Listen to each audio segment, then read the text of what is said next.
Clandestine tourist को मार सकते हैं, मगर जब इंडियन आर्मी बाहर आती है और ये जॉइंट ऑपरेशन है, Saurabh, I want you to tell your family this is a joint operation of the Bharatiya Vayusena and the Bharatiya army. This is a big operation, big operation.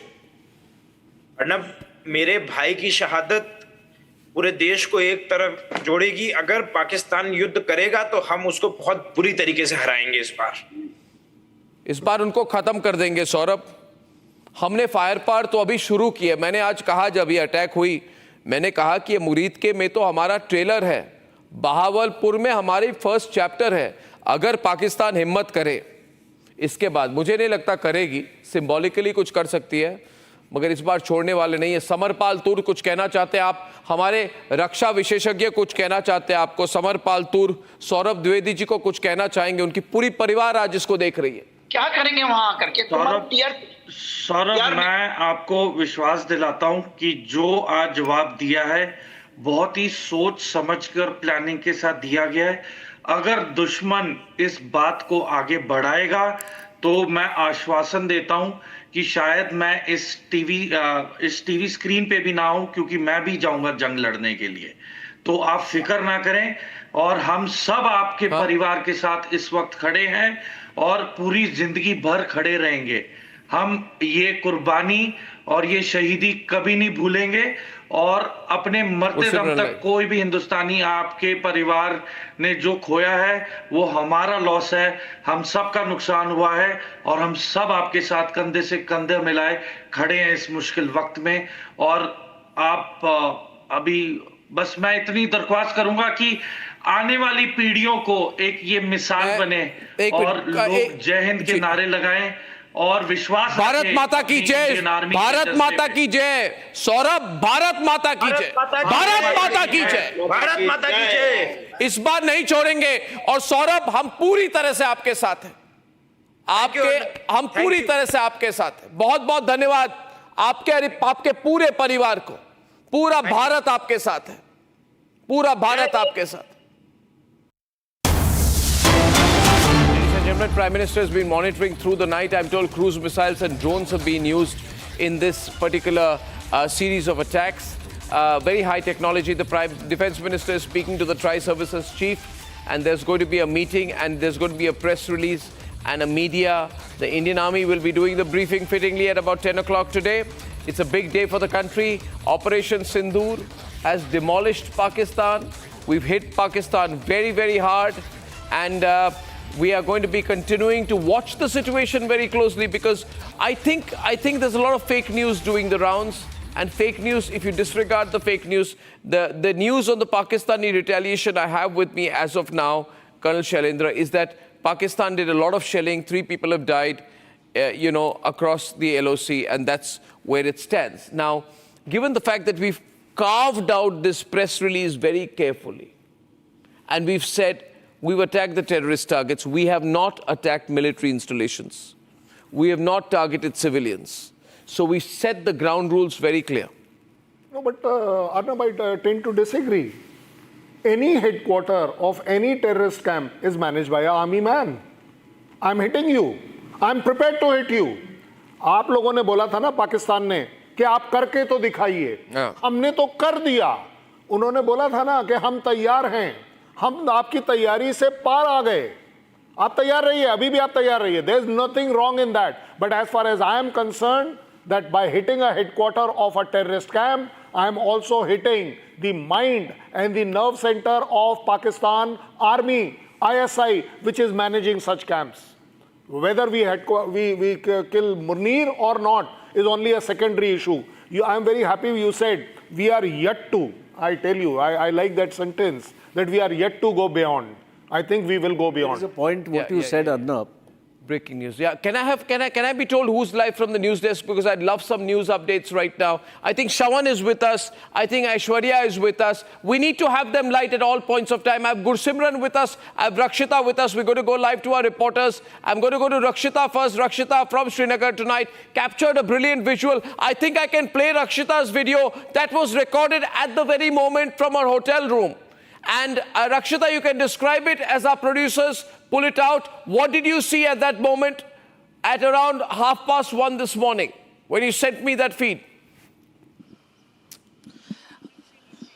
Well, that was, of course, just any layman we see in the towns we live in, just like an airplane when it moves. You hear that rumbling and it fades off after some time. But I could actually open the window and this continued for, it could come and go. It would fade in, fade out, but it would not end. The rumbling would go on and on. Could not see anything in the skies, but it was very much near. Something was hovering and I didn't understand if it was thunder. But since there is no flight movement here, except for helicopters, there was a rumbling sound which continued to go, and after that we saw that there was a blast and there were at least 4 to 5 back-to-back explosions that were heard right here in Srinagar, behind me, just behind me. I want to play your video, please, in case, ladies and gentlemen, you haven't watched this, because we took it about 2:15, 2:20, we put it on air. Here's the video where Rakshita captures from a Srinagar room the entire sky across, where she can see across POK completely lit up. Let's play that. Raw footage, audio. You can have a top.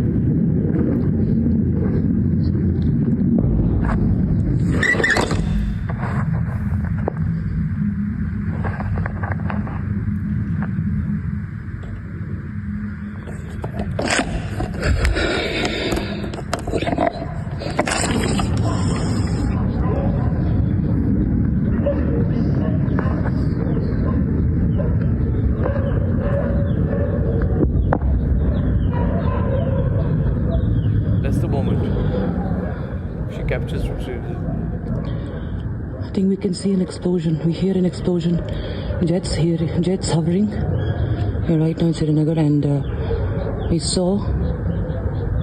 can actually smell some smoke, and the sky at one part became red. There was an explosion sound, very much visible. That's Rakshita's video. Gursimran, what's your location now and what is happening along the LOC? You've been moving all night. No, right now I'm from the... Yes, I have been moving from the IB to the line of control. Right now we are at the line of control in Akhnur, and this Akhnur stretch of the line of control has fallen silent for last 2 hours after the India's retaliation, because the retaliation that we saw in Poonch, where one of the Pakistani posts was destroyed, similar kind of retaliation was done here. There was damages to the Pakistani side, because Pakistan opened this front at the first, because it was the location from where at least 3 targets were hit by the Indian side. That includes the Barnala, Gulpur, and also the Kotli camps of the Lashkar-e-Toiba. They were hit from this side, that the Indian jets scrambled from this side of the LOC, and they strike the Pakistani terror launch pads deep inside the territory, ranging from 8 km to 15 km to 35 km. The Gulpur was the far off, that was achieved from the Sundarbani sector, that is some 15 to 20 kilometers from this point right now we are reporting from. So this was the exact area, complete stretch of 30 kilometers from where India launched 3 strikes into the Pakistan. It was in the Barnala area, Kotli, and the Gulpur's base of the terror groups. Mostly it was of the Lashkar-e-Toiba that was operating from the line of control and has been making the attempts to push in terrorists into the Indian territory. So this was the place, and then what happened, that the Pakistan all of a sudden opened the heavy artillery into the Indian territory. That was repulsed by the Indian army, and also yes. Pictures of the damage done. We're getting more pictures of the damage done. I want to run the map that we have out there, which is telling you the locations where the strikes have happened. Ladies and gentlemen, there have been multiple strikes. I want to run the map of where the strikes happened. These are very, very critical, and to show the map where the strikes happened. Can the graphics team kindly put it up? The operation has struck 9 terrorist sites across Pakistan and Pakistan-occupied Kashmir with pinpoint accuracy, targeting key terror infrastructure of the Jaish-e-Mohammed and Lashkar-e-Toiba headquarters in Bahawalpur and Mudirke. We can run other visuals too.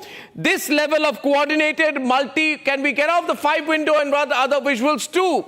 This level of coordinated multi-site precision strikes involving all the 3 armed forces is very rare, ladies and gentlemen, and showcases advanced military planning that Pakistan has not experienced since 1971. I would like to run some pictures full frame. Aditi, please do me the favor. Can we move out of the 6-5 window? Thank you so much, so much. Ladies and gentlemen, you do not have to tell me the visuals. I can see them. You need to run the visuals. All right? Now, ladies and gentlemen, there is chaos across Pakistan. Ambulances have been pulled in. Different videos are beginning to come out, which are showing the nature of the attack. What you're seeing here, for example, is this is the place where we see these strikes happening. I don't know whether these are drones or whether these are artillery shelling, but we did see this around the time that India was hitting around 1:30. Ladies and gentlemen, what you're seeing tonight are the visuals of Operation Sindoor, a close, calm, coordinated attack. India's biggest hit on Pakistan since 1971. Not yet a full-scale military-to-military conflict yet, but we have shown, in fact, I would say, tremendous restraint not to target Pakistani military installations. We are saying that these attacks we've carried out are necessary, they are focused, they are measured and non-escalatory, especially in its response. Remember, viewers, we can hit Rawalpindi, we can hit their army headquarters, we can hit their air headquarters, we can hit their airfields. We can target Gwadar, we can target where they've kept their F-16s. We can target, it's all within the range of our artillery and our missile forces. We can also, if we want, any point of time, we can target anyone across the LOC and the international border. It is our choice that we are not hitting their military installations yet. Operation Sindoor has been in full swing in Poonch, and Republic has been breaking this news live. We're getting a lot of support, ladies and gentlemen, from the international community. I'm now going across to a graphics which will show you the various locations which have been targeted. And here they are, ladies and gentlemen, Bhimbar, Chakamru, Sialkot, Muzaffarabad, Kotli, Gulpur, Muridke, and the farthest away, which is, ladies and gentlemen, Bahawalpur. We have hit so deep, so deep. Now, I do not know what kind of strikes these are. We are also told the Navy was used in these strikes. What we are really excitedly looking for is two bits of information this morning. A, what kind of information, what kind of munitions were used? I really want to know that. What kind of munitions were used? Very important to know. And, ladies and gentlemen, what was the reason for the sequencing with Sialkot at the very end? We're also waiting to know whether any major human targets have been successfully neutralized, whether Masood Azhar has been neutralized, who are the members of the Lashkar top leadership who have been targeted.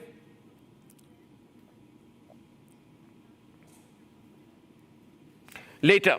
Now, viewers, these are all questions that we are looking at. I want to go back to the visuals. We must never run a graphic twice. And ladies and gentlemen, this strike was virtually announced in advance because we said that we will hit you. And what this shows is the inability, is the absolute inability of the Pakistani air defense systems to respond to the gravity of the challenge that they were facing. Prime Minister said from Madhubani in Bihar, we will hit operational freedom. This is an interesting visual of a drone that's flying, and it's immediately followed up with a huge explosion. Was the explosion set off from this UAV? Is the question we are all asking tonight, ladies and gentlemen.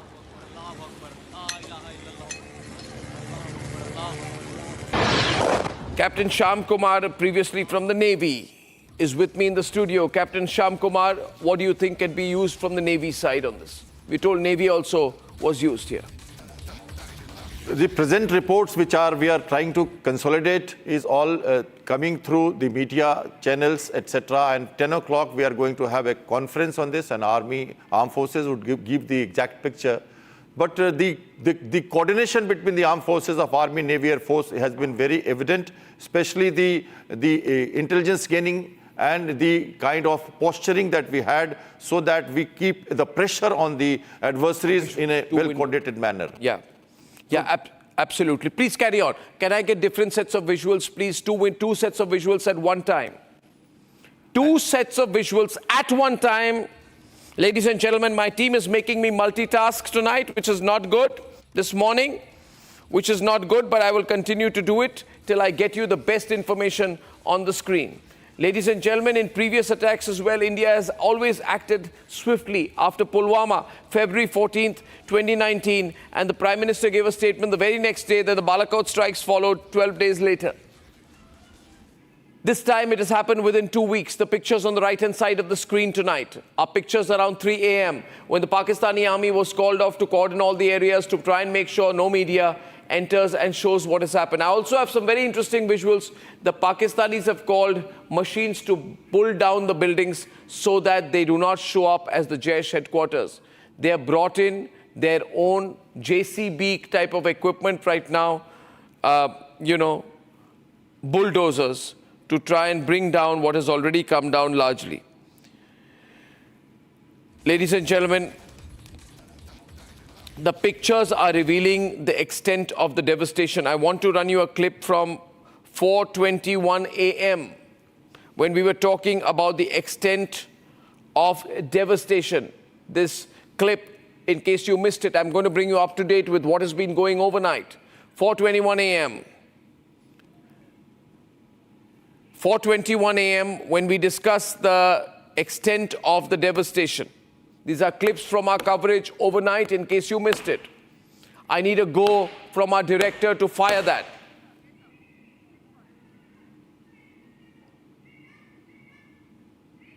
Feed that is coming in of the attack. I want to play the pictures again. For those waking up this morning, I'm playing once again the visuals of the bombing. There's an emergency meeting of the National Security Committee of Pakistan at 10 a.m.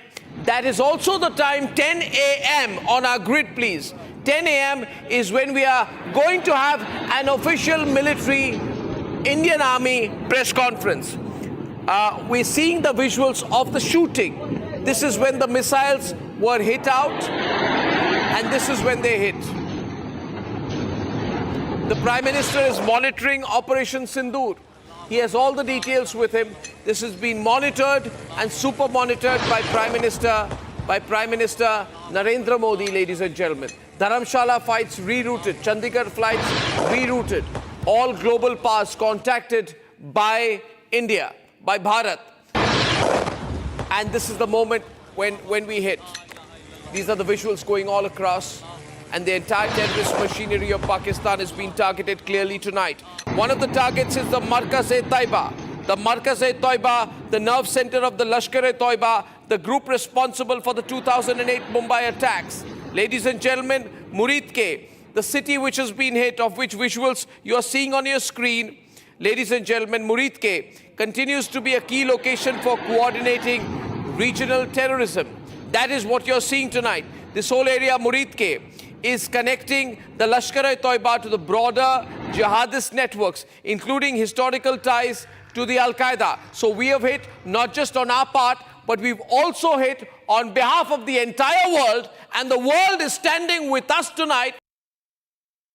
Gentlemen, at 2:33, when we went live on air, we put out the first videos of India's precision strikes. This is around the time we broke the story, 2:30 in the morning today. Okay, ladies and gentlemen, this is a very, very big breaking news day. Good morning to everyone across the country. We've hit back. Ladies and gentlemen, the big breaking news story of the moment. If you can hear me tonight, can I be put on air? Thank you so much. Thank you, Aditi. All right, because I want to recap exactly what is happening as of tonight, as of this minute, 33 minutes past 2 a.m. on the 7th of May. History has been made. This is a very direct and straightforward attack by the Indian Army we are reporting tonight. Ladies and gentlemen, Pakistan has been hit. Muzaffarabad has been hit.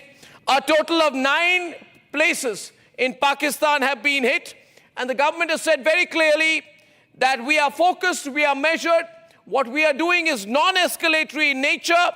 They've said that no military targets of Pakistan have been targeted.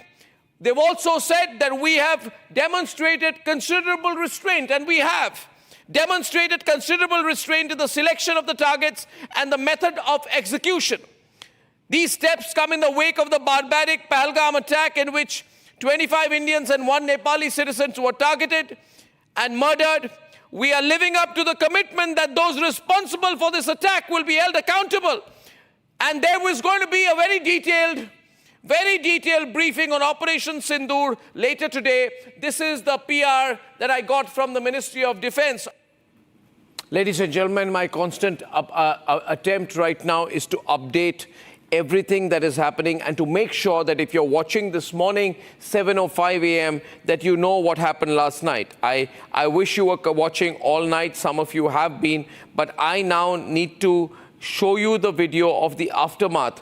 We were discussing the failure of the Pakistani defense systems. By 2:51 in the morning, it was clear to us the entire Pak defense system had failed. Here's that clip.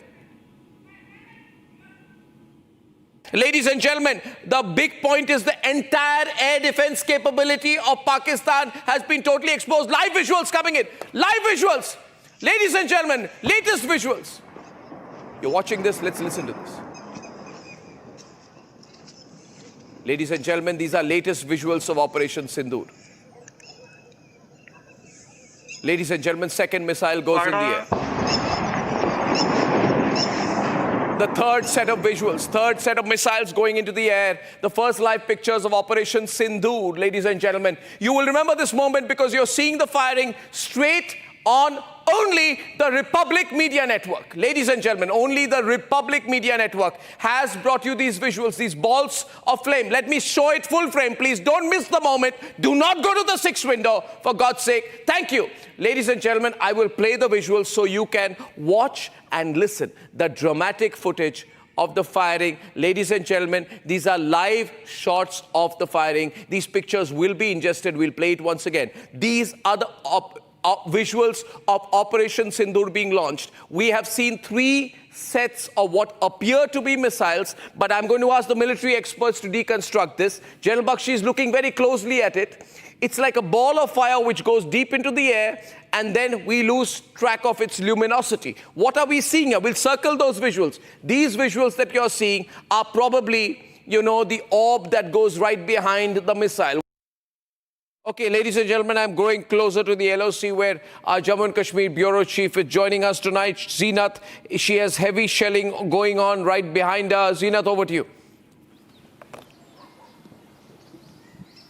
Yes, Arnab, right from we are reporting from the Tilwari.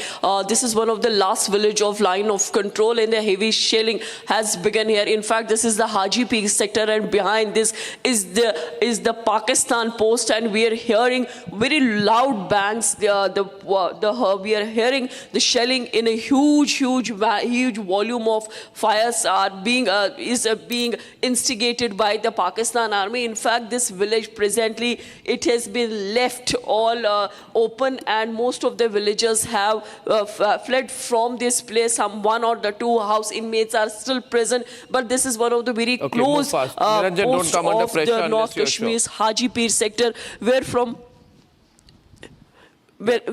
we are reporting and heavy shelling is going on. In fact, in Uri, Islamabad, some 7 houses have been damaged, but this is coming at a time when we see the border escalation between India and Pakistan. India has retaliated in the most effective manner to Pakistan, and this is the Operation Sindoor, which Indian Army has in a way giving a befitting reply to Pakistan's terror attack in the Kashmir Valley. So the regions that you see, it connects you to the Pakistan, and this region, all you see that there is the forces that are deployment are there, and also the heavy artillery was used while giving a befitting reply. The volume of fire continued for almost 3 minutes here when we heard the loud bangs. These all are the Indian posts, and behind this is the Pakistani post, the Haji Peer sector of Uri, where at present the heavy shelling is going on. And in fact, the people who received the injuries here, they have been also evacuated to Uri for the treatment. Meanwhile, it has stopped just a while back, but we see the border post on alert as the escalation has begun between India and Pakistan, and escalation has increased in the last this is the 13th day when we have been also seeing the ceasefire agreement is being violated by the Pakistan army, and Indian army is giving a befitting reply and is responding in the most effective manner. As far as this sector is concerned, the heavy shelling was reported while back. This is Hajipir sector of Uri, where the heavy shelling has begun once again, where the Pakistan army is trying to target the Indian army posts that are located along the line of control. Okay, Zeenat, I'll come back to you. Zeenat, I'm going to come back to you, because now I want to show the visual of the aftermath by 2:55 a.m. It was clear what the aftermath of these strikes were, ladies and gentlemen. By 2:55 a.m. and after that I will come to our guests from Ernakulam. 2:55 a.m. clip, please. Thank you. This is the aftermath. This is the aftermath. We are seeing some incredible visuals on the Republic Media Network tonight. Ladies and gentlemen, the Pakistani threat is empty. The Pakistan are an incapable people. They have got an incompetent army. We are beginning to avenge them. Now, General Bakshi, what have we just seen? What have we just seen? Arnab,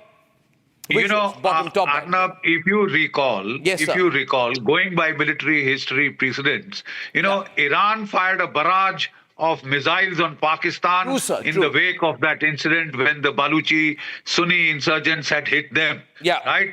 And Pakistan's Chinese radars had totally failed. Pakistan had complained bitterly to China that your radars failed to detect the incoming missiles. They have still Pakistan has declared an emergency. Keep the breaking news ticker on, for God's sake. Pakistan has declared a state of national emergency. The latest updates I'm also getting tonight is that residents in the area of Jhulas have moved into bunker amidst constant firing from the Pakistani side. There is heavy shelling on the borders of Kupwara district, which are continuing. I'm going to get our reporters up who are in the area. I have more visuals, full frame, ladies and gentlemen. The Pakistani army, full frame. Pakistani army assessing the damage. Full frame, please. Full frame, please. Thank you. Ladies and gentlemen, look at this. This is the Pakistani army. They just don't know what has happened. They've been completely destroyed, taken aback. They were protecting the Lashkar headquarters and now they're reduced to rubble. They were protecting the Jaish headquarters. They've been reduced to rubble. There is absolutely nothing left on the location. The Pakistani army are looking for bodies of the terrorists and trying to retrieve. We're told several terrorists have been killed. They are looking to retrieve the bodies of the terrorists, which also shows their complicity. Ladies and gentlemen, we are not sure which missiles have been used here, but I can tell you this has been extremely effective this time. Very strongly effective. Ladies and gentlemen, I'm joined right now this morning, and I'm getting a lot of guests in. I'm joined by Arvind and Aarti. Arvind is Mr. N. Ramachandran's son. Aarti is his daughter. And they are Mr. N. Ramachandran, who is from Kerala, was among the 26 people killed by those brutal Islamist terrorists on April 22nd in Pahalgam. And Arvind and Aarti, thank you very much for joining us. This news came to us about 1:45. We were live by 2:15 a.m. And, this has been very big, the attacks. I can share with you the nature of the attacks is very big. It is not a surgical strike. 9 locations, Indian Army, Navy, Air Force have all been together and they have taken the revenge that is so important for all of us to see, that we've taken revenge for Mr. Ramachandran and for your family. I'd like your thoughts on this moment, please.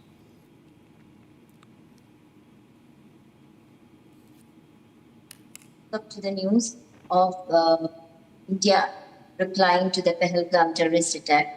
And at this moment of grief, it's actually a relief and a comforting news. As I was saying before, to others, like the laws what we have, it cannot be compensated by anything, the laws of our father. But this is a very comforting and a relief at this moment, and it's like a closure to me. Because I have seen the encounter, I have seen these people, this man who came to us, I have seen what he had done, I have seen how equipped he was. And we being innocent tourists there in our own India, standing in our own soil. And that was so coward of them to do that, because we people cannot defend them back. So India giving this reply, a big salute and big thank you to all army, all the forces and the government. Thank you. Absolutely. Thank you very much for that. I would also like to, like to get the thoughts of, all our panelists. And before that, for Arvind, before I let you go, Arvind, would you like to say something, please? On your thoughts I think, on this one? as my sister said, it is a befitting reply that we have done. And we are so proud that this has happened. We are hoping that it's a matter of time that this will happen.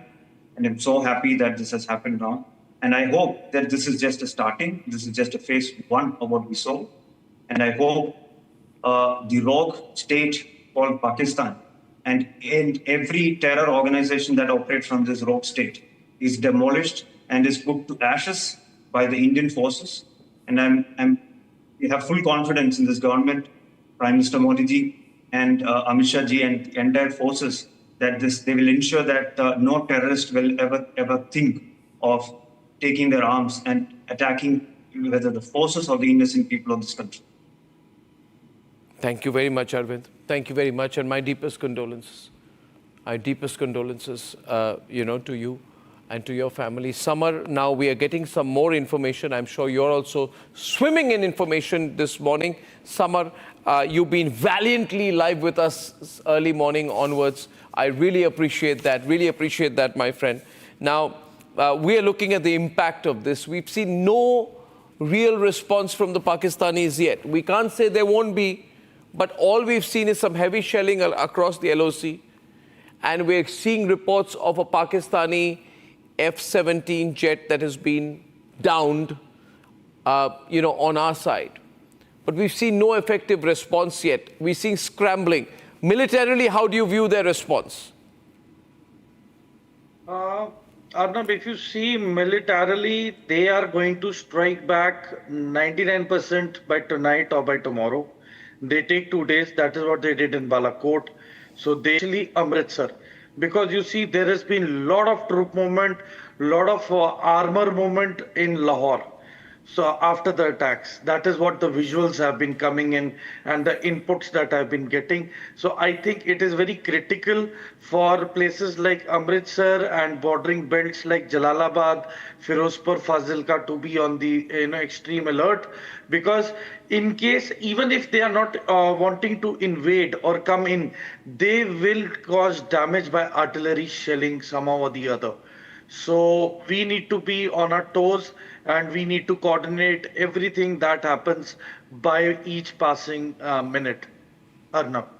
Absolutely, absolutely. Samar, I think we need to watch very, very carefully. Saurabh from Washington. Yeah. Arnab, what Samar was saying, I just wanted to add that India has now that we have done our bit on destroying these terror camps, what we need to do now is to clearly tell the world with a diplomatic offensive that in case Pakistan now tries to escalate, India will make sure that it will carry out strike which will be inside Pakistani territory and also destroy Pakistan's army installation. Because all India has done is to carry out attacks against terror camps and terror infrastructure. If Pakistan tries to respond, it will tantamount to threatening India with a warlike situation. So this is a messaging which is going to happen in the next 24 hours from India's side. And I do know that we are already ringing a lot of global interlocutors with this messaging. Absolutely, we are. And I think it's very, very well thought out. General Rajan Kochar, we have a big briefing today at 10 o'clock tonight. Okay. 10 o'clock. How much do you think they will share? How much can they share? What are the key highlights or the details you're looking for in that briefing? Ranab, what I'm looking for in the briefing is that they're going to tell us that why these targets have been selected, they're going to tell us that the military targets have not been addressed. We have been very, very particular in addressing those terror infrastructures. They're not going to divulge the weapon platforms which were used, because I don't think in these kind of briefings we will come to know, as you mentioned, that what was the ammunition used, because we have made our own assessment. In my own assessment, loitering ammunition has been used along with the drones, and drones have been very effective in this operation, I would say that. And it's a mix of missile and drones, but in this briefing I don't think it will be mentioned. They would mention certainly that missiles and drones have been used in this attack. They would mention that they have not gone across the line of control. These targets have been addressed from within our own areas, and also they would emphasize that they don't want to escalate this issue further, because a response from India, as was expected, as the Prime Minister wanted, this kind of response have been given to Pakistan, and they would also like to tell Pakistan in this press briefing that dare you escalate the issue, and if you... They're not in a position to escalate this, sir. I'm sorry I'm reading this. They're not in a position to... They'll make noises, sir. They cannot escalate this. Summer, they cannot escalate this. I do not understand how they will escalate it. For having an escalation, you need an escalatory mechanism. Yes. They cannot go to the world and say our terrorist sites were hit and therefore we killed Indian civilians. It's not going to work. Yeah, they're going to have to do something optically. That's why they're putting out fake news and stuff like that. They are going to... By the way, Indian Air Force has taken full control of the Srinagar airport, and we're using it for very strong military reasons and other reasons we can't disclose. Yes, Samar. So they are going to activate the sleeper cells. So don't be surprised if there are sporadic news of gunfire at different locations in Kashmir today, because these tanzeems are already going to pass, or probably they would have passed the orders that the moment something goes wrong, you guys activate. So most logically, yes, these terrorists who have infiltrated and were as a sleeper cell are going to get activated in a matter of few hours. So that is what I'm saying, that whoever is listening to this broadcast, please be very vigilant. Please know your surroundings around you, and suspect all, respect all is right now what everybody should be doing. Be very careful when you're moving out onto the streets, no matter what. And anything suspicious, you report it immediately to the forces, because this is the only way as a deterrent that we together can counter it. But as of now, this is what I foresee. And by the time nightfall comes, I am very sure that Pakistan is going to get adventurous in terms of its shelling and maybe, intrusion from the gaps by sending in the terrorists. So, yes, this is the most likely response that I think they will be doing. Arnab. Yeah, we're getting visuals. We're being told production is free to put out visuals without telling me. I can't be telling you what to do. Right? We have pictures of celebrations. We have the fantastic and handsome Deepak Vora walking into our studios this morning, particularly happy, particularly dapper, even by his exacting standards. And I'm going to pull in a chair for him. Can we pull in a chair for Deepak Vora, please? Ladies and gentlemen, celebrations. Just walk in, sir.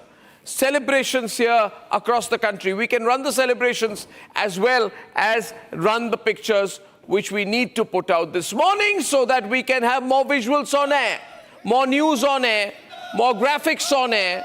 Can we do that, please? Producers, can we do that, please? I'm sure this individual on the screen is not the greatest newsmaker of the day, that we need to have him full frame.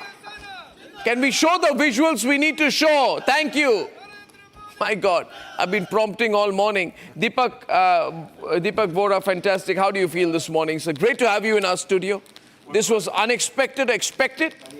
When did you get the news? When did you wake up? Okay, Deepak Vora, on air, please. Thank you. Thank you.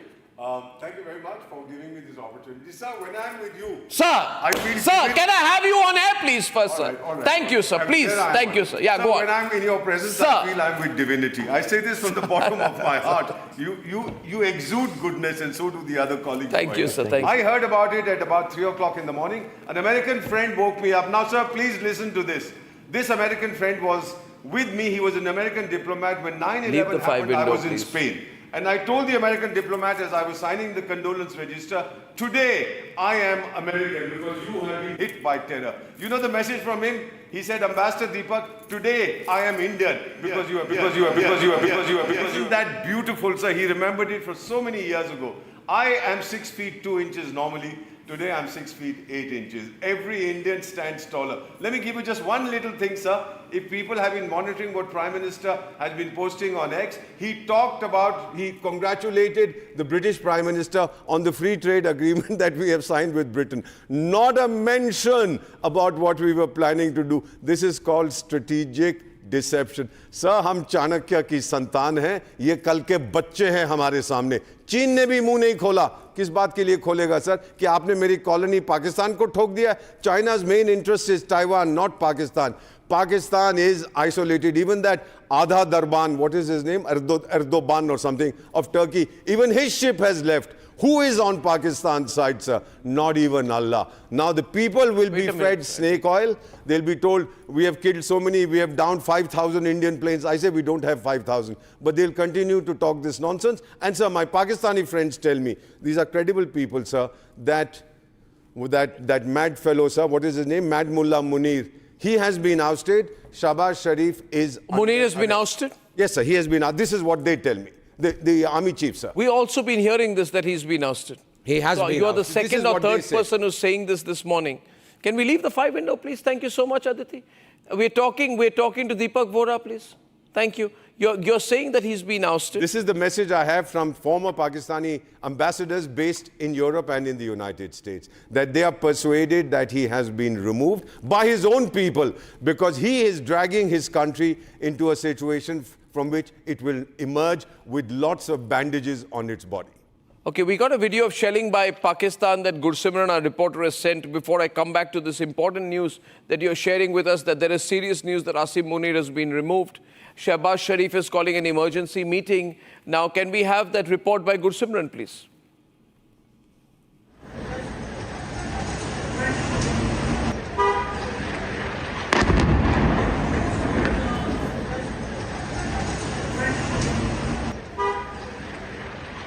Put it on the group, I can't do without that. I am directing.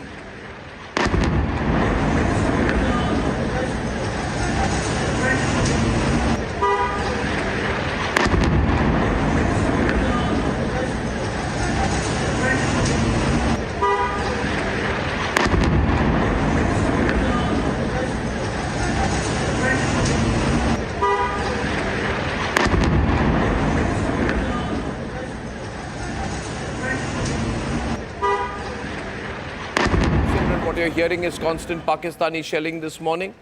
Pakistani shelling the border areas. They've gone berserk, they've gone crazy. And you can see a little bit of explosions on the bottom left of your screen there. Samar, please analyze this for us, sir. Samar. I mean, they are going to do a lot of damage and just see with no motive. That's purely a civilian area. It is not even a military area. So you can just see the psyche and the mindset of the Pakistanis. They have basically now decided for the attrition part. So, you know, the only catch is they have limited amount of artillery shells. So if they go beyond the certain limit, I am very sure that, you know, our artillery is going to decimate them. Okay, we have a statement from the US State Department. We have a statement just coming from the US State Department, which says that earlier this afternoon, Secretary Rubio spoke to national security advisors from India and Pakistan, urged both to keep lines of communication open and avoid escalation. Pretty bland statement, Samar, nothing extraordinary there. Gursimran gave us those visuals from the LOC sector. We're seeing some shelling. How much damage?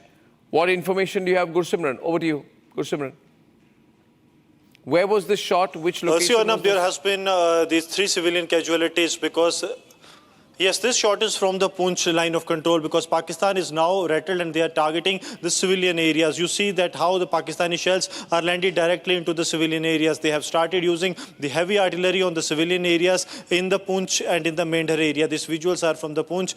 There have been 5 to 6 injuries that have been reported to the civilian population because Pakistan, after the Indian strikes, they have completely opened the line of control starting from the Akhnur line of control to Baramulla and Uri, and they are targeting the civilian location. And this video also shows that how the Pakistani shells, the 80mm and 120mm mortar shells, they are landing directly into the civilian areas because Pakistan wants to inflict maximum civilian casualties as they have failed in front of the Indian army. Okay, ladies and gentlemen, this is a very interesting situation here. Raj Shoran, who's with me here today, has a lot of experience in India's special forces. He's worked with NSG, Cobra, and Greyhounds. Raj, good morning. How do you view this today?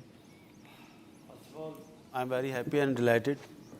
So finally, we got the revenge we are seeking for. It's a bit late, but it's on time, I must say.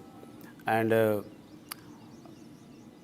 as per the Indian side, they have already mentioned this is a non-escalatory attack. They have not targeted any military site or civilian areas, but they have targeted the terrorist camps, so-called terrorist camps. So I was hearing the one, their PM. I'll have to tell our production team again. Do we have any visuals of the attack at all that you're stuck on this one? Are there any other visuals you'd like to run, please? Thank you so much. Thank you. Please, Raj, please continue. Yeah. So I was hearing the PM, they were saying that India has attacked our sovereignty and integrity of territorial and all that. So I'm just thinking what sovereignty they are talking about. If they have any such type of sovereignty, they wouldn't have been in these perils. I hope Ambassador Vora will concur with me. So I think they are just talking about pseudo sovereignty. If they actually have sovereignty, they won't have Osama bin Laden on their soil. That's a broader point that you're making. I would rather stay stuck on the operational details of what has happened. That's more important in the news. I don't want to make general comments, Raj. But allow me, I have Prashant Satpathy with me. I have Jayant Satpathy with me today, who's deceased, Prashant Satpathy's younger brother.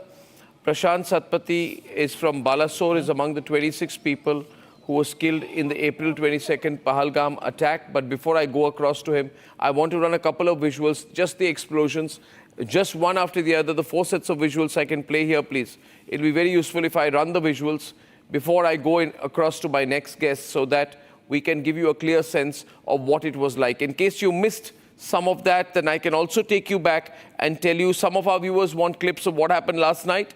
In case you missed what happened last night, I'm happy to play some of those clips back for you, viewers. I already played a few, but now I will lead my production team onto the videos that they need to play. I would like to play the visual of the aftermath of the strikes at 2:55 a.m. Can I get that, please? The 2:55 a.m. video, followed by the 3:15 a.m. video of how Pakistan resorted to shelling. Back to back, please. Thank you. The aftermath. We are seeing some incredible visuals on the Republic Media Network tonight. Ladies and gentlemen, the Pakistani threat is empty. The Pakistan are an incapable people. They have got an incompetent army. We are beginning to avenge them. Now, General Bakshi, what have we just seen? What have we just seen? Arnab, if you recall, going by military history precedents, Iran fired a barrage of missiles on Pakistan the wake of that incident when the Baluchi Sunni insurgents had hit them. Right? And Pakistan's Chinese radars had totally failed. Pakistan had complained bitterly to China that your radars failed to detect the incoming missiles. They have still failed to Pakistan has declared an emergency. Keep the breaking news ticker on, for God's sake. Pakistan has declared a state of national emergency. The latest updates I'm also getting tonight is that residents in the area of Jhulas have moved into bunker amidst constant firing from the Pakistani side. There is heavy shelling on the borders of Kupwara district, which are continuing. I'm going to get our reporters up who are in the area. I have more visuals, full frame, ladies and gentlemen. The Pakistani army, full frame. Pakistani army assessing the damage. Full frame, please. Full frame, please. Thank you. Ladies and gentlemen, look at this. This is the Pakistani army. They just don't know what has happened.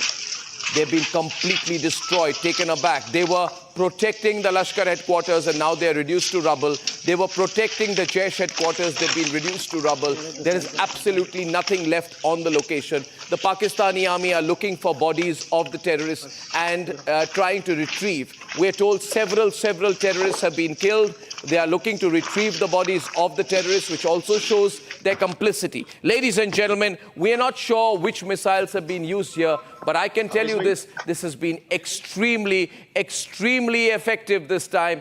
Very strongly effective. Waiting. Okay, thank you. Deepak Vora is with us tonight. He's got somewhere to go, but I'm going to hold you back, Deepak, for you to give me a sense of what you think, Deepak ji, is going to happen. Let me tell you the situation right now. Can we leave the sentimental attachment to the 7 window, please? Thank you. And I just want to ask you, today Pakistan is divided from within. The biggest opposition party and parts of the government are holding the army chief responsible, right? And therefore, we also expect some changes in the way Pakistan operates. They're not operating in unity, for one. Does that make them more desperate? Sir, may I just say that you are familiar with Shakespeare, you have read his Othello. There's a character there called Iago, and his attitude was described as motiveless malignity. Malignity, you are malignant if there's ambition, if there's revenge, if there's greed, whatever. But in this case, it is the worship of evil for the sake of evil. Pakistan is internally divided, externally isolated, universally reviled. Today, if I were a Pakistani ambassador or a Pakistani diplomat, I wouldn't look anybody on the street in his eye, because he would turn around and say, Paki, you guys, you've learnt your lesson. I've seen this happen before. I've stood in queues at immigration counters in different countries. They see my Indian passport, wave me through. They see a Pakistani passport, take this guy aside, strip him, search him. Is this the reputation that you guys want? And then you go around saying, Allah, Allah, Allah. It's not helping, sir. Please understand, sir. I hope the people of Pakistan throw their military into the Arabian Sea. What should they do? What can they do now, sir? They should come out into the streets, sir. A revolution begins with one man. I saw it in Tunisia. I was posted there. He doused himself with kerosene, set himself on fire. The Arab Spring started. Then chap, Bin Ali was the president. I knew him well. He ran away. One chap comes out. Then a caravan forms and the military will go, sir. They have to go. They have axed their own feet. This fellow, Mad Mullah Munir, doesn't know what he has done, sir. Now, what would they do for a face saver, sir, Deepak ji? What would they do for a face saver? Right, sir. They are going to... Sacking Asim Munir is not a face saver tonight. No, they are going to say, we will not retaliate because we are a responsible nation and we are responding to the UN Secretary General's appeal for restraint. That is the face saver. Whenever you appeal for restraint, it's an automatic face saver.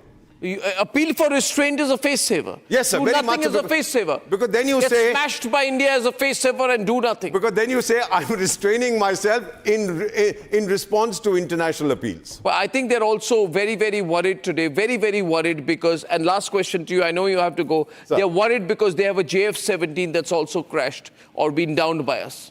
So they're in trouble. They tried to move past. The radar systems are so great. The air defense systems are so great. We've told it's down. Sir, our systems are foolproof, sir. And sir, look at the confidence of our leadership, sir. I don't know how you feel, but as far as I'm concerned... I feel terribly proud.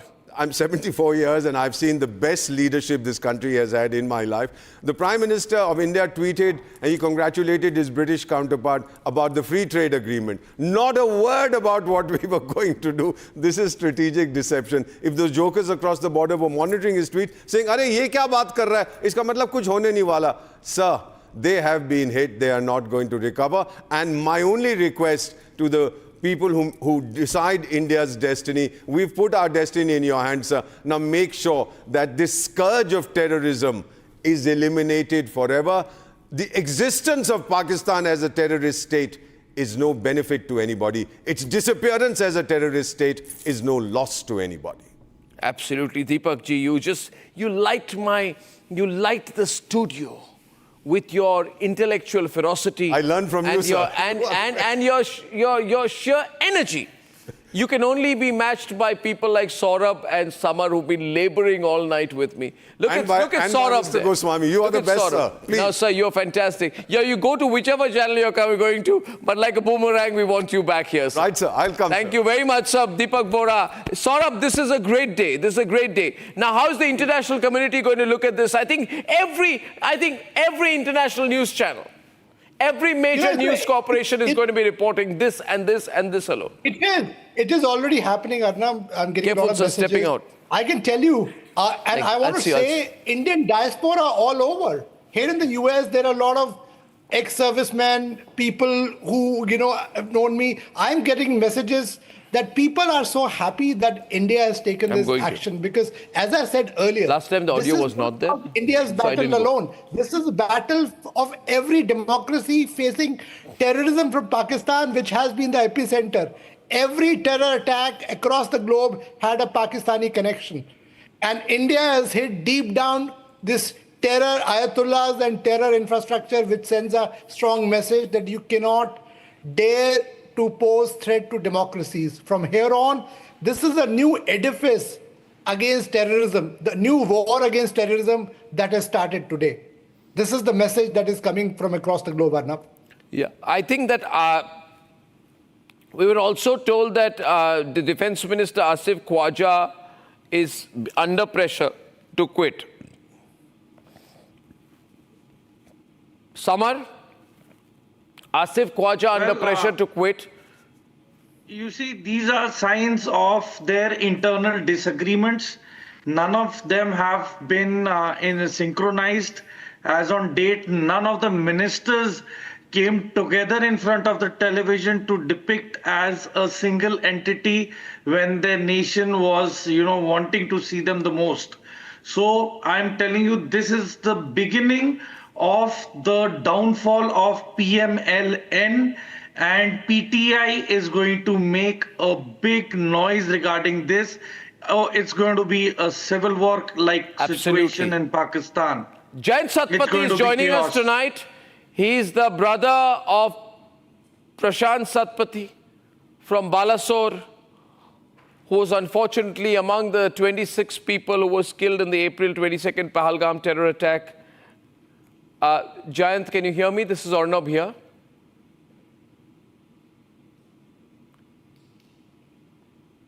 I think you're muted. Can I get your audio up? Yes, Jayant? Can you hear me, Jayant? You can hear me, but I can't hear you yet, so maybe there's an audio glitch. I was told to go across to you, but I'll have to wait for another time to speak to you. I'll come back to you in a few minutes, the moment that I have the connection with you. Ladies and gentlemen, I have various reporters up. I think there are... Abhishek, you're there with me tonight, this morning. Abhishek? Abhishek, can you join me in the studio, please? Thank you very much. Just be careful running in. Thank you, Abhishek. Can someone pull a chair? I'll do that. Thank you, Abhishek, just being multifunctional this morning, calling people in, getting the guests, fixing the windows, getting the hot visuals right.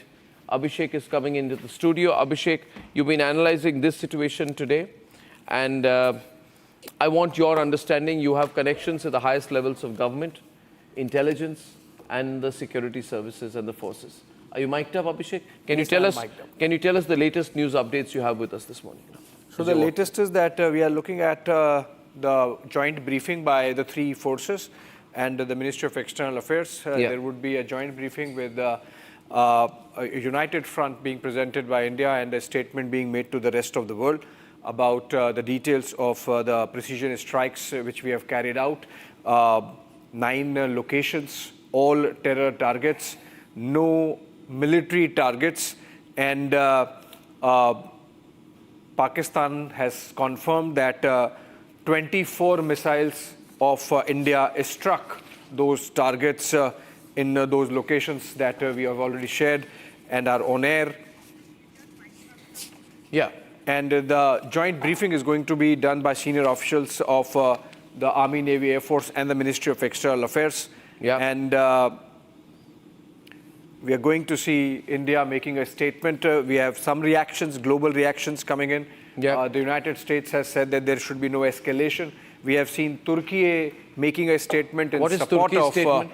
So their ambassador has reached out and in Islamabad and made a statement that Turkey stands with Pakistan in the time when their sovereignty has been breached by India. Yeah. That's the statement coming in from Turkey. Not unexpected. Not unexpected. How much does it matter? How much weight does it carry? Turkey traditionally has stood with Pakistan or not, so that it's a given. China? China, no statement yet. Russia, no statement yet. The United Kingdom, no statement yet. They're still sort of... Israel is very supportive, saying terrorists must know they have no place to hide. Yes. And effectively, overnight, we saw Prime Minister monitoring the entire exercise. The NSA, of course, leading the whole operation. And it was his go-ahead after which these strikes were carried out. We were told that after 5th of May, any day, this would happen. And exactly that is how it has happened. And the Pakistanis really caught off guard in terms of not being able to respond. There was some rumor mongering from the Pakistani side that they have shot down 5 Indian jets, etc. Everything has been debunked. We will see more of it getting done during the press conference. Pakistan Defense Minister has egg on his face. He first said that there have been some Indian soldiers have been captured. He himself retracted the statement. He had to go back on that. He had to retract his statement. So obviously, the situation on the border is tense but under control.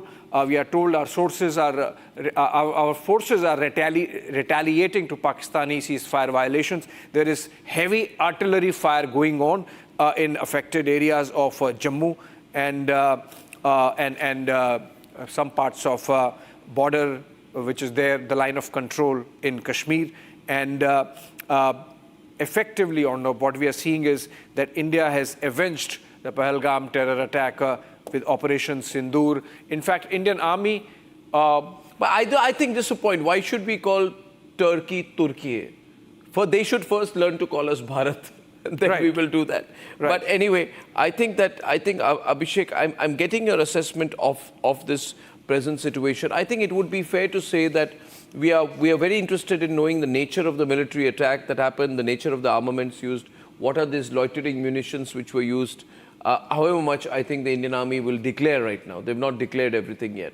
They will in the press conference. They will declare in the press conference. Maybe not all the details, but a substantial amount of detail to confirm, corroborate. Remember, Arnab, we faced the situation earlier, and we have faced that situation till 2 days back of the Saboot gang asking for what evidence do you have. This time that doesn't apply because there is so much social media. So when this was building up, I was told that the strike India would carry out, our action would be demonstrable, our action would be visible, our action would be comprehensive, our action would be precise and for the world to see. And exactly that is what has happened in terms of the pictures coming in from the Pakistani side, making it clear that the damage has been extensive and that all these camps that have been targeted have suffered major damage. And there has been some loss of life also. The Pakistanis have to confirm that. But as of now, we are being told that anything between 12 to 20 of the people might have died in the strikes carried out by India. We, of course, maintain that no civilian sites were targeted. These are only terror facilities, either camps or those indoctrination centers, and which are run behind the subterfuge of mosques and madrasas, and those have been targeted. The Jaish-e-Mohammed, the terror headquarters in Bahawalpur. Okay, I think we have a tweet from Jai Shankar which says, very, very important, the first tweet, Shawan, from Foreign Minister Jai Shankar, who has said that the world must show zero tolerance for terrorism. The world must show zero tolerance for terrorism. This is a counter-terrorism measure by India. The point being made, we're not attacking their sovereignty. It's a counter-terrorism mechanism, which is absolutely allowed under UN provisions of self-defense. Shawan. Well, in fact, other news also this morning from you. Visuals, I'd like visuals to be branded, please. Thank you. Yes, thank you very much. Shawan. Well, in fact, two important points now coming in. One, after Raksha Mantri, you have the Minister of External Affairs, Dr. S. Jaishankar, now tweeting saying that the world must show zero tolerance for terrorism. In fact, we're also picking up some more details. There is cross-border firing that is going on. This is intense cross-border firing. We've just got details right now on that in Rajouri, there are 3 places where the cross-border firing is going on. That's Gambhir, Brahmana, Manjakot and Lam. In Poonch, it's in Krishna Ghati, Shahpur and Mankot. In fact, heavy artillery firing that is taking place, and a confirmation now coming in. 3 Pakistani posts have been destroyed. Yeah, yes. Okay, can I share? Yeah, Can I share Abhishek has some more information. Okay, Abhishek. so this is basically both the Army and the Air Force carrying out these strikes. Interestingly, majority of these strikes are carried out by the Indian Army, just about 1/3 by the Air Force, and those were standoff weapons, as they say. We did not cross the border. We shot those missiles off, the details of which would be shared by the forces. The Army essentially, Arnab, this is the first time that the Indian Army has done this. These were those kamikaze drones that were used, which went in and shot themselves into those targets. That's a big one. So precision munition being used there. And the Indian Army carrying out those strikes along with the Air Force. So majority of them by the Indian Army, the details of which, of course, would be shared. That's a big one. The targets were mugged out over the last few days. And this was a joint operation in which, while the Navy held on to their territory and acted as a decoy, so to say, and a foil for attention, so far as the Pakistanis are concerned, the essential operations having been carried out by the Army and the Air Force. Yeah, we'll have to get more breaking news and go across to more reporters. That's my advice to our news desk right now, more to reporters. And Shawan will keep us updated with the very latest. Ladies and gentlemen, 9 sites have been targeted. The map can also be put up, producers. Yeah, thank you. It's difficult to direct and anchor at the same time, Aditi. So what I'm saying is, can we put the map up and also put the visuals up so it's easy for us to comment over the visuals and the information which is on the screen. Ladies and gentlemen, Bahawalpur is 100 kilometers from the international border. I would be very curious to know, very curious to know, Captain, what kind of equipment or munitions were used to target Bahawalpur? As we are getting the reports, firstly, we are thinking of the Rafales, the standalone weapons like, Scalp missile, surface-to-surface missile, and the kamikaze drones that we are coming up. We don't have to cross the IB for that. So with this, we have a range of, say, 15 kilometers from the LOC up to about 150 kilometers. And according to the distance, the ammunitions would be used. So I'm sure when we are talking about kamikaze drones, this would be used for 15 to 30 kilometers. And for the longer ranges, this time we have gone beyond imagination. Bottom left. Yeah, this time we have gone beyond imagination, and that is basically attacking in Pakistan territory, not only in the PoJK. So this is what the Prime Minister was saying, the attack, the retaliation. Why is it stuck on a graphics? The kind of befitting reply which will be given would be beyond imagination. And he also used the word called persuasion. And he says ITP, identify, trace and punish. Now he didn't say eliminate or kill. He used the word very in a calibrated manner, that punish. And enablers, supporters and financiers. So now we know, when he talked about persuade, that means the hot persuade. This is a requirement, this is a legal requirement. We are not attacking a country. I don't even call it a strike, I call it persuade.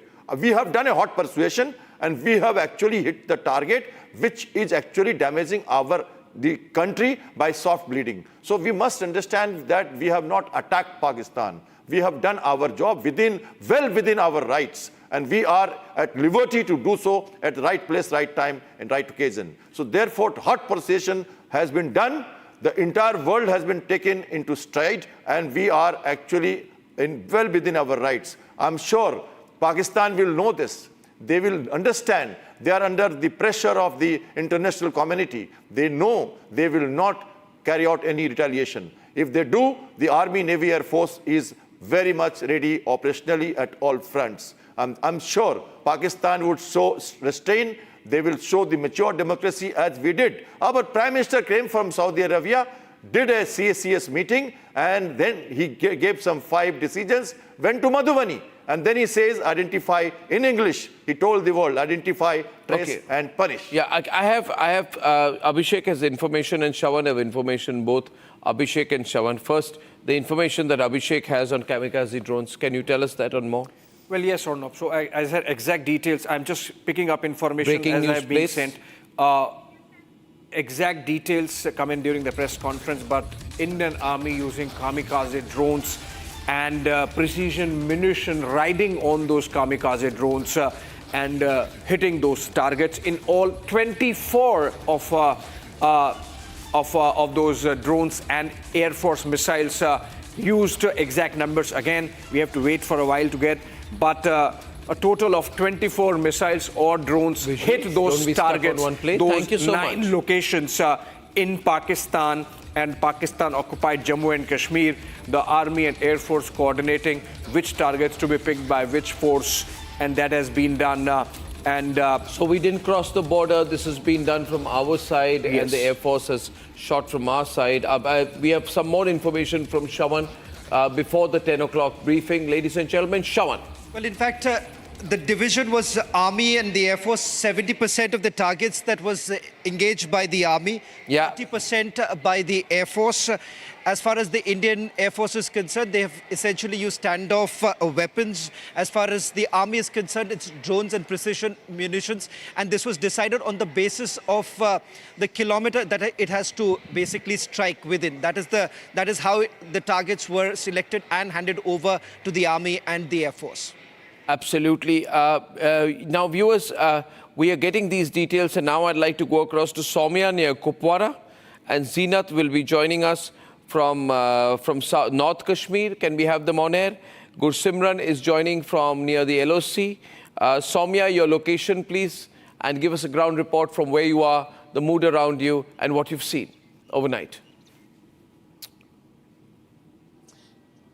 Yes, we are en route Kupwara at the moment. Kupwara is one of the, strategically looking, it is one of the most sensitive areas here in North Kashmir because of its proximity to the LOC, because there we have 3 main borders, Tangdar, Machil and Kiran. Tangdar being one of the major points from where last night the escalation began. Here, the mood, if you can see, multiple checkpoints have been assigned and it has been beefed up. SOG along with the JNK police is checking each and every possible vehicle that is moving towards the interiors of Kupwara, and it is making sure that no unauthorized movements are making place here inside Kupwara, so that possible terror threats or unauthorized movements can be taken under control. I'll come back to you, Soumya. I'm going across to North Kashmir to Zeenat. Zeenat's last location was Tilawari, Uri, North Kashmir, and she was giving us a ground report from there. Zeenat, can you, for all the viewers who are joining us this morning, reactions in Kashmir? You're very connected to what's happening. I would also not just like you to tell us about what you're seeing around you, as you have been doing so well, but also reactions across Kashmir to the precision strikes on Pakistan by the Modi government. Zeenat. See, Arnab, we have always been seeing that the Prime Minister Modi has always taken people by surprise, whether it was the Balakot or the Uri time. But this time also people were expecting this mock drill, and when actually the Indian Army, along with the 2 other services, strike inside the Pakistan, and people in Kashmir Valley itself were taken by surprise when these planes and fighter jets starts hovering in the sky. People start coming out from their homes to see what actually is going on, and within no time there was a press release coming from the government that they have gone all inside the Pakistan and hit their 9 locations, although they have not touched the Pakistan army. But yes, those who planned that attack and carried their hideouts, their territory was targeted by the Indian Army, Air Force and other services. As far as the Uri sector is concerned, this is Uri sector. The Uri sector where you see that the Pakistan army carried out heavy mortar shelling on forward villages along the line of control here in the Kashmir Valley. And in fact, they tried to carry out the heavy shelling here. The intense shelling from Hajipir sector was also reported in the area of North Kashmir's Kupwara, and which was also retaliated, and Indian army was responding to the strike effectively. Meanwhile, in retaliations against the horrific massacre, Indian army forces carried out missile attack today morning on 9 terror targets in the Pakistan and Pakistan-occupied Kashmir, including Bahawalpur, which is a major base of Jaish-e-Mohammed, as we know, which is one of the deadliest, and were involved in a terror attack in 2019 against the CRPF. As far as the Pakistan, once again violated the ceasefire agreement by firing artillery here in the North Kashmir's Hajipir sector, in Kupwara, in Salamabad, and all other posts that are close to line of control, and they were and Indian army responded to these all violations effectively. In fact, we are seeing now the entire village has turned completely empty. It is a thick foliage, and in fact, you see the kind of ridges. This has always been a kind of an infiltration route also being used by the terrorists in the past, although the Indian army has been posted on these ridges. But as you see the surroundings and the topography that this area has, because of the thick foliage, then the nala, you have the stream is also flowing. So at times it really makes difficult to walk. Okay, even Zeenat. you have to walk very carefully because the mortar shelling at present is on. Okay, we are getting Rakshita from Srinagar right now live as well. Rakshita, defense sources, what are you hearing? You're very deep with the defense sources, army sources. What are they telling you? Rakshita.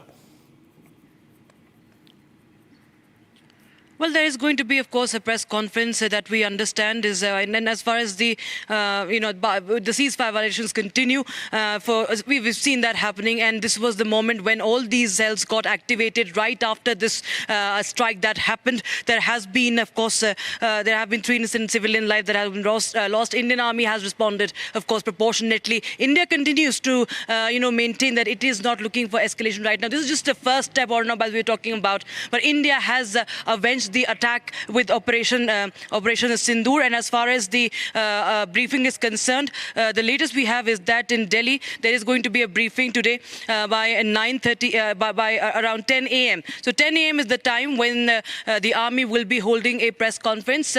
This will be a briefing about the entire operation, and there is a Ministry of External Affairs press briefing as well that will be followed. Remember, the three service chiefs have already spoken to the defense minister. It's a historic operation. It's a historic tri-service operation that has happened, that we all have witnessed, that has sent ripples through Pakistan. They're in state of complete panic. They are trembling. They have been trembling ever since India has vowed revenge. And we've seen that the kind of firing that continues in Uri sector, in Poonch, as our colleagues are showing, the shelling, that incessant shelling that is happening from both sides along the LOC. It clearly shows how Pakistan is responding. The Pakistani Prime Minister is completely clueless what's happening. And as we speak here in Srinagar, to come close here, there are many fake news that is being peddled by Pakistan's propaganda machinery about the airbase. But what we know, as per officially, that the Srinagar airbase is completely safe. It's just Pakistan's propaganda machinery in order to cover up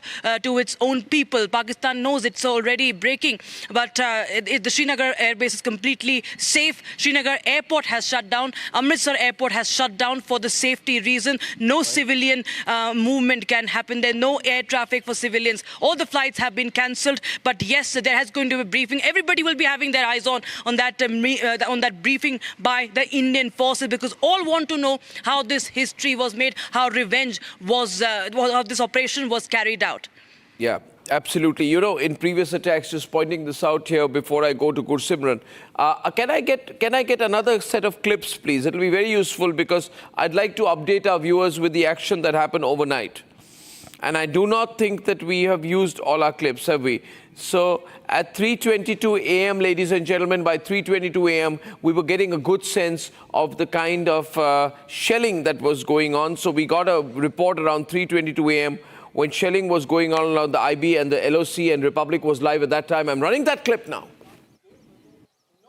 Harsha, your location, please, tonight. Ladies and gentlemen, Harsha, location, please. Thank you, sir. Thank you. Harsha, what's your location? Right now, I'm at Mender because at first we got... So right now my location is Mender. I'll show you the visuals also because continuous noises and firing could also be heard here. I'd like to show you the visuals because at first at 1:28 p.m. when we heard the heavy noises, we got to know that the first strike was initiated from the side of Mender and Balakot. These are the visuals right now. I've already reached Mender here. These are most some of the visuals. I can see some. Are near the LOC. No. This is a long shot. I can see in the sky there's somebody who shot something to light up the whole area. Are you seeing this visual? What are you seeing in that distance? Ladies and gentlemen, this is from Mender, our camera in Mender tonight with Harsha. Harsha, describe what you're seeing in the sky. I can see. And then the yes, we are continuously hearing heavy shelling and this firing continuously. We have seen this firing from two sides. Near Mender, there's one side of the area, Surankot, and the other side of the area is Degwar. And right now I'm in the middle of the Mender and continuously such firing we want to hear that, please? 1 minute. Harsha, 1 minute. And right now, Harsha, we are seeing some shelling. What we are showing you tonight is some shelling that's going on. This is in Mender. General Bakshi knows this area like the back of his hand. Samar knows this area. Samar and General Bakshi on the screen. Can you keep your camera to what those pictures and not on yourself, please, right now? Can you move? Tell your camera person to show what's behind you. Thank you very much. Okay, what are we seeing here? Thank you. Zoom in on that. Thank you. That's much better. What are we seeing here? General Bakshi, what do you think? I would reckon these are flares, especially the very bright one was flares. When you are not sure of what is happening, the ground troops start firing flares to light up the area in front of them. That's a flare, I think.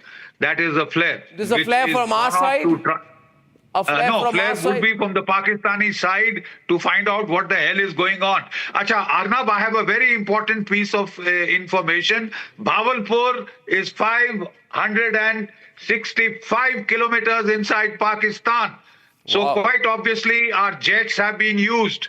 Our fighter jets have been used to fire a cruise missile. I think it is the Rafales that could have hit. Are you saying, sir, that there is a possibility that the Indian Air Force has gone 560 kilometers inside Pakistani territory to do this?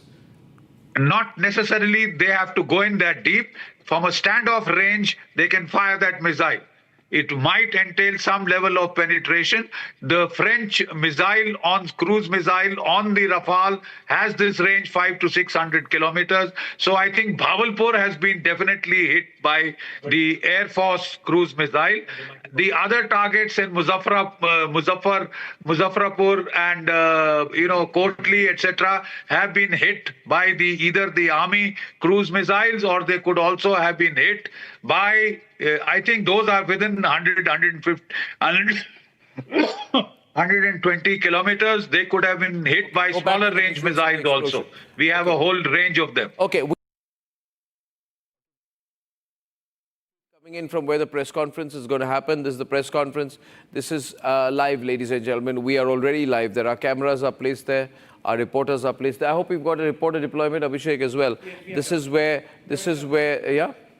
Yeah, so this is where the big press conference of the day is going to happen. Now, we can see there 7 chairs, okay? And this is going to be a tri-services press conference. Yeah, which means the Minister of External Affairs. And the Minister of External Affairs will also be there, where the full detail of all that we have done, the action we have taken, and how we view this will be put out. We know the world is watching tonight, and the entire world's focus is going to be on these visuals. Abhishek, look up. And, this is where the focus is going to be.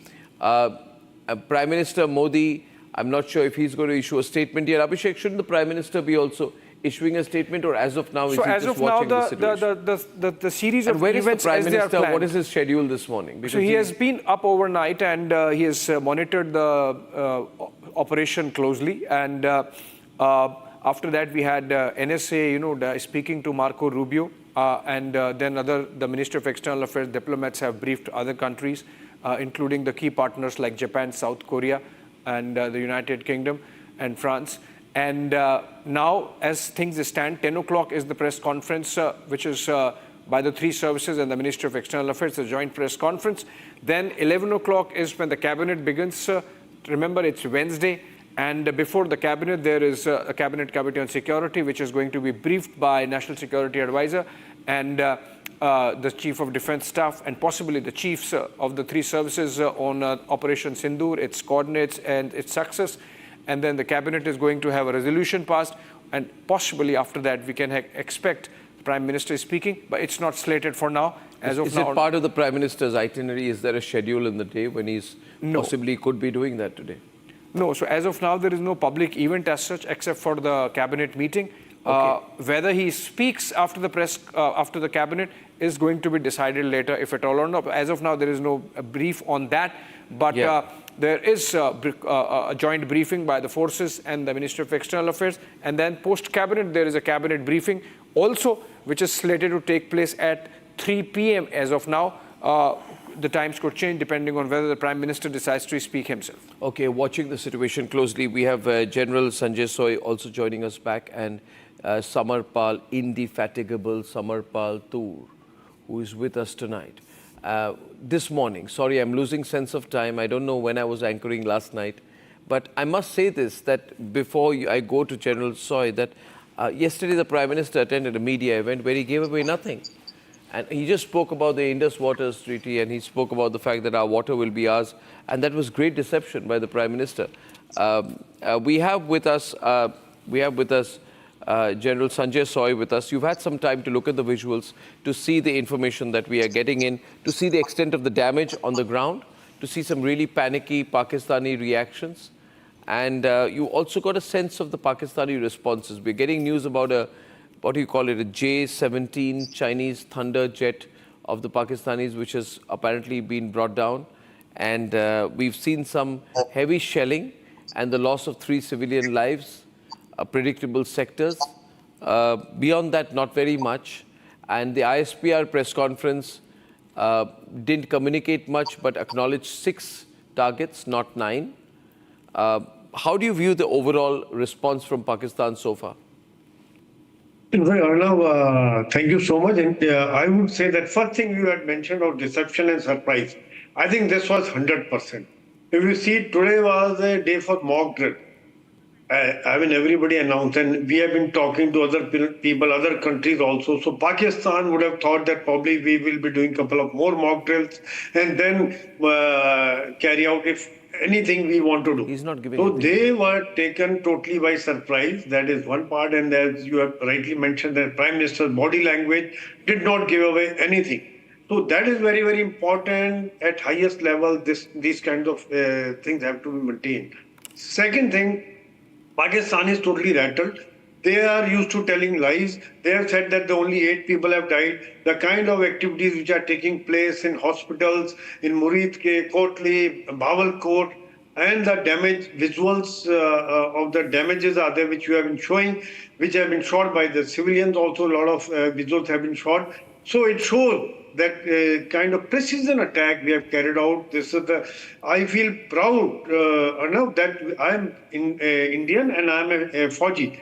Because we did not attack Pakistani troops, we attacked only terror camp, and destroyed them, carried out, inflicted casualties. This is the thing has been conveyed to the rest of the world also. Same thing. The world knows that India is carrying out war against terror, and if they should be thankful to India for killing number of terrorists, because otherwise they were attacking not only India, they would have done a lot of damage to other parts of the world also. So that is one part. Next thing I just wanted to bring out shortly is, like Rakshita had mentioned, 3 services. I would like to add here is intelligence also, because we knew the camps, but intelligence that RAW, IB, NSA, they gave us the intelligence that now the people are there. Now is the time to attack. We built up surprise and deception. At the same time, we should also not forget our diplomatic corps. I mean, the way we have been able to garner the international support, it is unprecedented. And if people know, the whole world knows that we have been a responsible country. We have carried out attack with a lot of restraint. We could have done it much more, but we have carried out with a lot of restraint. Now, ball is in Pakistan court. They too probably, as a political gesture, they are carrying out artillery duels because they have to do something. They have to show it to the people. But we are responding effectively. In fact, it's something like they will be getting much more casualties now with the kind of artillery duel. But probably this is their compulsion. That is what they have to do. Arnab. Absolutely. We have a video that has been put out by mygov.com. It's an interesting video, Samar, which talks about the Pahalgam attack, the Prime Minister's promise, and the delivery of 9 locations in Operation Sindoor, 9 terrorist camps across Pakistan and PoK, and Pakistan-occupied Kashmir, which have been neutralized. I have the video with me. I'd love to run the video because it has the comment of the Indian Army. Justice has been served. Justice has been served. The point has been that justice has been served. Now, looking forward, ladies and gentlemen, the whole operations groundwork was laid when the Prime Minister chaired a critical cabinet committee on security meeting on April 23rd. This set the stage for the strategic planning. What you're seeing here are visuals of today's attack. Samar is with us. But in this meeting, this decision was taken on the 23rd meeting, immediately in the aftermath of Pahalgam, that India will hit back. Now, ladies and gentlemen, we have that video. I'd like to play the video, please. Thank you. Play the video. Hello. Ami Debo Patabo.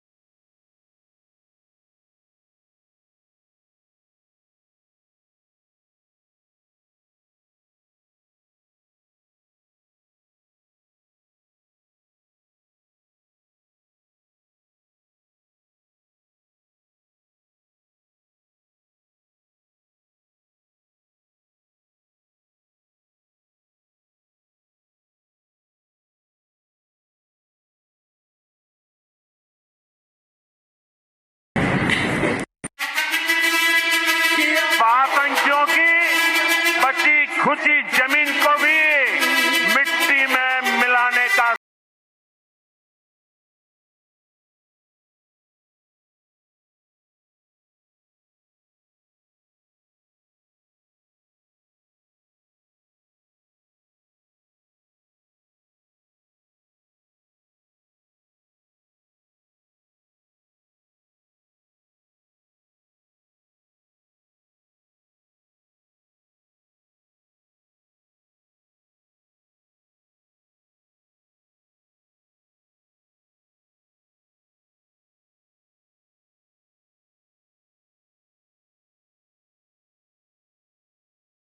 करती हूँ, उनसे बहुत thank you कहती हूँ कि उन्होंने मेरे पति की मौत का बदला लिया है।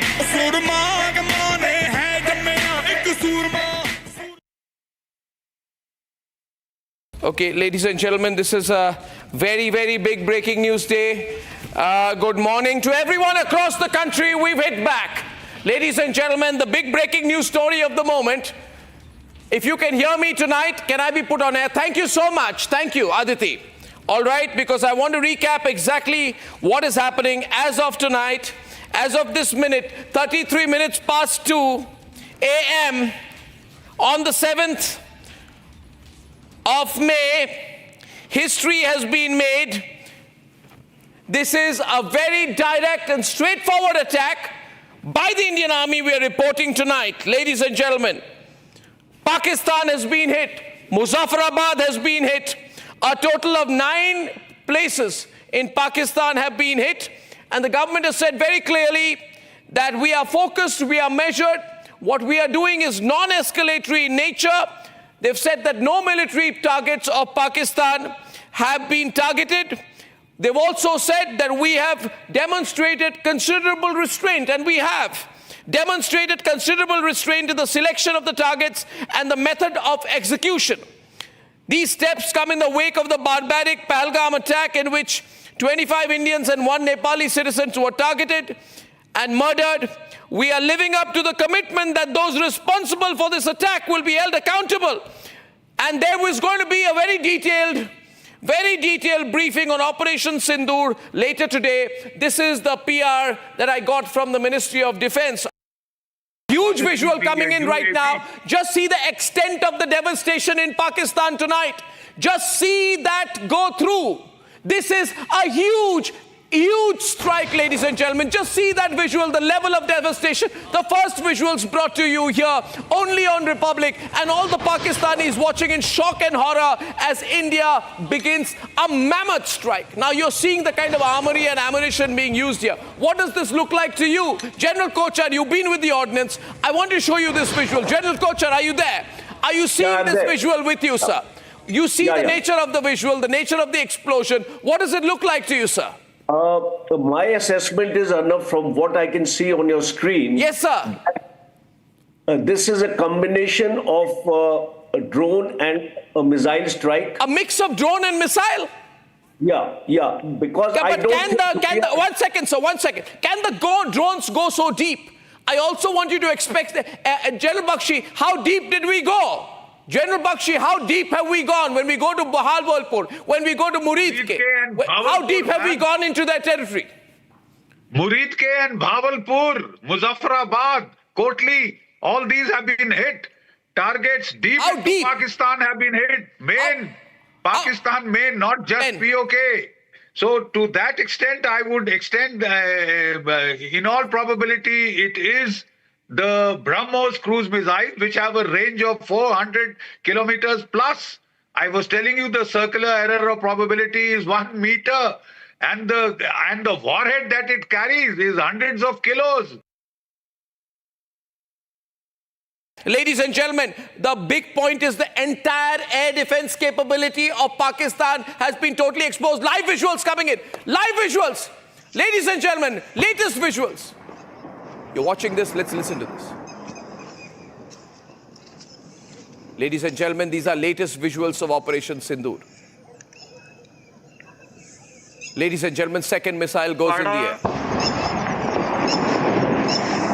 The third set of visuals, third set of missiles going into the air. The first live pictures of Operation Sindoor, ladies and gentlemen. You will remember this moment because you're seeing the firing straight on only the Republic Media Network. Ladies and gentlemen, only the Republic Media Network has brought you these visuals, these balls of flame. Let me show it full frame, please. Don't miss the moment. Do not go to the 6th window, for God's sake. Thank you. Ladies and gentlemen, I will play the visuals so you can watch and listen. The dramatic footage of the firing. Ladies and gentlemen, these are live shots of the firing. These pictures will be ingested. We'll play it once again. These are the visuals of Operation Sindoor being launched. We have seen 3 sets of what appear to be missiles, but I'm going to ask the military experts to deconstruct this. General Bakshi is looking very closely at it. It's like a ball of fire which goes deep into the air, and then we lose track of its luminosity. What are we seeing here? We'll circle those visuals. These visuals that you're seeing are probably, the orb that goes right behind the missile. This is the aftermath. We are seeing some incredible visuals on the Republic Media Network tonight. Ladies and gentlemen, the Pakistani threat is empty. The Pakistan are an incapable people. They have got an incompetent army. We are beginning to avenge them. Now, General Bakshi, what have we just seen? What have we just seen? Arnab, if you recall, going by military history precedents, Iran fired a barrage of missiles on Pakistan in the wake of that incident when the Baluchi Sunni insurgents had hit them. Right? And Pakistan's Chinese radars had totally failed. Pakistan had complained bitterly to China that your radars failed to detect the incoming missiles.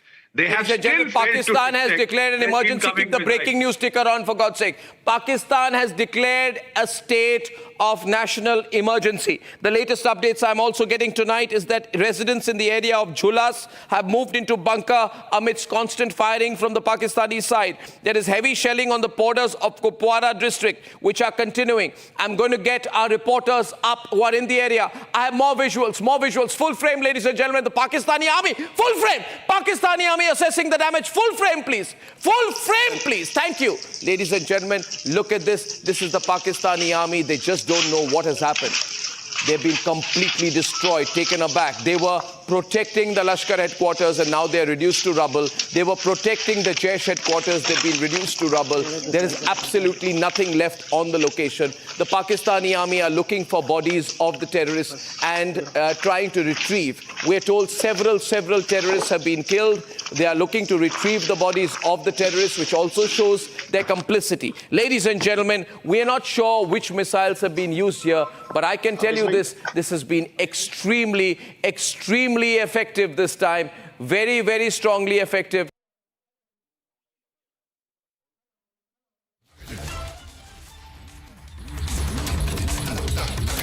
All right, we are getting one more breaking news development connected with Operation Sindoor, which is that the name itself, Operation Sindoor, was given by Prime Minister Narendra Modi himself.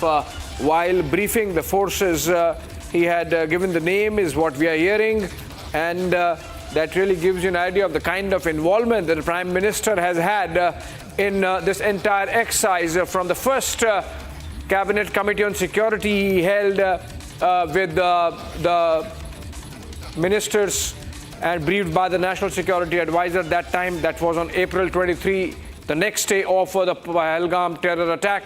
And then the second Cabinet Committee on Security, which cleared the military operation and India's response, and Operation Sindoor there. Now, more information coming in. Let's cut to that, go to that. And the information is that the joint operation, which was carried out by the Army and the Air Force, 7 of those 9 locations were targeted by the Army using loitering munition, or smart munition as it is called, essentially kamikaze drones carrying explosives. And out of those 9 locations, as many as 7 were targeted and executed using those smart munitions and kamikaze drones, as they're called in common parlance. The rest of them were taken down by the Indian Air Force using its scalp missiles. Rafales were used, and remember the difference between Balakot and this time is that we had Rafales, the beyond visual range 4.5 generation aircrafts, and that really made the difference.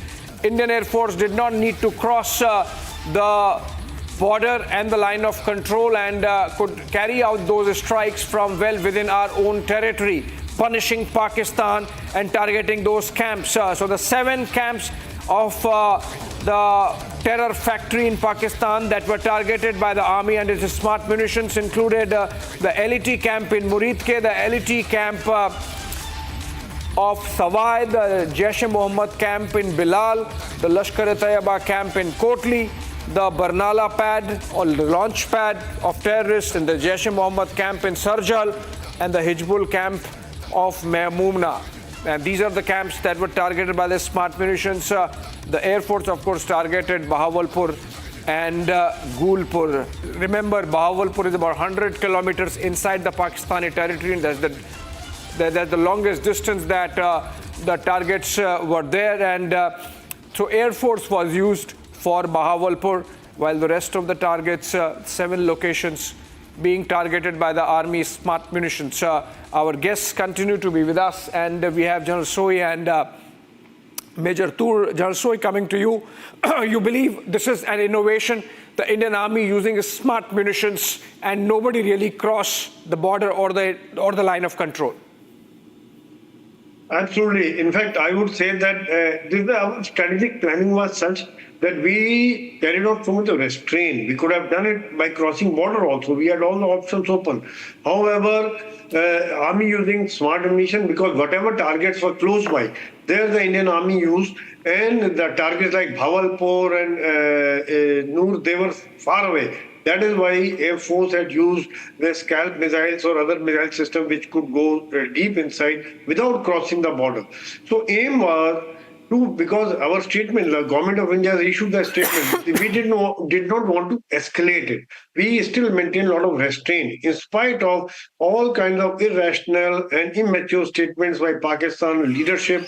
The ministers, they're talking of Indian Army will attack. They were talking in use of nuclear, but we did not bother about it, and we did our task in a very, very professional manner, strategic, and hats off to Army, Air Force, and the Navy on the other side, and of course our intelligence operatives and space, which gave us precise information.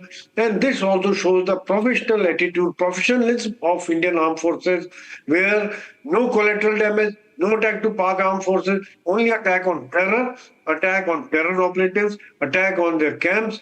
And so that the message goes loud and clear that we can go anywhere deep inside, how deep you are, you cannot remain hidden. And second thing, message was also there, we cannot, that we are not restricted by attacking only PoK. We can go to Punjab also. Jalsoi, we had that Saboot gang active just 2 days back also. And now, in fact, the confirmation is coming in from the Pakistani side. Look at this. Let's hear this man who's talking about Masood Azhar's Jaish-e-Mohammed headquarters having been targeted. He's confirming that from the Pakistani side. Listen to him.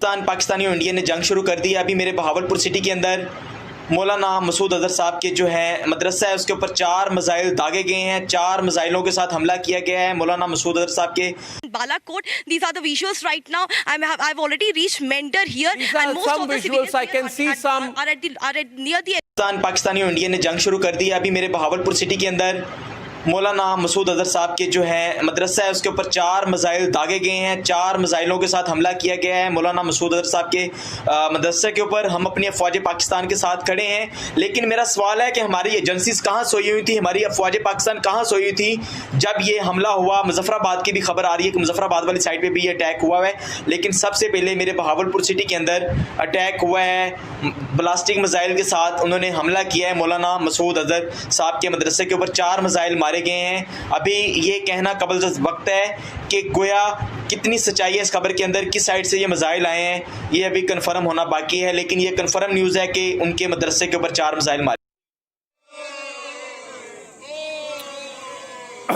All right, now obviously the day has started and the celebrations have begun across the country.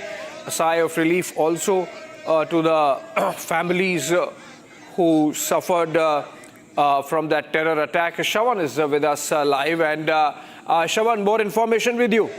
Well, Abhishek, I've now got the specific details of the targets. In fact, of the 9 targets, 2 were basically targeted by the Indian Air Force, Bahawalpur and Gulpur, because this happens to be the farthest location. That's almost 100 kilometers, and the other happens to be about 35 kilometers from the line of control. And that is the reason why the Indian Air Force basically carried out those precision targets. Scalp missiles were essentially used. Now, talking about the Indian Army, the breakup is like this. 7 locations that were targeted by the Army, which includes the Lashkar-e-Toiba camp in Muridke, the Lashkar-e-Toiba camp in Sawai, Jaish-e-Mohammed camp in Bilal, Lashkar-e-Toiba camp in Kotli, Barnala launchpad, Jaish camp in Sarjal, and Hejbul camp in Mehmoona.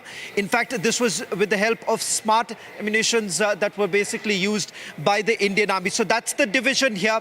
You're looking at about a straight away 70% targets which were carried out by the Indian Army, and rest 30% of with the Indian Air Force. But clearly there is a specific target, a specific reason why these camps were actually chosen. And Abhishek, the reason why we were told, especially as far as Sawai is concerned, this was the same very place from where several of the attacks that were carried out in Jammu and Kashmir were basically planned. And that is the reason why this terror launch pad was basically selected. So this is not, as I've been repeating, this is not about only avenging the Pahalgam attack, but the other terrorist attacks that have taken place in Jammu and Kashmir.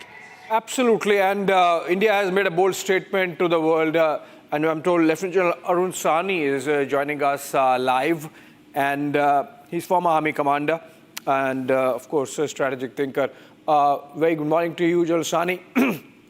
And your first comments, India has avenged the Pahalgam terror attack. Indian Army, Air Force carrying out a joint operation. Army for the first time using smart munitions, the kamikaze drones, and essentially handling majority of the targets that were hit last night. Yeah, good morning to you. I think it's a great way to start today when we finally see retribution being done, justice being given to those who were impacted directly by the 26, the people who died. I think for the families, for all those who felt totally hurt by this kind of an heinous act that had happened, I think there's full justice for those ladies. And I said, Operation Sindoor talks about it. The good part about it is that we have finally hit the nerve centers of the two major terrorist groups who have been creating havoc as far as the proxy war is concerned in India. We today have both the LET and the JEM camps being hit, and not really just their launch pads, but their, as I say, the nerve center from where they conceptualized, where they had the people sitting. I think that's the way it should have happened. So I think we've been extremely selective in the targets that were done. And I think kudos to the armed forces and the people in chair today, the political leadership for having taken this very bold decision. It makes a statement to not just Pakistan, but rest of the world. As External Affairs Minister S. Jaishankar said that zero tolerance to terror is what the world should be talking about now. General Sahni, you think Pakistanis are going to be in any position to respond in any manner? Although, of course, our forces are absolutely in a state of alert, and the Air Force is, in fact, carrying out huge exercise along our Rajasthan border. So let me just put it like this. I think the selection of targets have been such that we've actually only hit the terror camps.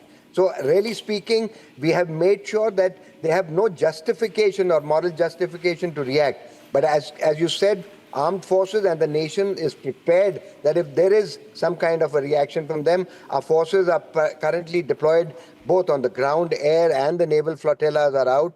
So I think we are prepared to take on anything that they want to do in case they decide to escalate. But I think the selection of the targets has been very, very appropriate. You have hit the nerve centers of the terrorist infrastructure that exists, supported by the deep state.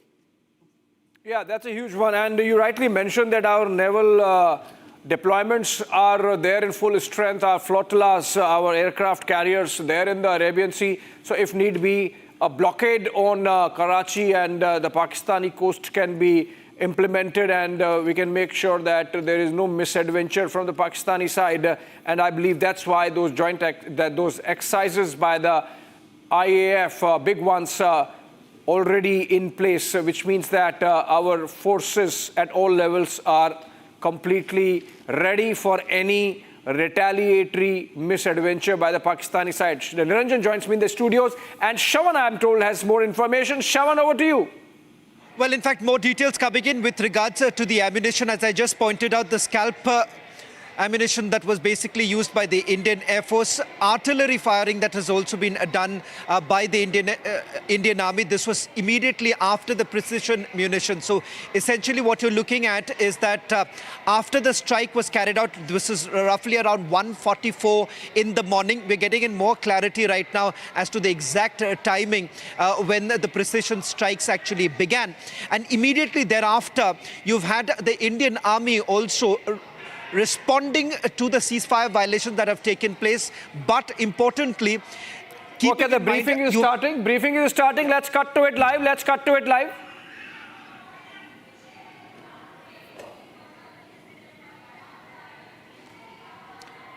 Okay, we are told that these are just test visuals, essentially checks going on as a preparation to the briefing that is slated to take place at 10 a.m. You see officials from various ministries, the Ministry of Defense, and some defense officials also, officers also.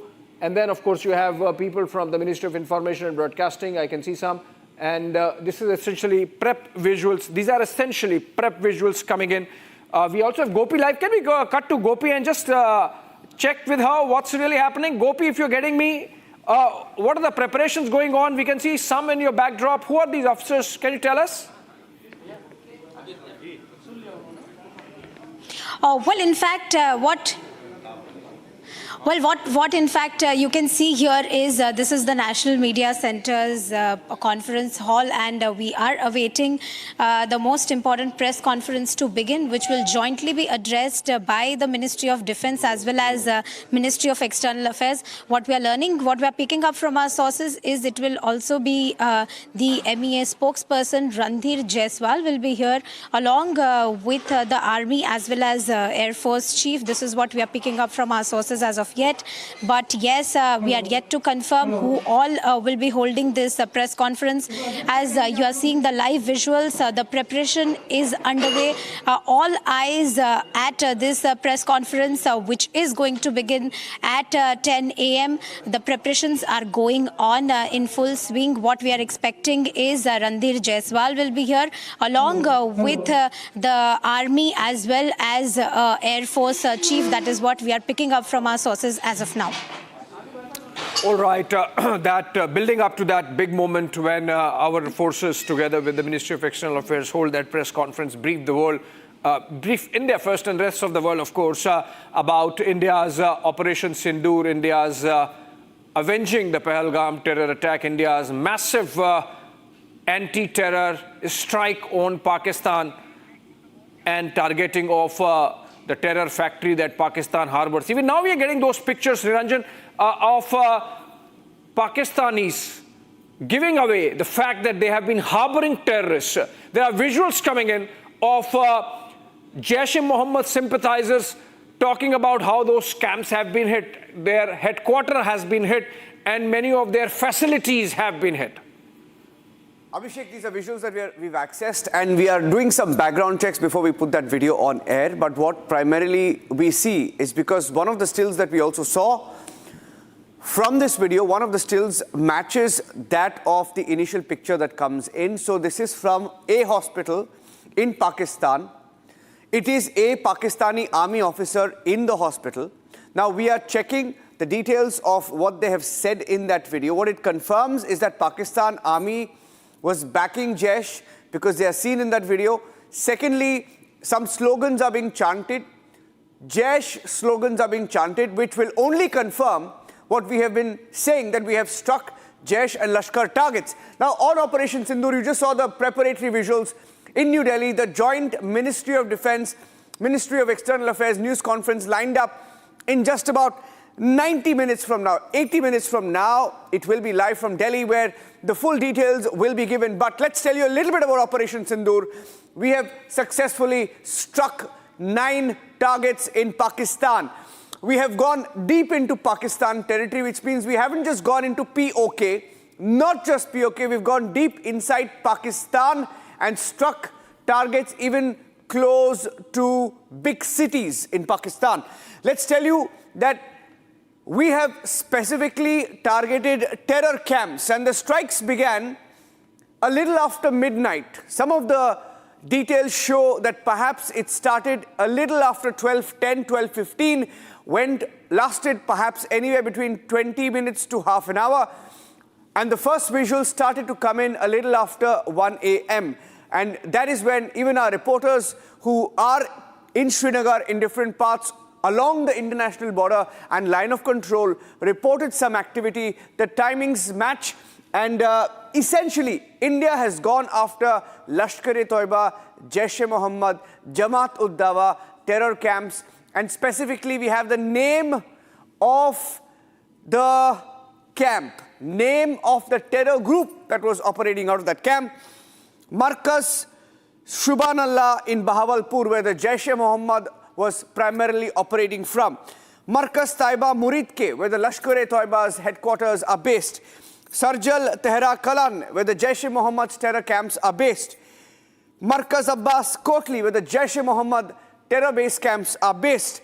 Maskar Rahil Shahid in Kotli, where the Hizbul Mujahideen camps are based. Shawain Allah camp, Muzaffarabad. Sayyidna Bilal camp, Muzaffarabad, where both the Lashkar and Jaish-e-Mohammed have been operating and have been trained respectively, not just to carry out the Pahalgam attack but many attacks in the last 2 to 3 years. Abhishek, we are picking up more details. We've been told the Prime Minister was monitoring situation since 8 p.m. But we know that, of course, the NSA, he had met the NSA last evening. We saw the pictures that came in. There have been 10 to 12 meetings that have taken place at the Prime Minister's official residence. Give us more details of the planning, the monitoring that took place. Shravan and Abhishek. Abhishek, you can take that one. Well, you see, so the operation, the contours of the operation started taking shape, Niranjan, immediately after the first Cabinet Committee on Security, the entire operation being helmed by National Security Advisor Ajit Doval, the service chiefs getting in terms of their own operational involvements and the coordination. There was a war room in place coordinated by the Office of the Chief of Defence Staff, and everything was put in place. In fact, we had this information that something is going to happen immediately after 5th of May, and exactly next day this has happened. Indian Army, Indian Air Force and the Indian Navy in a joint operation executing Operation Sindoor. Indian Navy, of course, did not actively participate in hitting the targets, but they were involved in holding Pakistan, pinning down Pakistan insofar as the coastline is concerned, and their defense forces on that side are concerned. Indian Air Force hitting targets as far as Bahawalpur, which is 100 kilometers inside the Pakistani territory, and Indian Army using smart munitions, as they are called, loitering munitions. Shravan has more details, in fact, about the kind of ammo India has used in these attacks, both the Army and the Air Force. Shravan, if you can share some details before, of course, that press conference, by which time we will have more and more information about the exact minutiae of the Operation Sindoor executed by India and our armed forces. Well, in fact, Abhishek, the inside story of Operation Sindoor, remember, this is something that was spearheaded by the National Security Advisor with a special team from the 3 services. Now, the targets, as we have already pointed out, the details of each of these places and the significance of each of these camps that have been targeted. In fact, after it was basically selected, you've had the NTRO basically putting out a full-fledged surveillance that was actually carried out to basically look at the presence of a terrorist at these very locations. In fact, there are more specific details about each of these terrorists belonging to the Jaish-e-Mohammed as well as Lashkar-e-Toiba, and their movement was largely, targeted by when this entire discussion was actually taking place off the very locations. And thereafter, the discussion that actually took place was with regards to how exactly it would be targeted, because the idea was to carry out all of this from within our boundaries, and the fact that this sends across a message that we can very well carry out precision strikes without violating any of the airspace or the sovereignty of a country, and because that's again a diplomatic issue, and that was well taken care of. After which we are given to understand is when the Prime Minister was essentially briefed about each of the details of these very locations, and perhaps the ramification of it, given the fact that this time it was no longer limited to just terror launch pads. This time, as the Prime Minister said, they wanted to dismantle the entire terror ecosystem. That is the reason why it wasn't limited to Jaish-e-Mohammed as well as Lashkar-e-Toiba, but it was also Hizbul Mujahideen, because remember, Hizbul Mujahideen, despite being a fledgling terror group, you've still had them targeting and ensuring that nothing is left. Yeah, absolutely. And let me get in General Sani again once more. General Sani, India has effectively really raised the bar in terms of our response. So look at Uri surgical strikes, then the Balakot air strike, and now this massive Operation Sindoor. I think Pakistan should get a message that this far no further. If they do anything of Pahalgam kind attack in future, the escalation would be much higher. A benchmark has been set. You're absolutely right. I think the most important thing is, by saying terrorist camps, I think we actually downgrade the impact of the targets that have been selected. You actually hit the nerve centers. You have the places where this whole thing was conceptualized, and that is where I think the messaging goes, that every time you now do this, we will get in deeper. Distance doesn't matter. We have the wherewithal. And I think what you have seen in the last about 4 to 5 years is that today the capacity to be able to carry out standoff attacks has improved, whether it is with loiter munitions, whether it is with the standoff missiles which the aircrafts have, or what we have with the arsenal that is available on our ships today. So you're absolutely right. The messaging is there that you've crossed a red line, and hereafter, thank you very much. If you try this, we will keep coming back to you. And I think that is where the message is. We are going to sustain this kind of activity every time you try and raise your head till you stop supporting this terrorist, financing this terrorist, and supporting them in their endeavors to try and create chaos in our country. I think that's where the whole messaging goes. And I think what this shows is the capability and the capacity of the armed forces to be able to carry this out. I think the synchronization is one aspect, but more importantly, today you have the wherewithal to be able to do this, sitting very much within your own boundaries, without transgressing the LOC or the international border, but hitting targets which actually materially will affect this whole terrorist infrastructure as far as Pakistan is concerned. And it's unfortunate that those military officers who are supporting this kind of initiative may have been there in the camps of JEM as well as the Hizbul Mujahideen or the LET are being part of the collateral damage. I do not see any justification, moral justification for Pakistan to react, but let us be very sure there will be a reaction like it happened last time, and the country needs to be prepared. Our defense forces, the armed forces are fully ready, so I don't think we have to worry on that, but we have to make sure that those living along the borders are a little more conscious, and these drills which have been initiated since yesterday will actually tell them that they need to take action every time there is the necessary signaling from the government of India. Right, sir. Thank you so much, Jarsani, for joining us and that perspective. India really setting a benchmark now in terms of our policy of hot pursuit. Whenever terror attacks happen from Pakistani soil, we'll go right there in and target the terror infrastructure, dismantle it as we have done it this time with Operation Sindoor, Niranjan. Abhishek, now I'd like to play out a few clips because we've been live since 1 a.m. Since 1 a.m. we've been rolling live here on Republic TV. And in the course of our broadcast, as those pictures came in, we had our editor Arnab Goswami as well live in the studios. Of course, he will be back in a few minutes. But as those videos came in, something inside all of us, as those pictures came in, just charged us up. I want to play out some of the videos. When the first video came in, when the impact was shown on television and how Pakistan tried to retaliate but failed, here are some of the clips from our coverage earlier today. One set of visuals, I'm not sure of the location, but this is probably of the firing. We play this again. Live firing. This is the firing that happened.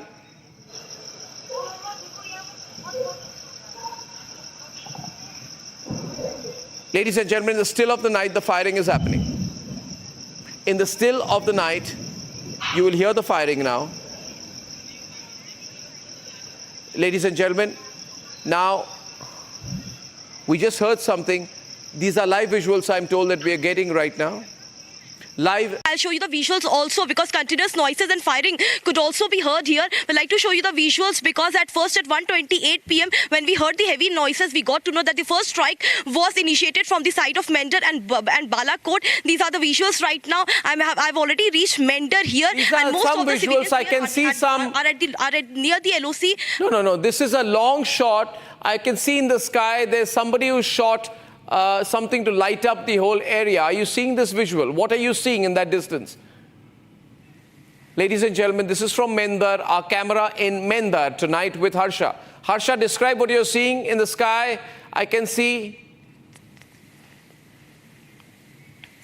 And then we are continuously hearing heavy shelling and this firing and this firing and this firing continuously. We have seen this firing from two sides. Near Mentor, there's one side of the area, Surankot, and the other side of the area is Degbar. And right now I'm in the middle of the Mentor and continuously such firing Can you want to hear that? Please, 1 minute. Harsha, 1 minute. And right now, Harsha, we are seeing some shelling. What we are showing you tonight is some shelling that's going on. This is in Mendhar. General Bakshi knows this area like the back of his hand. Samar knows this area. Samar and General Bakshi on the screen. Can you keep your camera to what those pictures and not on yourself, please, right now? Can you move? Tell your camera person to show what's behind you. Thank you very much. Okay, what are we seeing here? Thank you. Zoom in on that. Thank you. That's much better. What are we seeing here? General Bakshi, what do you think? I would reckon these are flares, especially the very bright one was flares. When you are not sure of what is happening, the ground troops start firing flares to light up the area in front of them. That's a flare, I think. That is a flare. This is a flare from our side? A flare no, from flares would be from the Pakistani side to find out what the hell is going on. Acha, Arnab, I have a very important piece of information. Bawalpur is 565 kilometers inside Pakistan. So quite obviously our jets have been used. Our fighter jets have been used to fire a cruise missile. I think it is the Rafales that could have hit Bawalpur. Are you saying, sir, that there is a possibility that the Indian Air Force has gone 560 kilometers inside Pakistani territory to do this? Not necessarily they have to go in that deep. From a standoff range, they can fire that missile. It might entail some level of penetration. The French cruise missile on the Rafale has this range 500 to 600 kilometers. So I think Bawalpur has been definitely hit by the Air Force cruise missile. The other targets in Muzaffarpur and Kotli, etc., have been hit by either the army cruise missiles, or they could also have been hit by, I think those are within 120 kilometers. They could have been hit by smaller range missiles also. We have a whole range of them. Okay. I have with us tonight Saurabh Dwivedi, brother of Shubham Dwivedi. Saurabh, good morning. And Shubham was killed by these terrorists in Pahalgam, right? And we've just got the news, Saurabh, that India has hit 9 locations, including the Lashkar headquarters, including the Jaish-e-Mohammed headquarters. This is the first time since then that I'm speaking to a victim's family. I'd like your thoughts. We've just got the news. And it's called Operation Sindoor. Arnab, this is a true homage to my brother by the government. Through you, I would like to thank PM Modi, Home Minister Amit Shah ji, the whole Indian Army, all 3 defense forces. This is a true homage to my brother. My whole family is in debt. And I have my brother here sitting with me. I have my whole family here sitting with me. They took away my bhabhi's sindoor, and Indian Army has returned her the respect, the vengeance she wanted, and whole family will always be in debt to the government, to the armed forces. Is your family watching this? When did you first hear? Yes, we got the news as soon as the strike happened. A lot of calls came, and everyone, they told us that this is the true homage.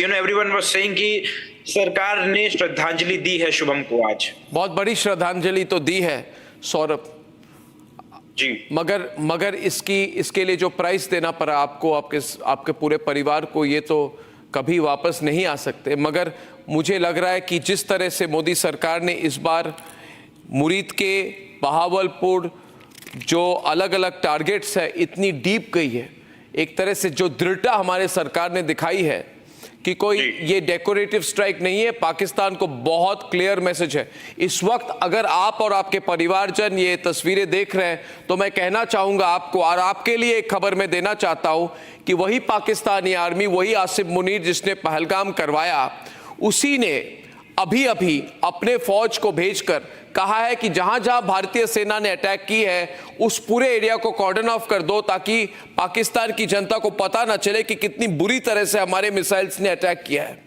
We have hammered them so badly. I want to tell you, Saurabh, it is total devastation. It is the main headquarters. They don't know, they did not expect. ये पिछले 12, 13, 14, 2 हफ्तों से एक ही बात कह रहे थे, करना चाहते हो अटैक तो आके करो। मगर जिस रात अटैक हुई, ये टोटली अनप्रिपेयर्ड है सौरभ। इनकी एयर डिफेंस एस्टैब्लिशमेंट टूट चुकी है। ये सिर्फ वहां पे निहत्थे लोगों पर अटैक कर सकते हैं। ये कायर पाकिस्तानी सिर्फ निहत्थे इनोसेंट टूरिस्ट को मार सकते हैं। मगर जब इंडियन आर्मी बाहर आती है और ये जॉइंट ऑपरेशन है Saurabh, I want you to tell your family, this is a joint operation of the Bharatiya Vayusena and the Bharatiya army. This a big operation, big operation. Arnab, मेरे भाई की शहादत पूरे देश को एक तरफ जोड़ेगी। अगर पाकिस्तान युद्ध करेगा तो हम उसको बहुत बुरी तरीके से हराएंगे इस बार उनको खत्म कर देंगे सौरभ। हमने फायर पार तो अभी शुरू किया। मैंने आज कहा, जब ये अटैक हुई, मैंने कहा कि ये मुरीद के में तो हमारा ट्रेलर है, बहावलपुर में हमारी फर्स्ट चैप्टर है। अगर पाकिस्तान हिम्मत करे, इसके बाद मुझे नहीं लगता करेगी, सिंबॉलिकली कुछ कर सकती है, मगर इस बार छोड़ने वाले नहीं है। समरपाल तूर, कुछ कहना चाहते हैं आप? हमारे रक्षा विशेषज्ञ कुछ कहना चाहते हैं आपको? समरपाल तूर, सौरभ द्विवेदी जी को कुछ कहना चाहेंगे? उनकी पूरी परिवार आज इसको देख रही है, क्या करेंगे वहां करके? सौरभ, मैं आपको विश्वास दिलाता हूं कि जो आज जवाब दिया है बहुत ही सोच समझकर प्लानिंग के साथ दिया गया है। अगर दुश्मन इस बात को आगे बढ़ाएगा तो मैं आश्वासन देता हूं कि शायद मैं इस टीवी स्क्रीन पे भी ना हूं, क्योंकि मैं भी जाऊंगा जंग लड़ने के लिए। तो आप फिक्र ना करें, और हम सब आपके परिवार के साथ इस वक्त खड़े हैं और पूरी जिंदगी भर खड़े रहेंगे। हम ये कुर्बानी और ये शहीदी कभी नहीं भूलेंगे, और अपने मरते दम तक कोई भी हिंदुस्तानी, आपके परिवार ने जो खोया है वो हमारा लॉस है, हम सब का नुकसान हुआ है, और हम सब आपके साथ कंधे से कंधे मिलाए खड़े हैं इस मुश्किल वक्त में। और आप अभी बस मैं इतनी दरख्वास्त करूंगा कि आने वाली पीढ़ियों को एक ये मिसाल बने, और लोग जय हिंद के नारे लगाएं और विश्वास। भारत माता की जय, भारत माता की जय सौरभ, भारत माता की जय, भारत माता की जय, भारत माता की जय। इस बार नहीं छोड़ेंगे। और सौरभ, हम पूरी तरह से आपके साथ हैं, हम पूरी तरह से आपके साथ हैं। बहुत बहुत धन्यवाद आपके पूरे परिवार को। पूरा भारत आपके साथ है, पूरा भारत आपके साथ। We're expecting a news conference from the MOD and MEA. It's a joint briefing in New Delhi with full details of Operation Sindoor. Meanwhile, Gursimran sharing some details. He also brought in some pictures of the firing by Pakistan, the shelling across both the international border and the line of control. We're getting in some details now that 8 civilians have been killed. So Pakistan trying to take aim at civilian homes on the Indian side. We will wait for an official word on that. Unofficially, there are Indian casualties. Many have been injured, including women whose pictures came in earlier, as Pakistan trains its guns towards civilian areas now. Lieutenant General Nitin Kohli also joining us on the broadcast. General Kohli, Pakistan has tried to give a response in terms of shelling. Their retaliation has been limited to that after their air defense systems have failed overnight. Yes. Good morning. You see, the Pakistan has been given a very strong message. They've been hit very badly. Now, since the army has created over a period of time an image of larger than life, and they claim that they are the only saviors, they certainly need an off-ramp. So this firing which has been going on, like cowards, they've been firing on civilians. So they will find some excuse. Their ISPR will also keep working, and some false news will also coming, which are already coming since morning, that 2 our fighter aircrafts have been brought down, and one of the brigade headquarters gone. I heard it in the morning also, which is absolutely false. So they are doing this basically to save their face. But their masters will also get the message, and their handlers, those who are behind, especially Mullah Munir, he would have got the message that whatever he has said and whatever he initiated, he has to face the consequences. And it's only a question of time. If this keeps happening, they will lose their credibility very badly. In any case, people there are not very fond of army there. It's not like Indian Army, the way people respect them and the way they conduct themselves. They are especially their senior officers are quite corrupt. And the way they treat their own civilians at Balochistan or KPK, the way they've been doing it, they've been firing on them. The people are disappearing from there. So they don't have too much of respect for them. But this time, which they never expected, in Punjab they've been hit. Their terror infrastructure has been hit. And very brilliantly, we have chosen the targets. If you ask me, these are the bold targets. And in an excellent manner, these targets have been chosen. We have not hit their civilians. We have not hit their military. So there should not be any escalation. We have given them an exit route. So now it's for them to sort of play their card. But you see, they were done their war gaming before this, the way we have done it. They also know that they really cannot fight with us. They do not have the wherewithal for doing all this. It may be in terms of the military wherewithal, ammunition, etc., economy, but even the international support, even their domestic support, everywhere they are lacking. So they know their limitations. So they will do a stunt like this only. They will hit some civilians and claim their victory. Thank you. Sir, you've been live since 1 a.m. and our editor-in-chief, Arnab Goswami, has been leading the coverage. I want to show some of the clips of when the pictures first came in. At different stages of this coverage, when the videos came in, when we realized it was not just 1 or 2 strikes, there were 9 targets. This is the first time. This is the first time that the videos came in. But before that, I think the government has also put out a video to avenge the Pahalgam terror attack. I'm playing out a short clip that the government put out this morning. आतंकियों की बची खुची जमीन को भी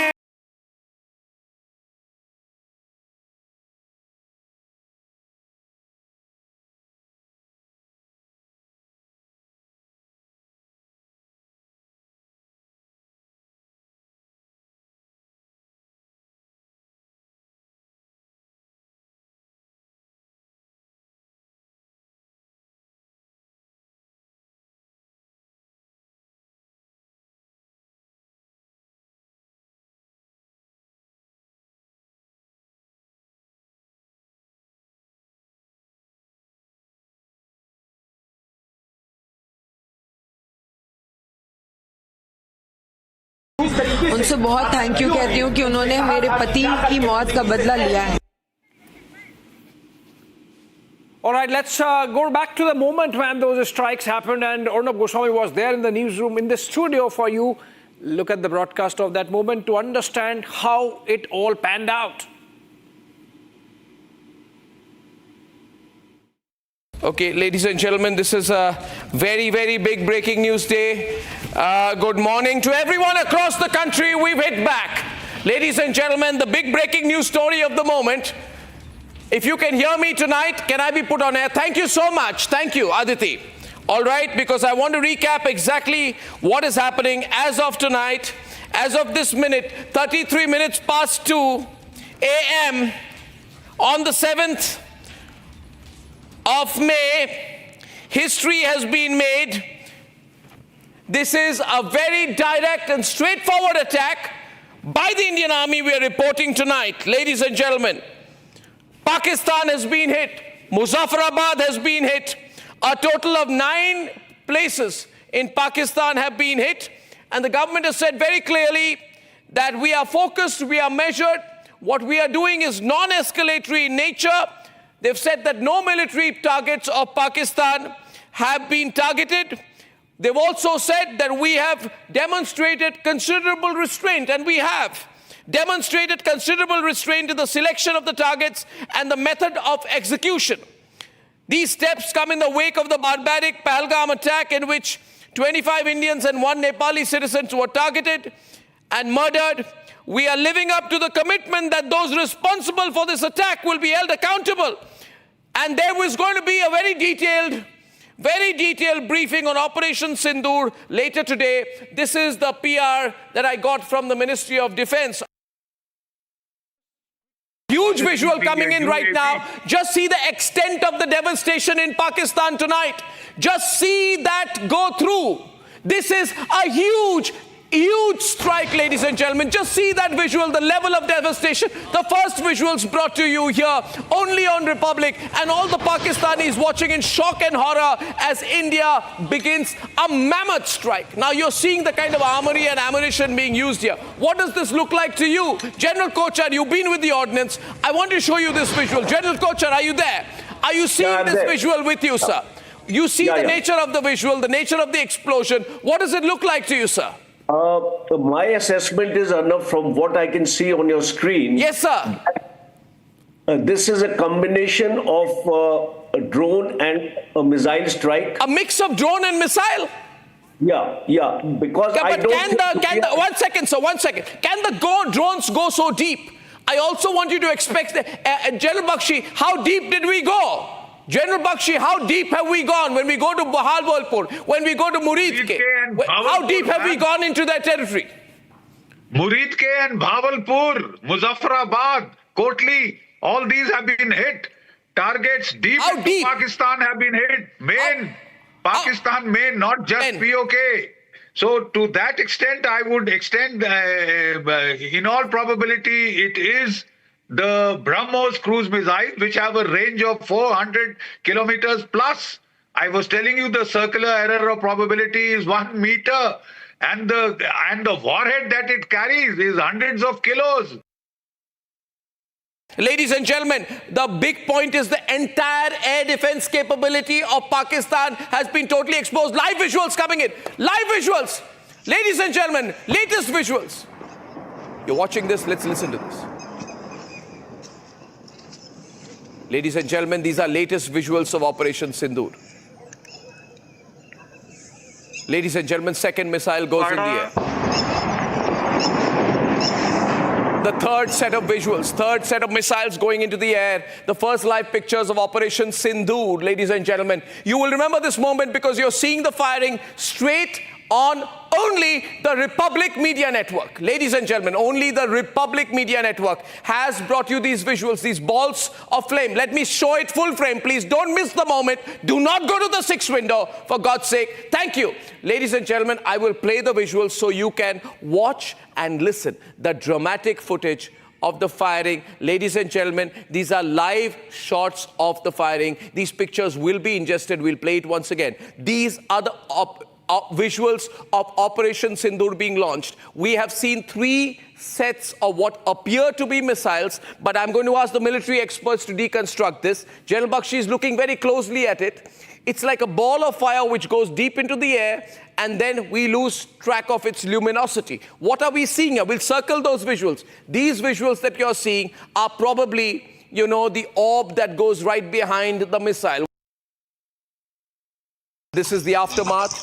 We are seeing some incredible visuals on the Republic Media Network tonight.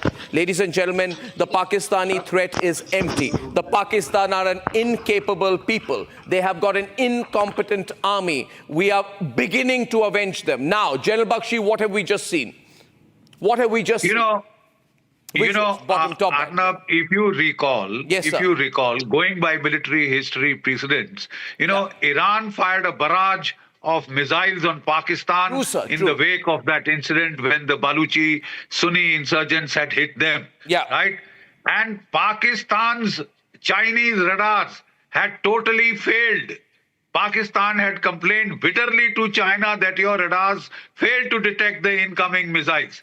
They have still Pakistan has declared an emergency. Keep the breaking news ticker on, for God's sake. Pakistan has declared a state of national emergency. The latest updates I'm also getting tonight is that residents in the area of Jhulas have moved into bunker amidst constant firing from the Pakistani side. There is heavy shelling on the borders of Kupwara district, which are continuing. I'm going to get our reporters up who are in the area. Ladies and gentlemen, look at this. This is the Pakistani army. They just don't know what has happened. They've been completely destroyed, taken aback. They were protecting the Lashkar headquarters and now they are reduced to rubble. They were protecting the Jaish headquarters, they've been reduced to rubble. There is absolutely nothing left on the location. The Pakistani army are looking for bodies of the terrorists and trying to retrieve. We're told several terrorists have been killed. They are looking to retrieve the bodies of the terrorists, which also shows their complicity. Ladies and gentlemen, we are not sure which missiles have been used here, but I can tell you this has been extremely effective this time. Very strongly effective. One set of visuals, I'm not sure of the location, but this is probably of the firing. We play this again. Live firing. This is the firing that happened.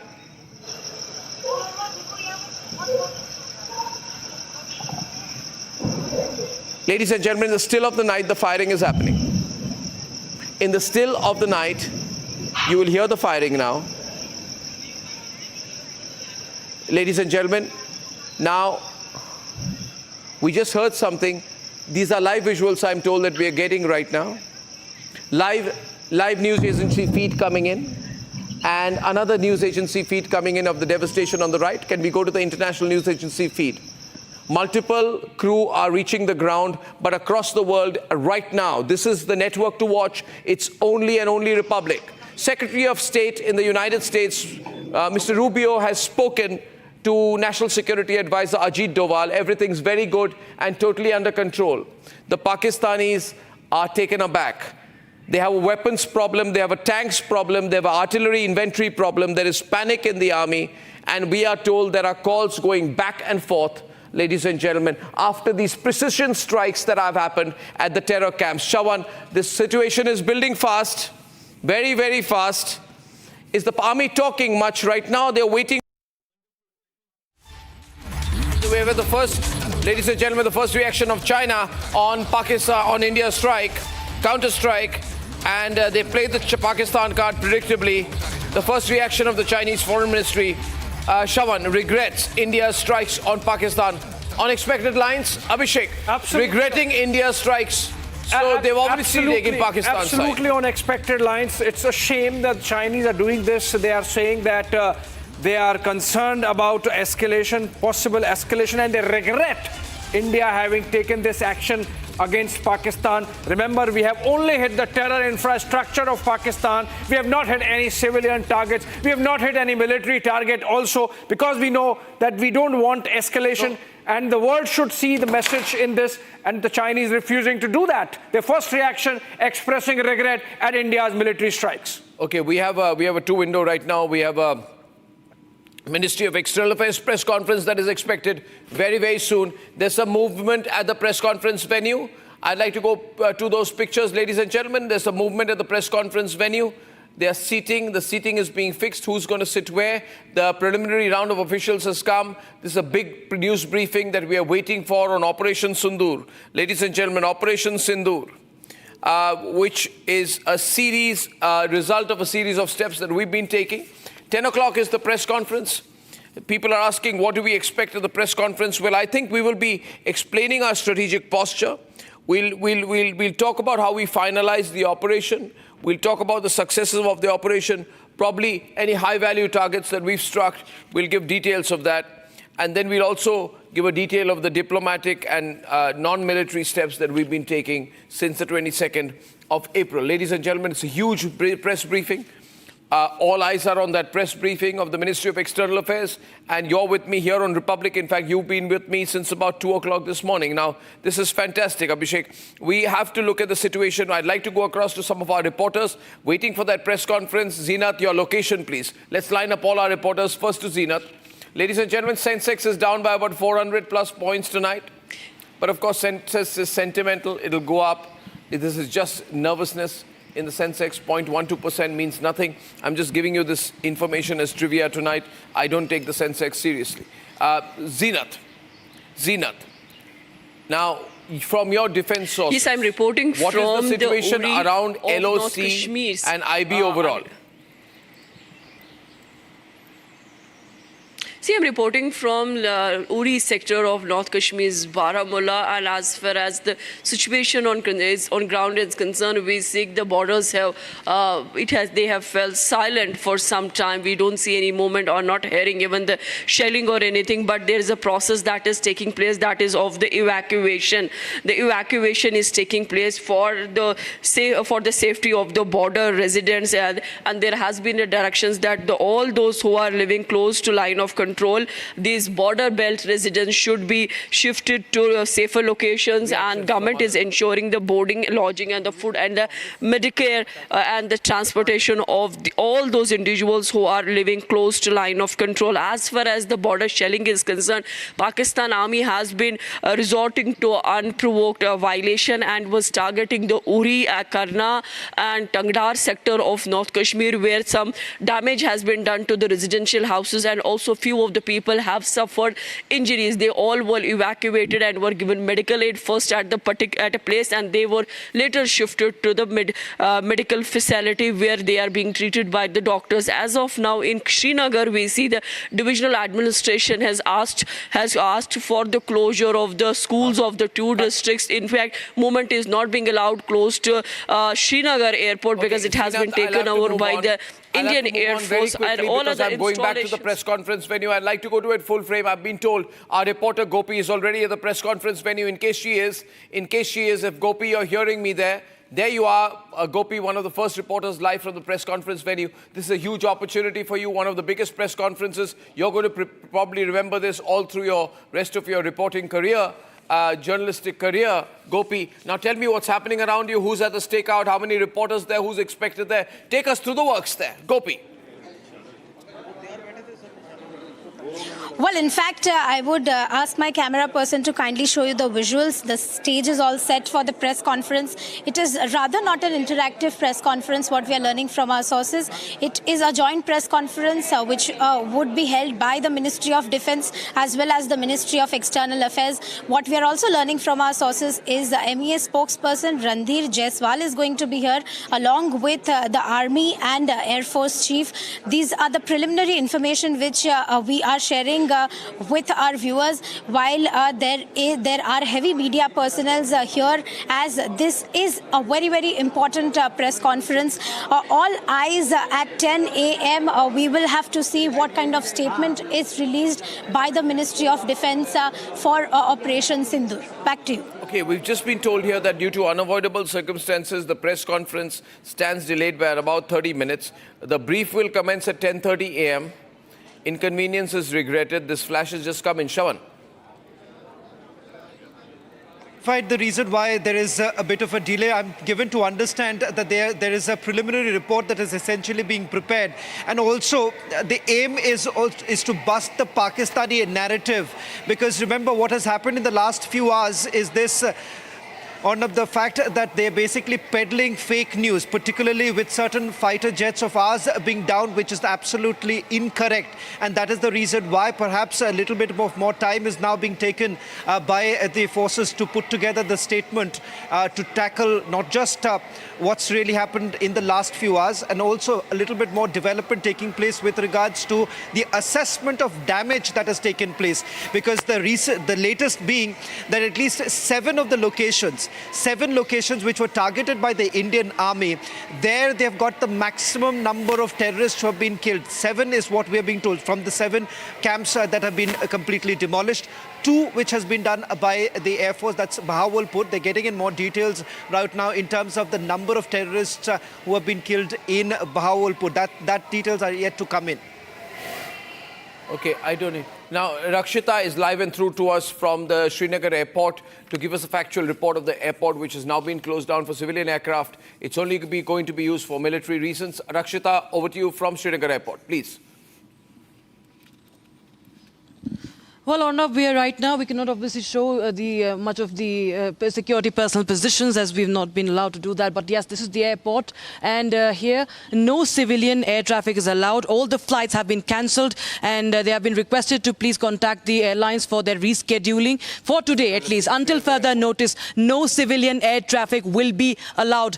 Also, of course, we see that there is minimal movement. We only see more of the security personnel that are here, and we do see their vehicles coming in and out. There is an absolute lull over here as we speak. There is no flight hovering up. And yes, as we were talking about also the press conference, the Indian Army and the MOD will be holding that press conference. Very importantly, the message will be sent out to Pakistan, to the terror groups as well. And there will be a briefing about the tactical and strategic objectives of this precision strike, assessment of damage inflicted on the terror camps and the terror infrastructure, and the clarification on the civilian impact will also be done. So this is the latest update we have. The future plan of action, of course, this cannot be revealed. The strategy will not be, of course, revealed, but the posture could be somewhere, outlined in this very important press briefing that everybody has their eyes on. We understand that it could have the CDS or the IAF Chief of Air Staff, but yes, senior officials will be there, senior officers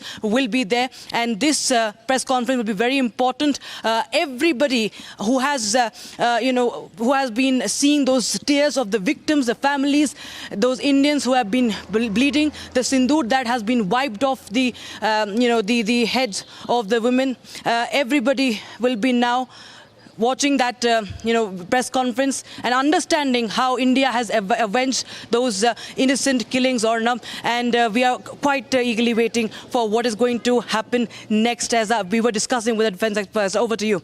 Yes, absolutely. Viewers, now, we have been doing a multi-pronged operation. By the way, that press conference has been delayed for a while, and we would like to go across to our esteemed guest this morning. Yeah. We have with us, we have General Asthana with us. Good morning, General Asthana. Arnav here. Can you unmute yourself, General, please? Good morning to you, and pleasure talking to you at a historical occasion of today. What a day it is, General Asthana. I agree with you. What a day this is, right? Now, in military terms, let's go down to brass tacks. What do you expect the Pakistanis to do now? What can they do? The Pakistanis have no choice but to retaliate. And this was very well calculated, because what we have done is a very professional military strike. And this strike is purely onto the terror camps. It's a very matured decision and a very professionally conducted strike in a manner that it is a standoff strike. Nothing has crossed line of control. The targets have been pinpointed and have been precisely targeted. And the best part is the surprise aspect.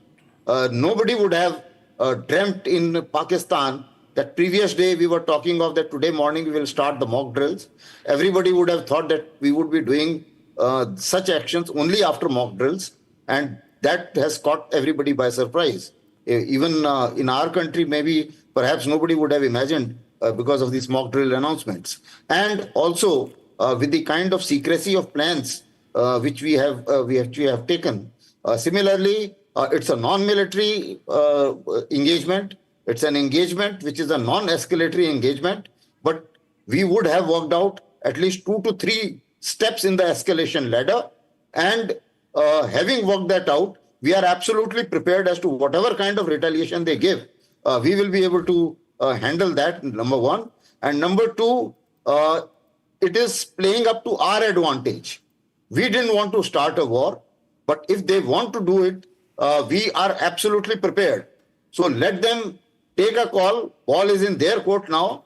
We have avenged the response to the dastardly attack in which they have killed our innocent people.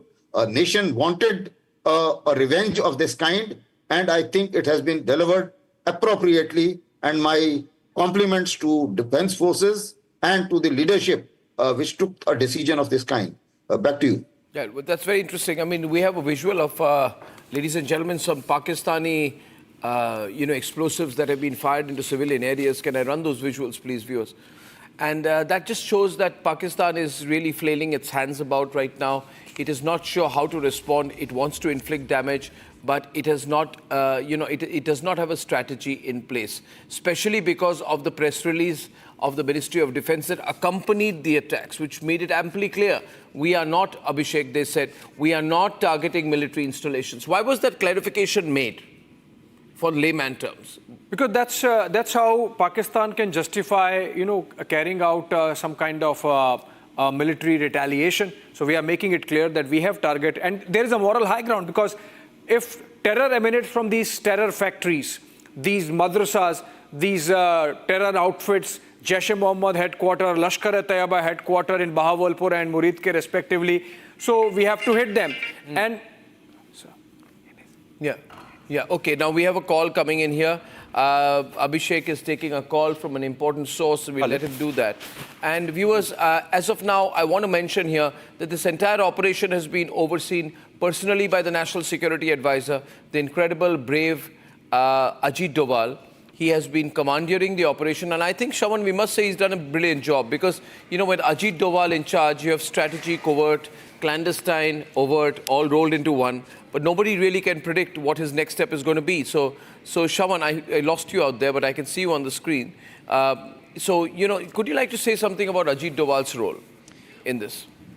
Well, in fact, this morning when we were basically trying to get more details of how this operation looked like, what we've been able to pick up is this, that the National Security Advisor basically created a special team which included members of the three forces, the three services who were part of it. In fact, the National Security Advisor's clear message was this, that this is not going to be about just avenging Pahalgam attack, but the multiple terrorist attacks that have taken place in Jammu and Kashmir starting for almost a year. And that is the reason why, if you look at some of these terror launch pads and these areas, like for example Sawai, it is the same very terrorist launch pad from where at least 4 terrorist attacks were planned, conspired, hatched, and that is the reason why the NSA was very clear. The entire ecosystem will be dismantled, and that's how the list of 9 targets were selected. We are then told that the NTRO was roped in by the National Security Advisor to basically look into the surveillance of these very 9 sites. Over the last few days, the surveillance was essentially done. In fact, one attempt was actually already been made by our forces, but there was last-minute certain changes that were actually brought in. Only thereafter, you've had the DGMO and others basically playing an important role in finalizing these very sites, and a coordinated attack assault was also carried out. In fact, the decision was taken that the Indian Air Force is basically going to target the farthest locations. That's why Bahawalpur and Gulpur are the 2 farthest locations that were targeted by the Indian Air Force. The rest of them was given to the Indian Army because they could have then used the smart munitions to carry out the target precision. All of it, remember, is something that was conceptualized by the National Security Advisor, and of course, you've had the forces included.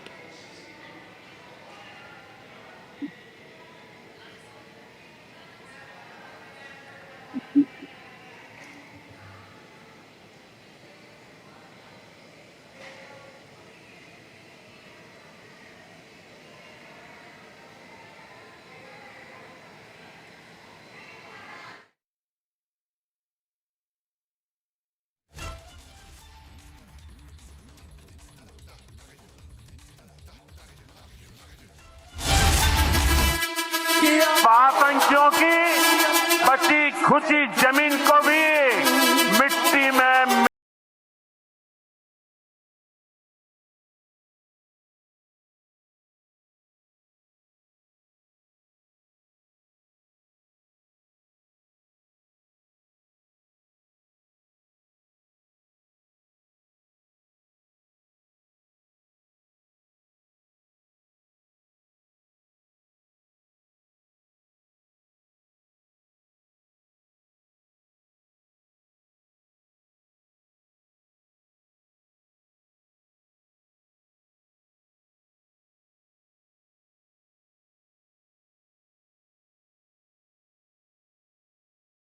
उनसे बहुत thank you कहती हूँ कि उन्होंने मेरे पति की मौत का बदला लिया है।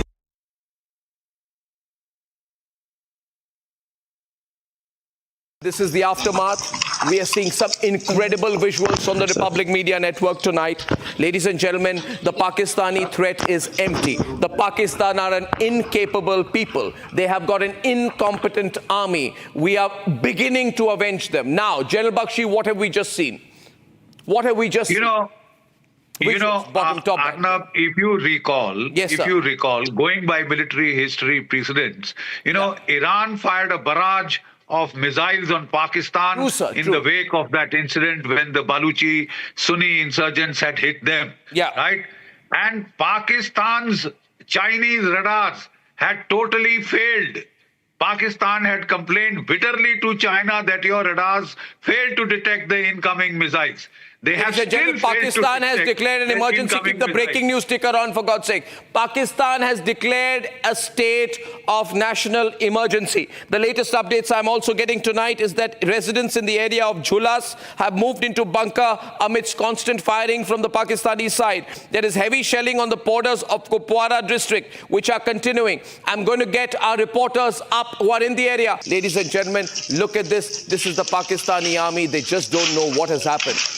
They've been completely destroyed, taken aback. They were protecting the Lashkar headquarters and now they're reduced to rubble. They were protecting the Jaish headquarters. They've been reduced to rubble. There is absolutely nothing left on the location. The Pakistani army are looking for bodies of the terrorists and trying to retrieve. We're told several terrorists have been killed. They are looking to retrieve the bodies of the terrorists, which also shows their complicity. Ladies and gentlemen, we are not sure which missiles have been used here, but I can tell you this has been extremely effective this time. Very strongly effective. One set of visuals, I'm not sure of the location, but this is probably of the firing. We play this again. Live firing. This is the firing that happened.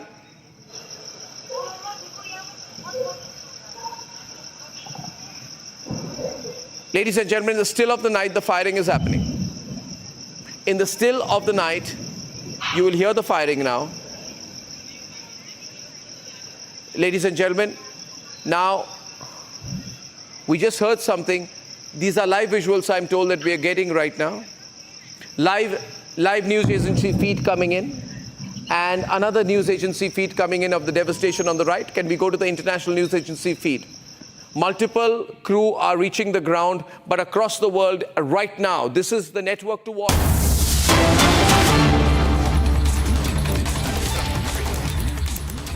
A red alert has now been issued in Uttar Pradesh after Operation Sindoor. Remember, we've also been on high alert. The Border Security Force has also issued an alert along the international border at this point in time, as the cross-border firing still continues along the international border as well as the line of control. So important to point out here, as what we are essentially looking at, two things. One, the cross-border firing which continues as we speak, and the matter is being looked into. We are also getting more details, more breaking news now coming in. We're just taking through all these images that are now coming in. We have, in fact, what you're seeing right now on your screens, the damage that has been inflicted upon the Pakistanis right now. On your screens, I'm going to take you one by one with each of these target list that has been accessed by us. First is from the Marcus Subhanallah Jaish-e-Mohammed, Bahawalpur, Punjab, Pakistan. That's on your screens right now. Let me just also go back to the breakings that we have just got right now with regards to the operation dossier.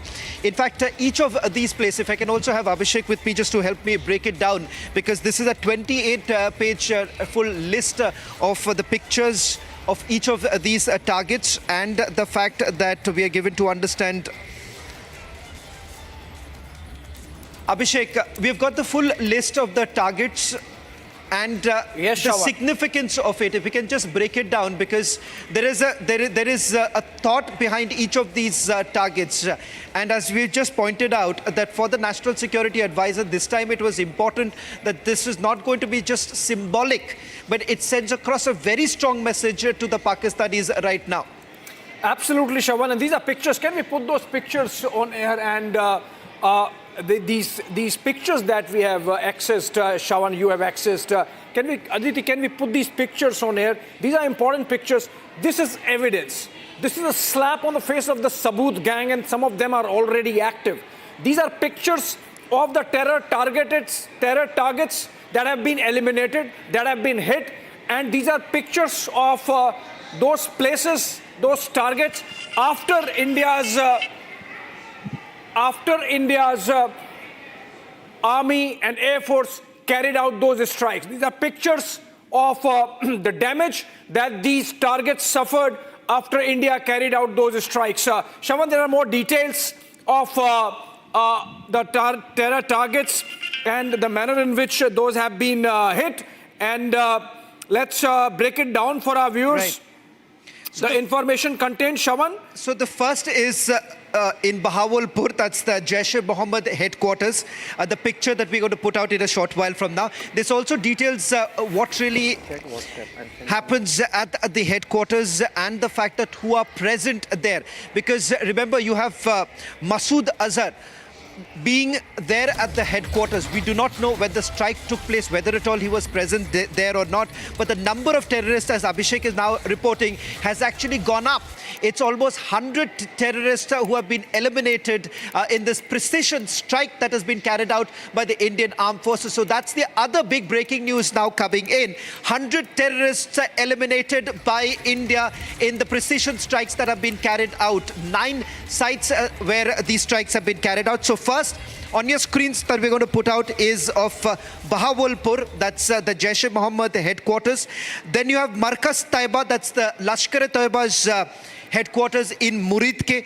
There too we have got details of those who are present. I'm just going to make a mention of the fact that Amir Hamza, Abdul Rahman Abid, Zafar Iqbal, they all reside in the Markaz. So that's the other important details coming in. Amir Hamza, Abdul Rahman Abid and Zafar Iqbal reside in the premises of the Markaz. LAT commanders Kublai, Isa and Qasim, they frequently visit the Markaz. No, this is not the Markaz. This is the Bahawalpur headquarters. So I'm going to just stick with the Bahawalpur details. Now, in this dossier, what they have also made a mention of the fact is the recent visits. The recent visits that was made, the last known visit of Maulana Masood Azhar is of 30th of November. That's the other breaking news now coming in.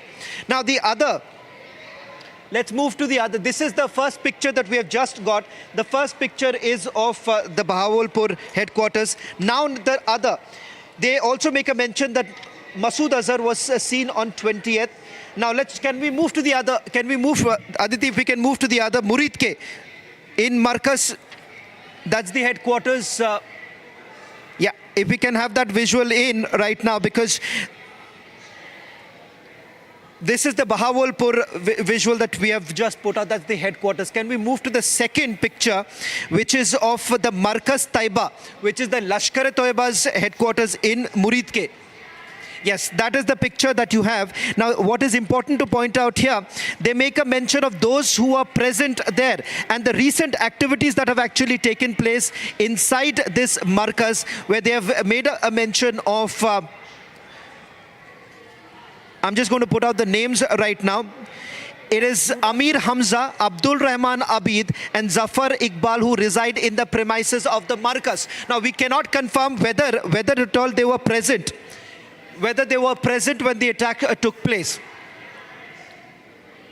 We're just also getting in some more breaking news right now. We have Raksha Mantri, Rajnath Singh's first pictures now coming in. Remember, Rajnath Singh, the first Minister Modi's, Prime Minister Modi's cabinet, putting out that tweet soon after the strikes have taken place. In all likelihood, he's headed for the cabinet meeting, which is scheduled around 11 o'clock this morning. The cabinet is going to convene around 11 o'clock. So this is going to be just shortly after the press briefing takes place. Abhishek, any more details are you getting with regards to what is to be expected now? Well, of course, the briefing, Shawan, where we are going to hear from those who were part of the operation, the services, the Ministry of External Affairs, on how India went about carrying out these strikes inside Pakistan. Some information I have, for example, these were precise intelligence-based strikes on specific targets, and no civilians were targeted. This was not like indiscriminate firing. We saw the kind of massacre that Pakistan-based terrorists carried out in Pahalgam. But what we did was very specific targeting of these terrorists and their infrastructure, dismantling of the infrastructure. Operation Sindoor essentially avenges Pahalgam terror attack and underscores India's policy of hot pursuit now. Also, Shawan, the breaking news development is that about 100 Pak terrorists have been killed in these strikes. This is the first estimate of our security agencies coming in from sources as per the information that they have been able to gather, both in terms of ground intelligence, the human intelligence that we have, as also, of course, the technical intelligence that's put in place, the tech int as it is called, in terms of pictures having been taken through surveillance, tech surveillance, and information coming in from all these targets hit clearly suggests that terrorists who were part of this infrastructure present there have been eliminated given the precise nature of the strikes. Having said that, Shawan, other details we have is that the press conference is delayed, is now slated to take place at 10:30 a.m. And then, of course, the Cabinet Committee on Security and the cabinet briefing, a cabinet meeting that takes place immediately after that, following which we are expecting. Now, this is a big statement coming in from Union Home Minister Amit Shah. He's saying proud of our armed forces. He's given a detailed statement in which he's lauding the work of our armed forces. He has said Operation Sindoor is Bharat's response to the brutal killing of our innocent brothers in Pahalgam. The Modi government is resolved to give a befitting response to any attack on India and its people. Bharat remains firmly committed to eradicating terrorism from its roots. I'm also told, Shawan, and this is another breaking news development, that I should mention this, that India is prepared for any kind of counteroffensive coming in from the Pakistani side, and the escalation matrix is ready. Shawan, more of this. Well, in fact, that's the other big statement that has now been made by Union Home Minister, where he says he's proud of the armed forces. Undoubtedly, remember, after the 1971 war, you're looking at three. The tri-services basically carrying out this kind of a coordinated attack. And it's important to point out here, without crossing the border, without basically breaching the airspace, you've had India being able to carry out such kind of a precision attack. And the details that I'm getting right now, Abhishek, it's mind-boggling, because I will tell you that in some of these terror camps, some of the big names, like I've just found out, they've made a mention of the fact that in Sarjal, which happens to be the Jaish-e-Mohammed's other important camp, you've had Mufti Abdul Rauf Asghar. He's, after all, the de facto chief of Jaish-e-Mohammed. He was also carrying out all his activities from this very terror camp, which has now been demolished by India. That's the Sarjal Jaish-e-Mohammed camp. This is in Shakargarh district, Narawal in Punjab. So you have had in Sarjal too, in Punjab, that it has been carried out.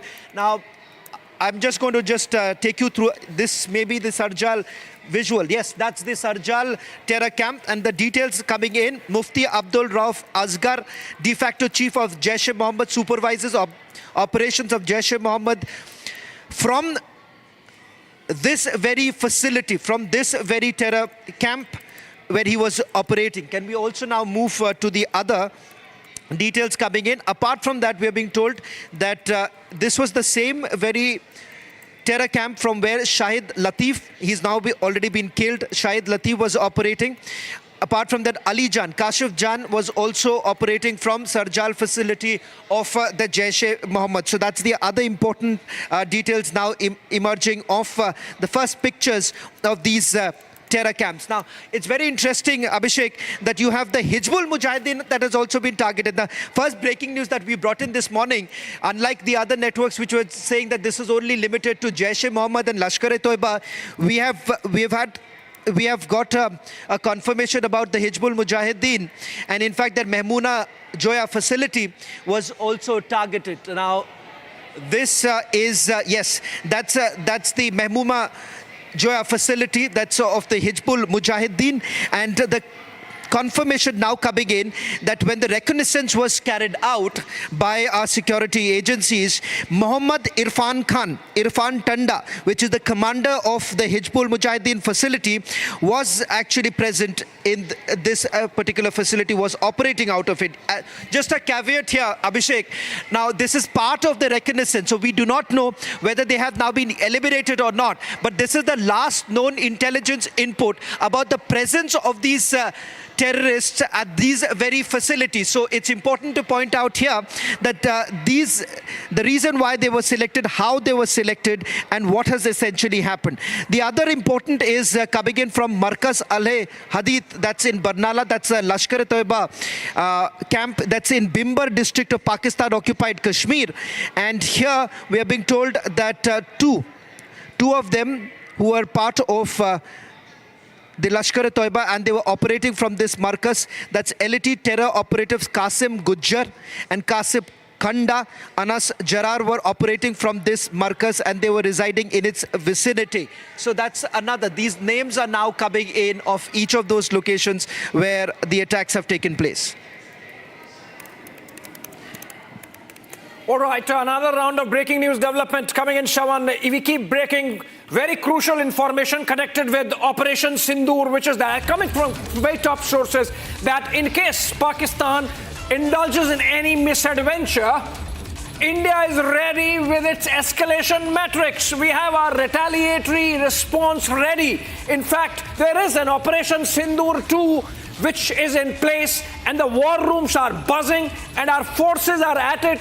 And that in case Pakistan indulges in any kind of military response, they will hear it from us again. Well, absolutely. And as we are bringing this broadcast, just want to put one more point here that, Abhishek, I'm informed you've been speaking to the highest levels of the government and they've given you some information. Would you like to share, what you've heard without, of course, naming any of your sources, please? Well, yes, Arnab. So what we were told is that this was a very precise intelligence-based operation. It was very, very specific information. And the intelligence for this selection of targets went in for about 5 to 6 days.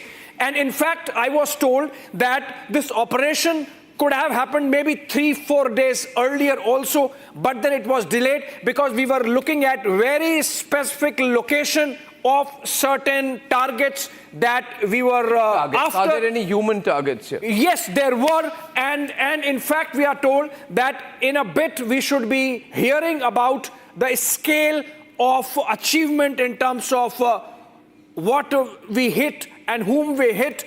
That information is still being gathered. Yeah, and there's a briefing going on. Prime Minister Narendra Modi is speaking right now to Rajnath Singh. Ladies and gentlemen, Rajnath Singh is briefing the Prime Minister, but the man who's really at the center of all of this, who's executed this for the Prime Minister, is Ajit Doval. He's done a great job.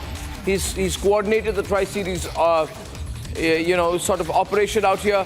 Rajnath Singh is meeting the Prime Minister on Operation Sindoor. This is breaking news coverage here on Republic TV. Ladies and gentlemen, the key terror targets which have been hit under Operation Sindoor and those are pictures of the Prime Minister's residence, and Rajnath Singh just about going in. He's going in or coming out right now? He seems like he's going in, parking the car. Okay, he's going in to meet the Prime Minister. Big press conference delayed to about 10:30 p.m. today. Ladies and gentlemen, only fast and quick news here on Republic. I'd like to give the list once again of the key terror targets which have been hit under Operation Sindoor. Back on the screen. 1. Markaz Subhan Allah, Bahawalpur, Pakistan. Operational since 2015. This is a 15-acre Jaish-e-Mohammed headquarters, which is the nerve center for the training, radicalization and operations. And it hosts all the top leadership, including Masood Azhar, Abdul Rauf Asghar and Maulana Amar. Now, do we have any information here yet on whether Masood Azhar has been killed or Abdul Rauf Asghar or Maulana Amar have been killed? We haven't been told yet. But I suspect that in 38 minutes from now, we should be able to get you very specific information on that. Shawan is more breaking. Shawan. In each of these facilities, what has happened is that in the last reconnaissance that was done, they have named out each of the terrorists. Like in Bahawalpur, the last known location of Maulana Masood Azhar was on 30th of November. And thereafter, he has made 2 such more visits. There are other operatives also, we are being told, who are present at Bahawalpur. Now, they have specifically named, as far as Murid K is concerned, there they have named 2 of them. That's Amir Hamza, Abdul Rahman Abid, Zafar Iqbal, who were present at the Markas. And that is the reason why Murid K was actually chosen. Then you have, similarly, in each of these locations, they've named out the handlers who are coming in and going, and that's how they have selected. As far as Mehmuma is concerned, importantly, you've had Abu Lala, Maz Bhai, as well as Irfan Tanda, who are present there. In fact, all of this is based on the reconnaissance that was done before the precision attacks were carried out. So these are some of the details we're getting in. We've got specific names for each of the targets. We have got pictures of each of these targets now.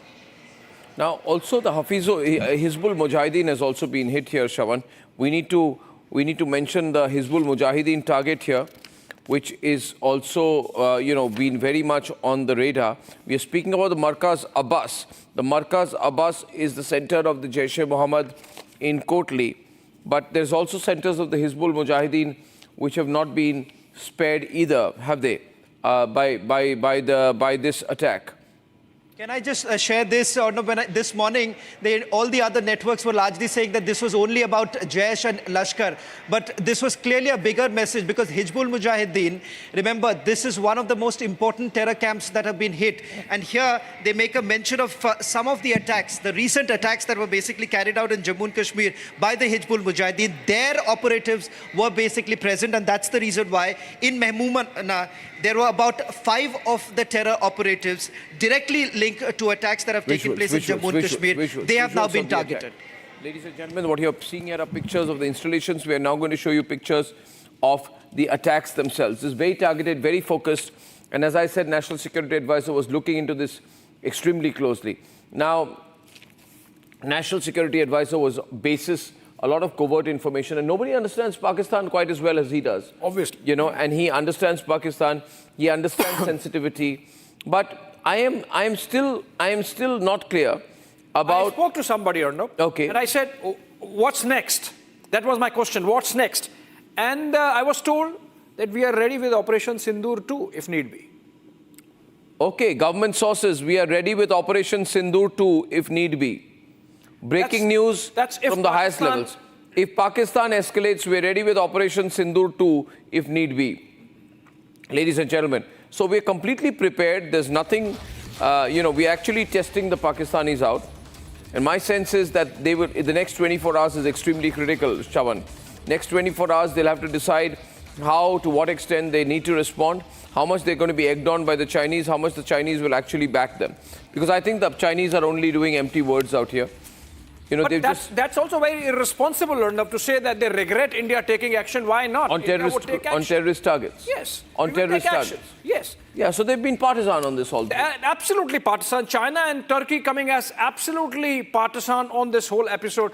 Expected from Turkey and obviously... But absolutely also isolated, so... Completely isolated, because remember the consultations of the Union Security Council that took place. Pakistan was fully cornered and China couldn't help. There was no statement, official statement that was released after that meeting, which actually shows that Pakistan really failed to gather any momentum, any support for its narrative. It also shows how China has gone against the international community, because the Jaish-e-Mohammed has been listed as a terrorist organization by the United Nations way back in October 2001. And as far as Maulana Masood Azhar himself who is the chief of the Jaish-e-Mohammed, he's been designated under the UN Security Council resolutions 1267 in May 2019. And we are hearing Pakistan has Pakistan has again gone to the UN Security Council crying that India has carried out these strikes. Obviously, again, for the Sabut gang or no, Pakistan itself making it official that it has been struck by India. Those targets have been struck, and they are going to the United Nations. So obviously, while Pakistan focuses on internationalization, the point is that these strikes have been carried out, and those asking for proof shouldn't be asking anymore. We have a guest here. Now we are looking at the present situation 33 minutes from the breaking news press conference of the Ministry of External Affairs and the Ministry of Defense. There's going to be a big press conference. We have hit multiple targets under Operation Sindoor. I'd like to recap it once again. We have Markaz Subhanallah, Bahawalpur, Pakistan. We have Markaz Taiba, Muridke, Pakistan, which is very, very big. This is the primary base of the Lashkar-e-Toiba, established in 2000, funded partially by Osama bin Laden.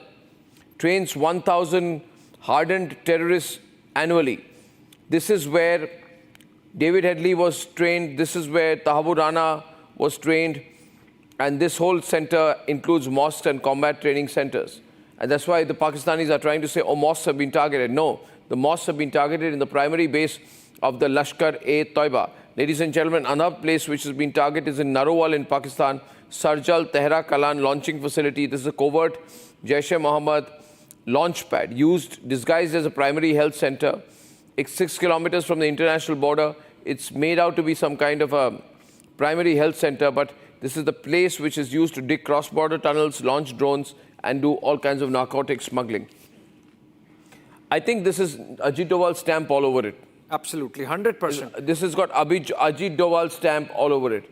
This is a covert-led overt operation. Would that be a fair way to put it? This is a covert-led overt operation. It is as overt like as can be and as covert as it is always like that with him. But the fact of the matter is that tremendous amount of care has been taken to make sure that we are not hitting the civilians, unlike the cowardly terror attacks that emanate from Pakistan, which target civilians. Okay, let's go back to the valley and let's get Rakshita before we go back to Shawan. Rakshita is live from Srinagar Airport. Rakshita, any movement there? Well, there is security movement. It's just...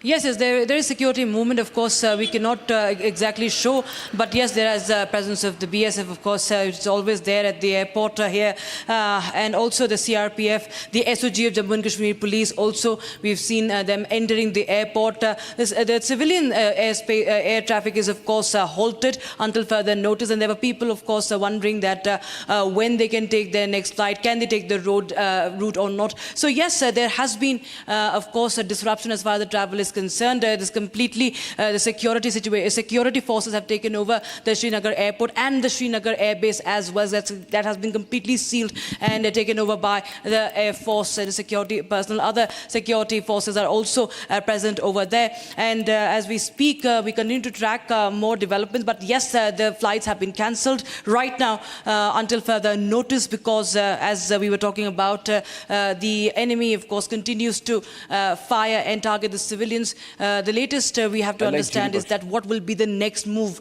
what will be India's next move, and Operation Sindoor 2 is also on the cards. That is something we are also prepared with. The forces will be detailing out the entire operation, how they carried out this attack, Operation Sindoor, how the terrorists had wiped off mercilessly the Sindoor of those innocent women. And yes, it's a dastardly attack that has been avenged, but we have to be prepared in every sense. As we were talking about how missiles were used in the drones, the use of modern warfare now becomes very important here. That is what we have been discussing all this while with the defense experts as well.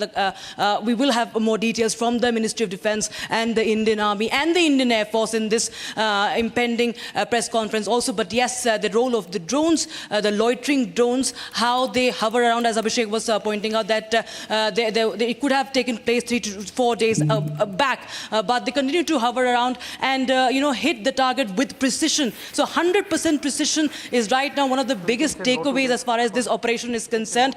And with that, the security has been briefed up all across Jammu and Kashmir. There are checkposts installed all across Srinagar and adjacent areas. Wherever we have visited in the past 1 week, there has been a checking. All the vehicles, especially the trucks, each and every fruit basket, everything is being checked by the SOG of Jammu and Kashmir Police. The operations have also been tracked by Republic TV from several areas along the LOC, near the LOC. And as we speak, the situation is right now calm where I'm standing right now, because there is a full security. Security is on high alert, and yes, everybody is waiting for the details of this historic, tri-service, this united effort by the Indian forces to carry out this successful Operation Sindoor. Well, how will the tacit? We have Tilak Deveshwar with us. Tilak Deveshwar ji is, is one of India's best security experts. Worked in various areas, covert and overt. Tilak ji, can you hear me? In this particular situation that we are in, Mr. Deveshwar, how do you factor in the Pakistani response? We would have game planned it, but what are their options, if any, now? No, thank you, Anna, for having me on your show. You see, Pakistan has a problem. They have to respond within 24 to 36 hours. I'm very clear that they will respond. But what do they respond to? There are no terror training camps in India. If they react and attack a civilian target or a military target, they are going up the escalatory ladder, and the response from India will be swift and devastating. So what they did after Balakot was they dropped munitions in a forested area which was uninhabited, and they claimed equivalence. What do they do this time? That is the point number one. Point number two is the position of Asim Munir. You see, he had thought that after he had done this thing on Pahalgam, there will be a military response in India like after Balakot. He will establish his credentials and his extension in November. He did not expect the non-kinetic response of withholding the waters of the Indus and the 9 areas that we have struck. What does he do now? So I think his position is extremely tenuous, and what happens to him in the next 3 to 6 months is something which we will need to watch. So coming back to your question, I think Pakistan will react, but with very limited options. And whichever action that they take, whichever route they follow, will go up the escalation ladder, and India will hit back at them. So you're saying this is going to continue for some time? This will continue for some time. I don't see it stopping by just a Pakistani response. Because what do they respond to? Where can they hit you? What's your guess? I think they will go in for a military target. But if they go in for a military target, it goes up many notches. Absolutely. Mr. That's why I'm saying they have no good options. I spoke to some sources, and I have it from them that in case Pakistan indulges in what you are suggesting, then obviously our escalation metrics and our response is ready. In fact, our forces are right there at the border. Absolutely. Absolutely. You see, because a terrorist strike, another terrorist strike in India, whether it's in J&K or whether in other parts of India, will prove Pakistan as a terrorist state. Firing on the LOC itself will not satisfy the people of Pakistan. You know, the Pakistan army pretends to be this macho kind of an organization. They have to strike at some equivalence with India. And what that equivalence will be, we'll come to know within 24 to 36 hours. But as I said, they don't have any good options. Well, really, literally running out of options, they're saying, but the point you're making about a possible military escalation is one which will, make alarm bells ring. I'm sure we factored it out. I'm sure we factored it out, and there's a lot of posturing also happening right now. Ladies and gentlemen, the CDS and Rajnath Singh are meeting, and then they're meeting the Prime Minister. Pakistan is getting away with a lot of misinformation on it. So one report which is being circulated there on their side is that Pakistan has already retaliated and an Indian military battalion has been hit, their headquarters have been hit. Obviously, those things do not happen. And so this is essentially for their own consumption. Yeah, but there's a lot of that doing the rounds, Abhishek. A lot of it, yes. And so, for example, they're saying we have lost about 5 or 6 of our jets because the Pakistanis hit them. Nothing like that has happened. Of course, a final word on that comes in the press conference that happens in about 25 minutes from now. Okay, ladies and gentlemen, 24 minutes from now, we're going to have that press conference. Gopi is there with us. I think the media is gathering. Gopi, over to you. Gopi, I think the media is already beginning to gather around in that location. We need to get Gopi live up out here. Ladies and gentlemen, all key airports in Pakistan are shut for 48 hours. The United Nations is repeatedly saying they want maximum restraint on both sides. Now, in previous attacks as well, India has more or less responded within this time frame. I remember in the case of the Pulwama attacks, the Prime Minister gave a statement the very next day.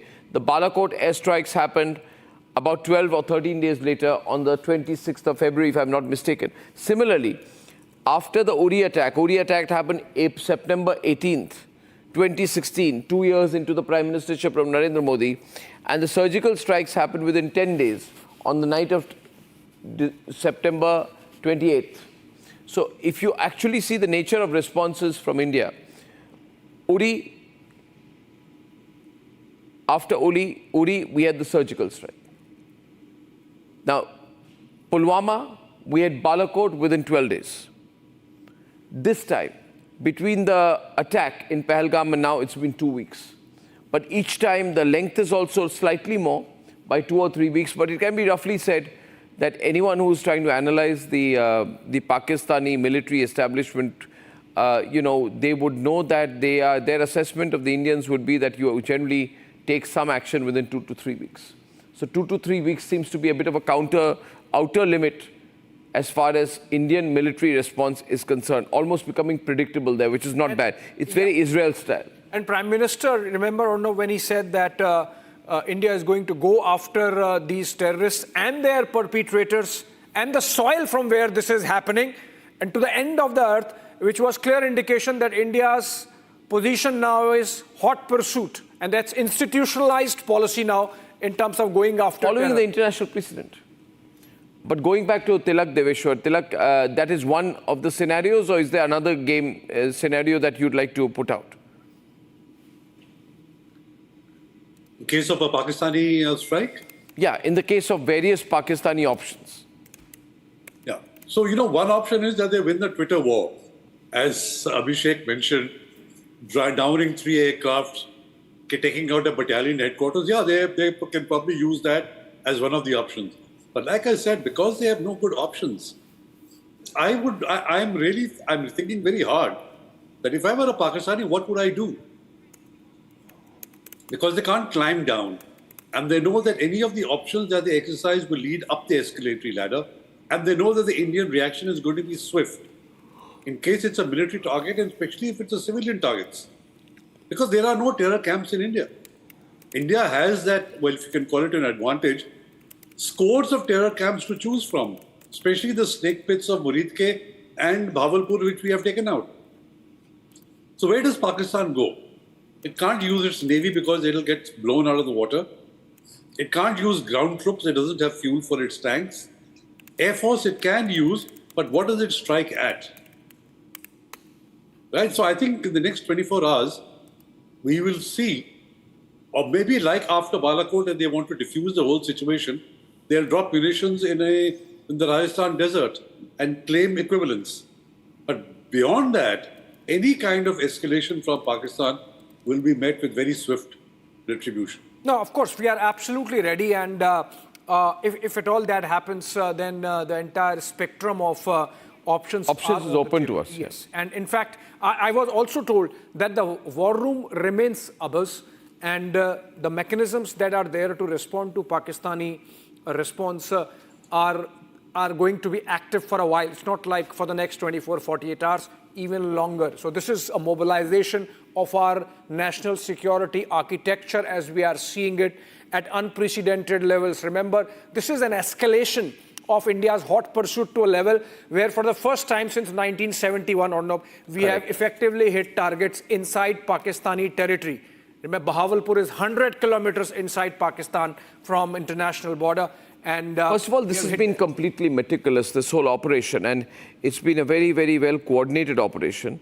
Very real-time intelligence, very high accuracy missile systems, stealth tactics under the cover of darkness, taking advantage of the weak nocturnal ability of the Pakistani armed forces. Looking at their weak points, we have penetrated Pakistan's heartland with very deep strikes. And there is some movement at the press briefing. Let's go to Gopi. Gopi, are you there? Gopi's. Okay, so Gopi is on her way to get some material. We have the ANI news feed, ladies and gentlemen, that is from the MEA and MOD press briefing. Full frame to that, please. Now, these press briefings usually, are most unexpected, but I can see that there's a full screen put behind, which means there is going to be some visual elements which are going to be shared in the press briefing. Now, either this could be airborne visuals, either this could be, the data that remains with the fighter jets, but there is some visual, some graphic, some imagery which is going to be presented at that press conference. Ladies and gentlemen, huge press conference of the Ministry of External Affairs and the MOD. Shawan, would you like to share more on how these press conferences work? What is the protocol usually? Well, in fact, previously, when this kind of an operation was carried out, you've had the DGMO being present there. So far, we haven't got any official confirmation whether this time it's going to be by the DGMO or it's going to be led by the Chief of Defence Staff himself. Because remember, in all the operational details that was being worked out along with the National Security Advisor, it was the Chief of Defence Staff who was there. And then, of course, he's had multiple other meetings, but as far as this briefing essentially goes, you would have a representative from each of the services along with the Ministry of External Affairs. It totally depends now whether at all you would have a high-ranking officer to the nature of the DGMO being also present there. All right, so we're building up to that press conference. More and more information coming in of how India carried out those precision strikes right there inside Pakistan. And this really gives an idea of the kind of work we did. The people we have spoken to includes the US NSA, Marco Rubio, the UK NSA, Jonathan Powell, Saudi NSA, the UAE NSA, and we have established contacts with the French and the Chinese. Remember, India has made an outreach to China also. They were briefed about terrorist attack by Pakistan-based terrorist groups and the Indian attack on their facilities. Dr. Masood Al-Ahad, Minister Security of Saudi Arabia, among others. So this is essentially the massive outreach that India has made around the world, and we are getting this information that India has made a massive diplomatic outreach with National Security Advisor Ajit Doval, speaking to all these respective counterparts in UK, US, UAE, Saudi Arabia, China, Japan, Korea, all these NSAs. Remember, so the phones have been working all night, and this information coming in.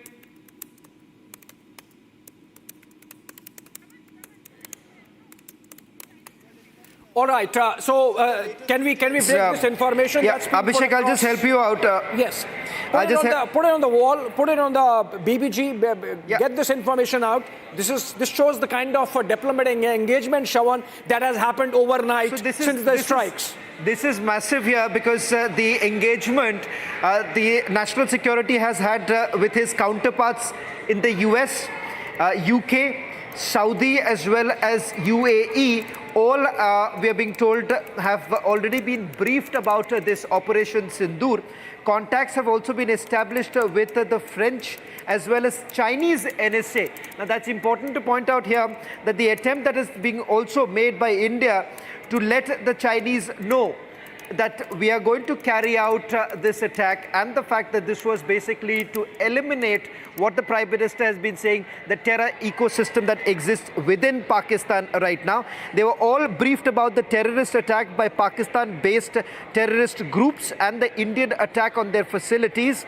In fact, we are being told that the Minister of Security of Saudi Arabia, Dr. Mossad Al-Ahad, was also briefed by the National Security Advisor. Foreign NSAs all have been briefed. So we can just put this out that the National Security Advisor, that's on our screens right now, the breaking news coming in, the National Security Advisor has already briefed US, UK, Saudi Arabia and UAE. That's the engagement that has happened between the National Security Advisor and his counterparts in the other countries.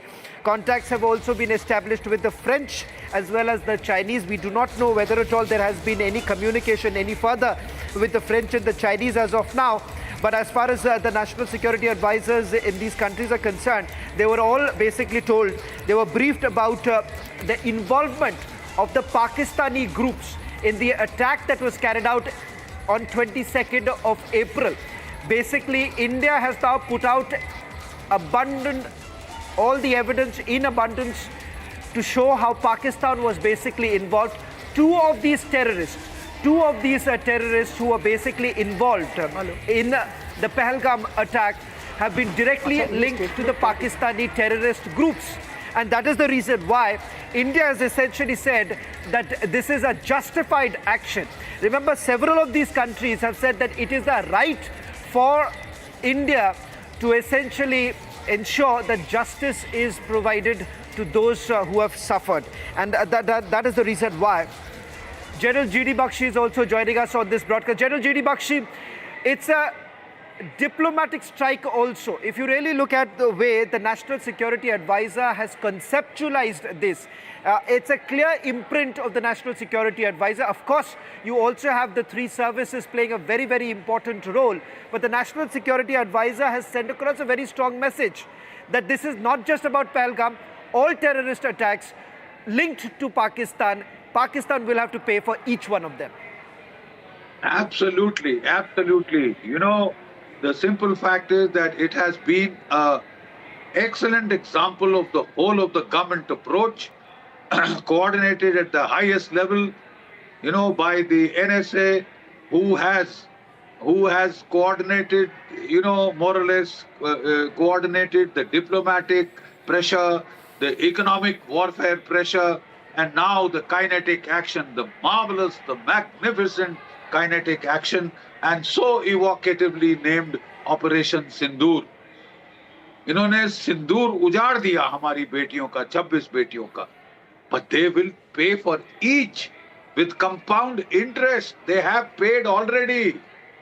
And our response has been, you know, in terms of the just war theory, very just in its cause, just in bello, just causes, you know, and very proportionate in its response. It was non-escalatory response because we struck only the terror targets, very legitimate terror targets, the headquarters of the Lashkar-e-Taiba, the headquarters of the Jaish-e-Mohammed. Not only have we, you know, made them answer for this particular Pahalgam strike, but all the pending dues that were of 26/11, which was done from Murid Ke, you know, from the Lashkar-e-Taiba, they're all headquarters, they're all command and control nodes, major training centers in the heart of towns and cities, not in some remote jungle location, have been flattened. Last time Pakistan was trying to take advantage of the fact that the terror camp selected was in a remote location. And they were claiming that we had killed crows, pigeons, sparrows, etc. They can go and do their ornithology at these camps now. They can go and see who has been killed and where. They are already in the process of removing the debris, trying to take out the dead bodies, etc. Pakistan can stew in its own juice now. I think it's gotten enough evidence, and all the people on our side who wanted, you know, proof positive evidence of the strike, well, have a look at your television screens. The evidence is all laid out for you. Everything now hinges on what Pakistan does by way of retaliation. What Pakistan does by way of retaliation. Well, in fact, General G.D. Bakshi, be with us because it's just 9 minutes and you would have that official briefing to take place.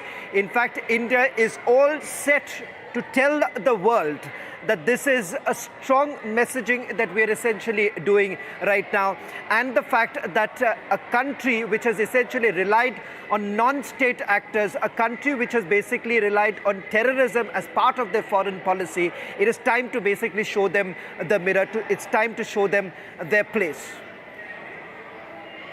In fact, we'll just quickly take you through. And I repeat for that thing, just for a matter of fact, I repeat it. It clearly states that this is a press brief. As of now, in this press brief, no questions will be taken. So I request you, please adhere to it.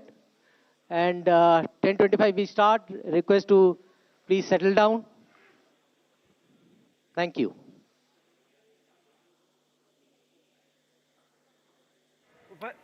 Well, in fact, in the next few minutes, you would have the briefing to take place, and there you have all the officers who are now settling down.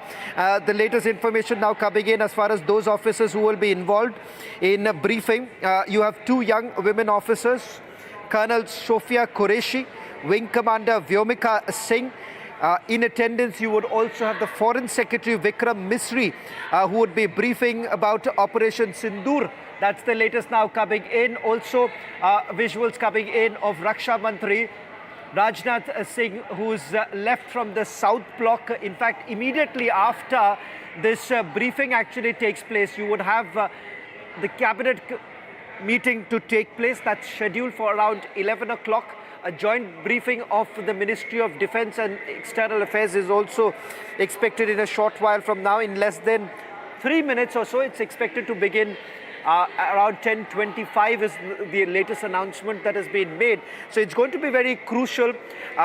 We'll also see if I can get a quick word from Mr. Tilak Devashar, who's also joining us on this broadcast. Mr. Devashar, if you can hear me, do you really expect Pakistan to mend its ways, or you would essentially see Pakistan carrying out with their own tactics of a counter-attack?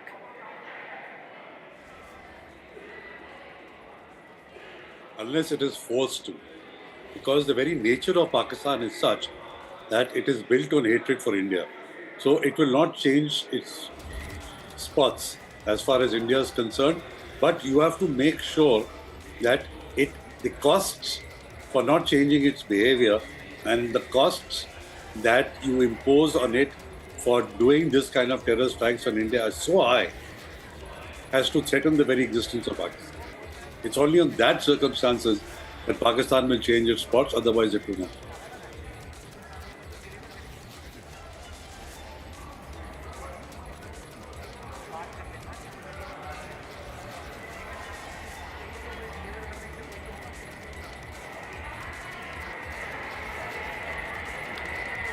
In fact, development coming in, which is that the briefing that's going to take place in a while from now, there also India is going to make a big statement.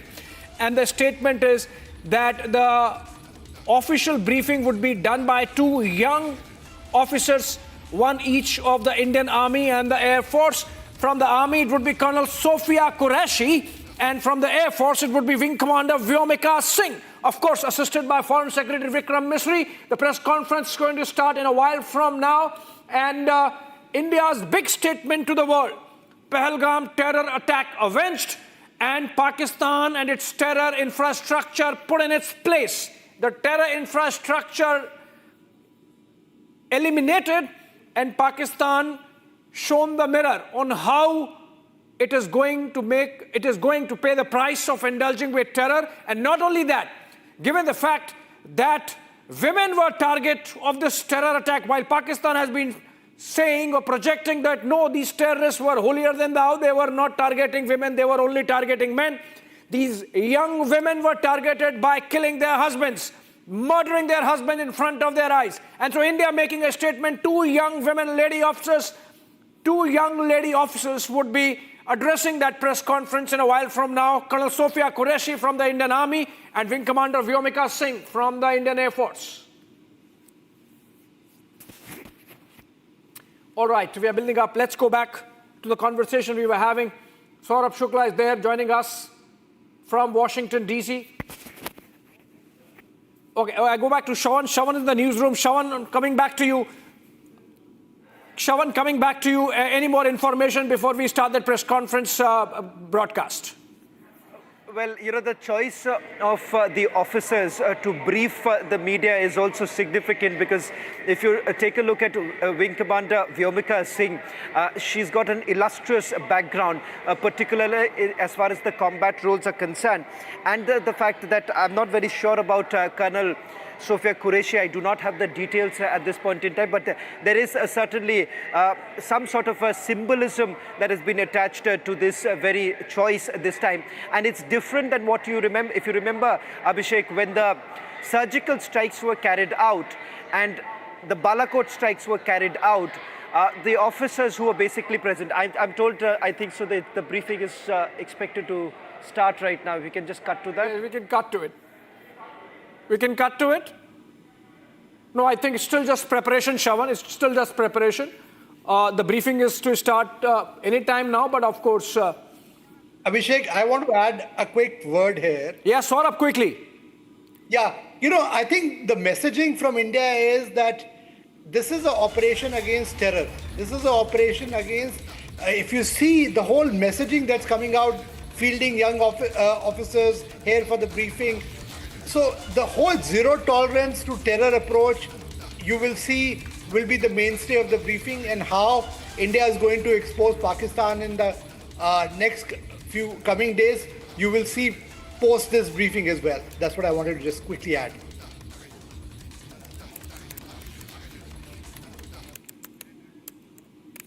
Abhishek?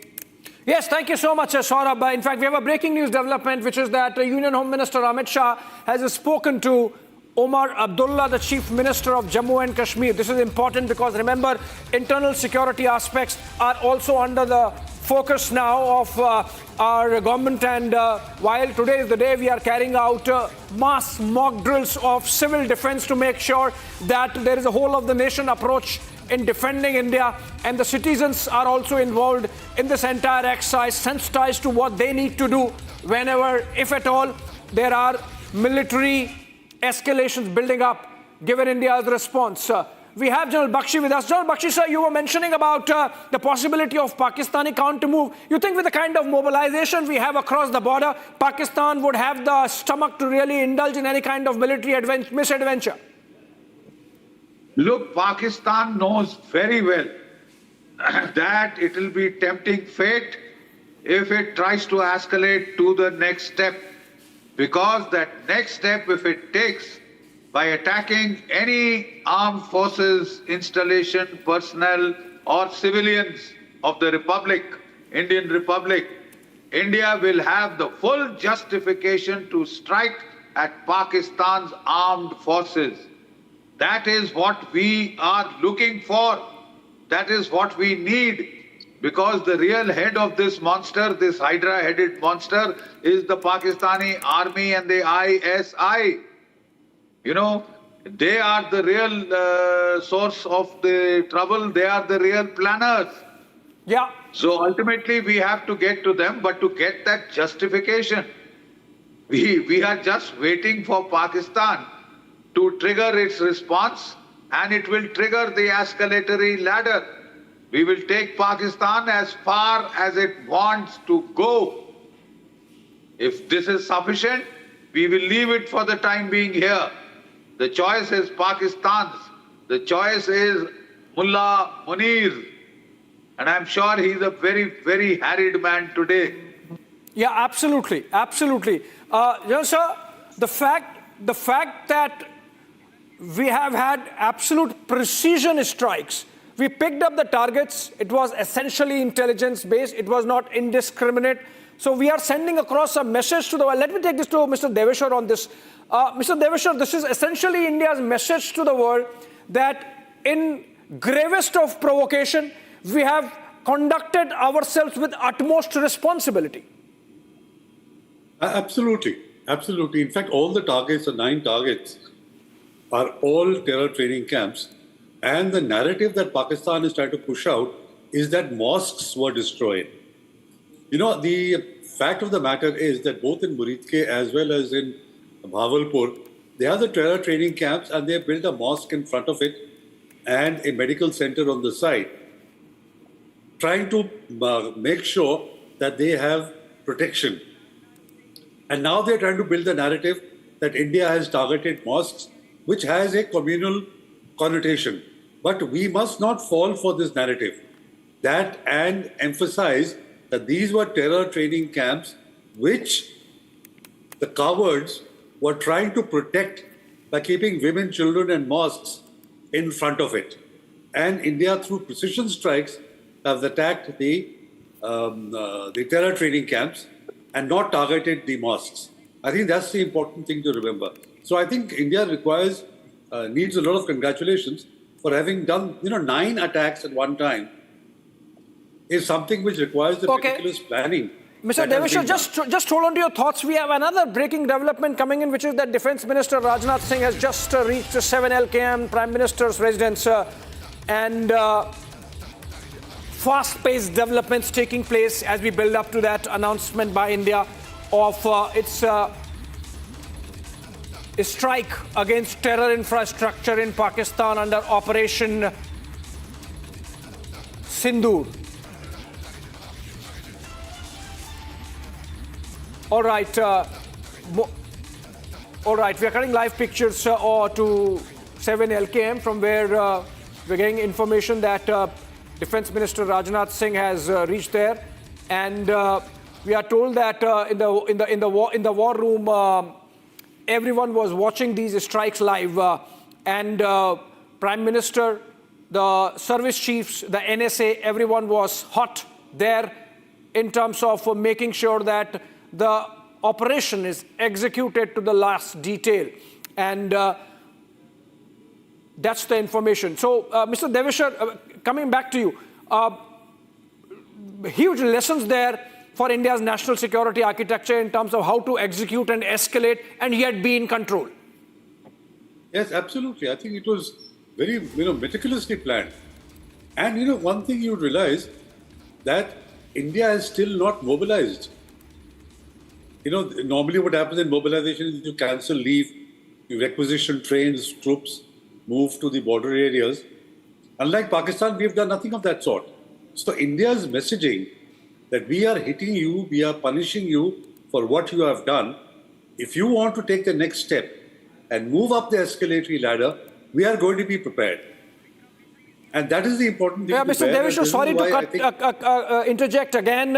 We have pictures coming in of Foreign Secretary Vikram Misri and the 2 lady officers, Colonel Sophia Qureshi and Vyomika Singh. There now. They might start speaking in a while, and we are cutting directly to those pictures coming in from the National Media Center in New Delhi. Okay, let's cut to the press conference.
नमस्कार। इस briefing में शामिल होने के लिए आप सभी का धन्यवाद। जैसा कि आप सभी जानते हैं, 22 अप्रैल 2025 को लश्कर तैयबा से संबंधित पाकिस्तानी और पाकिस्तान प्रशिक्षित आतंकवादियों ने भारत में जम्मू और कश्मीर के पहलगाम में भारतीय पर्यटकों पर बर्बरतापूर्ण हमला किया। 25 भारतीयों और एक नेपाली नागरिक को कायरतापूर्ण मौत के घाट उतार दिया गया। मुंबई के 26 नवंबर 2008 के हमलों के बाद यह भारत में हुई किसी आतंकवादी हमले में मारे गए आम नागरिकों की संख्या की दृष्टि से सबसे गंभीर घटना है। पहलगाम का हमला अत्यधिक बर्बरतापूर्ण था, जिसमें वहां मौजूद लोगों को करीब से और उनके परिवारों के सामने सिर पर गोली मारी गई। हत्या के इस तरीके से परिवार के सदस्यों को जानबूझकर आघात पहुंचाया गया। साथ ही उन्हें यह नसीहत भी दी गई कि वे वापस जाकर इस संदेश को पहुंचा दें। यह हमला स्पष्ट रूप से जम्मू और कश्मीर में बहाल हो रही सामान्य स्थिति को बाधित करने के उद्देश्य से किया गया था। चूंकि पर्यटन फिर से अर्थव्यवस्था का मुख्य आधार बन रहा था, इस हमले का मुख्य उद्देश्य इसे प्रतिकूल रूप से प्रभावित करना था। पिछले वर्ष आप सभी जानते हैं 2.25 करोड़ से अधिक पर्यटक कश्मीर आए थे। इस हमले का मुख्य उद्देश्य इसलिए संभवतः यह था कि इस संघ राज्य क्षेत्र में विकास और प्रगति को नुकसान पहुंचाकर इसे पिछड़ा बनाए रखा जाए और पाकिस्तान से लगातार होने वाले सीमा पार आतंकवाद के लिए उपजाऊ जमीन बनाने में सहायता की जाए। हमले का यह तरीका जम्मू और कश्मीर और शेष राष्ट्र दोनों में सांप्रदायिक दंगे भड़काने के उद्देश्य से भी प्रेरित था। इसका श्रेय सरकार और भारत के सभी नागरिकों को दिया जाना चाहिए कि इन प्रयासों को विफल कर दिया गया। एक समूह ने खुद को रेजिस्टेंस फ्रंट TRF कहते हुए इस हमले की जिम्मेदारी ली है। यह समूह संयुक्त राष्ट्र द्वारा प्रतिबंधित पाकिस्तानी आतंकवादी समूह लश्कर तैयबा से जुड़ा हुआ है। यह उल्लेखनीय है कि भारत ने मई और नवंबर 2024 में संयुक्त राष्ट्र की 1267 कमेटी की सैंक्शंस मॉनिटरिंग टीम को अर्धवार्षिक रिपोर्ट प्रस्तुत की थी, जिसमें TRF के बारे में साफ इनपुट दिए गए थे। इससे पाकिस्तान स्थित आतंकवादी समूहों के लिए कवर के रूप में TRF की भूमिका सामने आई थी। इससे पहले भी दिसंबर 2023 में भारत ने इस टीम को लश्कर तैयबा और जैश-ए-मोहम्मद के बारे में सूचित किया था, जो TRF जैसे छोटे आतंकवादी समूहों के माध्यम से अपनी गतिविधियों को संचालित कर रहे हैं। इस संबंध में 25 अप्रैल को UN सिक्योरिटी काउंसिल प्रेस वक्तव्य में TRF के संदर्भ को हटाने के लिए पाकिस्तान के दबाव पर भी ध्यान दिया जाना चाहिए। पहलगाम आतंकवादी हमले की जांच से पाकिस्तान के साथ आतंकवादियों के संपर्क उजागर हुए हैं।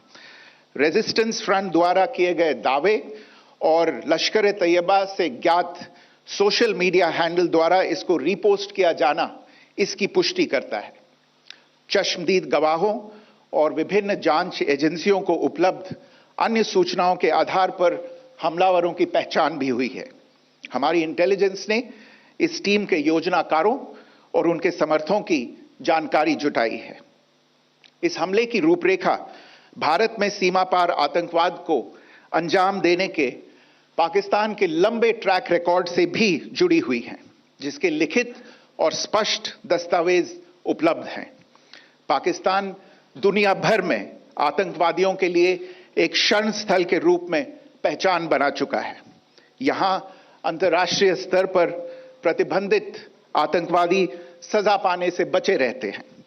इसके अलावा पाकिस्तान ने इस मुद्दे पर विश्व और फाइनेंशियल एक्शन टास्क फोर्स जैसे अंतर्राष्ट्रीय मंचों को जानबूझकर गुमराह करने के लिए भी जाना जाता है। साजिद मीर का मामला, जिसमें इस आतंकवादी को पाकिस्तान ने मृत घोषित कर दिया था और फिर अंतर्राष्ट्रीय दबाव के परिणाम स्वरूप वो जीवित पाया गया, इसका सबसे स्पष्ट उदाहरण है। ये स्वाभाविक है कि पहलगाम में हुए इस हमले से जम्मू और कश्मीर के साथ साथ भारत के अन्य भागों में भी आक्रोश देखा गया। हमलों के बाद भारत सरकार ने स्वाभाविक रूप से पाकिस्तान के साथ संबंधों को लेकर कुछ कदम उठाए। आप सभी उन निर्णयों से अवगत हैं जिसकी घोषणा 23 अप्रैल को की गई थी। तथापि ये आवश्यक समझा गया कि 22 अप्रैल के हमले के अपराधियों और उनके योजनाकारों को न्याय के कटघरे में लाया जाए। हमलों के एक पखवाड़े के बाद भी पाकिस्तान द्वारा अपने क्षेत्र या अपने नियंत्रण वाले क्षेत्रों में आतंकवादियों की इंफ्रास्ट्रक्चर के विरुद्ध कार्रवाई करने के लिए कोई स्पष्ट कदम नहीं उठाया गया है। उल्टे वो इनकार करने और आरोप लगाने में ही लिप्त रहा है। पाकिस्तान आधारित आतंकवादी मॉड्यूल्स पर हमारी खुफिया निगरानी ने संकेत दिया है कि भारत के विरुद्ध आगे भी हमले हो सकते हैं। अतः इनको रोकना और इनसे निपटना दोनों को बेहद आवश्यक समझा गया। आज सुबह, जैसा कि आपको ज्ञात होगा, भारत ने इस तरह के सीमा पार हमलों का जवाब देने और उन्हें रोकने तथा उनका प्रतिरोध करने के अपने अधिकार का प्रयोग किया है। ये कार्यवाही नपीतुली, नॉन एस्केलेटरी, आनुपातिक और जिम्मेदारीपूर्ण है। यह आतंकवाद की इंफ्रास्ट्रक्चर को समाप्त करने और भारत में भेजे जाने वाले संभावित आतंकवादियों को अक्षम बनाने पर केंद्रित है। आपको यह भी स्मरण होगा कि 25 अप्रैल 2025 को संयुक्त राष्ट्र सुरक्षा परिषद ने पहलगाम आतंकवादी हमले पर एक प्रेस वक्तव्य जारी किया था, जिसमें आतंकवाद के इस निंदनीय कार्य के अपराधियों, आयोजकों, फाइनेंसरों और प्रायोजकों को जवाबदेह ठहराने और उन्हें न्याय के दायरे में लाने की आवश्यकता पर जोर दिया गया था। भारत की आज की इस कार्रवाई को इसी संदर्भ में देखा जाना चाहिए। Good morning. Thank you all for joining this briefing. As you are all aware, on April 22, 2025, Pakistani and Pakistan-trained terrorists belonging to the Lashkar-e-Taiba carried out a savage attack on Indian tourists at Pahalgam in Jammu and Kashmir in India. They murdered 26 people, including one national of Nepal, causing the largest number of civilian casualties in a terrorist attack in India since the 26 November 2008 attacks in Mumbai.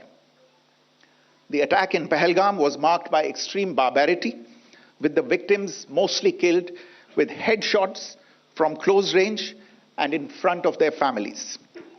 Family members were deliberately traumatized through the manner of the killing, accompanied by the exhortation that they should take back the message.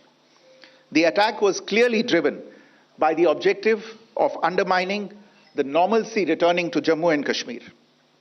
In particular, it was designed to impact the mainstay of the economy, tourism, with a record 23 million tourists visiting the valley last year. The calculation, presumably, was that harming growth and development in the Union Territory would help keep it backward and create fertile ground for continued cross-border terrorism from Pakistan.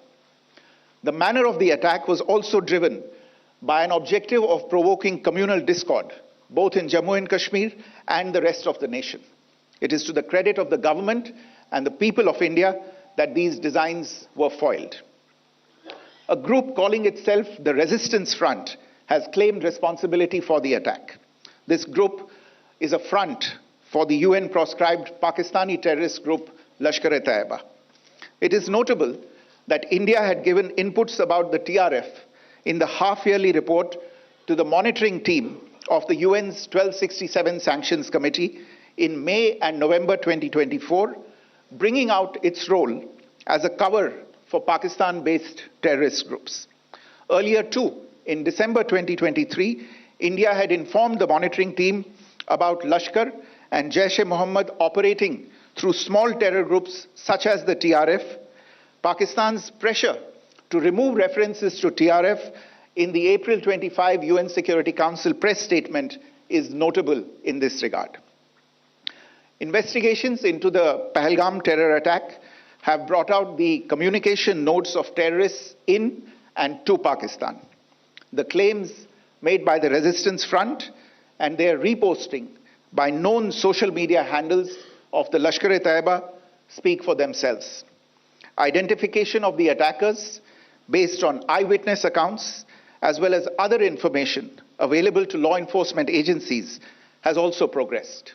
Our intelligence has developed an accurate picture of the planners and backers of this team. The features of this attack also tie in with Pakistan's long track record of perpetrating cross-border terror in India, which is well documented and beyond question. Pakistan also has a well-deserved reputation as a haven for terrorists from around the world, with internationally proscribed terrorists enjoying impunity there. In addition, Pakistan has been known to willfully mislead the world and international forums, such as the Financial Action Task Force, on this issue. The Sajid Mir case, in which this terrorist was declared dead and then, in response to international pressure, brought back to life, found alive and arrested, is the most glaring example. The latest attack in Pahalgam has understandably generated deep anger in Jammu and Kashmir and in other parts of India. Following the attacks, the government of India naturally responded with a set of initial measures relating to our engagement with Pakistan. You're all aware of the decisions that were announced on the 23rd of April. However, it was deemed essential that the perpetrators and planners of the 22nd April attack be brought to justice.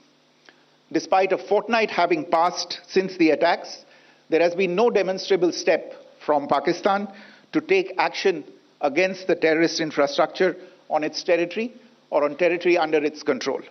Instead, all it has indulged in are denials and allegations. Our intelligence monitoring of Pakistan-based terrorist modules indicated that further attacks against India were impending. There was thus a compulsion both to deter and to preempt.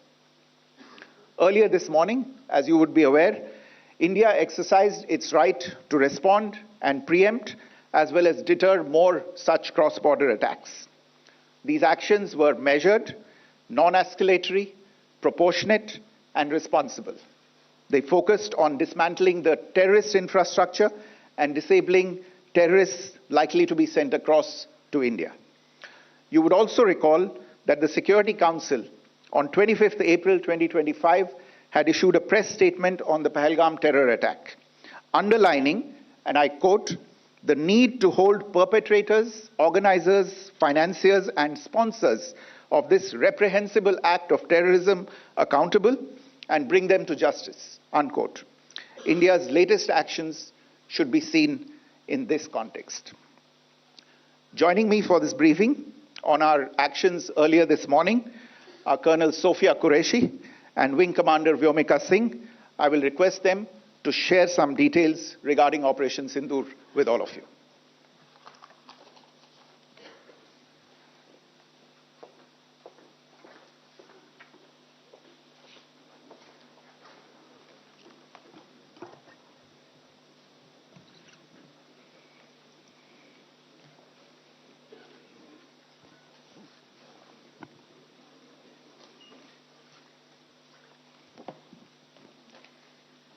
सुप्रभात देवियों और सज्जनों, मैं colonel Sophia Qureshi और मेरे साथ wing commander Vyomika Singh आज आपको 6 से 7 मई 2025 की रात 1:05 से 1:30 बजे के बीच भारतीय सशस्त्र बलों द्वारा अंजाम दिए गए ऑपरेशन सिंदूर के बारे में जानकारी देंगे।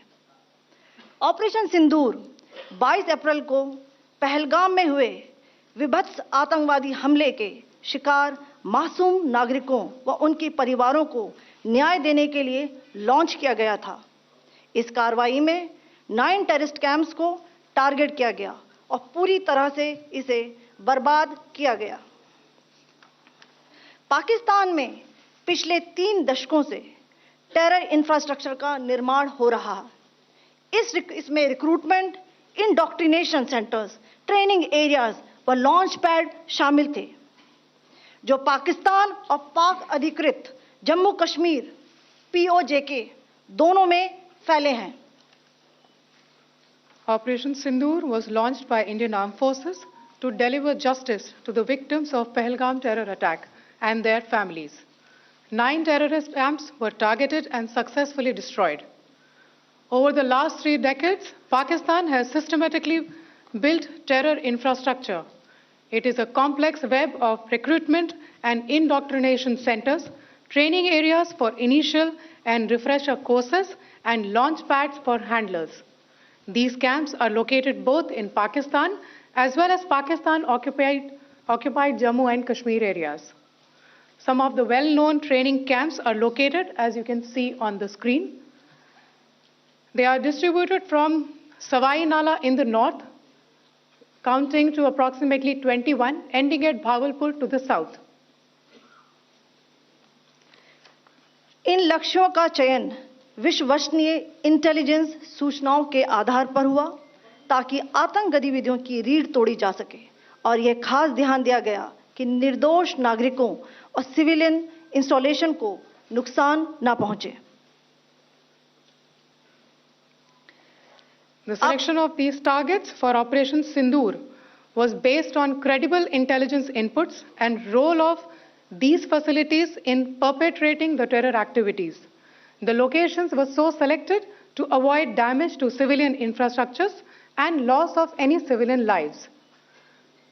This was done with due diligence, and the camps selected for targeting and their engagement will now be shown to you one by one.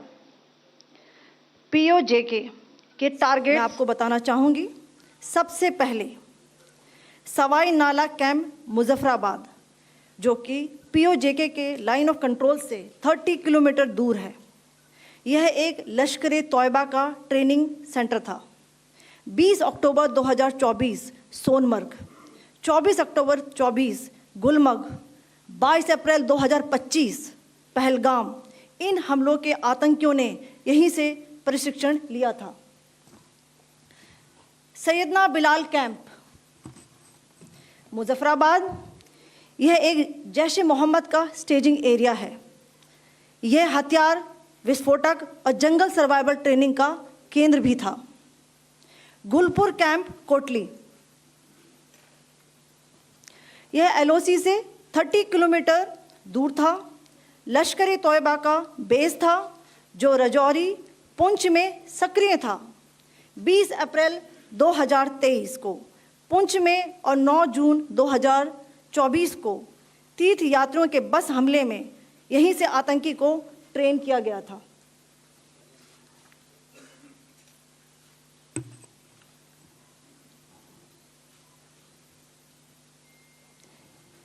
Barnala camp बिम्बर, ये LOC से 9 किलोमीटर दूर है। यहाँ पर हथियार, हैंडलिंग, IED व जंगल सर्वाइवल का प्रशिक्षण केंद्र था।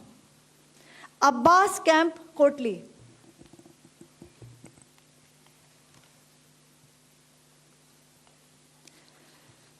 यह LOC से 13 किलोमीटर दूर है। लश्कर तौयबा का फिदाइन यहाँ तैयार होता था।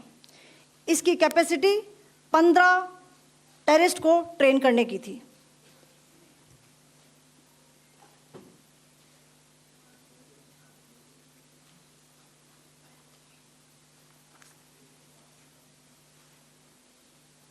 अब मैं पाकिस्तान के अंदर के टारगेट से अवगत कराना चाहूंगी। पहला, सर्जल कैंप सियालकोट, यह अंतर्राष्ट्रीय सीमा से 6 किलोमीटर की दूरी पर है, सांबा कठवा के सामने।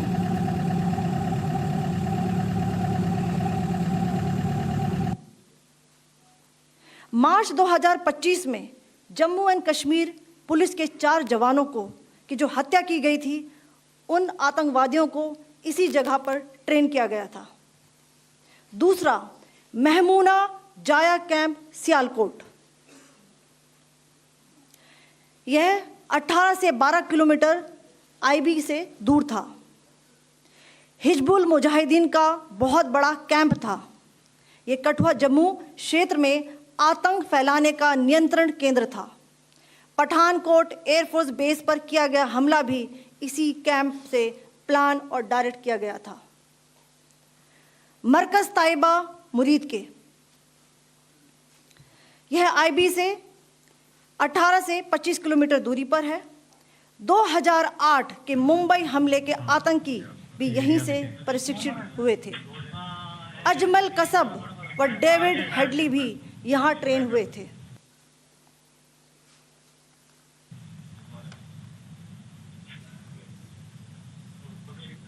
आगे दूसरा आया।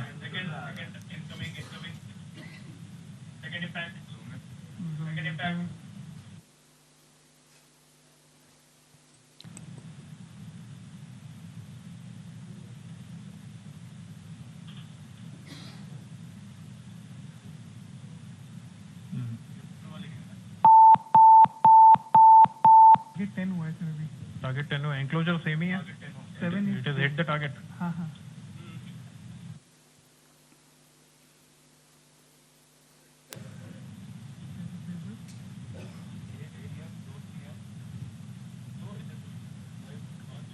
आ गया sir impact.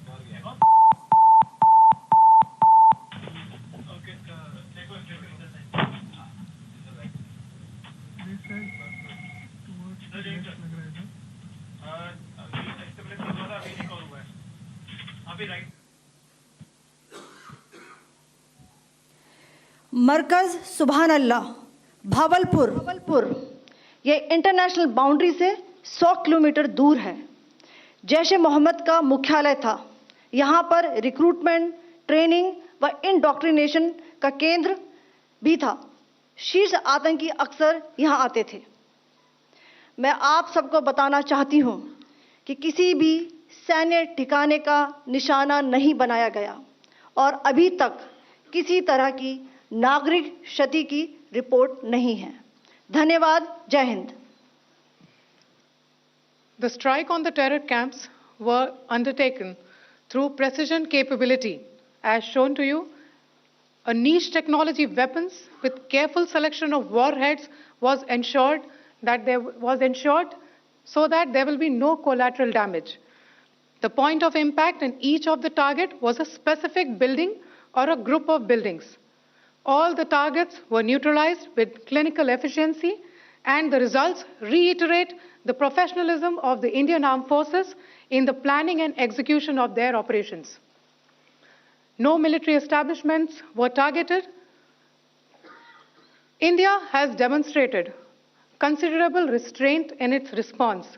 However, it must be said that the Indian Armed Forces are fully prepared to respond to Pakistani misadventures, if any, that will escalate this situation. Jai Hind, and thank you very much. Ladies and gentlemen, friends in the media, I ask your indulgence today in view of the fact that this is still an evolving situation. We will therefore not be able to take questions and answers today, but we will come back for more updates and more briefings shortly. Thank you all very much for joining us this morning. Thank you. Jai Hind.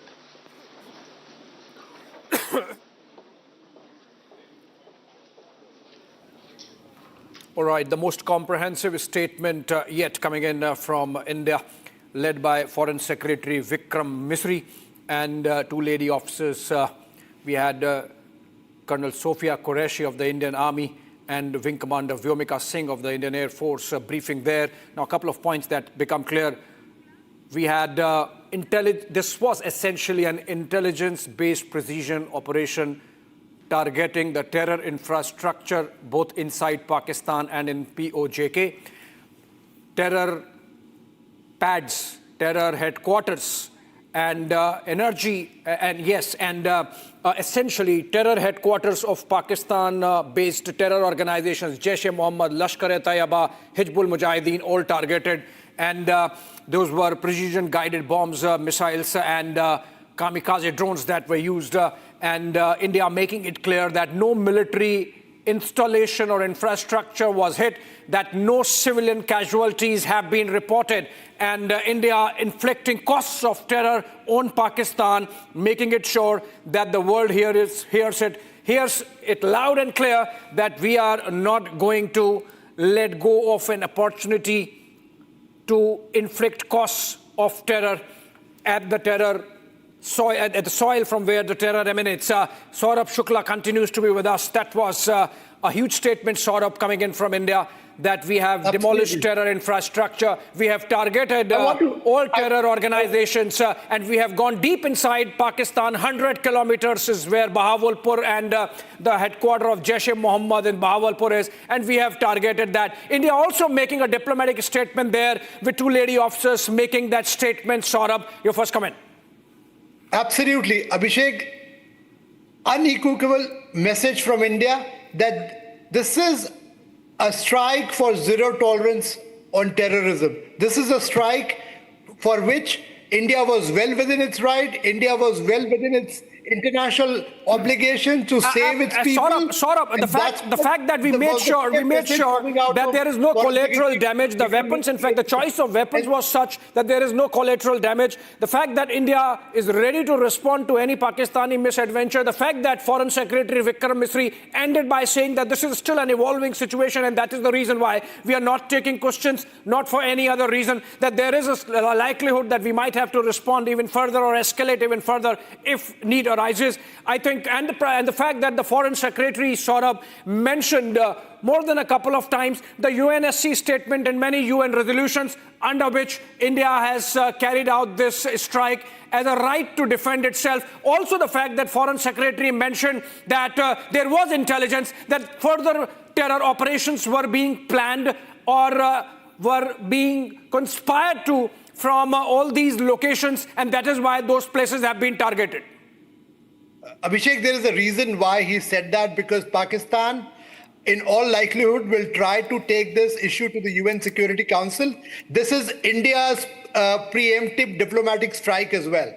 India has declared very smartly by having this briefing that this was a targeted campaign against terrorism. It was not a strike against Pakistani military. It was not a strike against Pakistani civilian. This was a pure play strike against terrorism, and that's what India has done, for which India was well within its right. It has defended its citizens. So when Pakistan tries to play foul and go to UNSC, India already has a counter to it. So I think it's a very smart strategy to have a briefing like this, and I'm sure in the days to come, India will have a briefing, a follow-up where they will field questions. But I thought it was a very, very fine-tuned and a well-calibrated diplomatic strategy after a fine, I would say, Operation Sindoor, which happened yesterday. Absolutely, Abhishek. absolutely. I'm going through some of the pointers that come out really of that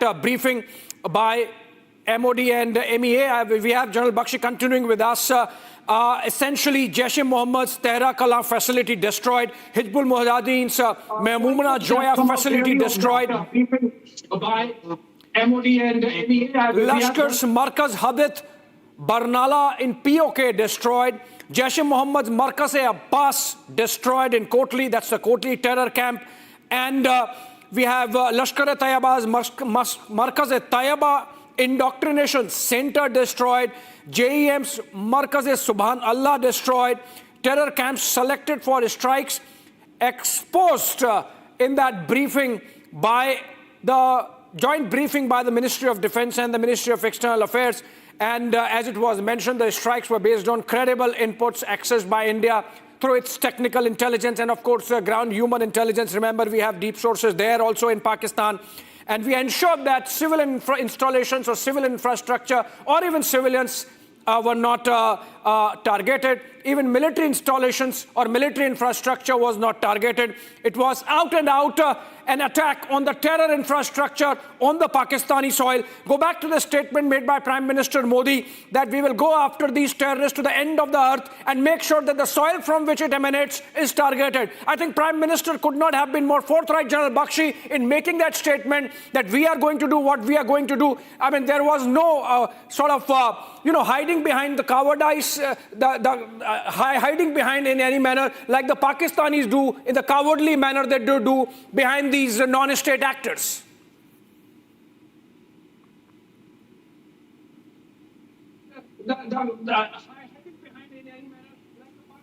General Bakshi, sir. Behind these non-state actors. You are absolutely right. I was listening and we were informed that the attacks were delayed by a couple of days because you are absolutely right. The attacks were delayed by a couple of days because we were trying to gather precise intelligence, because the Pakistanis were in absolute panic and they were scampering, trying to hide their terrorist minions, merge them with the civilian population, merge them with the women and children so as to keep them safe, get them the human shields. That is why, there was so much turbulence in the terrorist infrastructure. And we had to keep a precise eye, minute by minute eye on who was moving where. That is why even the strikes were delayed up to a fortnight. But I think when they have come at a precise, very precise time, because we are going to be entering into the monsoon shortly, the rains, etc. So quite obviously, we had to do it within the correct weather window.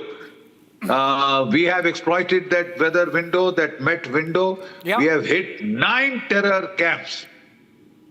And most of these are well-established terror camps.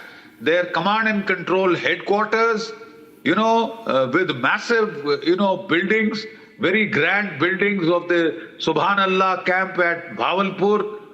They have been reduced to rubble. They've been reduced to rubble. General Bakshi, sir, you saw that video presentation. Sir, my question to you, with the kind of presentation that's been made by those 2 lady officers today, the kind of pictures that have been shown, the kind of video evidence that has been shown, I think there is no doubt whatsoever, there should be no doubt whatsoever in the minds of those doubting Thomases that unfortunately we have in our country, the Saboot gang. Their mouths should be shut forever.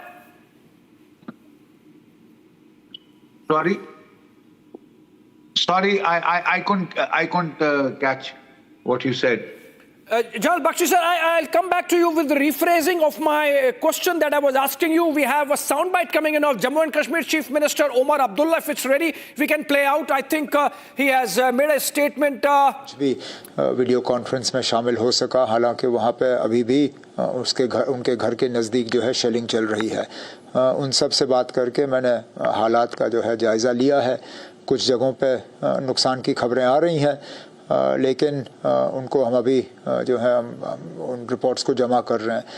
फ़िलहाल एक contingency fund के तौर पे मैंने कुछ पैसे जो हैं डीसीज़ को रिलीज़ किए हैं, तमाम डीसीज़ को, लेकिन बिलखसूस जो एलओसी और बॉर्डर के नज़दीक है उनको थोड़ा ज़्यादा, ताकि कोई भी All right, that was Jammu and Kashmir Chief Minister Omar Abdullah suggesting that there is a lot of damage happening because of the Pakistani shelling, which is of course being responded to in strong measure by the Indian side. Coming back to you, General Bakshi, sir, the kind of precision strikes we have carried out, we are getting information that even Maulana Masood Azhar's house has been targeted, sir. That's a big one.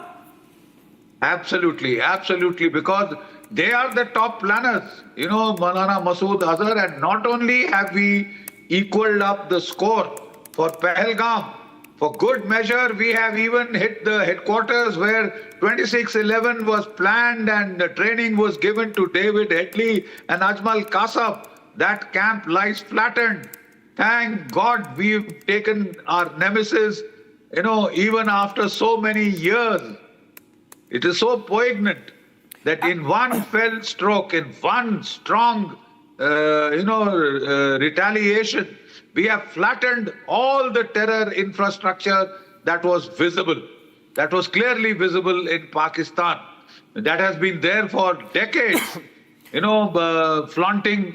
flaunted in our face. Bakshi sir, the question I was asking you before we went into that Omar Abdullah soundbite was that with the kind of video footage that was shown in that press conference. Now, important breaking news development, the DGF, Jammu and Kashmir Police is holding a security meeting, and that is parallel to the Omar Abdullah statement that came in.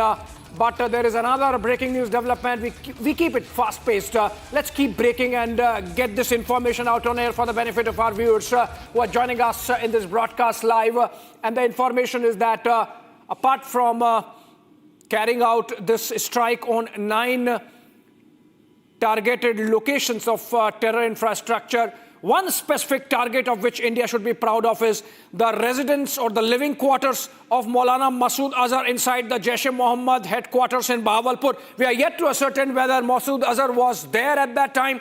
Most likely not, given the fact that he's seen as a prized asset by the Pakistani state. So it's likely that Hafiz Saeed, as also Masood Azhar, were whisked away to safe houses because obviously we had made it clear that we are going to strike. But this is another breaking news development coming in. Coming back to you, General Bakshi sir, the kind of footage that is on air, which was shown in that briefing by the 2 lady officers, there should be no doubt left in the minds of those doubting Thomases, the unfortunate Sabut gang that we have in India, that we actually carried out this strike. That is precisely what I was saying, that in 2019, when we did the airstrike with our Mirages and Spice Jets, we had hit the Balakot training camp. We had killed about 200 terrorists under training in that massive camp. But the problem, unfortunately, was in the target selection that this was a very remote area, remote locality, no population around, very little human beings, human habitation around. So, largely the terrific impact of that attack was not visible, except onto our, satellite imagery, etc., where we had seen the holes in the roof, where our bombs had penetrated right through and burst at the specific, stories in the multi-storied buildings that we wanted to eliminate. But Pakistan took advantage of that to try and claim that nothing whatsoever had happened. So the simple fact was it was looking desperate excuses to not have to escalate. But when its lies were caught, it did retaliate the next day. Absolutely, the sir. The simple fact is that we are now awaiting Pakistan's response. Absolutely. I'm not sure if there will be one. Absolutely, but we have to be fully prepared, and in some ways the armed forces would welcome a Pakistan. I'm sure we are fully prepared, sir. You know it better than me, perhaps. But then I have it from sources that if need be, Operation Sindoor 2 is absolutely ready, and at the press of a button, Pakistan would have it from us. Let me take one question to Saurabh Shukla, who's there joining us from the United States. Saurabh, what do you make out of this statement coming in from President Trump saying that we hope it winds down very soon, it does not escalate. Otherwise, he's not saying anything about, peace, overtures, etc., which means the United States is absolutely okay, Saurabh, with whatever actions India has taken or needs to take to make sure that a repeat of Pahalgam does not happen again. Well, Abhishek, I can tell you, this also has, President Trump also mentioned another thing, that he saw this coming. That also indicates a very close US-India cooperation on eliminating terror swamps. It's not like previous times when US would try India for a restraint. It's very clear that US realizes that these terror camps not only pose threat to India, but also to democracies like US and other countries. So I think India has not only done an operation to avenge Pahalgam, it has also done a great service for millions of people who get impacted by Pakistan-sponsored terrorism all over the world. And that's a message coming out of this Operation Sindoor as well, Abhishek. Absolutely, Saurabh. Before I let you go, one more question. The manner in which India has revealed the pictures of the operation, not only that, the manner in which we have revealed the details of the kind of terror factory Pakistan has been running, all these terror camps, all these facilities, I think it should be an eye-opener for those who were even trying to look the other way insofar as Pakistan's indulgence with terror is concerned in the World Committee of Nations.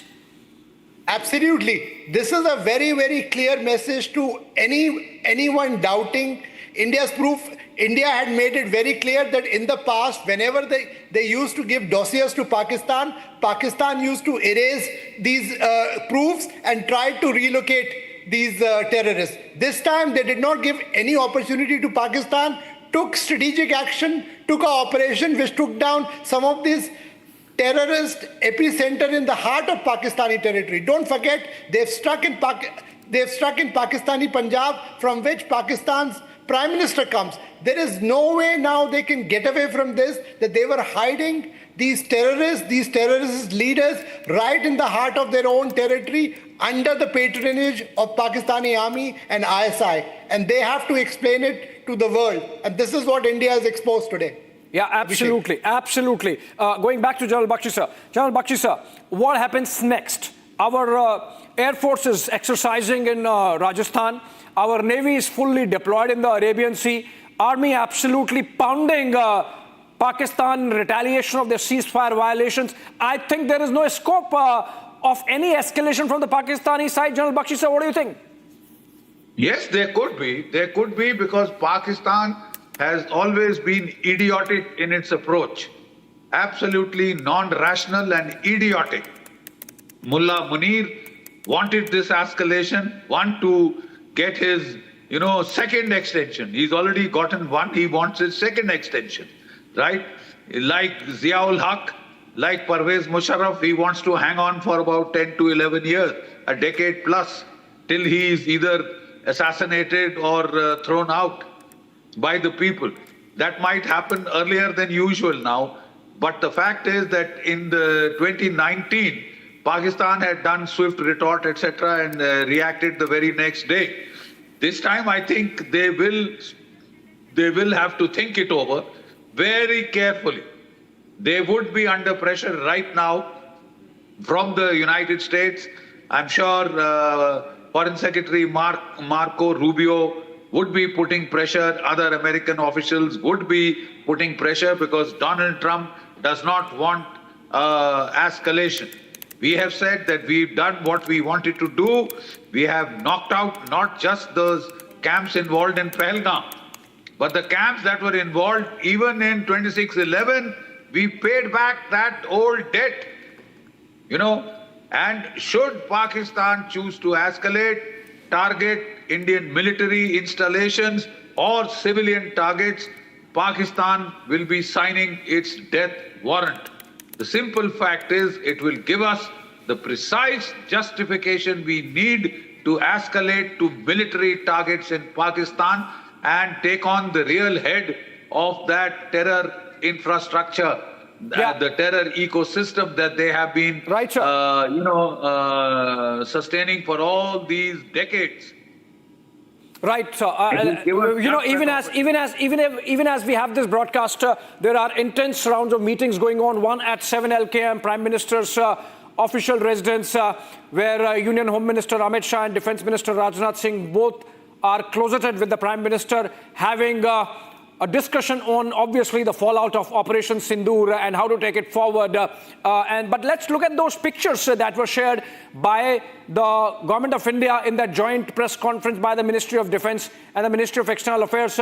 Look at this video, which gives timeline of Pakistan's involvement in terror, going back to, of course, the Parliament attack and even earlier. Let's have a look.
All right, these are pictures coming in from outside the South Block on the Raisina Hill.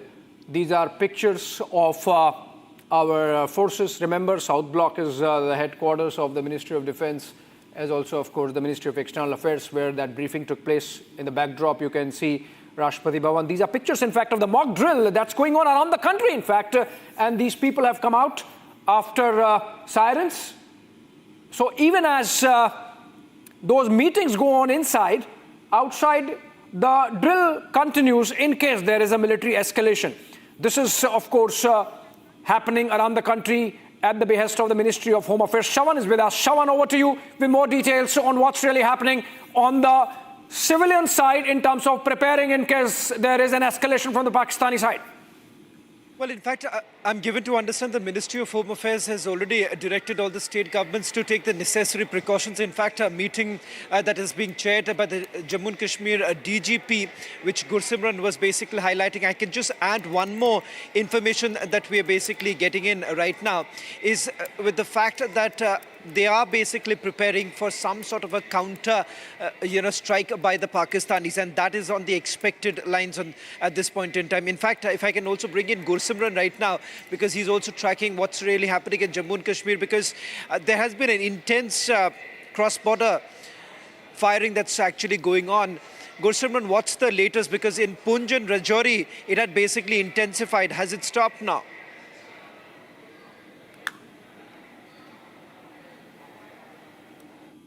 In the Rajouri and the Poonch district, but at regular intervals there have been cross-border violations that the Pakistan is resorting to, especially in the Poonch. The Poonch has been hit by the Pakistan. The civilian areas even have been hit. And as we speak, the DGP of the Jammu and Kashmir Police, Nalin Prabhat, is chairing a security assessment meeting. He is chairing it virtually from the PCR in Srinagar, in which all the district SPs and the senior officials are taking part, and the directions have been given to the officials on ground to be on standby. They have been asked to increase the security in the hinterland, reason being that the terrorists that are active in the hinterland may try to carry out some sabotage, and anti-sabotage drills are being asked to heighten. Apart from this, there have been directions given to increase the security of all the power projects, hydroelectric power projects on the river Chenab and the river Jhelum, because they could be potential target of the Pakistan, as the water flowing to the Pakistan is now being regulated by the Indian side. And as you have also mentioned, that the DGP has also directed to be prepared for any eventuality. Also, that includes the possible retaliation from the Pakistan side,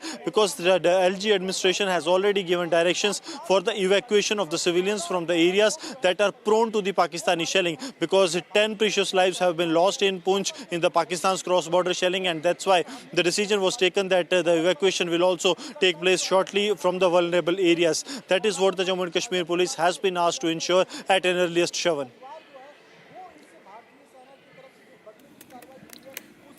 All right, another breaking news development coming in. Can we put it out for the benefit of our viewers, which is that the Ministry of Home Affairs has asked all the Central Armed Paramilitary Forces to cancel leaves of its personnel around the country, across the country. That's a big one. That really shows India is beefing up its reserves, even as our armed forces are at the vanguard, from Rajasthan to Kutch, to Jammu and Kashmir, to Punjab, to the Arabian Sea, making sure that there is no mischief from the Pakistani side and no escalation. And if there is one, it's responded to in full force. Ministry of Home Affairs now deciding that leaves of all personnel of the Central Armed Paramilitary Forces are to be cancelled. Remember, these are the organizations like the CRPF, CISF, BSF, SSB, among others. All these organizations that are under the Ministry of Home Affairs, and that constitute a huge chunk of India's security architecture in terms of taking care of both internal security and the security at the borders in times of war and peace. And so they are being fully mobilized, and we are seeing that mobilization happening by way of this MHA instruction, under which all leaves of all personnel of the CAPFs are to be now cancelled. Moving on, we have some guests. All right, more pictures. Shawan, over to you. More pictures, I believe we have, of the destruction Operation Sindoor has caused in Pakistan. Well, massive damage has been inflicted upon the Pakistanis right now as far as each of these camps are concerned. Remember, they are not just one structure that has been targeted. In fact, to camouflage their entire operations, the Jaish as well as Lashkar-e-Toiba would have basically had a few other installations around their main operation centers. And that is the reason why, remember, it has taken some time for India to be able to carry out a reconnaissance and carry out the strikes. Now, in fact, some of the visuals that are basically coming in of the aftermath of the precision strikes that have taken place in Pakistan, and there is massive destruction that has taken place. In fact, now there are details emerging of the terrorists who were present at these very sites where the precision strike was carried out. In fact, the number now we are being told has gone about 18. Muridke. This is coming in Muridke. Now, remember, Muridke happens to be Lashkar-e-Toiba's headquarters. These are the latest images coming in of the strike that has taken place. So this time it's very clear, Abhishek. You don't need any more sabut. The Pakistanis are only providing the sabut. The very fact that you have the Pakistanis now coming out and simply saying that you have had their own army generals visiting hospitals and meeting those who have been injured in the precision strike. It's very clear. India has made it very clear. These are not military camps that have been targeted. What has been targeted are terror facilities. Yeah. These are facilities, or I would rather say these are terror factories. In fact, there are multiple testimonies of the Pakistanis who are now coming out speaking about the strikes that have taken place. Masjid ke aage administrative office और उसके आगे मस्जिद की छत बहुत सारी तबाह हो गई थी और एक अफराद था वो अपनी ड्यूटी पे छत पे बैठा हुआ था वो इसके शहीद हो गया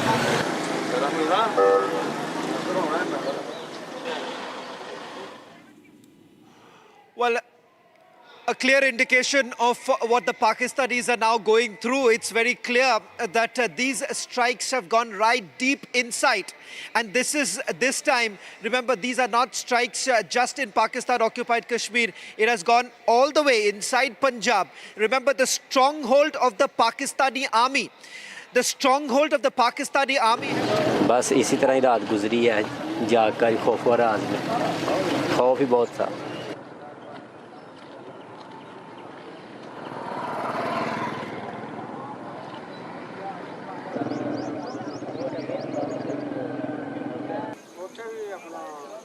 Well, in fact, the testimonies of those who were present there, who have witnessed the precision strikes that have taken place, because if you see, there are innumerable number of viewed videos that are now coming in from Pakistan, which shows the extent of damage, the extent of pain that has been inflicted upon the Pakistanis, sending across a very strong message that this time it is no longer acceptable. And if you really look at it, each of these sites, the 9 sites which have been selected, they are the same very places which have been used by some of the top commanders of Lashkar-e-Toiba, Jaish-e-Mohammed, as well as Hizbul Mujahideen.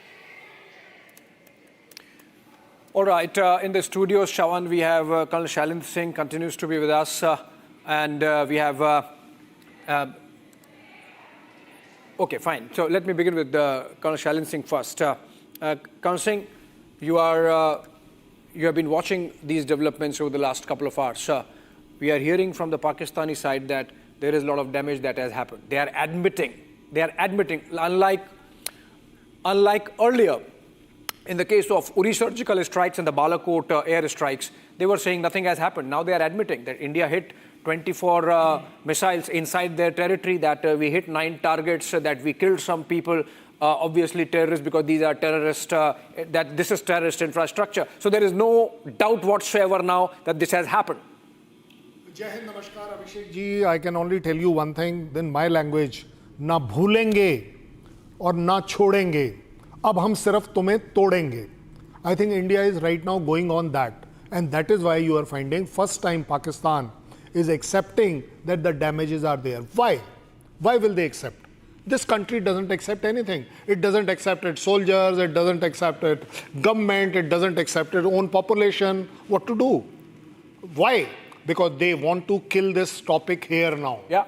Because they know it, that if we say nothing, nothing, nothing, and to show their awam that, okay, now we are going into India, they will suffer more damages. Yeah. There will be much more damage.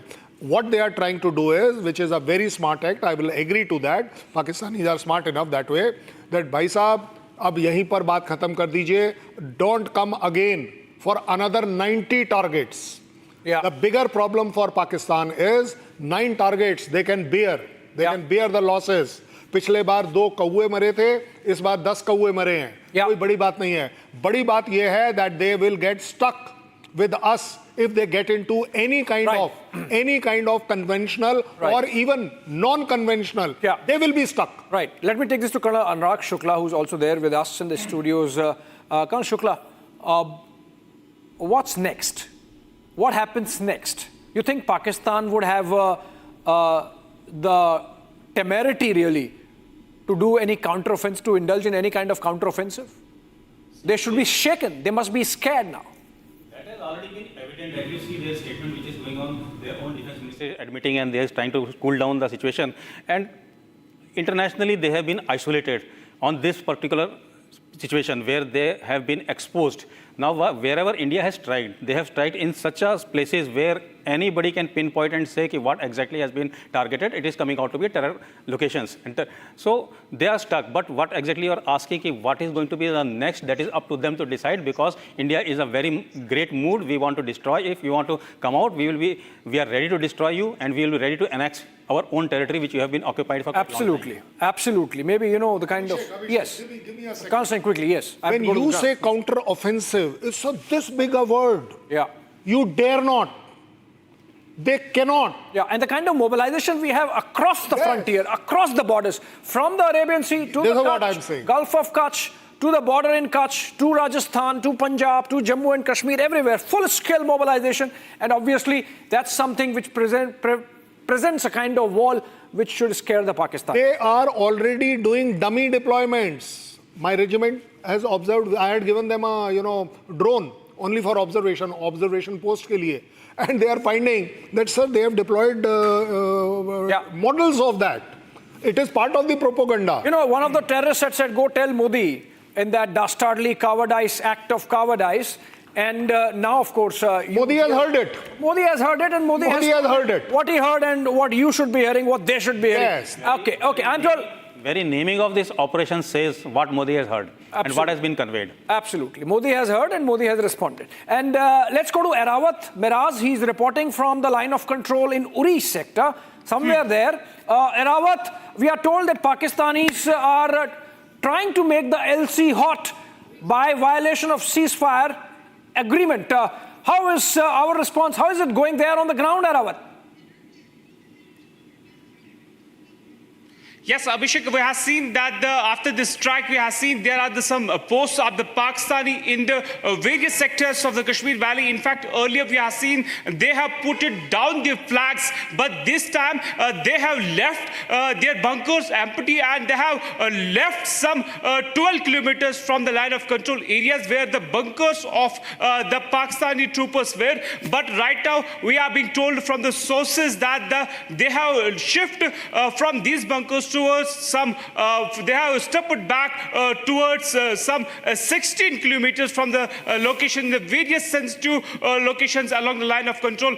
For the security reasons, we will not mention exactly where the ongoing operations are going on across the Jammu and Kashmir. As we have seen after the strike, there are desperate attempts from the terrorists and the Pakistani troopers to target the civilians, but we have seen our forces are alert. We have seen yesterday night how our forces are alert, and they have given them the befitting reply after the deadly terror attack in the South Kashmir's Pahalgam, in which we have seen that the 26 civil lost. But this time we have seen the chaos is in Pakistan after the strike, and also we have been told that some bunkers along the line of control area, they have stepped back in the Uri sector and South Kashmir. Also we have been told from the sources in the defense that they have stepped back towards some 16 to 20 kilometers back. Yes, Abhishek. All right, those are the details coming in from the ground. Colonel Singh, Colonel Shukla, please stay with us. Let's listen once again to Foreign Secretary Vikram Misri when he made that statement about India's strikes on Pakistan, inside Pakistani territory, to target the terror infrastructure as part of Operation Sindoor. Listen in.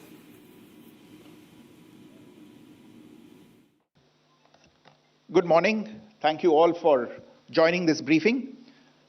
As you are all aware, on April 22, 2025, Pakistani and Pakistan-trained terrorists belonging to the Lashkar-e-Taiba carried out a savage attack on Indian tourists at Pahalgam in Jammu and Kashmir in India.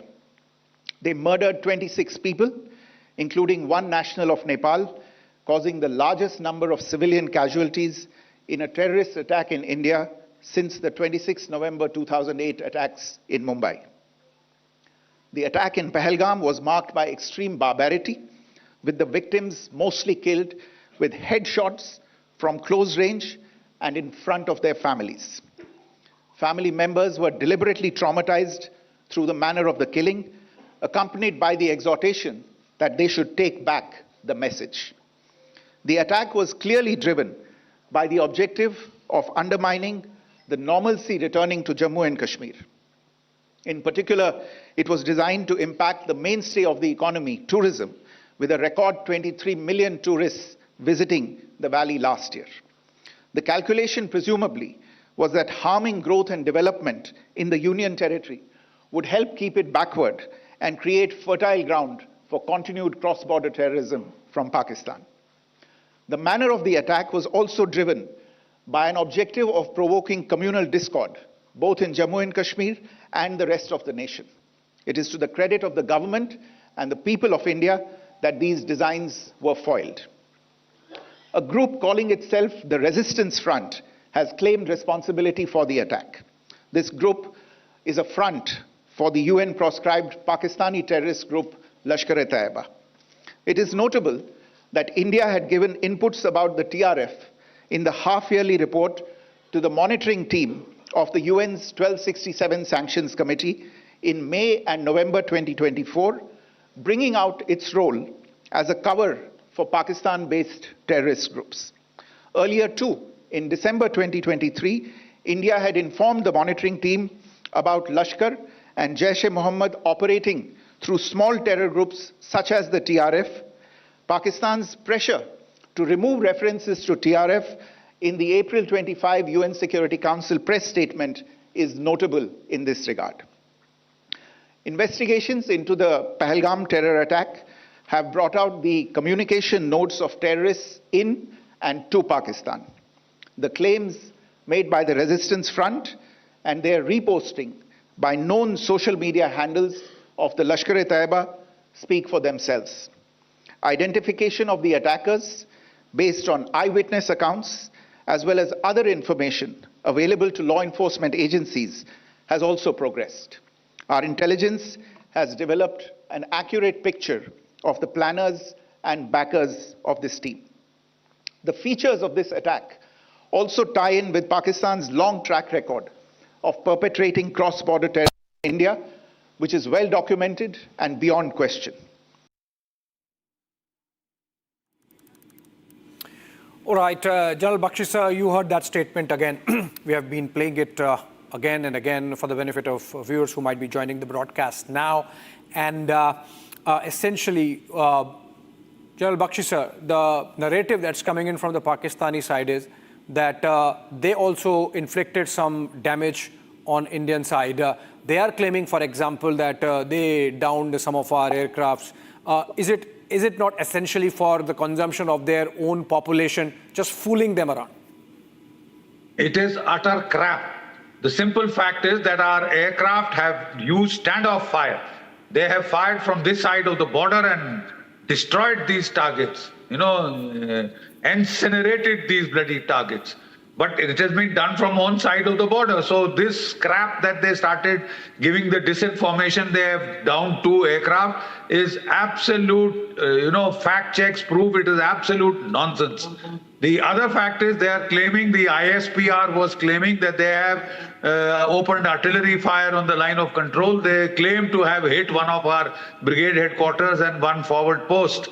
So far we've seen no damage, got no reports. Yes, they are targeting the civilian population, all right. Yeah. And people are being almost, they're trying to get some civilians out of vulnerable areas. Yeah. Colonel Singh, you think this is the max that Pakistan can do or would do in the present scenario? They have made the LC hot, and perhaps it ends there. As per me, Pakistan... It would be... Sorry, is that addressed to me? So I was asking that to Colonel Singh in our studios. कोई नहीं sir, आप भी answer कर दो. आपका मेरा answer I'll come to you. I'll come to you. But I must tell you this. Luckily, I have my regiment there. That's how I can tell you. Last 10 days has been bad, otherwise also. But we had made it worse for them. So if we are expecting that only making a LC hot and by injuring 20-30 civilians, this is the part of the nature of Pakistan fire. They don't fire at us because they know if they fire to any of our battalion headquarters, even to the extent company headquarters, they know it that the fire coming back is nearly, if they fire 10, then there are 100 rounds coming from us. I can afford it, whether he can afford it or not. Bigger question is this, that whether he will take it up or not. It exactly depends. Yeah. It exactly depends that what does Pakistan want. Yeah. Does it want an international hue and cry? Yeah. It will strike in a bigger way. Yeah. So that they are able to prove that something wrong has happened. Yeah. They'll strike our civilian areas more. Yeah. Because they know it, that beyond that, they cannot do much damage. Absolutely. If we are also there on LC, we also know how to be underground. Yeah. ऐसा तो है नहीं that we will stand and you allow them to shoot. Obviously. So it is entirely... And we have tremendous amount of artillery backing it up. Huge artillery, I believe. It is mind-boggling, unimaginative. I can't tell you that what my regiment has stocked in the gun area. And you always mention that artillery is the god of... It is absolutely god of worth in the world. Yeah. I'm a proud member of that, and I dare say, if somebody can say that, no, this is not true. But the spare this time were the kamikaze drones. And I want to really discuss that military strategy with General Bakshi, sir. Sir, give me just a moment before I come to you, because let's listen to those two lady officers who presented India's case before the world in that briefing. We go to Colonel Sophia Qureshi and Wing Commander Vyomika Singh, and the way they narrated Operation Sindoor details, and then I come back. सबसे पहले सवाई नाला camp Muzaffarabad, जो कि PoJK के line of control से 30 kilometre दूर है, यह एक लश्कर तौयबा का ट्रेनिंग सेंटर था। 20 अक्टूबर 2024 सोनमर्ग, 24 अक्टूबर 24 गुलमर्ग, 22 अप्रैल 2025 पहलगाम, इन हमलों के आतंकियों ने यहीं से प्रशिक्षण लिया था। सैयदना बिलाल कैंप मुजफ्फराबाद, यह एक जैश ए मोहम्मद का स्टेजिंग एरिया है। यह हथियार, विस्फोटक और जंगल सर्वाइवल ट्रेनिंग का केंद्र भी था। गुलपुर कैंप कोटली, यह LOC से 30 किलोमीटर दूर था। लश्कर तौयबा का बेस था, जो रजौरी पुंछ में सक्रिय था। 20 अप्रैल 2023 को पुंछ में और 9 जून 2024 को तीर्थ यात्रियों के बस हमले में यहीं से आतंकी को ट्रेन किया गया था।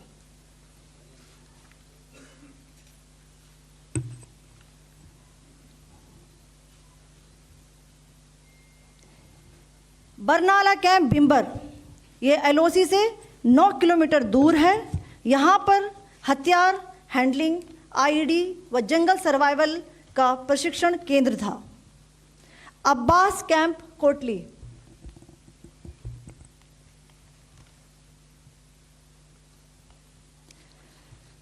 यह LOC से 13 किलोमीटर दूर है। लश्कर तौयबा का फिदाइन यहाँ तैयार होता था। इसकी कैपेसिटी 15 टेररिस्ट को ट्रेन करने की थी।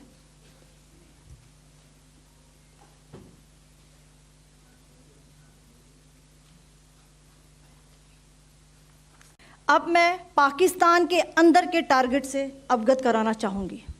पहला, सर्जिकल कैंप सियालकोट। यह अंतर्राष्ट्रीय सीमा से 6 किलोमीटर की दूरी पर है, सांबा कठुआ के सामने।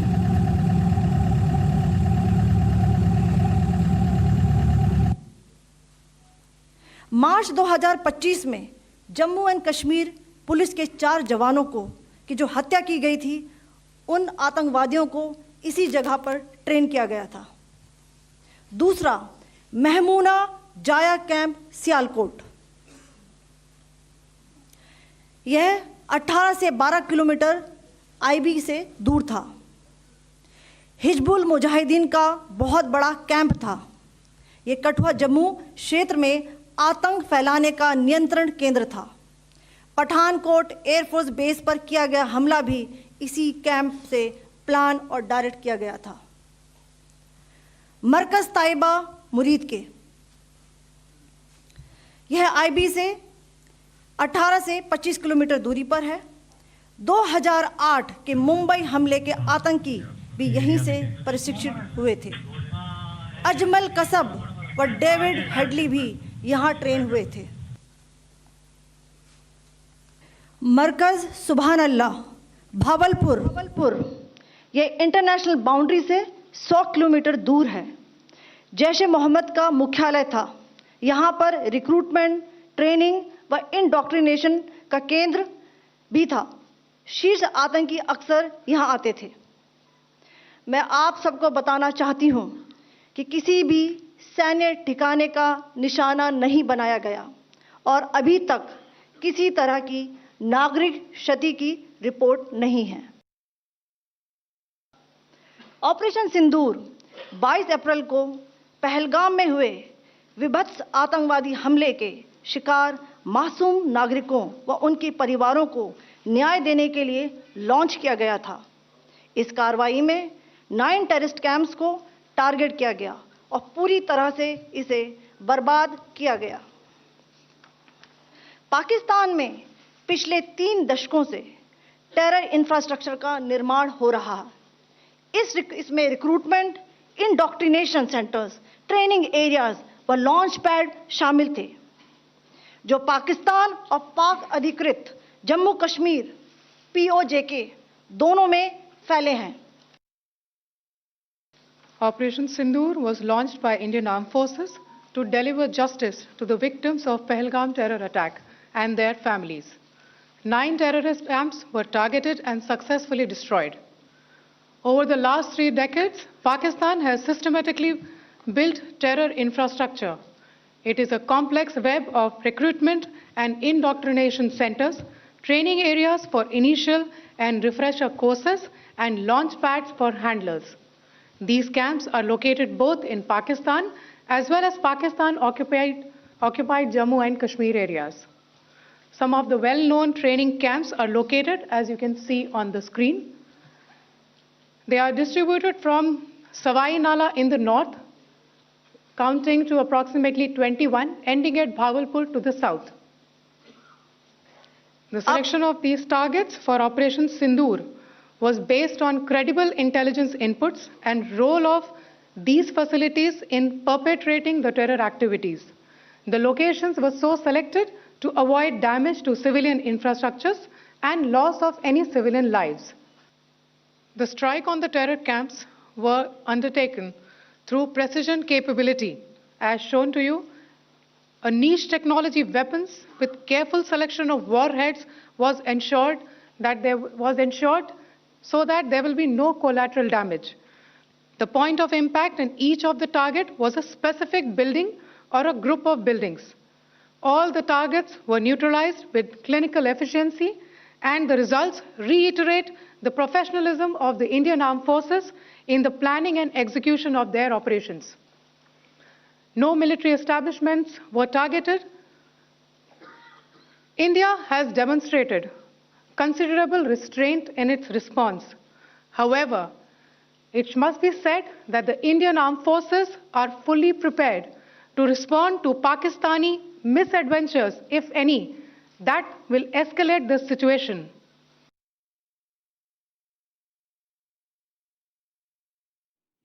Okay, those were the details of how India picked up those targets and the precision with which those were eliminated by our forces as part of Operation Sindoor. Let's look at the timeline that was provided by Foreign Secretary Vikram Misri in the same press conference, and then I come back to the studios for a conversation.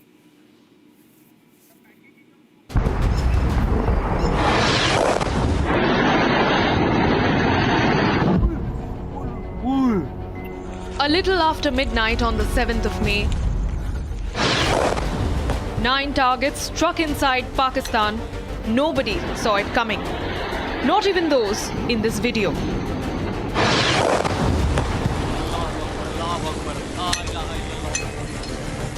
The strikes so precise that men who shot these videos have confirmed the targets. ये नुकसान ये 9 number ये मस्जिद तैयबा मरकज उमर करा के अंदर ये नुकसान है 5 targets in Pakistan occupied Kashmir, 4 targets deep inside Pakistan territory.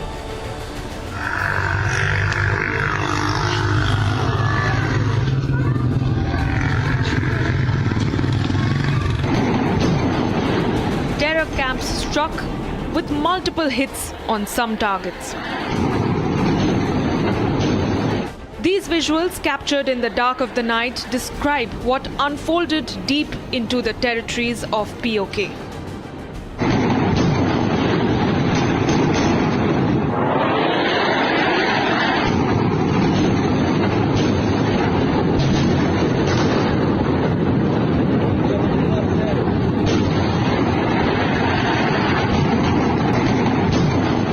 Precision strikes that turned the skies red. देखना वाम कैसे आ रही है वहां से अभी वीडियो कैच होगी नहीं होगी Multiple loud explosions and a complete blackout. The enemy was not ready for this.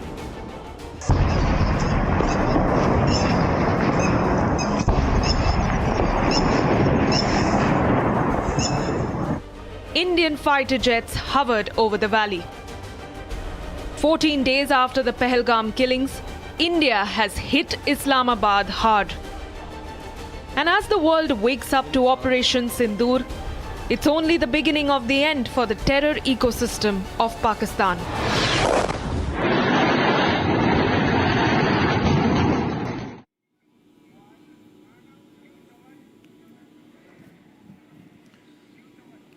Well, in fact, Abhishek, there's also some more breaking news that I'm getting in right now. Official confirmation coming in from our sources here as far as family members of Jaish Chief Maulana Masood Azhar. 10 family members of Maulana Masood Azhar have been neutralized.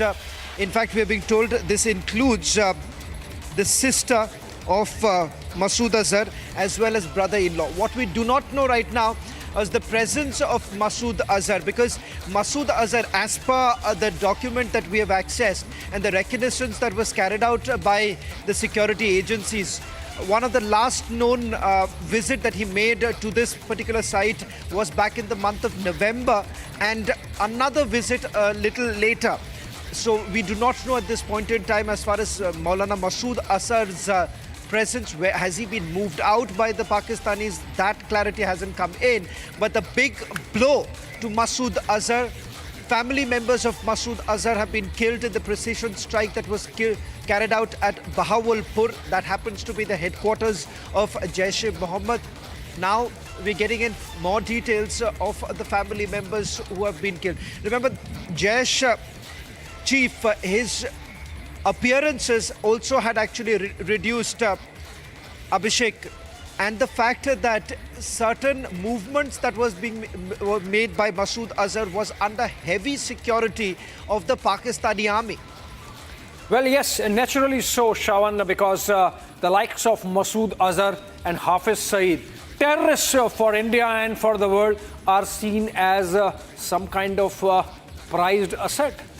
The Kohinoors of Pakistani deep state. And on that, let me come to Colonel Shukla and Colonel Singh with us in the studios. Colonel Shukla, you watched that video. The kind of precision and the exactness with which those targets were picked We have pictures of them, videos of them, and marked out targets, the individuals associated with those terror factories, the fact that the likes of Headley and Kassab were trained there. I think this should be an eye-opener for the world as to Pakistan's cohabitation with terror. Sure, we can see the balance of military here. Like Pakistan has been ready for this strike for last 15 days. They were anticipating the same. But today, when the time came, none of our missiles were able to get interrupted. Every missile which was launched from our side, it landed at the spot where we wanted to drop. So this is the military supremacy, you can say, the amount of weapons we have got. We can fire those weapons to the location at our will, at our time. So that way I will say that India has come a long way. If you see what happened in 2019 after Balakot strike, today we have come a long way. We have got a so much sophisticated weapon where we can strike at our own will and at the location we want. There was a full AD deployed from Pakistan side, but none was able to track or interrupt. Yeah, absolutely. Colonel Singh, your comments on this. Kamikaze drones going in, missiles going in as deep as 100 kilometers, and as Colonel Shukla is mentioning, no interception. I mean, the Pakistani generals were effectively sleeping on the wheel, just like they were when the Americans carried out that operation to take out Osama bin Laden. Well, let me tell you what Anurag is saying. Anurag, I think we don't have to prove to anybody our supremacy. What we have, we have. We have been declaring about... But we have shown it. No, I'm coming on the exactly same point. It is only Pakistan who claimed that they got a very credible air defense. We never said that you have a credible or not. And what is their credibility? Their credibility is they have a Chinese air defense system, which they have been claiming that is super. Very good. Yeah. The Chinese system has failed. So I'm only trying to put two and two together for them. Because मेरे को तो आप रोक नहीं पाओगे. I'm very clear about it. If I have to strike Rawalpindi, I will be able to strike. If I have to strike Islamabad, I will strike. I don't find a terrorist camp other than the ISI headquarters, the GHQ and the Munir's office.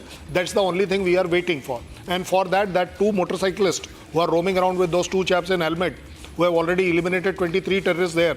It is their admission, not mine. Who are these two?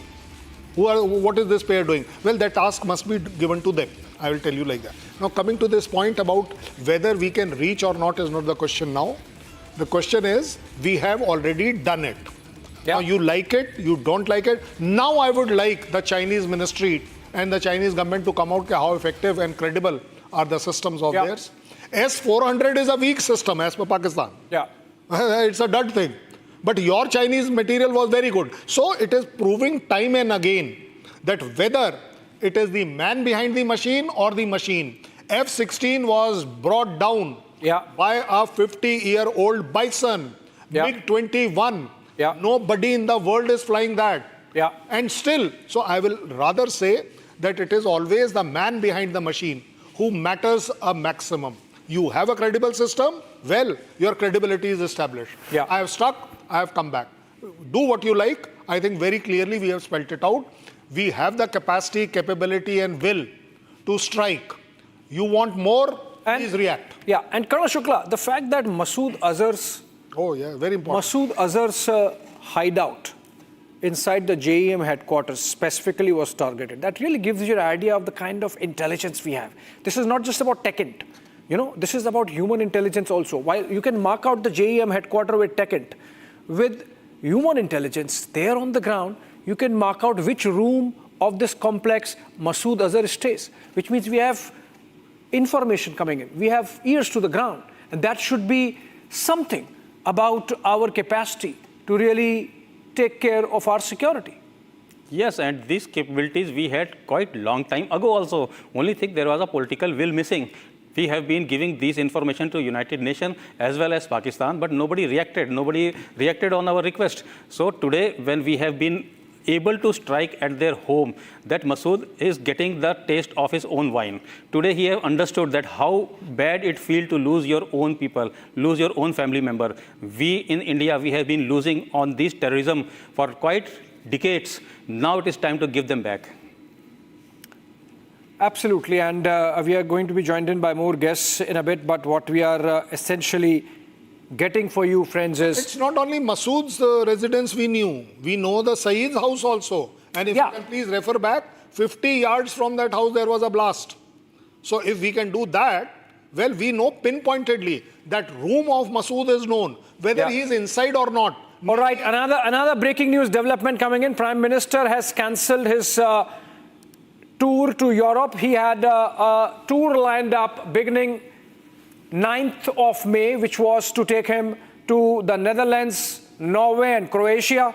And Prime Minister has cancelled his trip to Europe, though that was an important foreign assignment coming in. And that has been cancelled. I'm getting this information. Can we break this down? He was to travel to Croatia, the Netherlands, and Norway trip. Shawan. Okay, Shawan, over to you, Shawan, with this breaking news development. Prime Minister has cancelled his Europe trip. So there are back-to-back a lot of developments taking place. One, the Prime Minister's itinerary has now changed. He has cancelled his tour to Europe. A short while back, we had another breaking news coming in. Ministry of Home Affairs has cancelled the leaves of all the CAPFs. That's the Central Paramilitary Forces, which is again another indication of the fact that India is all prepared. The third is multiple meetings that are actually taking place in various states. In Jammu and Kashmir, you've had the DGP of Jammu and Kashmir calling all the officers, asking them to be completely prepared at this point in time, because we are not essentially ruling out the possibility that Pakistan may be desperate to carry out a counter-strike. And that is the reason why we have a backup plan that is already in place. One of the key things that we are basically focusing right now is, one, the cross-border firing that is basically underway. A short while back, we were given to understand that there is a pause right now as far as the cross-border firing is concerned. But there too, remember, Pakistan has actually faced a humiliating loss. Several of the Pakistani posts have been targeted by India. In fact, what has happened is that as a response to the precision attack, Abhishek, you had the Pakistanis basically resorting to heavy artillery firing. That was also responded by India with a heavy artillery firing. But what has essentially happened is that Pakistani posts have also been destroyed. So it's a humiliating experience right now for the Pakistanis. One, you have their entire terror factory, which has been completely dismantled. The terror factory from where several of the attacks in Jammu and Kashmir were basically planned, they were hatched. All of it, remember, happening within these very facilities. In fact, if we can also go back to some of the visuals of the strikes that were carried out. In fact, this time, the strategy of the Indian Army has also been very different. And Colonel Shailendra, if I can come to you, a quick check with regards to the tactics that have been employed by the armed forces. You have all the three forces carrying out a coordinated assault. Of course, a large part of it has been taken care by the Indian Army and the Air Force, but the Navy too has played a pivotal role, is what we are picking up. The tact is very different than what we saw during the surgical strikes and then the Balakot strike. This time, the idea was to have a demonstrable experience. Tactical, operations at tactical level are always evaluated as per the success.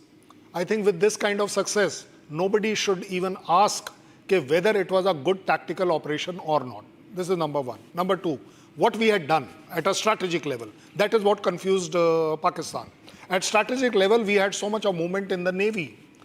And Pakistan was getting nearly sure that somewhere around the Karachi or maybe toward the Sargodha side, we have some interest. The way our aircrafts are moving around, and typically the Pakistan Army assesses that India may ground action zarur hoga, that the Indian Army will come, special forces will come, vagera, vagera. They were least expecting, and this is where the tactics comes in. That yes, when we have decided at whichever level, highest level, lowest level, that is for the country to decide and the government to decide. But as far as I am concerned, that we could deceive them, we could keep them guessing that where are we coming. And that is where all about the tactical operation success lie. You project yourself at 100 places, but you strike at one. Enemy cannot imagine. You prepare yourself at only 5 places and strike at one. The enemy is prepared for 5 places. This is where exactly we have gone right. The kind of deployment, the kind of overall movements we had done, the kind of aircraft movements were shown, that was keeping the enemy confused and guessing that where exactly are we coming, in what quantity we are coming. And above all, I must tell you that Pakistan was expecting that there will be a much deeper strike, because we were creating that. And thanks to the media also, that the way we had gone about, that this time there is a full-fledged war. And, this was claimed by Pakistan, which we projected to them also and to us also. So overall, if you ask me, a tactical operation is absolutely only successful after succeeding. After you succeed, it becomes a success. That is where you get that, pat on the back, that yes, you did a good operation. We went there, we have done what we have to do, we were tasked, and we have come back. Breaking news now coming in. I've just got another confirmation. Qari Mohammed Iqbal and the commander of the Kotli camp, along with 10 terrorists, have been killed. So we are looking at least 20 that have already been killed. And Abhishek, you just got us the information that a total of 100, the number could actually vary, but now a confirmation about Qari Mohammed Iqbal and Jaish-e-Mohammed Maulana Azhar Masood's family members have also been killed. Now that's the latest details they're emerging. Big news coming in. Now this is one of the most successful operations that have been carried out by our armed forces, Abhishek. Well, absolutely. Absolutely. Yes, Colonel Singh. Yes, Colonel Singh. Keep counting the number. Yeah. The numbers will we are told about 100, about between 80 to 100. I was told 100 and around about, because we will not know the exact number anytime soon. But the fact of the matter is, these are specifics, and they will keep trickling in. Yes, Shawan. On a lighter note, because when I was actually, speaking to a source of mine in the intelligence agencies, I was saying, why are you releasing it, piece by piece? He's saying that, the counting is still on. So that's on a lighter note, but as I said, the numbers they're going up, and this time it's very, very different. And perhaps if we can also take that comment from one of our veterans there, that I find it very, very significant, because perhaps they've improvised on what they had carried out during the Balakot strike, and this time they were basically going right, the depth, the strategic depth, and the fact that they have got the window at the very time when these terrorists were actually present in those facilities. Well, absolutely, Shawan. And, the number, is there some poetic justice to it? Because Pakistanis have admitted that 26 of their citizens are killed. 26 were murdered by Pakistani terrorists in Pahalgam. And now they're admitting that their 26 citizens are killed in the strike. The number is much higher. And in fact, it will be a while before Pakistan admits it, because as of now, their army seems to be in a salvage mode, salvaging their reputation. And that's why a lot of counter-information warfare is going on, Colonel Singh, if not counter measures in terms of military action from the Pakistani side. If there are only 26 people killed, तो जनाजे इतने ज़्यादा क्यों उठाए जा रहे हैं? वो जो बुकिंग हो रखी है खड्डा खोदने की, वो उतनी ज़्यादा क्यों है? You see, you can please Google it and find out. It's not rocket science. You tell anybody from Pakistan, he'll tell you why there is a rush of janazas going in a particular direction. 26 is nothing. 9 places, it averages out maybe 5 or 7. That's all. And though, of course, there is a tremendous amount of ceasefire violation happening. Huge level of ceasefire violation happening. This figure will go up. They will themselves come. The public will demand. The people who have been lost, they are the one who will tell you that what they lost. Pakistan government doesn't lose anything. Pakistan army doesn't lose anything. So 26 is all the headquarters where Pakistani army trainers were there, handlers were there. That figure is what hurting them. And that's why they are accepting it. Because they have to answer the families, कि मेरा बंदा कहाँ गया? That is where the figure may be 2025. Space is not just a destination. It is a declaration of curiosity, courage, and collective progress. India's space journey reflects this spirit. From launching a small rocket in 1963 to becoming the first nation to land near the south pole of moon, our journey has been remarkable. Our rockets carry more than payloads. They carry the dreams of 1.4 billion Indians.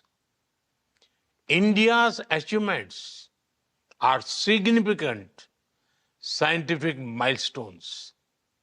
Beyond that, they are proof that the human spirit can defy gravity. India made history by reaching Mars on its first attempt in 2014. Chandrayaan-1 helped discover water on the moon.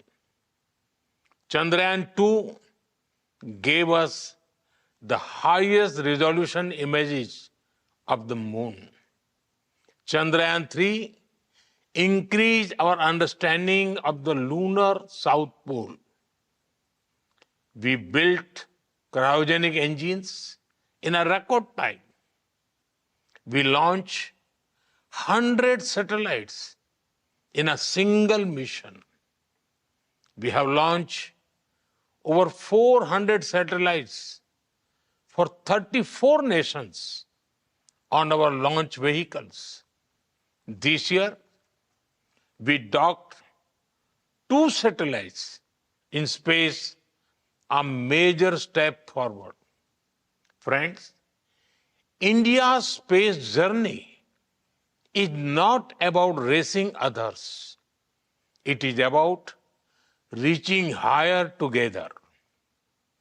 Together, we share a common goal to explore space for the good of humanity. We launch a satellite for the South Asian nations. Now, the G20 satellite mission announced during our presidency will be a gift to the global South. We continue to march ahead with renewed confidence, pushing the boundaries of scientific exploration. Our first human space flight mission, Gaganyaan, highlights our nation's rising aspirations.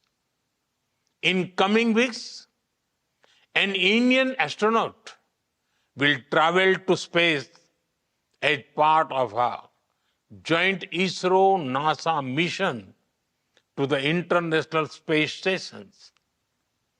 By 2035, the Bharatiya Antariksh Station will open new frontiers in research and global cooperation. By 2040, an Indian's footprints will be on the moon. Mars and Venus are also on our radar. Friends, for India, space is about exploration as well as about empowerment. It empowers governance, enhances livelihoods, and inspires generations. From fishermen alerts to Gati Shakti platform, from railway safety to weather forecasting, our satellites look out for the welfare of every Indian. We have opened our space sector to startups, entrepreneurs, and young minds. Today, India has over 250 space startups. They are contributing to cutting-edge advancements in satellite technology, propulsion systems, imaging, and much more.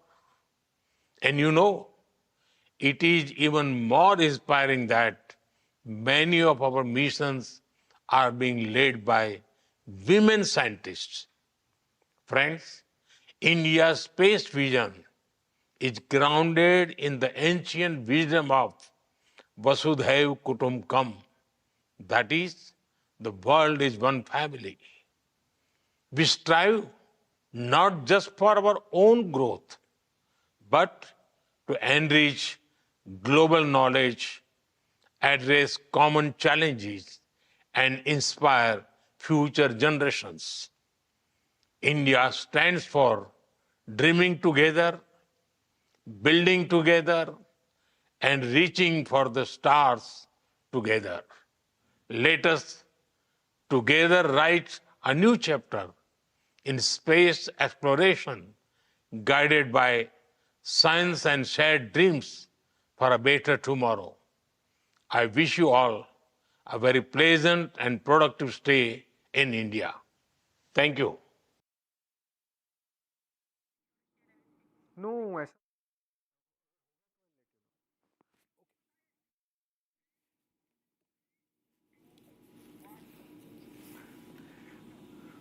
all right, that was a pre-recorded statement of Prime Minister Modi. This was at a global conference on space exploration by Indian Aerospace Federation called IAF, but that's not Indian Air Force, that's Indian Aerospace Federation. And this was a recorded statement, and that is the reason why there is no mention of Operation Sindoor. It must be clarified.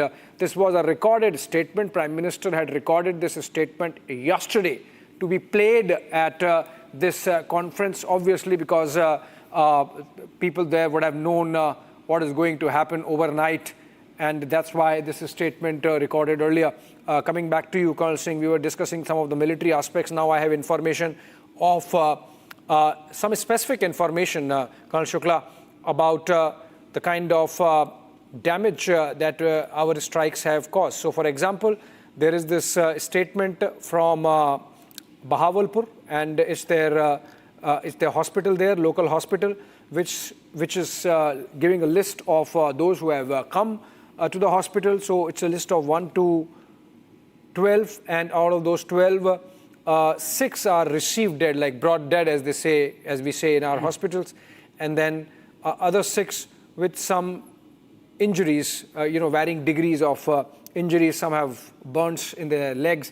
Some have head injury, some have a shoulder injury, among others.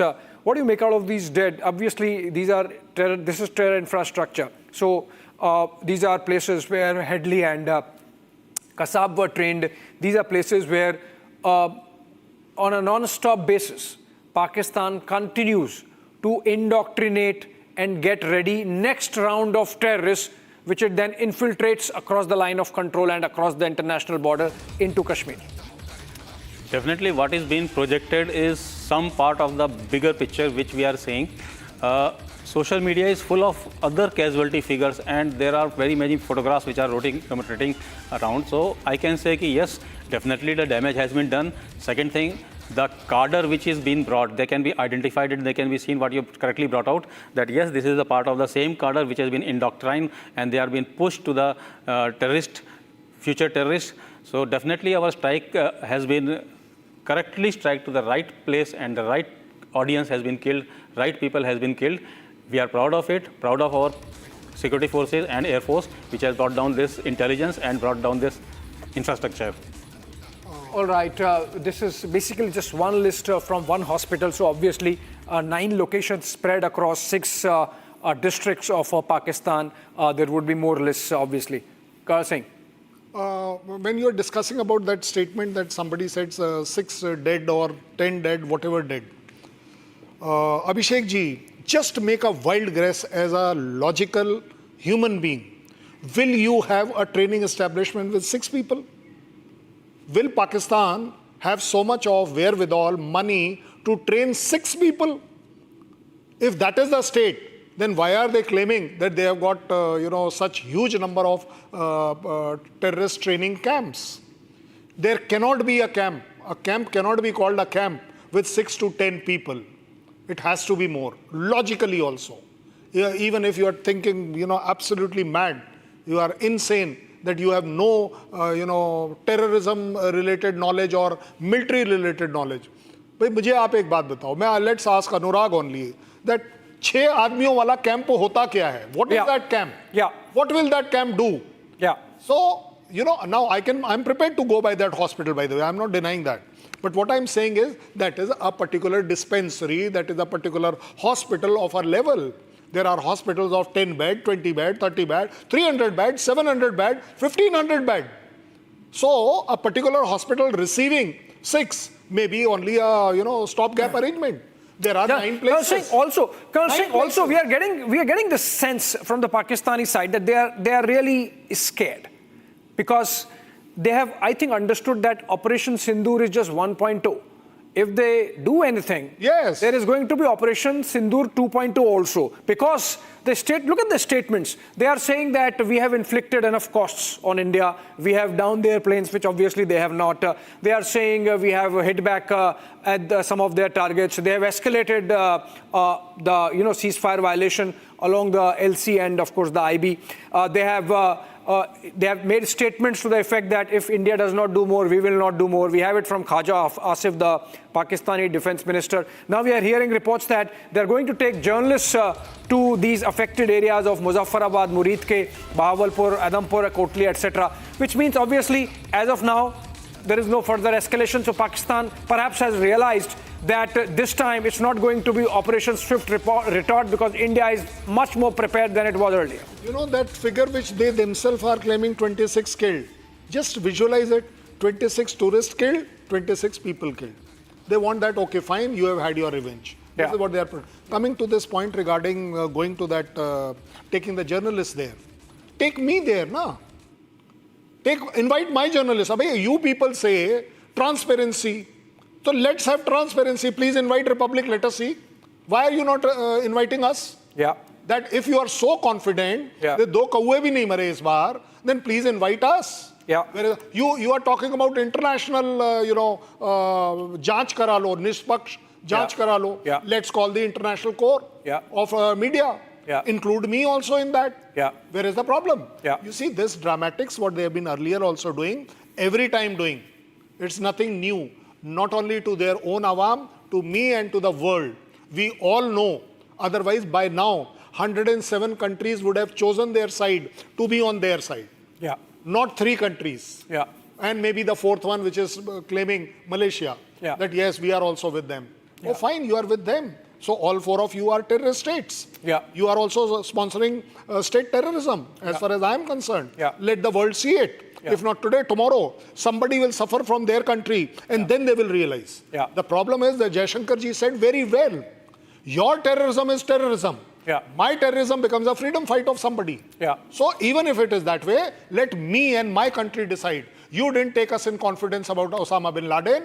Why will we take you in confidence of what attack we are doing and how we are doing? We will not do that. We have probably at the highest of the level might have said, no, sir, we are not going to listen to anybody. We are going to do something. That something can be my way. Absolutely. मेरी लकीर मेरी है. Absolutely. मैं उसे खींचूंगा. Yeah. मुझे आज के बाद पूरी दुनिया की परवाह नहीं है. हम इज्जत करते हैं.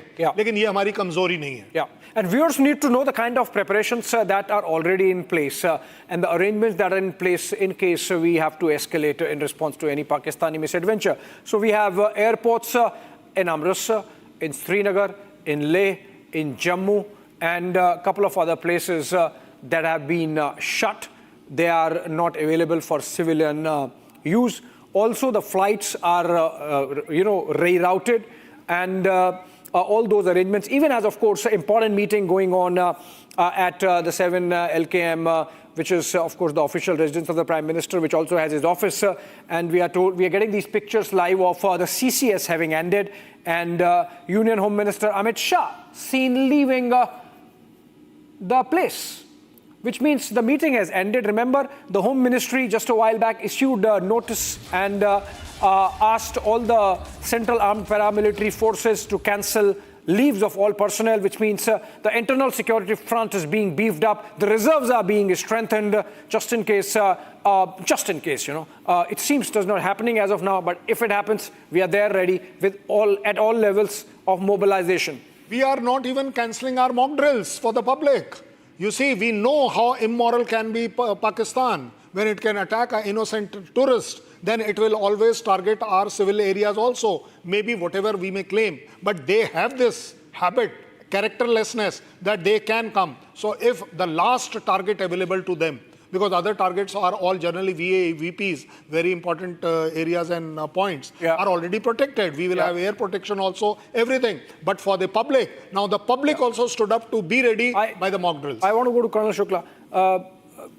Okay, let's play those targets, and then we will discuss those specific targets with our team here of experts. Look at the targets that have been hit. 26 innocent lives lost. 2 weeks later, all of the 26 innocent lives avenged. Operation Sindoor 22 अप्रैल को पहलगाम में हुए विभत्स आतंकवादी हमले के शिकार मासूम नागरिकों व उनके परिवारों को न्याय देने के लिए लॉन्च किया गया था। इस कार्रवाई में 9 टेररिस्ट कैंप्स को टारगेट किया गया और पूरी तरह से इसे बर्बाद किया गया। Not only did Pakistan not see this coming, but its worst nightmares were brought to life in the wee hours of Wednesday as India launched the first tri-services operation against Pakistan since the 1971 war. The Indian Army, Air Force and the Navy launched a coordinated operation striking hard some of the most significant and long-standing terrorist training hubs deep inside Pakistani territories. Good morning to everyone across the country. We've hit back. Ladies and gentlemen, the big breaking news story of the moment. If you can hear me tonight, can I be put on air? Thank you so much. Thank you, Aditi. All right, because I want to recap exactly what is happening as of tonight, as of this minute, 33 minutes past 2 a.m. on the 7th of May. History has been made. This is a very direct and straightforward attack by the Indian Army we are reporting tonight. Ladies and gentlemen, Pakistan has been hit. Muzaffarabad has been hit. A total of 9 places in Pakistan have been hit. The operation has dismantled 9 major targets of the Lashkar-e-Toiba and Jaish-e-Mohammed. Bombs were also rained on Hizbul Mujahideen hideouts inside Pakistan. India's retaliation used precision strikes and long-range standoff weapons at 9 locations, flattening the logistical, operational and training infrastructure of terror groups.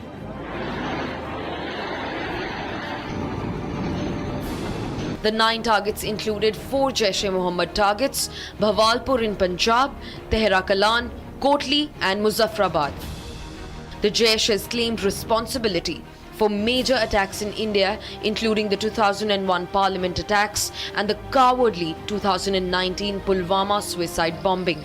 In fact, Murid K, the nerve center of the Lashkar-e-Toiba, was quivering with the impact of the explosion. In fact, Barnala and Muzaffarabad terror camps were also charred by missiles. Lashkar-e-Toiba orchestrated the 26/11 Mumbai terror strikes. The Hizbul Mujahideen has not been spared either, with Sialkot and Kotli camps completely hammered.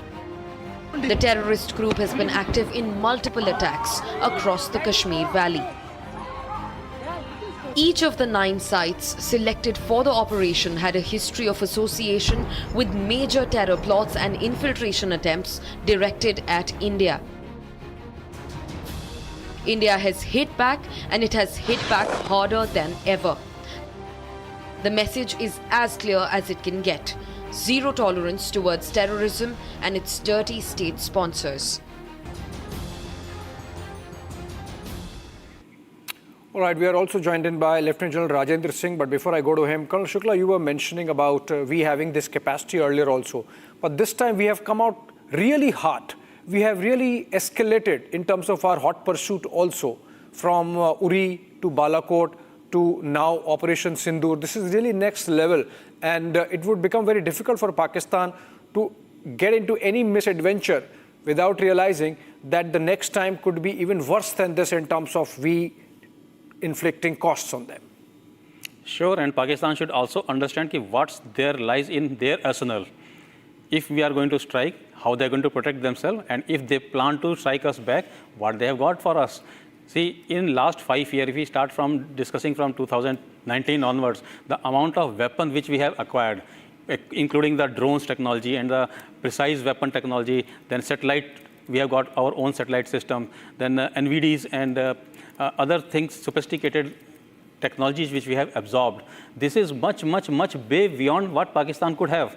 And today the battlefield transparency is so good that in the darkest of the night, we are able to pinpoint and strike our target from the land of our own without crossing any line of control. So much water has passed since last 5 years, and we are sitting on the home grown technologies, and we have absorbed the technology to such an extent that where we sit confidently today. And I can assure my citizens today that be confident of our army. We have got a very tremendous high-tech equipments where we will be able to take down the Pakistan sitting here without crossing the land. लेकिन यार उन्होंने वो जो technology हमने तो ले ली, उन्होंने क्यों नहीं ली? They have been also claiming. They have been claiming, but that is totally evident when Mi-24 missiles went inside their territory. None of them was able to interrupt. No, I think it's not just about the machine. It's about the men also. This is what I'm saying. How you employ, how do you strategize, how do you create a deception? Everything matters. And I think India has really sort of drawn a red line. Let me get in Lieutenant General Rajendra Singh on this. Very good noon to you, sir.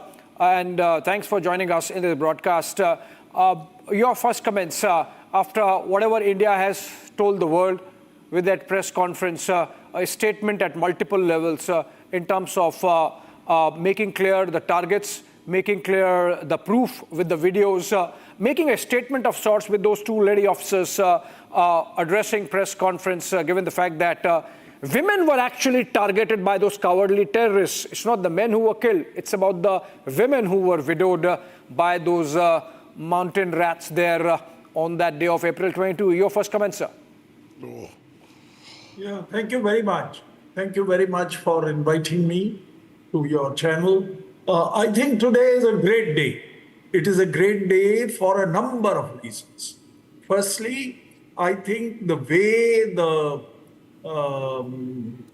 our armed forces and our political hierarchy has conducted these operations is fabulous, to say the least. They have been able to achieve a complete surprise. Pakistan had no idea whatsoever that India is going to strike today at about 1:30 or so. And secondly, the type of targets which were chosen, 5 in PoK and 4 in rest of Pakistan, that is Punjab. I think they also are very carefully selected targets. Many of them house the leadership of the terrorists, particularly Bawalpur. I can say this was a place where Hafiz Saeed used to come more often than not, and also his family members were there. So I think it is a very, very good strike that we have been able to achieve. As far as its conduct of operations by Indian Air Force and also the Indian Army is concerned, we have always, whenever the opportunity came, the Indian Air Force, Indian Army, Indian Navy have always proved that we are second to none.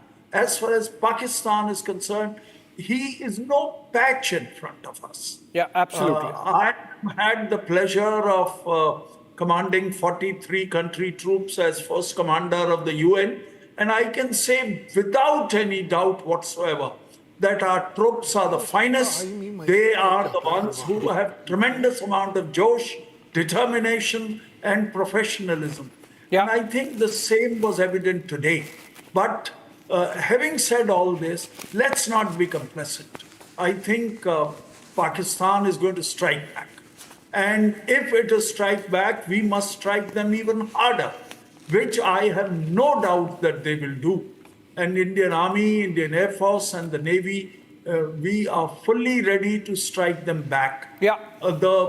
Lastly, I would like to say one thing, that the way these operations have been conducted speaks volume of the professionalism of the current leadership of the Indian Army, Air Force, and the Navy. Right, absolutely. And, we have shown it with pictures, what we did. General Singh, just stay with us. In fact, we have our reporters live on the ground from Jammu and Kashmir, both Erawat and Zeenat. And Harsha from the Jammu side in Poonch. Let me go to Zeenat first. Zeenat, we had, I believe, an emergency security review meeting in Srinagar or Jammu by the administration there. We had a statement from Omar Abdullah, and we have those massive ceasefire violations being carried out by Pakistan. How is the situation there on the ground in Srinagar as of now? See, Umar has already chaired a meeting at the Civil Secretariat where he addressed the DCs and the concerned district administration heads about the preparations on the ground and the kind of evacuation and the medical facilities will be provided by the Jammu and Kashmir administration. Meanwhile, we have been also seeing the DG J&K police has also been monitoring the operation from the PCR Srinagar, and the meeting is also being attended by the joint forces of Jammu and Kashmir police, army, and other personals.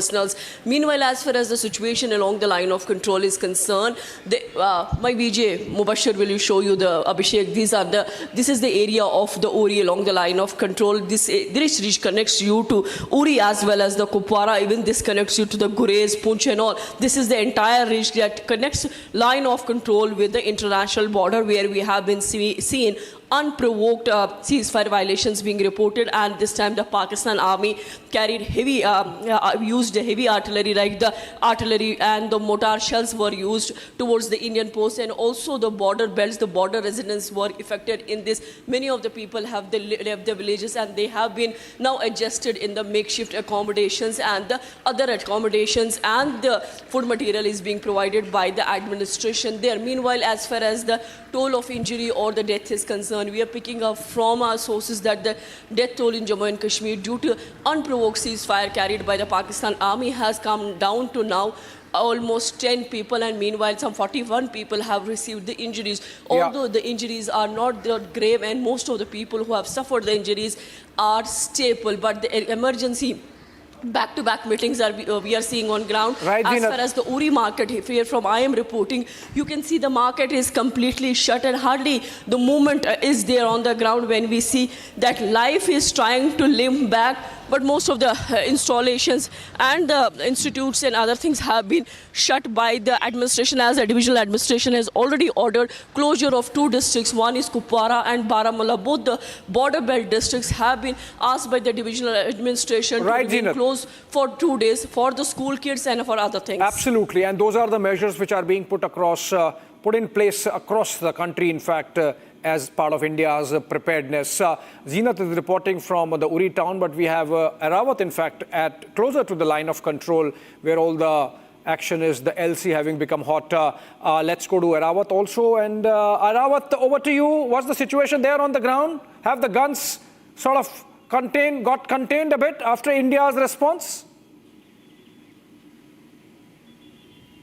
Yes, absolutely, Abhishek. We have seen that the strike on the launching pads of the terrorists, particularly Jaish Mohammed, Lashkar-e-Toiba and the Hizbul Mujahideen. Then after we have seen, I'll request my Vijay to take you through this background, and you can see this is the Pakistan-occupied Kashmir area in the Uri sector, and you can see here in the visuals that there is the smoke, which you can see. We have seen the strike in the Pakistan-occupied Kashmir and other parts of the Pakistan. Then after we have seen that the Pakistani troopers, in the frustration, they have tried to target the civilian population of the Uri sector.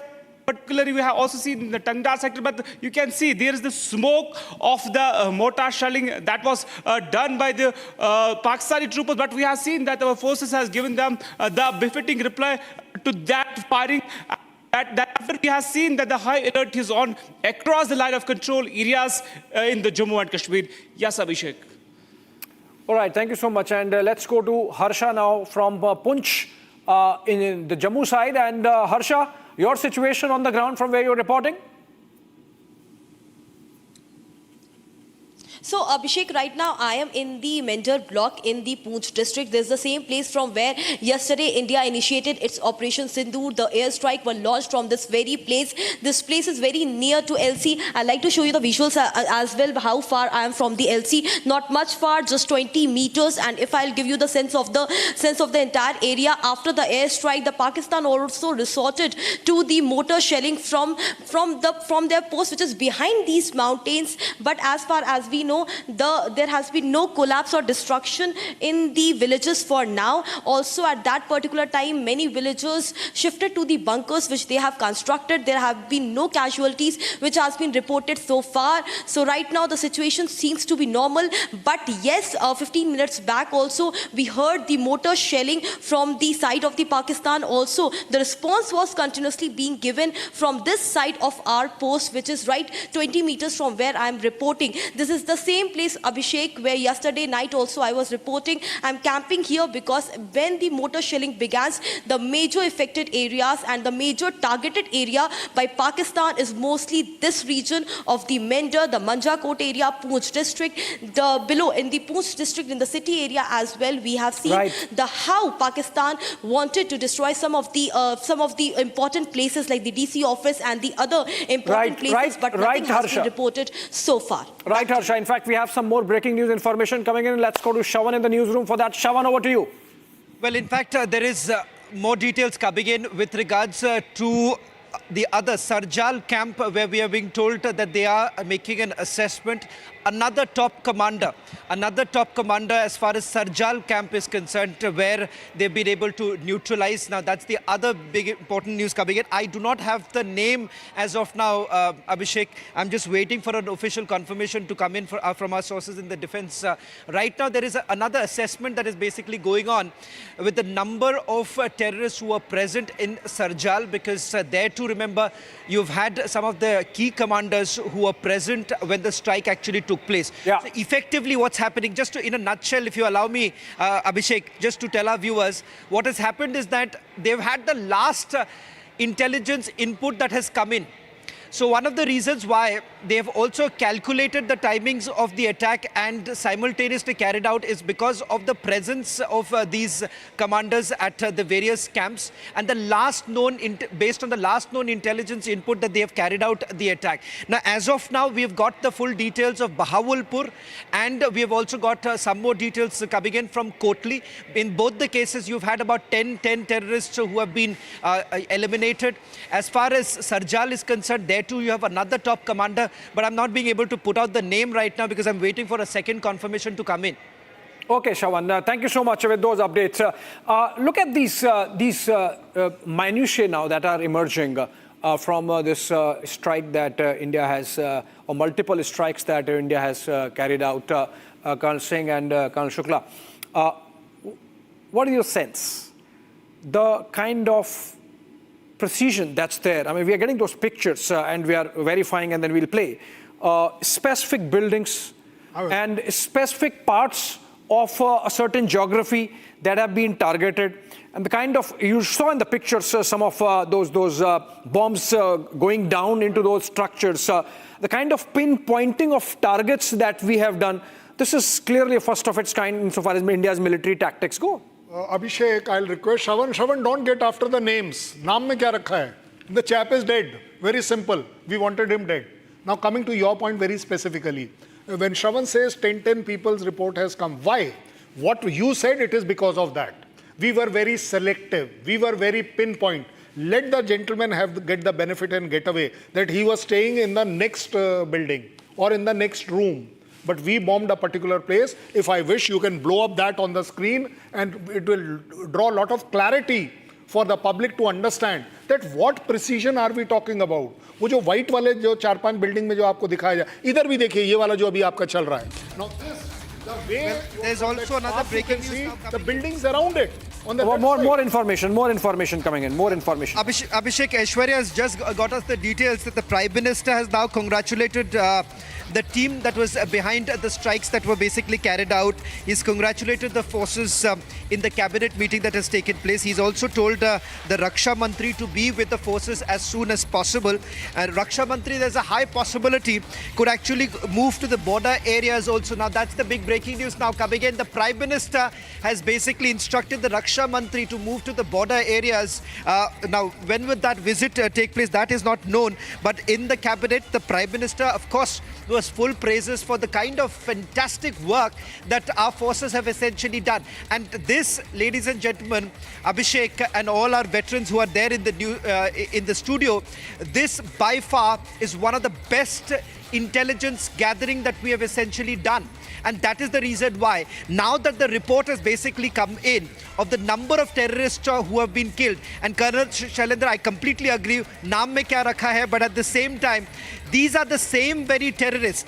Now look at how it was. Ranjan, that's from the ministers, not from PM. Sorry, Abhishek, you were saying something. All right, Shawan, basically we are getting this information based on what happened in the cabinet. Essentially, Prime Minister commending our forces for the tremendous success that they have achieved with this precision targeting of the entire terror infrastructure inside Pakistan, be it Jaish-e-Mohammed, be it Lashkar-e-Taiba, be it Hizbul Mujahideen, be it other associate organizations, affiliate organizations, they have been targeted. And pictures keep coming in from Pakistan of the kind of damage that has been caused in terms of taking down of this infrastructure. Prime Minister, of course, commending the forces for coordinating and executing this fantastic Operation Sindoor.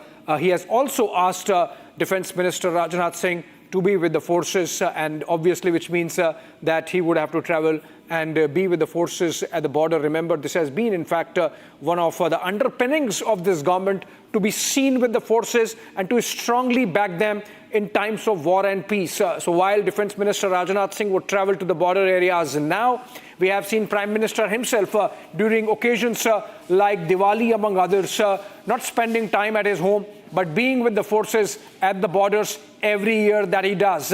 So there is a message there, just as there is a message here now with the Prime Minister asking Defense Minister Rajnath Singh to travel and be with the forces at the border. Let's look at some other details coming in, one of which is that the Union Home Minister has instructed all Central Armed Paramilitary Forces to be ready and to cancel all leaves of their personnel. Also, Colonel Shukla, you know, we are presenting a picture of being in control of the situation to a level. We are also showing that Pakistan is not the only thing India deals with. While we are dealing with Pakistan in the manner that we should, we are signing a India-UK trade deal that happened last evening. And then in the cabinet that has taken place, we have taken n number of decisions, including expanding the IIT's network, the Indian Institute of Technology, right up to Andaman, among other things. So essentially, a message that we are in control, that while we do rest of the things, we can take care of Pakistan also. See, India has got stuck with this situation because of the misadvantage of the Pakistan. Otherwise, our ultimate long-term goal is to reach to the third largest economy in the world. So we have been rolling on those parts, and we are putting very hard work, and we cannot be derailed from our target. So if in the way there's some situation has come where we have to engage our forces and energy for some time, it's okay. But definitely this is not the target of us. This is not the distraction for us. It will pass by the time, and there are forces who will take care of it. Our main aim of the country is moving fast, country is growing, country is developing. So definitely we are moving towards the third largest economy in the world. Target has already been given to 2028-27, and hopefully we should be able to reach the same.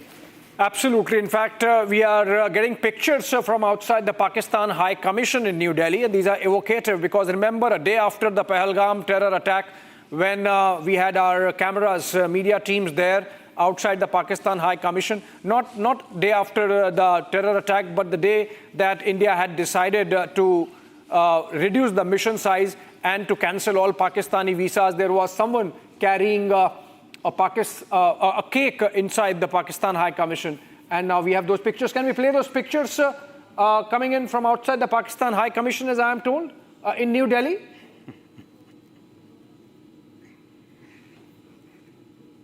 All right, we'll get those pictures up in a bit. Yes, just about 10 seconds, but Prime Minister there, commending the bravery of our soldiers and the brains of our security apparatus in the manner in which we executed Operation Sindoor. Payback time to Pakistan. This is not embassy, this is High Commission. Make it High Commission, Pakistan High Commission in New Delhi. And some enterprising citizens there carrying cakes, because the manner in which somebody in the Pakistan High Commission was carrying a cake the day after India decided to suspend the Indus Water Treaty and cancel all Pakistani visas and reduce the Pakistani High Commission staff. That was after the first Cabinet Committee on Security that took place on April 23. And so those pictures were for April 24. And now we have some enterprising Indian citizens reaching there in the Pakistan High Commission and with cakes in hands. We have Lieutenant General Singh still with us. Lieutenant General Singh, if you're there, how do we take this forward? How would we take this forward?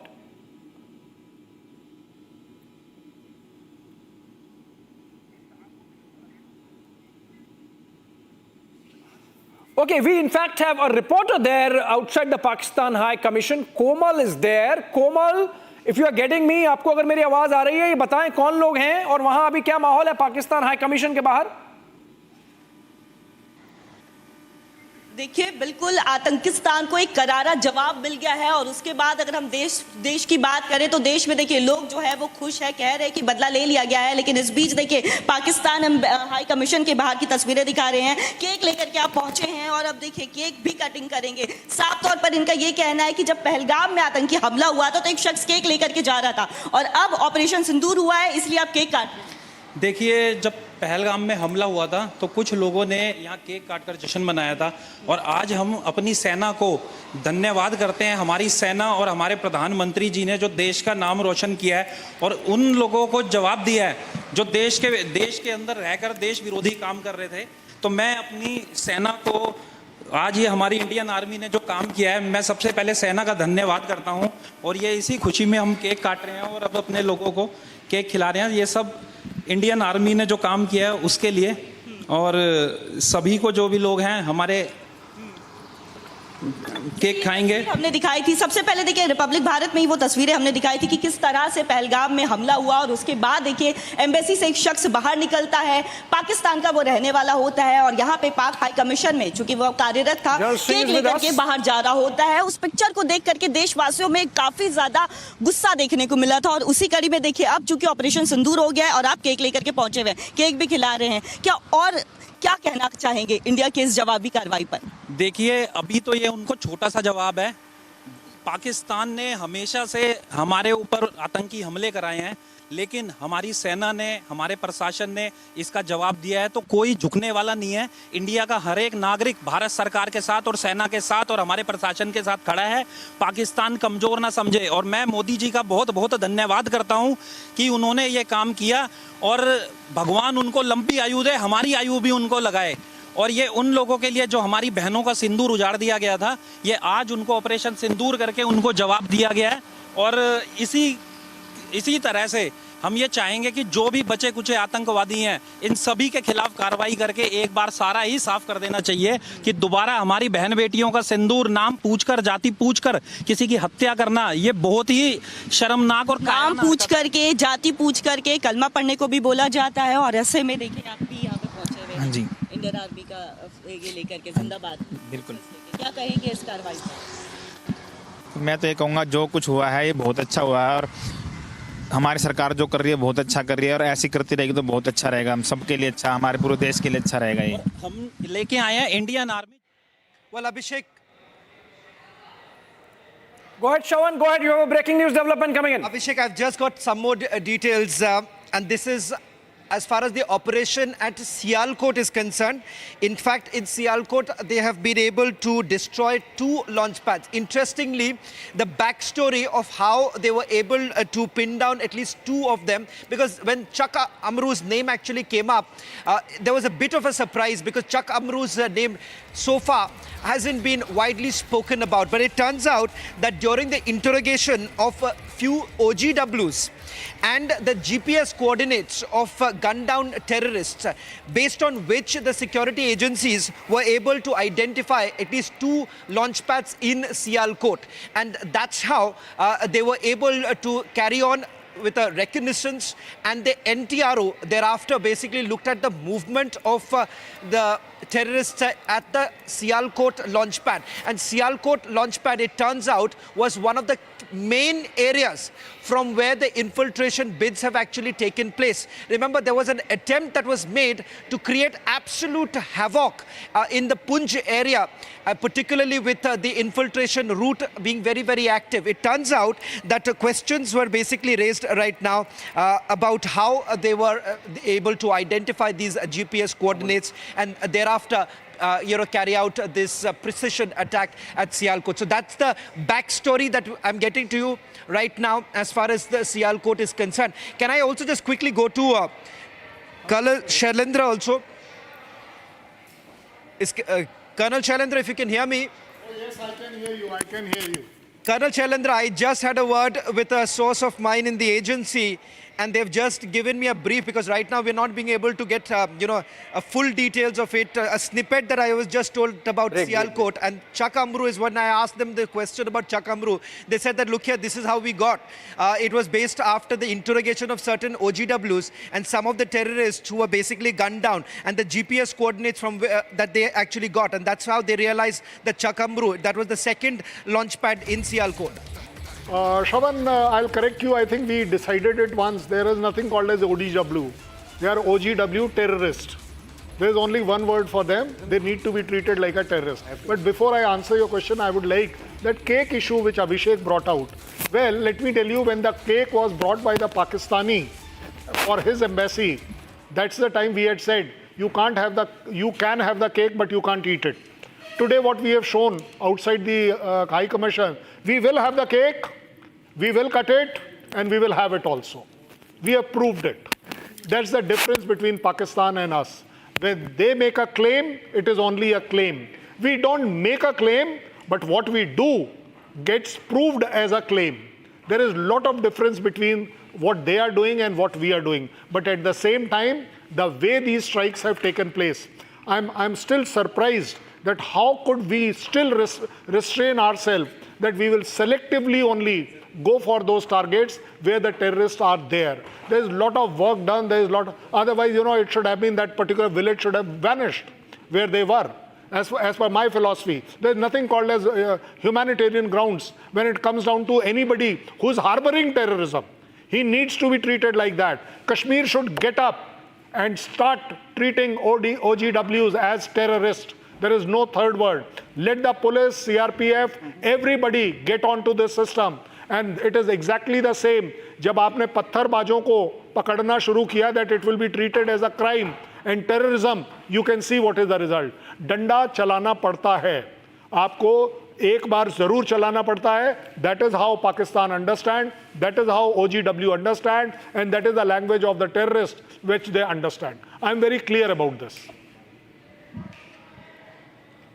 Colonel Shailendra, thank you very much. But there's also some more breaking news now coming in. The Prime Minister would be briefing the President with regards to the Operation Sindoor. In fact, this is going to happen in a short while from now. Earlier in the day, you've had the Prime Minister in the Cabinet meeting congratulating all the cabinet members as well as the forces, particularly the team that carried out the precision strikes. We are also given to understand that the Raksha Mantri has now been told by the Prime Minister to actually spend time with the very team that carried out the precision strike. So for all our viewers who are tuning in right now, this is undoubtedly a historic moment where India has been not only been able to avenge the killings in Pahalgam, but several of the terrorist attacks that have taken place in Jammu and Kashmir and Pakistan has now been shown the mirror. General Rajendra Singh is also joining us on this broadcast. General Rajendra Singh, a big day for us. There are more details now emerging. The kind of success that we are witnessing right now. Several terrorists gunned down, several terrorists eliminated in the precision strikes that have been carried out. And most of them are now linked to the attacks that have taken place in the last 1 year. Yes, I think one of the most creditable thing which has happened is that the type of intelligence that we were able to gather from various intelligence agencies like RAW and NTRO and various other agencies, military intelligence, etc. I think it has been phenomenal for such a strike to be carried out. It couldn't have been possible unless our intelligence agencies were able to pinpoint the exact places where these people are staying. And the very fact that we have been able to inflict about 90 to 100 killed in these operations, I think speaks by itself the type of intelligence that we have been able to get. And like I mentioned earlier, as far as our armed forces are concerned, they are second to none. Pakistan is no patch. I have seen them in 1971. I was a second lieutenant at that time. And they are no patch to Indian Army or Indian Air Force or Navy. I think that particular realization, if it was not there, it would have come by now. About 12 hours have already passed. There has been no strike back from Pakistan. I'm sure they are going to strike back because otherwise it will be very difficult for them to justify to their masses as to how they were saying that they are going to inflict the heaviest of damage to the Indian Army or Indian Air Force. And if they do not strike back, it will be very difficult for them to stay. But if they strike back, our plans are already ready. These plans, I am sure our chiefs and our military operations and air operations would have it already firmed up, people briefed, and the aircrafts, drones, the troops required to carry out any countermeasures would have been made ready already. And I think the way we have responded up till now is creditable. Along the LC, we have responded by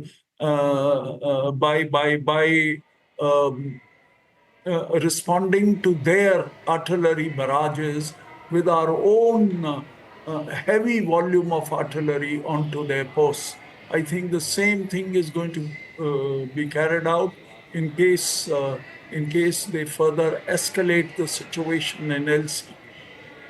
What kind of response will Pakistan make? It is difficult to say, but they have a number of options. I think the kind of strikes that we have made in which we did not target any military installations of Pakistan, it will be difficult for them to justify in case they target any military installations of India. But what could be the other targets? Only the time will tell. We're getting in some more breaking news right now with regards to the 2 launch pads that were targeted at Sialkot. It turns out that the agencies were able to get the new coordinates as far as Chak Amru is concerned from the terrorists who were gunned down in Jammu and Kashmir, and they were basically carrying certain coordinates with them. And the second is OGWs who were questioned by the security agencies. From there, they actually figured out that these are the launch pads from where about 50 to about 70 terrorists were present at the launch pad itself. And that is how they were able to narrow down on the Sialkot terror launch pad. And the precision strike was thereafter carried out. That's the other breaking news now coming in, Rhythm. That's the latest that we have now picked up, apart from the attacks that have been, the precision strikes that have been carried out at the other locations. That's massive. That's news that's coming in from Shavan. And Shavan, this is extremely crucial to understand how we've decimated the terror camps that had been launched by these terrorists. And now you're giving us details of the Sialkot launch pad. GPS coordinates were retrieved from the terrorists and they were gunned down in Jammu and Kashmir. I also want to go across to Anurag Shukla, who's joining me in our studios. Anurag Shukla, look at the precision with which the Indian Army and the forces have carried out this details. And I want to first go across to the breaking news that's coming in. Prime Minister Modi is going to be briefing President Murmu on Operation Sindoor. That's the big breaking news that's coming in. The Prime Minister has left for the Rashtrapati, is to leave for the Rashtrapati Bhavan. And we're also giving out details that the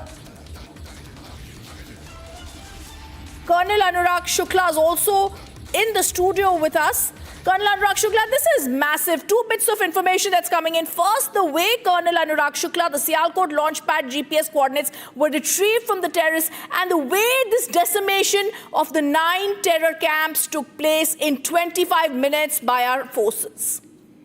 Surely this is the tremendous example of the air superiority and the weapon superiority which India holds over the Pakistan. If you see last 15 days, we have shown, we had made clear our intention to strike on deep inside the Pakistan, and despite all the warnings, Pakistan was fully prepared. His AD defenses, air defenses were fully ready. Despite of this fact, we were able to strike 24 missiles deep inside the Pakistan and hitting exactly pinpointing to the target which we have been identified. So this shows that our will and our political will as well as our military might to strike these terrorists on their homeland itself. Okay, there is more breaking news that's coming in. I just want to hold on to that. There's going to be an all-party meeting that's been called tomorrow. This is the big breaking news that's coming in. After the successful Operation Sindoor that has been launched by the government, we're now being told an all-party meeting has been called tomorrow. The big news that's coming in, the Prime Minister has praised all our forces. There was a meeting that took place. The Prime Minister has now left to brief the President of India, and now the government calls for an all-party meeting tomorrow. There's going to be a meeting that will be given a full briefing of the success of Operation Sindoor. I want to once again go across to our guests who continue to be with us here. The all-party meeting, extremely crucial, that's going to be called tomorrow. Lieutenant General Rajendra Singh also continues to be with us. Lieutenant General Rajendra Singh, this is the way decimation takes place. The way the Foreign Secretary came out today, gave details of the Operation Sindoor and the way it was launched by the Indian Armed Forces to deliver justice to the victims of the Pahalgam terror attack and to Indians all across. This is also a clear indication over the last 3 decades, Pakistan has systematically built terror infrastructure, and today we showed them how we decimated terror camp by terror camp. No, you're very right. You're very right. You see, it is not only the performance of the Indian Armed Forces which has been creditable. I think our foreign policy has also done a lot of good to the Indian interests.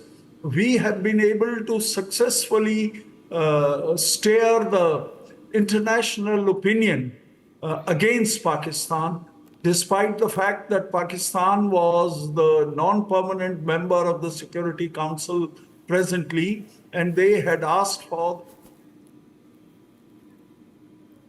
Absolutely. I also want to go across to Colonel Anurag Shukla, and this is very clear. This is the big breaking news that's coming in, Colonel Shukla. There's going to be an all-party meeting. The Prime Minister first congratulated the Indian forces and the cabinet. The all-party meeting has been called tomorrow. There's going to be a great details about also what is going to be expected. We've clearly told Pakistan this was a calibrated precision strike that took place. It's not, there was great locations were selected to avoid any damage to the civilian installations and loss of civilian lives. There should not be a retaliation, but knowing Pakistan, today India has struck hard. We have to be very prepared, and we are very prepared for any retaliation from their side. We are fully prepared for any retaliation they might be thinking of. We are very strong army, and we will repel them, or not only repel them, we will strike them hard. And they know this thing very well, and that is the reason you see there are contradictory statements coming from different ministers and other state players from the Pakistan. So second thing, coming to the operation, that there's a phase one. The phase one of the operation has been completed. Now everybody is in a good field. Now the political class will stick together. All party meeting is taking place. The Prime Minister is reporting, briefing the matter to the President. So phase one can be taken as a completed. Now, if phase two has to be activated, that will depend upon the further goals, which will be defined by the CCS. At the same time, depending upon the reaction from the Pakistan side. And this is also massive because we've also been told that when this strike took place, Colonel Shukla and Lieutenant General Rajendra Singh, the one thing that has been noticed is there were 9 camps, they were located. This is also the headquarters of the Jaish-e-Mohammed and the LET that have been targeted. What's also clear is in the Pakistani Punjab, how clear it was to the Prime Minister of Pakistan's own base. It's clear that this is also the ground that had been chosen, and this is something that's going to be also decided in this all-party meeting as the Prime Minister chairs the cabinet meeting. That's the breaking news coming in, and I'm going to first speak over that. Happening right now, Prime Minister Modi chairs the CAB meeting, briefs the cabinet leaders about the success of Operation Sindoor. Prime Minister Modi, after this, is going to be meeting the President of India. The cabinet has lauded Prime Minister Modi's leadership as India hits back at Pakistan. Prime Minister Modi now going to be meeting President Murmu. Those visuals coming in of Prime Minister Modi chairing the cabinet meeting. Home Minister and others already present there. Prime Minister Modi also told the ministers it was a perfect strike.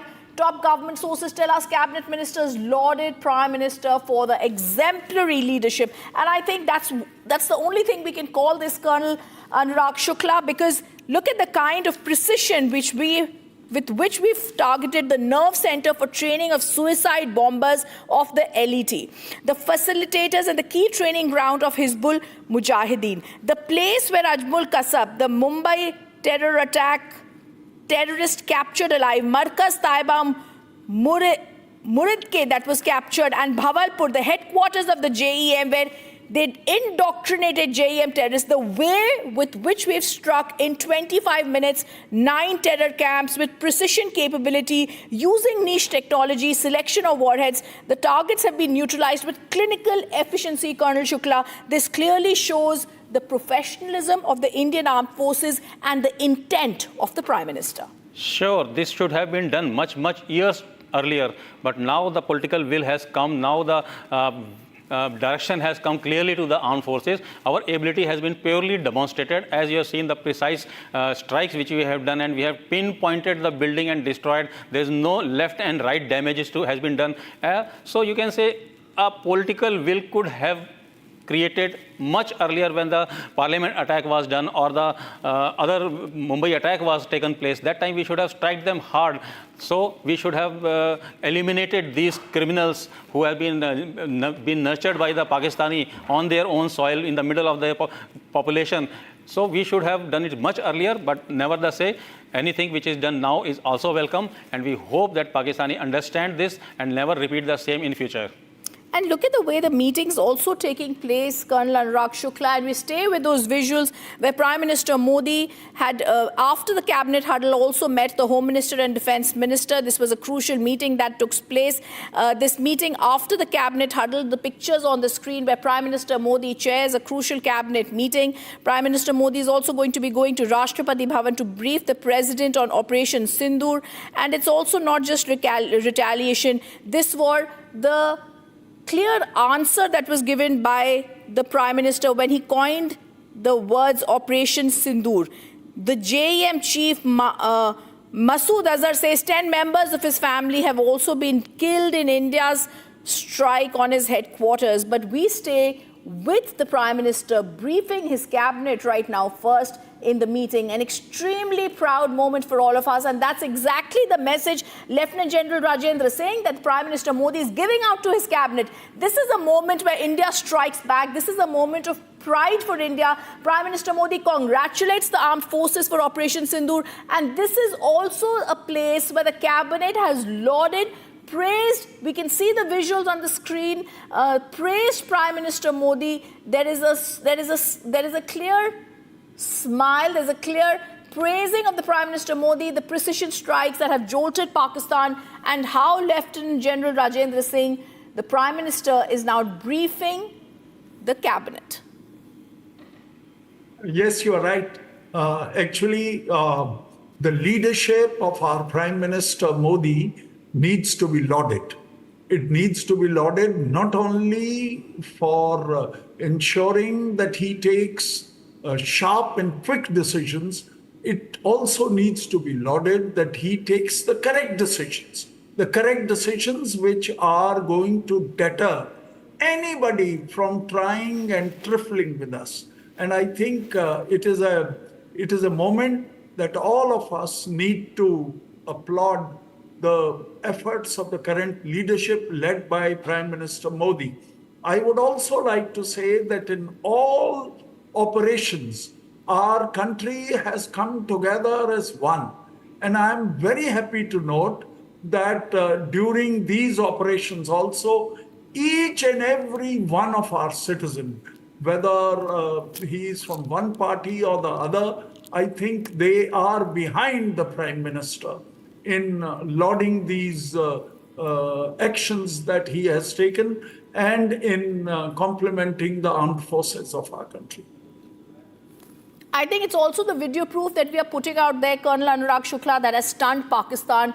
This is the video proof where the Prime Minister is now also calling the all-party meeting, but this video proof is something that Pakistan did not expect. They expected a dossier. They expected that, like earlier, like the Pulwama, they would say that, oh, there's no proof, a dossier has been given.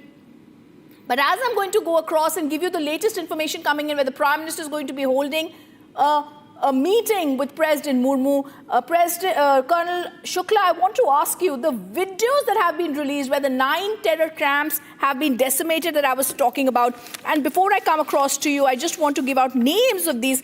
This is the Savai Nala camp in Muzaffarabad.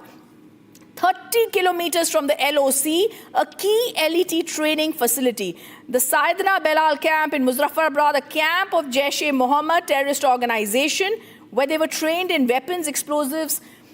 The Gulpur camp in Kotli, located 30 kilometers, it was where the LET terrorists were also trained, and where Zakir Rahman Lakwi also used to give indoctrination. So, Colonel Shukla, this is very detailed knowing and precision that has also come. I have to say, not only our forces, but also our intelligence agencies have been able to target and pick out the exact terror places where the terrorists actually reside.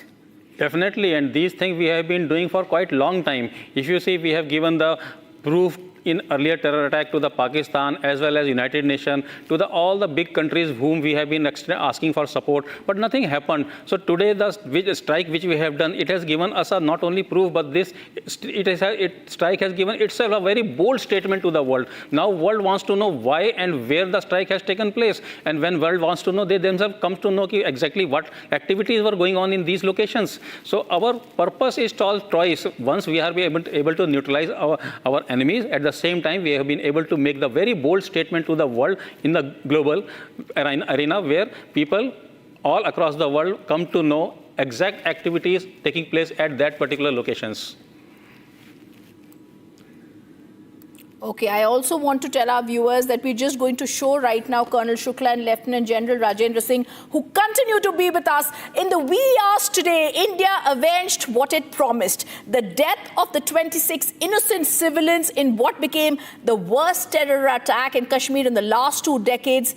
And India executed Operation Sindoor. This was a coordinated attack of the Tri-Services military operations that struck and devastated 9 major terrorist targets that was deep inside Pakistan territories that also included Pakistan-occupied Kashmir. This is Pakistan's terror-linked stand exposed and the retaliation that India gave that brings to life Pakistan's worst nightmare.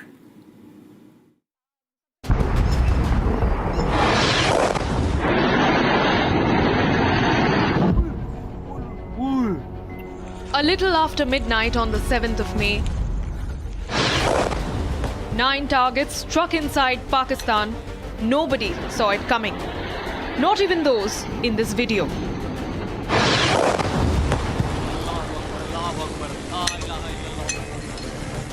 The strikes so precise that men who shot these videos have confirmed the targets. ये नुकसान ये 9 number ये मस्जिद तैयबा मरकज उमर करा के अंदर ये नुकसान है 5 targets in Pakistan-occupied Kashmir, 4 targets deep inside Pakistan territory.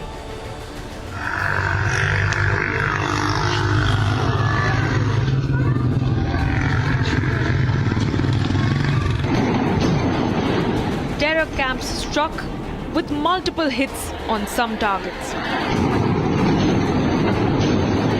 These visuals captured in the dark of the night describe what unfolded deep into the territories of PoK.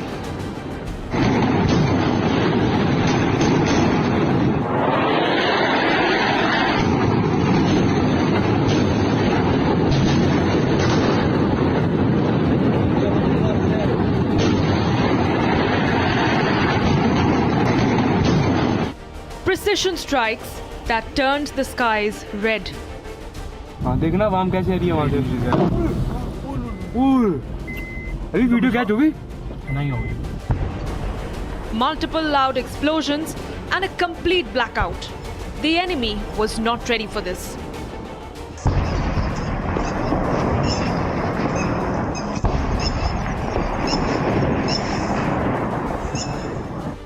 Indian fighter jets hovered over the valley. 14 days after the Pahalgam killings, India has hit Islamabad hard. And as the world wakes up to Operation Sindoor, it's only the beginning of the end for the terror ecosystem of Pakistan.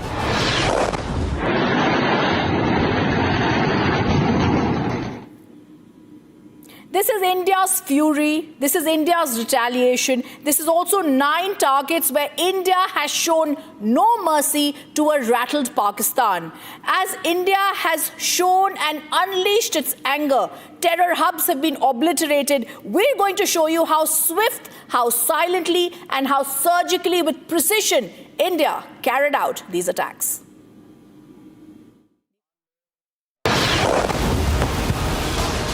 Swift, silent, surgical. The Indian Armed Forces launched Operation Sindoor, obliterating terror infrastructure deep inside Pakistan and PoK. 14 days and 9 targets later, the terror towers of Pakistan have toppled. Headquarters of Jaish and LET were also reduced to rubble.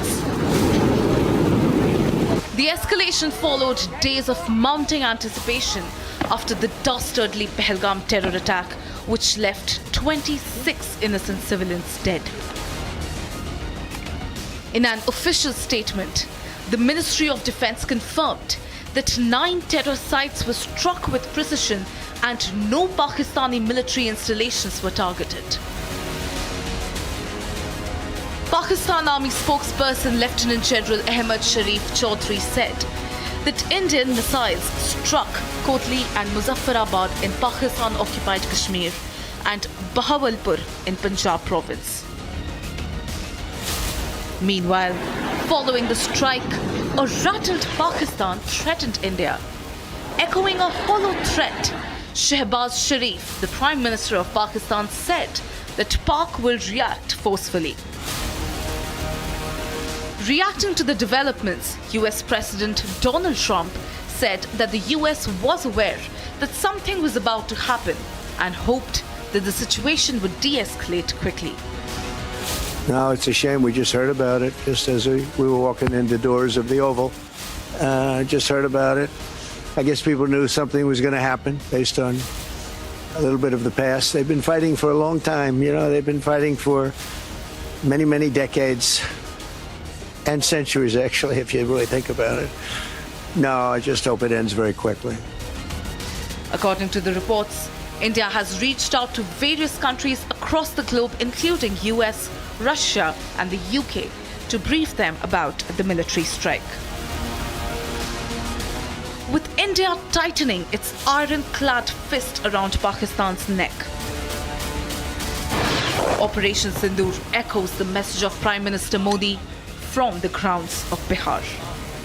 India will identify, track and punish every terrorist and their backer. We will pursue them to the ends of the earth. India's spirit will never be broken by terrorism. Terrorism will not go unpunished. And the message is clear. India will always strike back. 9 terror camps have been obliterated and decimated in Pakistan. This includes the headquarters of Lashkar-e-Toiba and the Hizbul Mujahideen. This also includes those places where indoctrination took place of those attacks that happened in India, whether it's the 26/11 attack or now the Pahalgam terror attack. Pakistan is rattled, Pakistan is spooked, because this was right at the nerve center of these terrorist camps and the very center where India has obliterated these camps. 26 innocent lives lost. 2 weeks later, all of the 26 innocent lives avenged.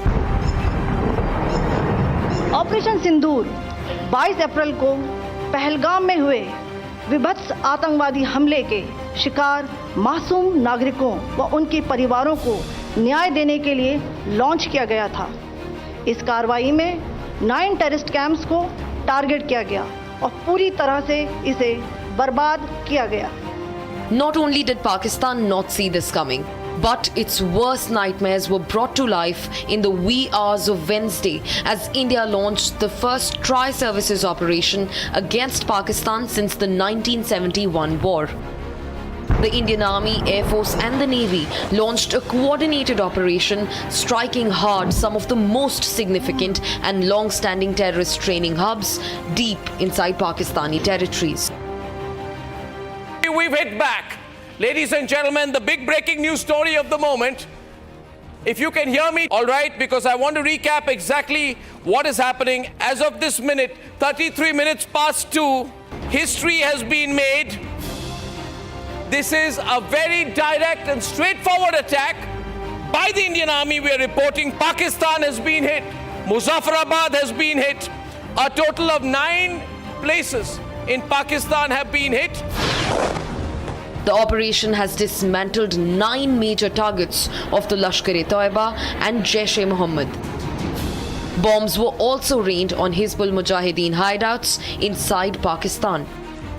India's retaliation used precision strikes and long-range standoff weapons at 9 locations, flattening the logistical, operational and training infrastructure of terror groups.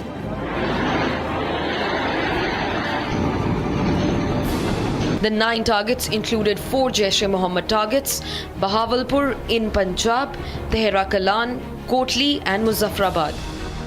The Jaish has claimed responsibility for major attacks in India, including the 2001 Parliament attacks and the 2019 Pulwama suicide bombing. In fact, Muridke, the nerve center of the Lashkar-e-Toiba, was quivering with the impact of the explosion. In fact, Barnala and Muzaffarabad terror camps were also charred by missiles. Lashkar-e-Toiba orchestrated the 26/11 Mumbai terror strikes. The Hizbul Mujahideen has not been spared either, with Sialkot and Kotli camps completely hammered. The terrorist group has been active in multiple attacks across the Kashmir Valley. Each of the 9 sites selected for the operation had a history of association with major terror plots and infiltration attempts directed at India. India has hit back, and it has hit back harder than ever. The message is as clear as it can get: zero tolerance towards terrorism and its dirty state sponsors.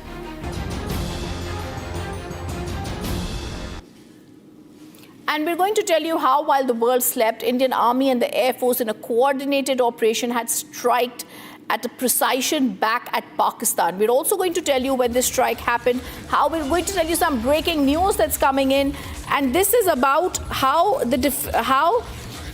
all right, there's breaking news coming in. Home Minister Amit Shah has now held a meeting with the chief ministers of 10 states that has been called. All the border states chief ministers have been called. The meeting is going to be held shortly. Apart from the chief ministers, the breaking news that's coming in, the Director General of Police, chief secretaries of all these states are also going to be connected to the video conference. The 10 states are, and I'm going to go across to the breaking news once again. The meeting with chief ministers of 10 states has been called by the Home Minister. This includes the DGP and the chief secretaries of all the states that will be connected. This includes Jammu and Kashmir state, the LG of Jammu and Kashmir, Punjab, Rajasthan, Gujarat, Uttarakhand, Uttar Pradesh, Bihar, Sikkim, West Bengal, and the LG of Ladakh. This is the big breaking news coming in. Amit Shah has now called for a meeting. The Home Minister has now called for a meeting with all the border state chief ministers. 10 states, east and western borders, both have been called for this meeting. And in this meeting, apart from the chief ministers of the 10 states, the DGPs and the chief secretaries of all these states is going to be connected to the video conference. India is going to be prepared for any sort of eventuality or retaliation if planned by Pakistan. As India strikes hard, as Operation Sindoor takes place, India is not now going to back down. India has already avenged. India has struck. As Pakistan is rattled, India is now avenged and struck inside Pakistan terror camps. Amit Shah, the Home Minister, now calls for a meeting with the border state chief ministers, 10 border state chief ministers, and also the DGPs and the Home Secretaries and the chief secretaries of the states will be connected via the video conference. I also want to tell you more breaking news that's coming in, but before I go across to that, I'm going to stay with this news and I'm going to tell more details of this news that's coming right now, where we're also being told that the Defense Minister Rajnath Singh is also likely to visit the border areas. We're going to also break that news, but first I'm going to stay with this news that has just come in. Amit Shah, the Home Minister, meets with the chief ministers of the 10 border states. Viewers, this is the Home Minister calling for a meeting with all the border state chief ministers. 10 states, east and western borders, both have been called for this crucial meeting. And in this meeting, also via video camera, we're going to be seeing present are going to be the minister. The Union Home Minister calls for the meeting with all the chief ministers, DGPs and chief secretaries at 2 p.m. today. All right, let's go across to the next breaking news that's coming in as we are speaking. We're now being told Prime Minister Modi briefs the President Murmu on Operation Sindoor.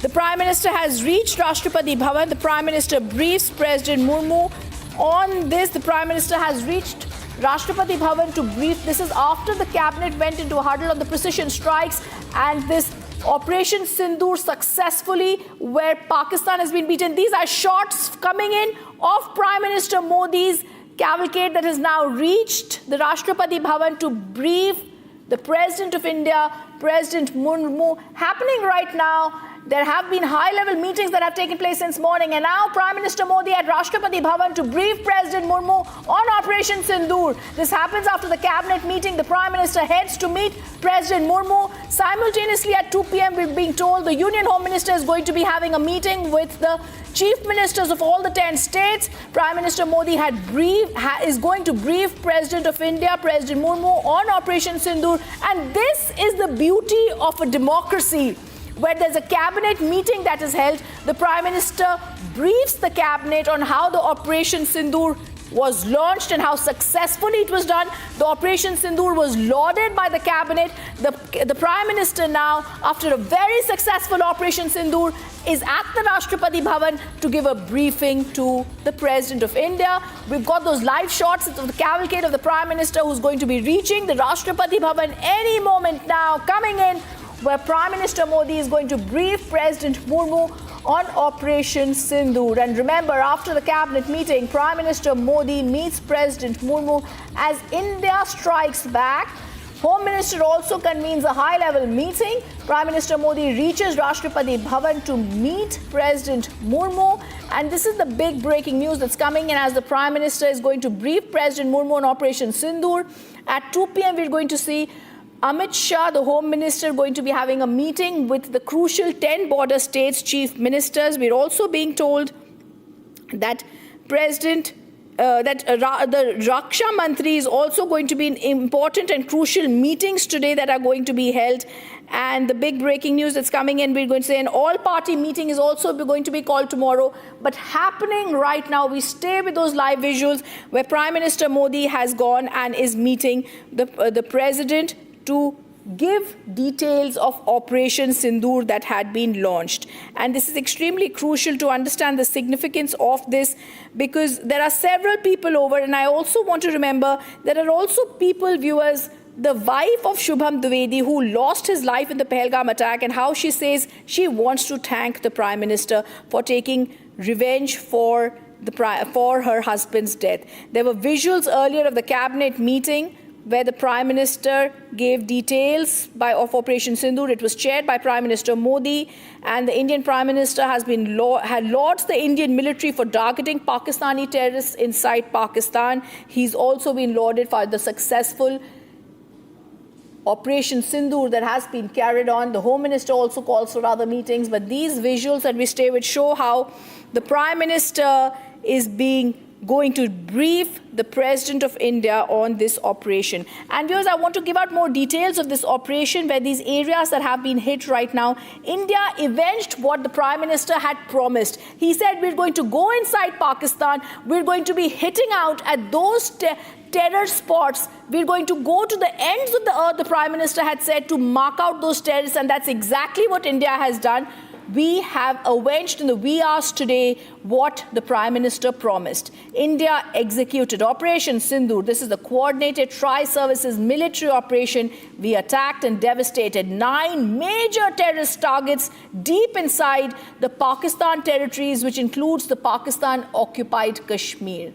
We're showing you on the screen the terrorist camp that has been destroyed, Mehnoona Joya in Pakistan that has been destroyed. While Pakistan's terror links now stand exposed, this Indian retaliation brings to life Pakistan's worst nightmare. To brief the President, Prime Minister Modi's cavalcade has reached the Rashtrapati Bhavan, and Pakistan did not see their worst nightmare coming on the wee hours of Wednesday morning, viewers, as India launched the first tri-services operation against Pakistan since the 1971 war.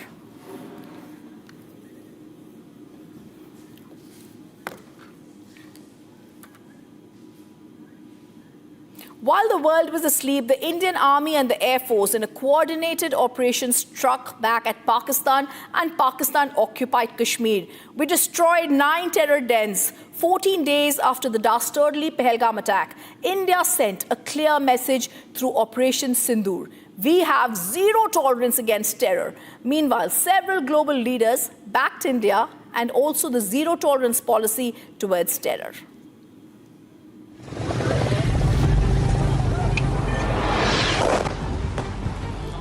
In a bold and decisive move, swift, surgical, and unforgiving. 14 days after the dastardly Pahalgam terror attack,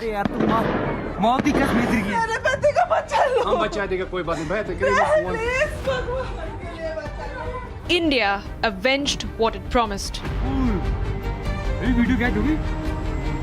India launched Operation Sindoor and destroyed 9 terror sites in Pakistan-occupied Kashmir and Pakistan. The operation, executed in the early hours of 7th of May, sends a clear and uncompromising message. India will no longer tolerate provocation. While the world stood with India against the fight of terror, we saw world leaders backing India and condemning the terror attack. As India strikes Pakistan, the world is watching and reacting. As New Delhi's fiery strike deep inside Pakistan reverberates across global capitals. US President Donald Trump said that US knew India would retaliate and that he hopes that this ends quickly. No, it's a shame. We just heard about it just as we were walking in the doors of the Oval. Just heard about it. I guess people knew something was going to happen based on a little bit of the past. They've been fighting for a long time. You know, they've been fighting for many, many decades and centuries, actually, if you really think about it. No, I just hope it ends very quickly. Meanwhile, US Secretary of State Marco Rubio said that the US is monitoring the situation between India and Pakistan and encourages the two nations to open lines of communication.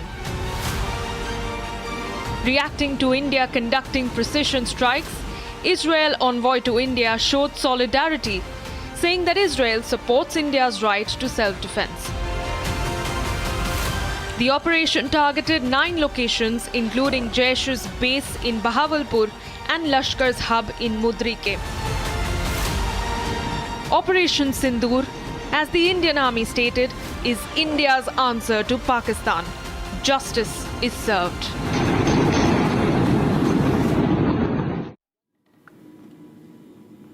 And I'm also joined in the studios now by Major General K.K. Sinha, who's joining us here. Major General K.K. Sinha, we wake up to the fantastic news where India strikes hard and India strikes back at Pakistan after the dastardly attack. This is a clear signal to them, Major General K.K. Sinha. We've been lauding our tri-services, we've been lauding and the Prime Minister, but also our intelligence. The way the 9 targets have been carefully chosen with precision and targeted shows the capabilities of Indian intelligence. Good afternoon and Jai Hind, Rhythm. See, what India has today showcased to the complete world, what integrated, well scenarized, well thought of, the strategic target which we, and the way we actually attributed there and carry out the retribution to our desired effect in these areas. See, very important to understand exactly what we have done it.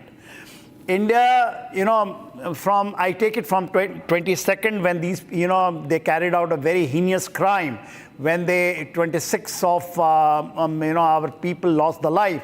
And there was a divide. Before that, on 14th of April, it is very important to link up that. The Chief of Army Staff of Pakistan, Asim Munir, he actually he brought it out loud and clear, in a global forum, saying that, that two-nation theory he talked about. He talked about jugular vein. Jugular vein, is the next vein, very important about the Kashmir. And then he talked about two-nation theory and that Hindu-Muslim divide. He brought it out, that Muslim and Hindu, we are two different. That we have seen in 22nd when they carried out this heinous crime with 26. You link it up, everything 14th and 22 same. 24th onwards, we in India, because before that Prime Minister addressed from Bihar in both for the own countrymen or also for the global in English, saying that India is going to carry out the missions or he has taken the niche nischay that we will carry out, and we will carry out, pinpointed, absolutely pick out from the immense graves if these perpetuators who are funding, who are the masters behind this, and India is not going to leave. And what you have seen from last night onwards, you must be awake, I am awake, but the India has seen, the Operation Sindoor, which is very important. That, our sisters, our daughters who lost their, loved ones in this, and they have actually, the Sindoor is very important and very, very precious thing for our Hindus, ladies. That is the Operation Sindoor, which the Prime Minister has chosen the name, and the way we have attributed. Now come down to actual, how it has been done. If you say in the PoK, Muzaffarabad, which is the actual symbol of the complete terrorist launch areas. The launch area, launch pad, and the launch point, which is there in that area, about 30 kilometers, which is the depth. There are 2 targets from there, Kotli coming. There are Fidan training camps of 15. Absolutely, the 2 targets, that is the launch area we have to hit. We have come down where the Sakadagal Bulge, when you take the Jammu, that's a Kathua Samba area. In that area, the 2 targets, basically into the area of Sialkot. Muredke is the headquarter of Laskar-e-Toiba, 2 targets, and Bhabalpur, which is the headquarter and the training area and the complete base of your Jaise Muhammad. That has been selected. The stretch is more than 1,000 kilometers when you see from Muzaffarabad right up to the Bhabalpur and deep inside 100 kilometers. Hitting precisely, starting the operation at 13:05 and getting over by 13:25. No armed forces of the world. Where is the synergy? There are drones which has come, naval drones. Army, Navy, Air Force in precision like this, and picking up the targets and getting the kill the way we want. Absolutely. You will take the case of Murudke. Complete family members of has been eliminated there. So that is what we have achieved. And then there is a briefing which came out from the Foreign Secretary, followed by our 2 brave ladies, one from the Army and one from the Air Force. They have explained to the countrymen what we have done it in a very, very precise and brief way. And also the line is important to understand. One line, I'll just take 15-second more. That it is a non-escalatory strike, and we don't want to escalate. We have done it. Yes. But if you do miss adventure, we are going to, that retaliate such a big way. It has got a long term. Right. Any actions of Pakistan hereafter on terrorism, the retaliation going to be immediate. Maybe, in time. And Major General K.K. Sinha, like you've rightly explained and beautifully explained, I think that's also going to be my anchor read for this next package and report that we're going to show you, viewers. I'm not going to speak too much because the world woke up to Operation Sindoor. Like Major General K.K. Sinha told you, this is a fight of the armed forces and other forces and those grieving families to whom we've avenged their loved ones' death. Take a look at how India launched the biggest strike on terror in recent times, Operation Sindoor.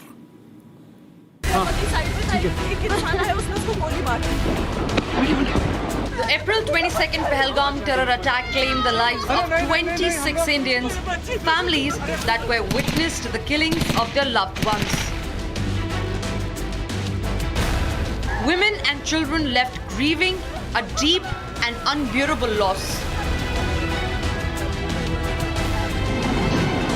And 14 days after, India and the world woke up to Operation Sindoor.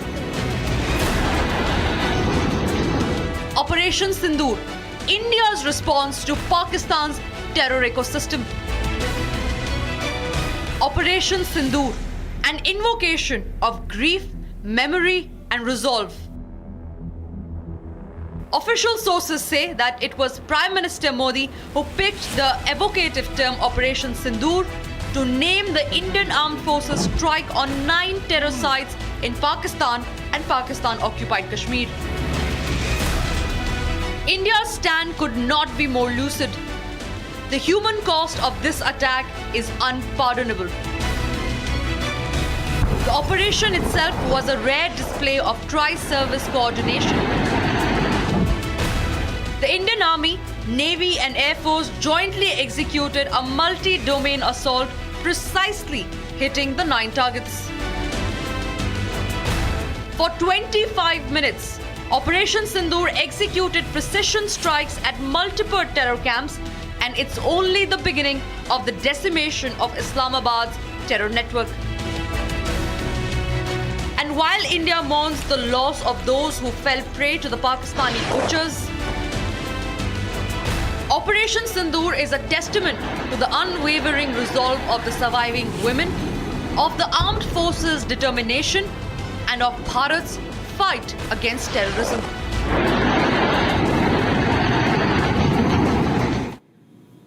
Major General K.K. Sinha continues to be with us. And Major General K.K. Sinha, I want us to understand the inside details of how Operation Sindoor was launched and carried out. We're telling you exactly what you told us, where Hafiz Saeed is attacked, the LET headquarters stuck in Muridke, like you were telling us. I also want to tell our viewers the strategy was surgical, it was selective, it was precise. There was a high-value targets were under constant vigilance. Major General K.K. Sinha, the Prime Minister was briefed before the final execution order, but taking us through all the 9 camps that were destroyed, the headquarters of the LET you mentioned, that's at Muridke, the Markaz Taiba, the headquarters of where Hafiz Saeed terrorists were trained, and also the headquarters of Jaish-e-Mohammed Bahal at Bahawalpur, Markaz Subhan, the headquarters. This is where terrorists, Major General K.K. Sinha, were indoctrinated.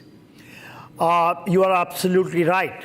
For your viewers, let me, explain what is Bahawalpur, and what is this terrorist camp of, center. It is a center. Like we have got, institution like National Defense Academy or IMA. It is on the line of that in Bahawalpur, and it is a huge campus. It is next to the cantonment, Bahawalpur cantonment. This is the area which they created, especially by JEM, Jaish-e-Mohammed, Masood Azhar, along with his, people. What is important that, you just take your mind just before 2010 or 2016 or in this area, people, these Fidayans, these terrorists, they used to be recruited. Then they used to be, trained in all aspects, in all domains, like you carry out in academy. On the final day, the Pakistan Army generals, along with Masood Azhar, they used to carry out a review parade.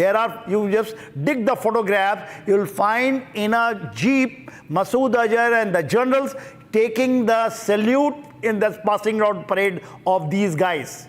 So this has got, a symbol of both terrorism and military establishment of Pakistan, and ISI and the Pak Army, how they used to. Just I have given you one example. Same thing is there in Muridke. Muridke is north of Lahore and south of Gujranwala. A very, very important. Just ahead is the Sialkot, and that where we have actually hit, it is about 18 kilometers from the international border. And there we have, and that is the resolve. When you take it in PoK, especially the 4 targets, so it is inception of terrorism in the form of jihad, radicalization of these jihadis, training them in all aspects, in all domain, and both by terrorist organization and also the Pak Army. Instructors, SSG commandos, they used to be the part of this training at Muridke and also at Bahawalpur. And then their launch areas just behind the main areas of Pak deployment in the PoK, in the Sakargal Bulge area, in the area of Sialkot, from there used to come. These are the riverine terrains. So if you take Jammu and Kashmir, starting from top, if you say in the area of Pir Panjal north and south, and also in the area of when we say Cham Joria, that is, and then you come down to Jammu area, Everything has been hit. It is so beautiful planned, so much intrinsic information about presence of these terrorists at that particular time, because Pakistan was rattled. It is a real-time information. And then you are going and hitting them. I think nothing can be more precision. It demonstrated the whole world that India has got those capability, has got the combination, integration and synergy of all the forces, including the highest decision-making, and giving a free hand to the people who matters to do out on ground. And how we are carried out is now actually the asset test, and the result is out. All right. I'm also going to tell our viewers in just a moment we're going to be bringing out great details of Operation Sindoor, justice served, that the Indian Army is tweeting about. And I'm going to bring out those details with the pictures that the Indian Army has put out in just a short while. But first, I'm going to go across to a report and then this breaking news coming in. A fortnight after Pakistan's terror proxies slaughtered 26 tourists, sending their families into despair and leaving the world in shock, Pahalgam has now been avenged. In a coordinated tri-services operation condemned and called now Operation codenamed Sindoor, India has unleashed hell across the border, flattening 9 hand-picked terror hubs deep inside Pakistan and Pakistan-occupied Kashmir, while typically underplaying the extent of damage that has been wrought by India's fierce counter-offensive. Pakistan has had to acknowledge the heavy casualties on its side. The dastardly Pahalgam terror attack of April 22nd has been avenged. A fortnight after Pakistani terrorists shot 25 unarmed tourists in the lush Baisara meadows after ascertaining their fate, India settled the scores. In a precise and deadly tri-services offensive codenamed Operation Sindoor, the Indian forces destroyed 9 terror hubs or hideouts deep inside Pakistan and Pakistan-occupied Kashmir. It was learned that of the 9 terror hideouts that the Indian forces hit, 4 were in Pakistan and another 5 in the PoK. The targets, the coordinates for which were determined by intelligence agencies, included the Jaish and Lashkar headquarters in Pakistan's Bahawalpur and Muridke. The precision munitions, which included kamikaze drones, downed Markaz Tayyaba, the main training camp or facility of the Lashkar-e-Taiba.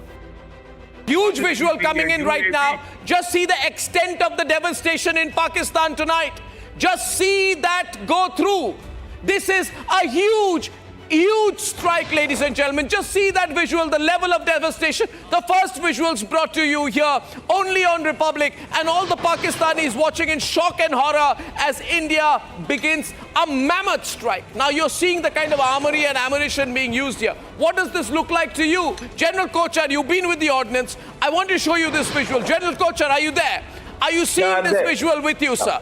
You see the nature of the visual, the nature of the explosion. What does it look like to you, sir? My assessment is, Arnab, from what I can see on your screen. Yes, sir.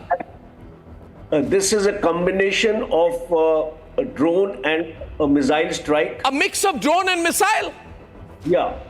Because I don't. One second, sir. One second. Can the drones go so deep?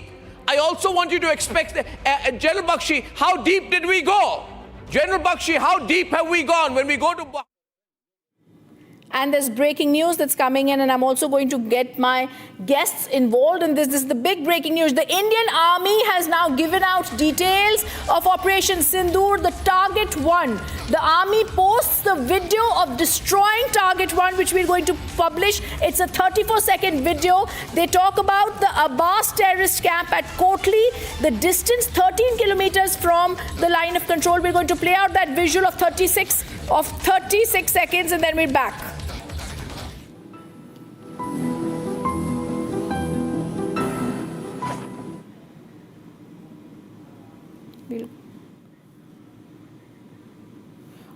All right, the big breaking news that we'd broken a few minutes ago.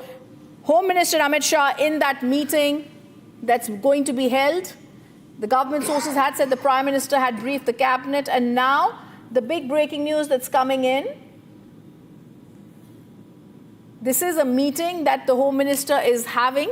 There's also another meeting that has been announced of Home Minister Amit Shah with all the state chief ministers, the DGPs. That is going to be a briefing that's going to be there on Operation Sindoor. After the very successful meeting, after the very successful Operation Sindoor, Union Home Minister Amit Shah is going to be...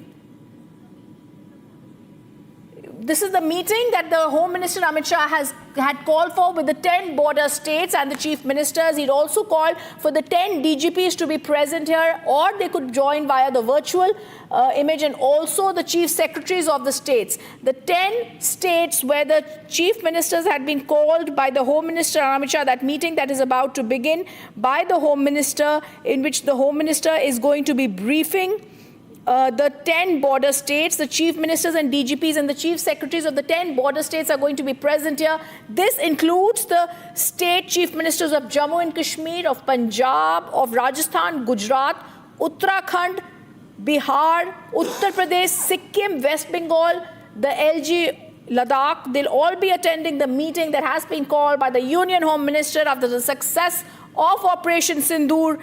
Union Home Minister Amit Shah had called for this meeting. He called for the meeting with the chief secretaries, with the DGPs and the chief ministers. This crucial meeting by the Union Home Minister that's going to be addressing and meeting the border state chief ministers. Obviously, this meeting is going to be giving out key pointers, viewers, on what has taken place, and also precautionary measures, Major General K.K. Sinha, that have to be put on guard now. Yeah, this is a very important meeting, but you brought it out that, both eastern and western side. First, we take it the western front of ours, when Jammu and Kashmir, Punjab. Then, of course, we have got Rajasthan and Gujarat.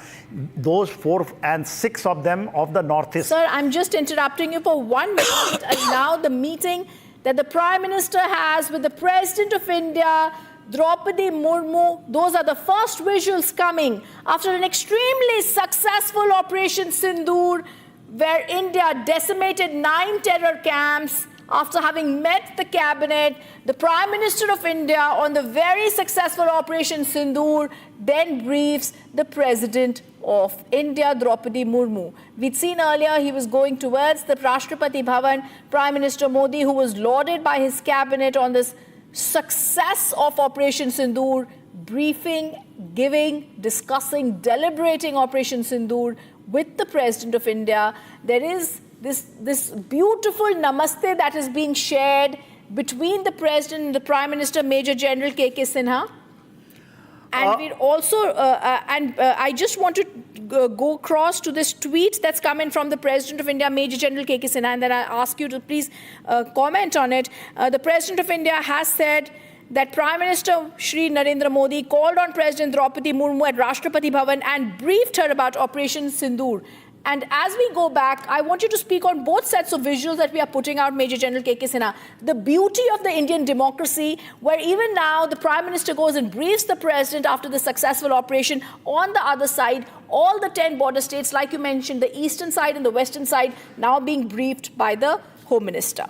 So, beauty of Indian democracy, what we can see, it is in full play display. Prime Minister and going to the head of the armed forces, Army, Navy and Air Force, and he is the executive head, the Prime Minister, is briefing him exactly what happened. This is not only a protocol, but this is actually what the democracy is. The same time, Home Minister, you see, when you carry out the internal security matters, homeland security in a global parlance, when we use homeland security, he has taken in account of all the people who matters.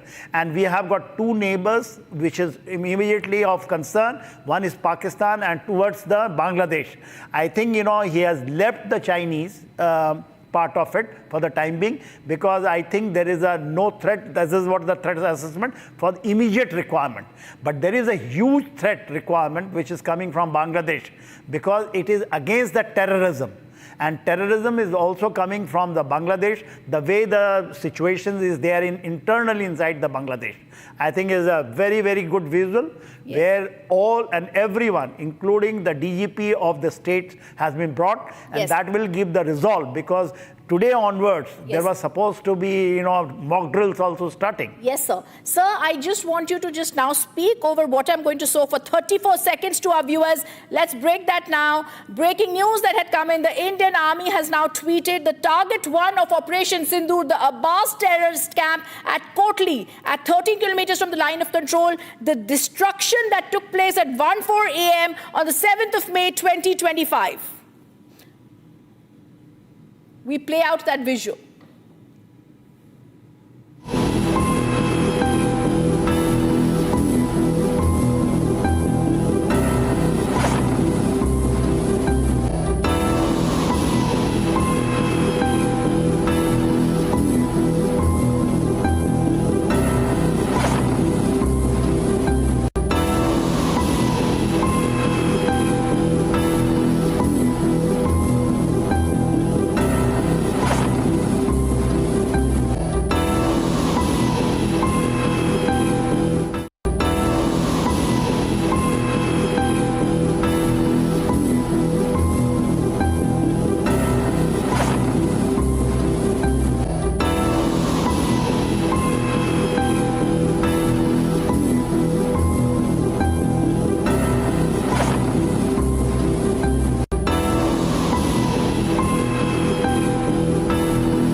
We're just going to cut across and go across once after these visuals that make us so proud. This is the Abbas terrorist camp. And now first we're going to go across to those visuals of Union Home Minister Amit Shah, who's chairing the meeting with the border states. This crucial meeting chaired with all the border state chief ministers, the DGPs and the chief secretaries of the border states. And the Indian Army had just put out this tweet, but this is very crucial to understand that at this meeting, Major General K.K. Sinha, he's going to be briefing and giving out details about the kind of action that needs to be taken to be cautious at both the borders. Rhythm, a very important operations which is on. When we say, our firm base is there from where we launch. Those are actually, we have got a lot of columnists. We used to call fifth columnist, but now it is overground worker. You have been hearing about it. The operations against the overground worker, it is not only the sympathizers of the adversary, but also the people who... now you want to have this... We're just putting that... Okay.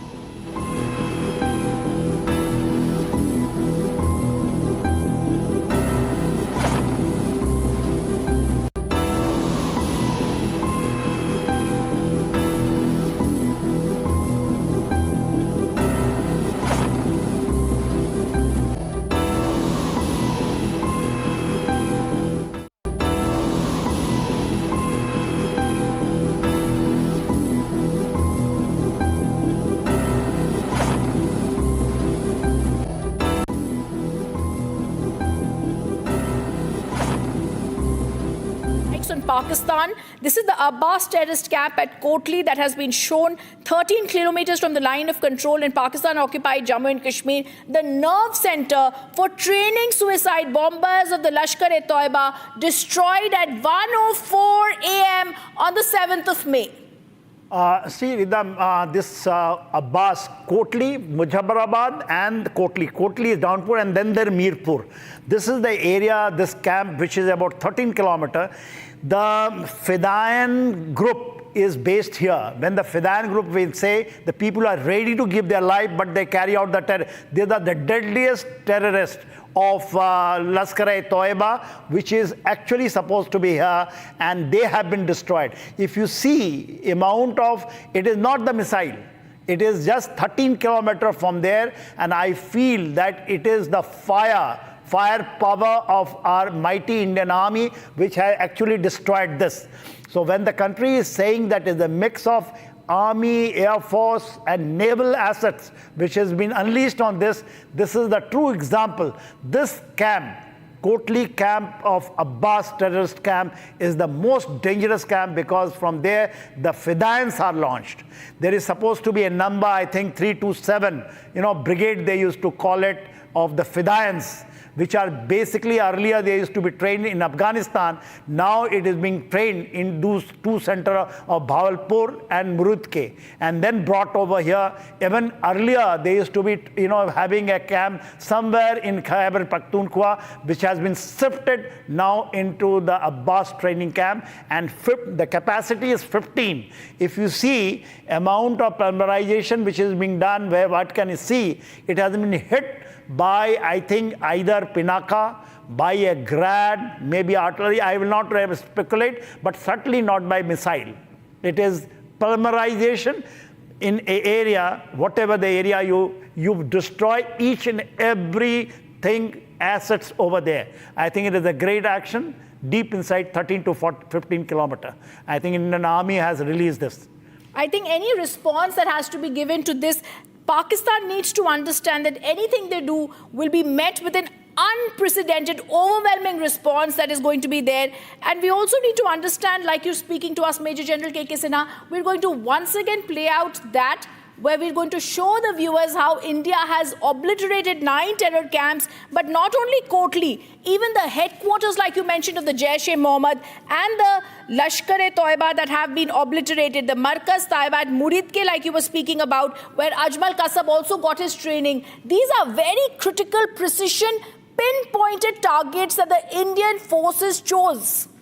Yeah, absolutely. When we say Muridke is not only what you say Kasab, but David Headley was also trained over there for carrying out espionage, recce, and then, the deep selecting the target within the India. Even 26/11, when David Headley was used basically for the 26/11 strike, it was all planned from the area of Murudke, which is the headquarters of Lashkar-e-Toiba.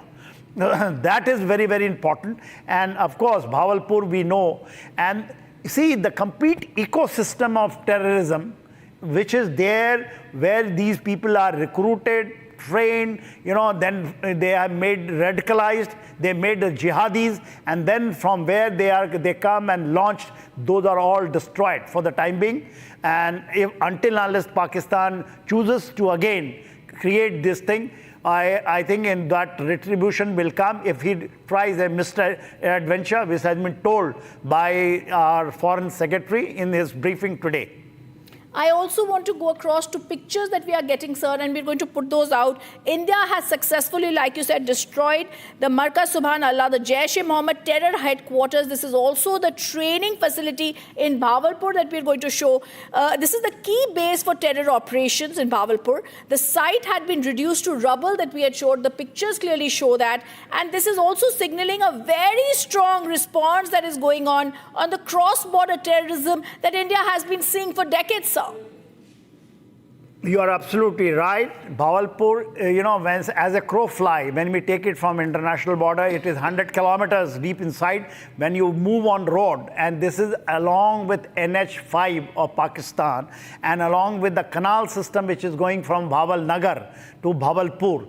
So this is a very, very important area, and just behind that, is Rahmiyar Khan nearby and Multan.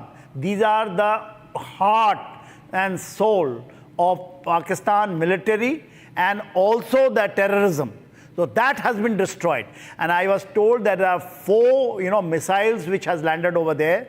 And these precision missiles are so devastating, it can go to 8-figure grid reference point exactly where desired to go. And it is all intelligence based. It is not in the thin air it has been fired. It has been carried out with the deep, your intelligence-based operations when these terrorists were there. And I think the damage initially was coming 30. I think it is now gone maybe very, very high, up to 100 terrorists killed over there itself. I also want to get some breaking news that's also coming in, of course, from Pakistan. The morale is down. They are demoralized, they are rattled, they are nervous. We're also now going to go across to that breaking news that's coming in, and we're going to put that picture out, viewers, that we've just got.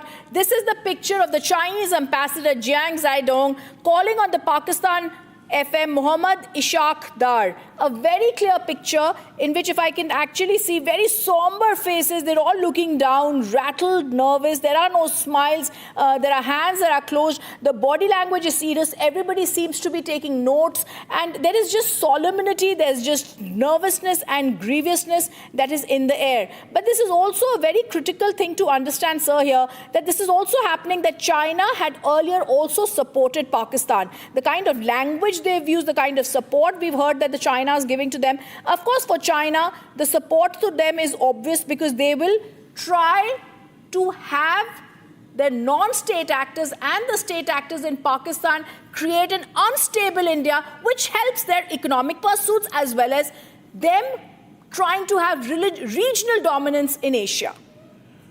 Yeah, see, the Chinese involvement in twofold as far as Pakistan is concerned. First, for the military, 81% of the Pakistan weapons and equipment are Chinese, which is proven to be now of no use as Pakistan is concerned. They are a very, very bad state. The second point is the terrorism. The Pakistan picked up the Chinese has picked up the Pakistan, the act of terrorism of strategy of 1,000 cut as their extended policy. That's why when it's come down to Lashkar-e-Toiba, Hizbul Mujahideen, especially Masood Azhar and Hafiz Saeed, China was vetoing number of times for these organization to declare it as a global terrorist or the organization, and they are also funding them with the drones, all equipment, ammunitions. They are doing it. Al-Badr, which is now the TRF, this is the Chinese. Chinese gave them the idea, and especially when the Chinese ambassador over there, they changed the idea, changed the name of Lashkar, like Lashkar, Mujahideen, and come to TRF. And today's briefing, if you have heard properly with our foreign secretary, he talked about TRF. TRF claimed, when the strike took place in Pahalgam, initially the TRF, the resistant front, which is the Al-Badr, the Chinese stooge of all these three tanjims, as that they owned up that they have taken the responsibility. But immediately they have, on the behest of China, they took out. And also the UN, United Nations Security Council, when the resolution passed, they were able to take out the name of TRF. But today India has exposed it in a big way. That's right. Sir, we're also going to show our viewers exactly what had happened. We're going to show you Operation Sindoor, how Pakistan and Pakistan terror camps have been decimated in the wee hours of the morning on 7th May. The first one, the tweet showed 1:04 a.m., how we obliterated the first terror camp. We're going to give you a timeline about how Operation Sindoor worked out.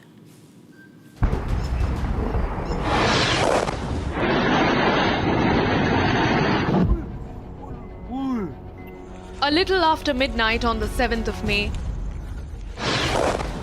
9 targets struck inside Pakistan. Nobody saw it coming. Not even those in this video.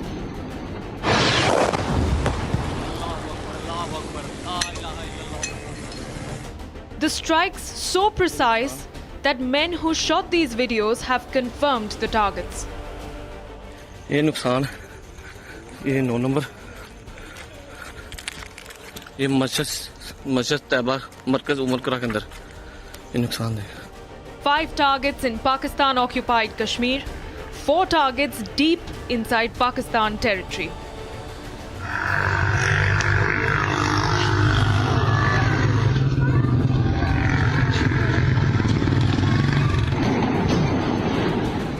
camps struck with multiple hits on some targets. These visuals, captured in the dark of the night, describe what unfolded deep into the territories of PoK.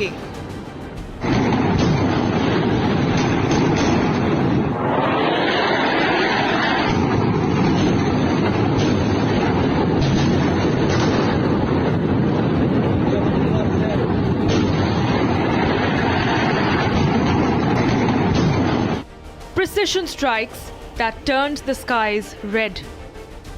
देखना वाम कैसे आ रही है वहां से अभी video catch होगी नहीं होगी.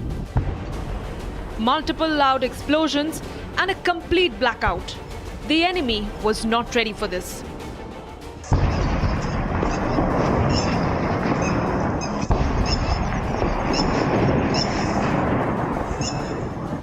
Indian fighter jets hovered over the valley. 14 days after the Pahalgam killings, India has hit Islamabad hard.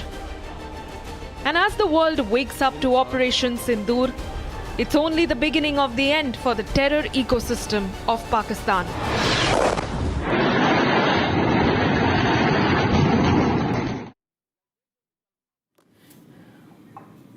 The Indian Armed Forces launched Operation Sindoor, hitting terrorist infrastructure in Pakistan and Pakistan-occupied Jammu and Kashmir, from where terrorist attacks against India have been planned and directed. General G.D. Bakshi drops stunning revelations on the weapons that were used. Operation Sindoor ये बहुत उपयुक्त नाम है भारतीय सेना और वायुसेना के उस ऑपरेशन का जो कि पहलगाम में हमारी जो 26 भारतीय नारियों का सिंदूर उजाड़ा था पाकिस्तान के दहशतगर्दों ने, उसके लिए करारा और मुफीद जवाब है। भारत की आर्मी और एयरफोर्स ने एक जॉइंट ऑपरेशन में 9 टेररिस्ट कैंप्स को स्ट्राइक किया है, जो कि शुरू होते हैं मुजफ्फरनगर से, पीओके में, भिंबर गली, गुलपार, चक अमरू, सियालकोट, मुरीद के और भावलपुर। याद रहे, भावलपुर 230 किलोमीटर पाकिस्तान के अंदर है, पाकिस्तान प्रॉपर। जबकि शुरू की टारगेट्स पीओके में हैं। ये तमाम टारगेट्स मुरीद के, सियालकोट और भावलपुर तो जो सबसे डीप टारगेट है 230 किलोमीटर पाकिस्तान की गहराई में। मेरा अंदाज है कि हमारी एयरफोर्स ने Su-30 MKIs के साथ ब्रह्मोस मिसाइल्स का इस्तेमाल किया है और शायद राफाल्स के साथ स्पाइस क्रूज मिसाइल्स का इस्तेमाल करते हुए जो गहरी टारगेट्स हैं उनको स्ट्राइक किया है। इंडियन आर्मी ने जो LOC के नज़दीक टारगेट्स हैं जैसे कि मुजफ्फराबाद, कोटली, भिंबर गली इत्यादि, इनको अपने या तो ground launched BrahMos cruise missile से टारगेट किया है या फिर कोई शॉर्ट रेंज हमारे जो वेपन्स हैं, मतलब इनसे शॉर्टर रेंज वेपन्स हैं जैसे कि स्मर्च या फिर आपके Pinaka multi barrel rocket launchers, इनसे टारगेट किया है और इन टारगेट्स को निस्तनाभूत कर दिया है। उनके फ्लैशेस तो श्रीनगर से दिखाई दे रहे थे, इतने जम के हमला किया था। हमारा जो रिस्पांस रहा है, इस बार हमने हाईली विजिबल टारगेट्स को स्ट्राइक किया है और मेरा ख्याल तो इनमें साथ में लॉइटरिंग म्यूनिशंस का भी इस्तेमाल किया गया था, possibly to confuse the enemy radars and present multiple targets, ताकि अगर कोई भी रिस्पांस होता तो उसको केटर फॉर किया जा सकता था। लेकिन लगता है आपको याद होगा जब ईरान ने मिसाइल हमला किया था पाकिस्तान पे, तो पाकिस्तान के चाइनीज़ रडार्स उसको कैच ही नहीं कर पाए थे और पाकिस्तान बहुत कंप्लेन कर रहा था चाइना को। इस बार भी प्रिसाइसली वही हुआ है। हमारे BrahMos cruise missile on side of the border stand of ranges से फायर किए गए हैं पाकिस्तान के अंदर, राइट। और इसके चलते वो उनके रडार्स बिल्कुल पिकअप नहीं कर पाए, खरोंच नहीं आई है हमारे किसी भी जहाज़ को या कोई भी ग्राउंड बेस्ड लॉन्चर को। पाकिस्तान की ISPR कह रही है कि 6 टारगेट क्लस्टर्स में कोई 24 स्ट्राइक्स की हैं भारतवर्ष ने। वो कह रहे हैं कि उन्होंने रिटेलिएट किया है अपनी आर्टिलरी से, एक ब्रिगेड हेडक्वार्टर पे फायर करके और एक जो है Indian post on the LAC उसके ऊपर फायर करके। अभी तक इसका कोई पुख्ता सबूत हमें नहीं मिला है। हमारा जो रिस्पांस रहा है वो नॉन एस्केलेटरी है, वो प्रोपोर्शनेट स्ट्राइक है। सो फार हमने केवल पाकिस्तान की टेरर टारगेट्स को एड्रेस किया है, लेकिन अगर पाकिस्तान भारत की जवाबी कार्रवाई में भारत की सिविल या मिलिट्री टारगेट्स को स्ट्राइक करता है तो हमें पूरी जस्टिफिकेशन मिलेगी इसको एस्केलेट करने अगले 2-3 स्टेप्स, जिसमें पाकिस्तान की आर्मी, ISI के जो कमांड, जो उनका नेटवर्क है इस टेरर इकोसिस्टम का, उसको भी हम टारगेट कर सकते हैं और उस दर्जे हरारत तक जा सकते हैं जहां पाकिस्तान जाना चाहता है। हमें उम्मीद है कि पाकिस्तान को अकल आ गई होगी और वो यहीं पे सिलसिला ख़त्म कर देगा। We are prepared to not go any further if Pakistan does not escalate. जय भारत, जय Hind.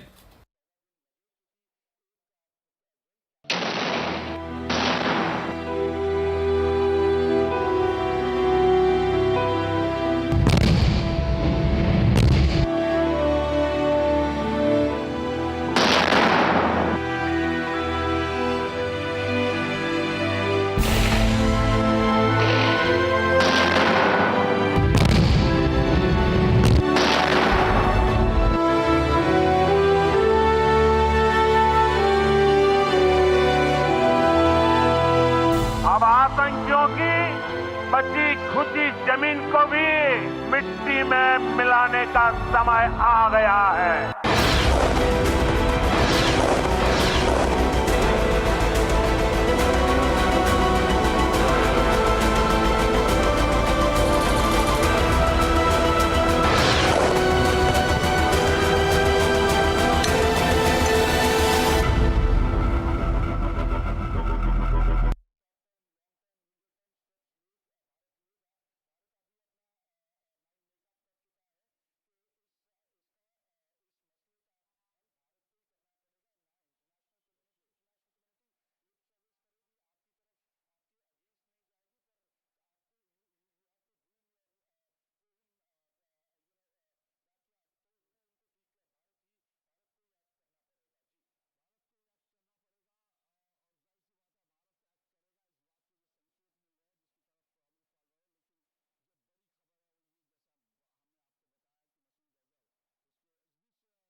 I say to the whole world, India will identify, track and punish every terrorist.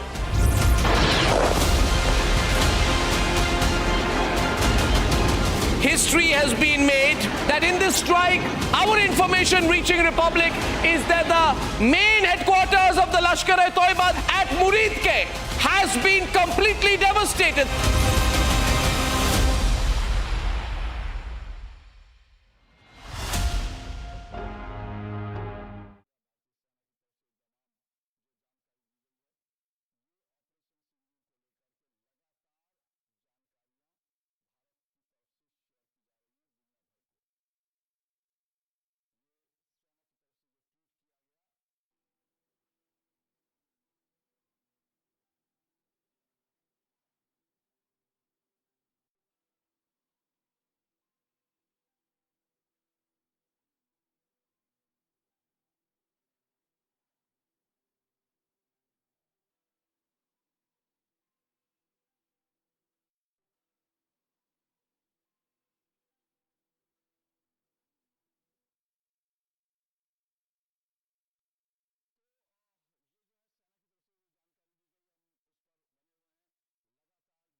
Under Operation Sindoor, the Indian armed forces struck deep into terror infrastructure in Pakistan and Pakistan-occupied Jammu and Kashmir. We hit locations believed to be and had been the planning and the headquarters and the execution of terrorism attacks, including the Pahalgam attack. I say to the whole world, India will identify, track and punish every terrorist and their backers. Terrorism will not go unpunished.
कोई था कोई दिखता जहांगीर तो क्या बिहारियां पे झुलते यार बहुत ही कसमी तरीके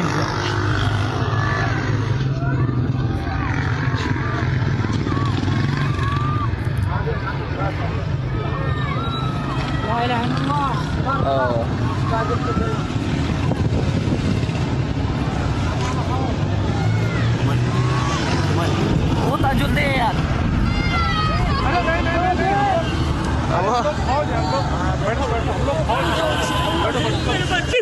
ये नुकसान हम लोग फौजी हैं, आपकी सेफ्टी के लिए आए हैं, आपकी सेफ्टी के लिए आए हैं, बैठो बैठो बैठो बैठो, आपकी सेफ्टी के लिए आए हैं, हम इंडियन आर्मी हैं, बैठो। ये मस्जिद तैयबा आप लोग हैं, आपके बच्चे कुछ नहीं करेंगे, थोड़ा बताइए हुआ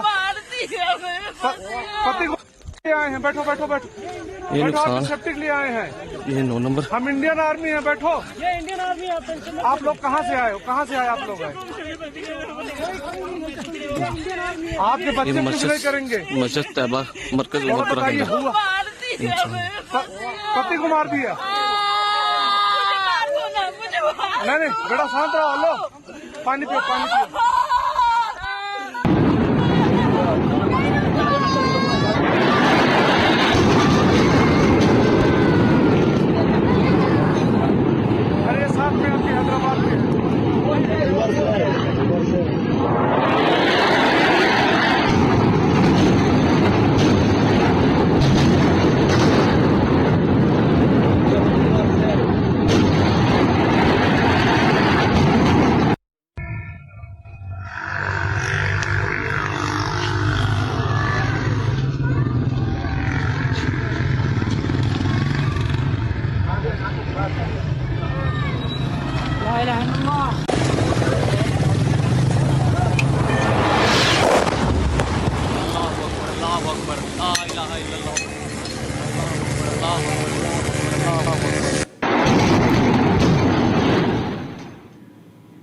In response to Pakistan's state-sponsored terrorism, viewers, India had announced the strikes have been carried out against 9 targets that were identified in Pakistan and Pakistan-occupied Kashmir to take down the terror infrastructure. The strikes had come after the dastardly Pahalgam attack that claimed 26 lives. This has been dubbed Operation Sindoor. The Indian Ministry of Defence had said it hit infrastructure from where terrorist attacks against India have been planned for decades. Swift, silent, surgical. The Indian Armed Forces launched Operation Sindoor, obliterating terror infrastructure deep inside Pakistan and PoK. 14 days and 9 targets later, the terror towers of Pakistan have toppled. Headquarters of Jaish and LET were also reduced to rubbles. The escalation followed days of mounting anticipation after the dastardly Pahalgam terror attack, which left 26 innocent civilians dead. In an official statement, the Ministry of Defense confirmed that 9 terror sites were struck with precision and no Pakistani military installations were targeted. Pakistan Army spokesperson Lieutenant General Ahmad Sharif Chaudhry said that Indian missiles struck Kotli and Muzaffarabad in Pakistan-occupied Kashmir and Bahawalpur in Punjab province. Meanwhile, following the strike, a rattled Pakistan threatened India. Echoing a hollow threat, Shehbaz Sharif, the Prime Minister of Pakistan, said that Pak will react forcefully. Reacting to the developments, US President Donald Trump said that the US was aware that something was about to happen and hoped that the situation would de-escalate quickly.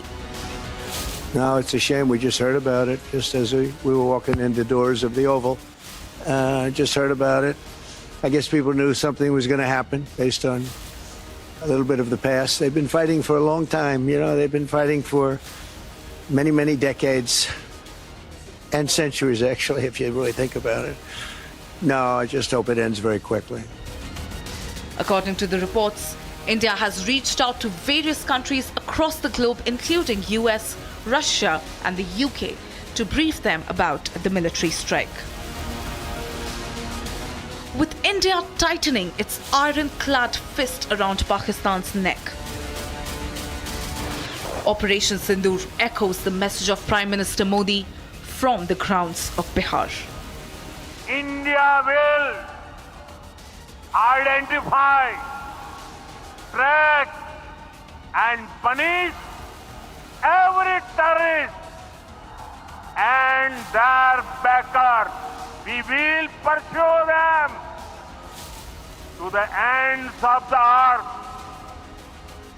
India's spirit will never be broken by terrorism.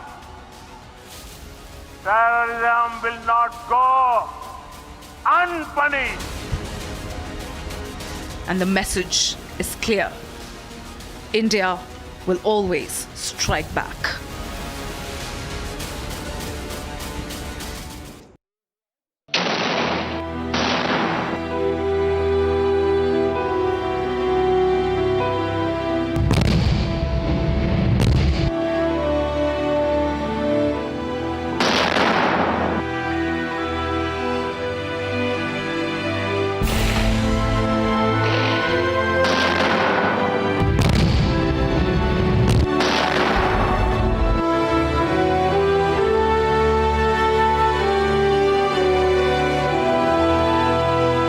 आतंकियों की बची खुची जमीन को भी मिट्टी में मिलाने का समय आ गया है।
We asked today, India avenged what it promised, the death of 26 innocent civilians in what became the worst terror attacks in Kashmir in the last 2 decades. India executed Operation Sindoor, the coordinated tri-services military operation that struck and devastated 9 major terrorist targets that were inside the Pakistan territories.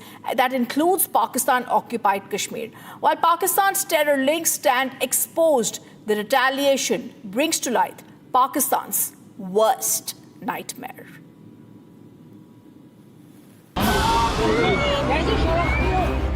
"26 innocent lives lost. 2 weeks later, all of the 26 innocent lives avenged. Operation Sindoor 22 अप्रैल को पहलगाम में हुए विभत्स आतंकवादी हमले के शिकार मासूम नागरिकों व उनके परिवारों को न्याय देने के लिए लॉन्च किया गया था। इस कार्रवाई में 9 टेररिस्ट कैंप्स को टारगेट किया गया और पूरी तरह से इसे बर्बाद किया गया। Not only did Pakistan not see this coming, but its worst nightmares were brought to life in the wee hours of Wednesday as India launched the first tri-services operation against Pakistan since the 1971 war. The Indian Army, Air Force and the Navy launched a coordinated operation striking hard some of the most significant and long-standing terrorist training hubs deep inside Pakistani territories. We've hit back. Ladies and gentlemen, the big breaking news story of the moment. If you can hear me, all right, because I want to recap exactly what is happening. As of this minute, 33 minutes past 2, history has been made. This is a very direct and straightforward attack by the Indian Army. We are reporting Pakistan has been hit. Muzaffarabad has been hit. A total of 9 places in Pakistan have been hit. The operation has dismantled 9 major targets of the Lashkar-e-Toiba and Jaish-e-Mohammed. Bombs were also rained on Hizbul Mujahideen hideouts inside Pakistan.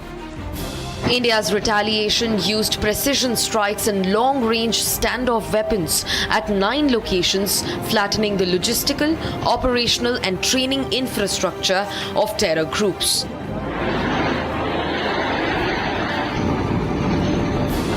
The 9 targets included 4 Jaish-e-Mohammed targets: Bahawalpur in Punjab, Tehra Kalan, Kotli and Muzaffarabad.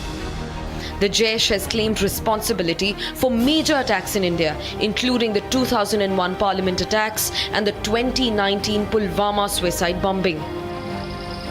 In fact, Murid K, the nerve center of the Lashkar-e-Toiba, was quivering with the impact of the explosion. In fact, Barnala and Muzaffarabad terror camps were also charred by missiles. Lashkar-e-Toiba orchestrated the 26/11 Mumbai terror strikes. The Hizbul Mujahideen has not been spared either, with Sialkot and Kotli camps completely hammered. The terrorist group has been active in multiple attacks across the Kashmir Valley.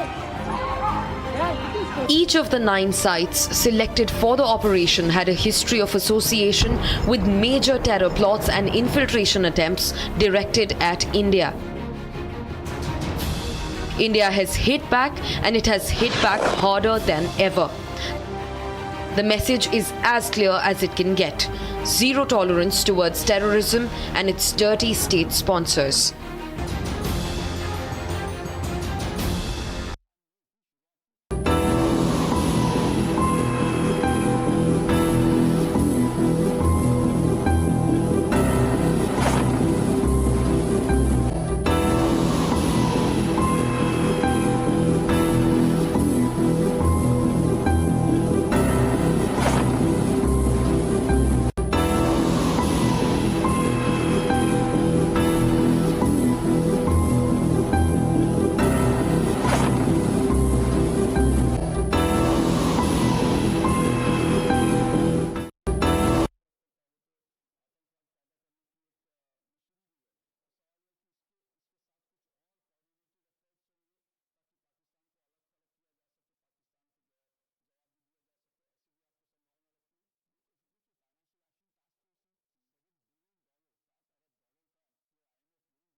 While the world was asleep, the Indian Army and Air Force, in a coordinated operation, struck back at Pakistan and Pakistan-occupied Kashmir and destroyed 9 terror dens. 14 days after the dastardly Pahalgam attack, India sent a clear message through Operation Sindoor: zero tolerance against terror. Meanwhile, several global leaders backed India and also the zero tolerance policy towards terror.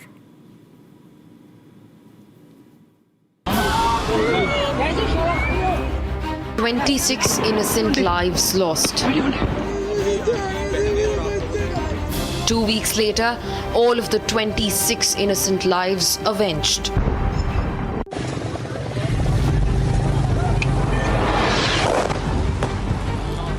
In a bold and decisive move, swift, surgical, and unforgiving. 14 days after the dastardly Pahalgam terror attack,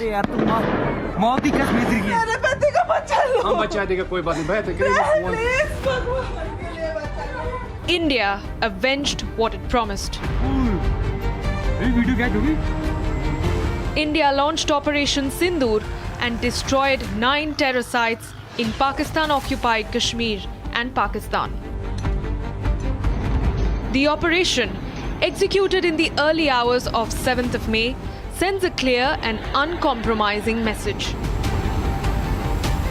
India will no longer tolerate provocation. While the world stood with India against the fight of terror, we saw world leaders backing India and condemning the terror attack. As India strikes Pakistan, the world is watching and reacting. As New Delhi's fiery strike deep inside Pakistan reverberates across global capitals. US President Donald Trump said that US knew India would retaliate and that he hopes that this ends quickly. No, it's a shame. We just heard about it just as we were walking in the doors of the Oval.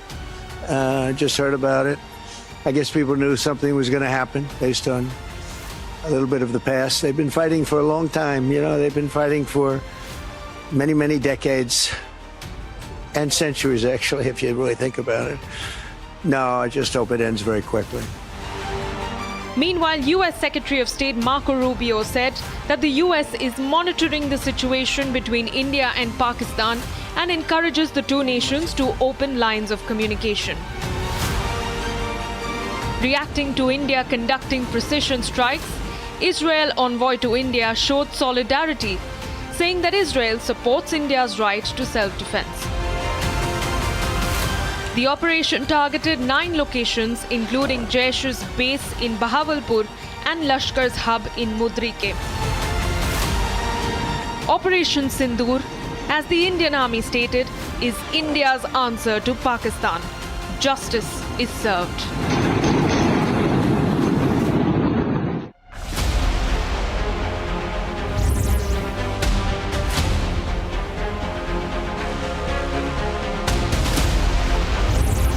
I say to the whole world, India will identify, track, and punish every terrorist.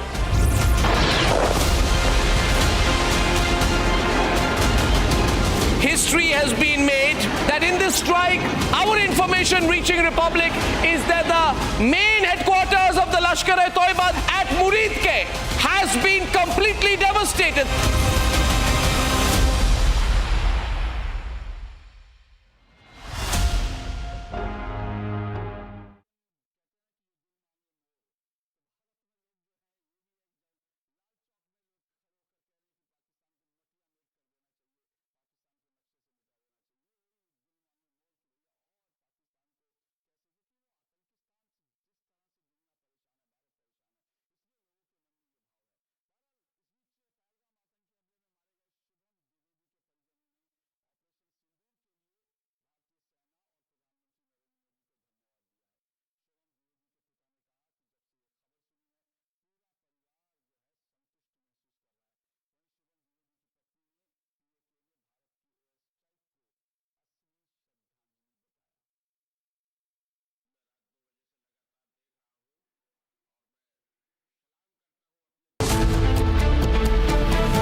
Ladies and gentlemen, the world woke up to Operation Sindoor, a testament of the fight of our armed forces and those grieving families who were witness to their loved ones being killed. We bring you this report on the biggest Indian strike on terror, Operation Sindoor.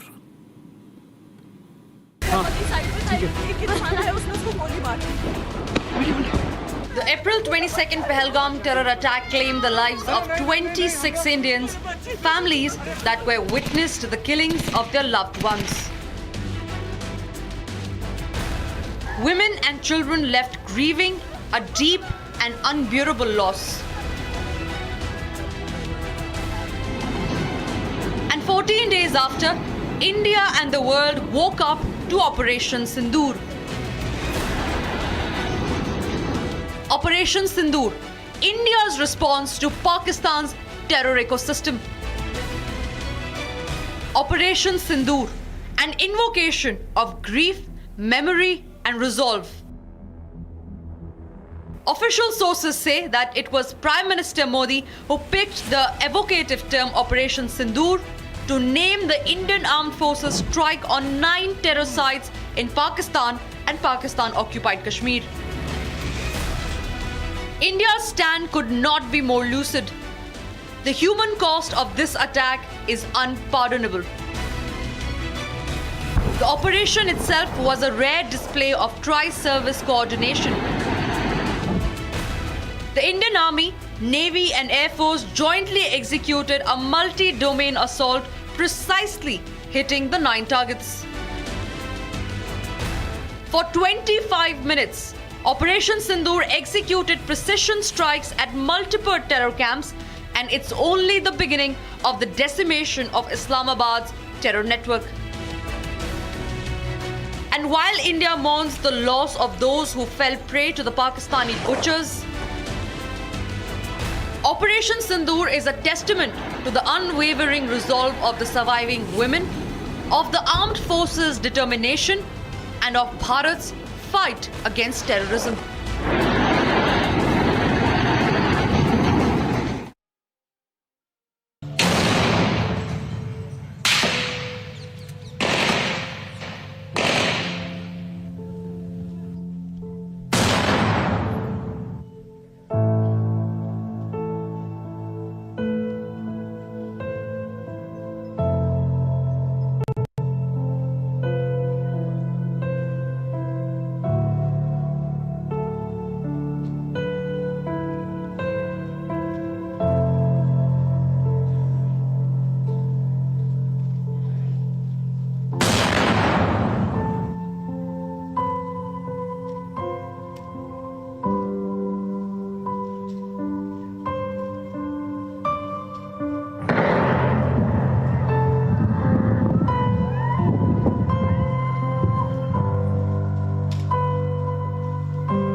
I say to the whole world, India will identify, track and punish every terrorist.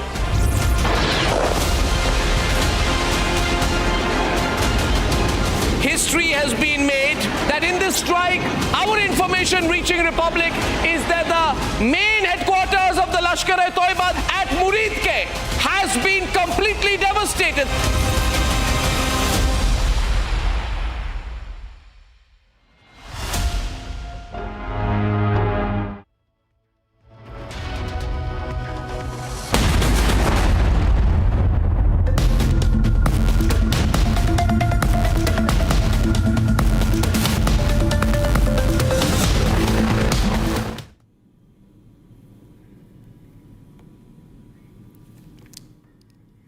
Viewers, Republic TV has accessed visuals from all the target hits in Pakistan and Pakistan-occupied Kashmir. We're going to go across to that. This is in Bahawalpur, India, showing you those visuals. First, we're showing you in Bahawalpur. These are all the locations one by one that we're going to show you, and I'm going to say what has happened in Mehmoon Mana, Joya, in Muzaffarabad, in Savai Nala camp, in Sidna Bella camp, in Gulpur camp in Kotli. Kotli and Gulpur, like we're showing you, located 30 kilometers from the line of control, the base for LED terrorists where Zakir Rahman Lakwi, the 2611 mastermind, visited the camp for indoctrination. This is Kotli, the visuals that are coming in, the visuals of targets that were hit. We're then going to show you also Abbas camp Kotli, where we showed you the army's tweet that had also come out, but this is exclusively accessed where targets are hit in Pakistan, occupied Kashmir, and in Pakistan. This is in Kotli and Gulpur, also known as the nerve center for training of suicide bombers of the LET. I'm going to show you more visuals that are coming in. This is located, viewers, 13 kilometers from the line of control, opposite Rajouri, known as the nerve center for training of suicide bombers, Muridke. I'm going to show you visuals of Muridke, the headquarters of the Lashkar-e-Toiba, led by Hafiz Saeed. We've attacked Muridke, the headquarters of Lashkar-e-Toiba. Many terror attacks, associations of terror attacks, Ajmal Kasab, David Coleman Headley were here. We're now showing you also Mehmoona Joya camp in Sialkot, located 12 kilometers from the international border, a key training facility of the Hizbul Mujahideen. We're showing you those pictures that are coming in right now from Bahawalpur, from Sialkot and Muridke, all those headquarters. We're showing you great visuals of Bahawalpur, very crucial because this is the headquarters of the Jaish-e-Mohammed, where indoctrination of the terrorists took place in Mehmoona Joya, located 100 kilometers from the international border. The camp was used for recruitment, for training. And then we're also showing you Kotli and Gulpur, Mehmoona Joya.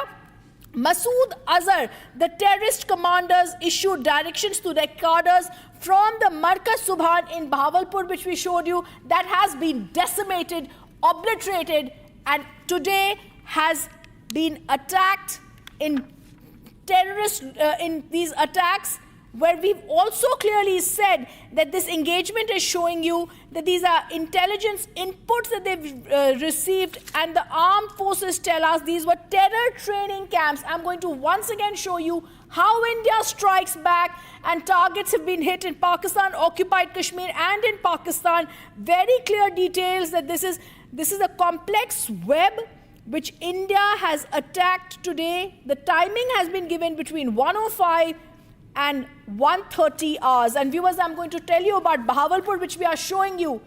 The explosion that has been seen first and exclusively on Republic TV, located 100 kilometers from the international border, the headquarters of Jaish-e-Mohammed. The camp was used for recruitment. Masood Azhar used to give directions to his cadre from this camp. We've also got details about Masood Azhar admitting that his family members and his kins have today been killed in this attack. This is Markaz Subhan in Bahawalpur, the very headquarters of Jaish-e-Mohammed that has been attacked. I want to go across to Rakshita, who's got access to these visuals that are brilliant. Rakshita, give us more details. Well, of course, you know, the message from the forces, the message from India, particularly if you talk about, has been very loud and clear that they first, of course, started with the diplomatic strike, with the water strike, and of course, with the anti-terror operations that were underway for the past 1 week, in fact, more than a week now. We've seen how the entire OGW network was being dismantled. The entire terror network in the valley was also, also dismantled. And now they went out and targeted not the military bases, but all the terror camps wherever in Pakistan occupied Kashmir and also in Pakistan. If you see, these were the terror camps which were also frequented by those terrorists like Zakir Rahman Lakhvi and even Ajmal Kasab, all those who got trainings in such terror camps. So you understand where this is coming from. India says that no further. We cannot have such attacks anymore on Indian soil, and we are going to hit where it hurts the most. We are going to uproot them. So we have Savai Nala camp in Muzaffarabad, that is in Pakistan occupied Kashmir,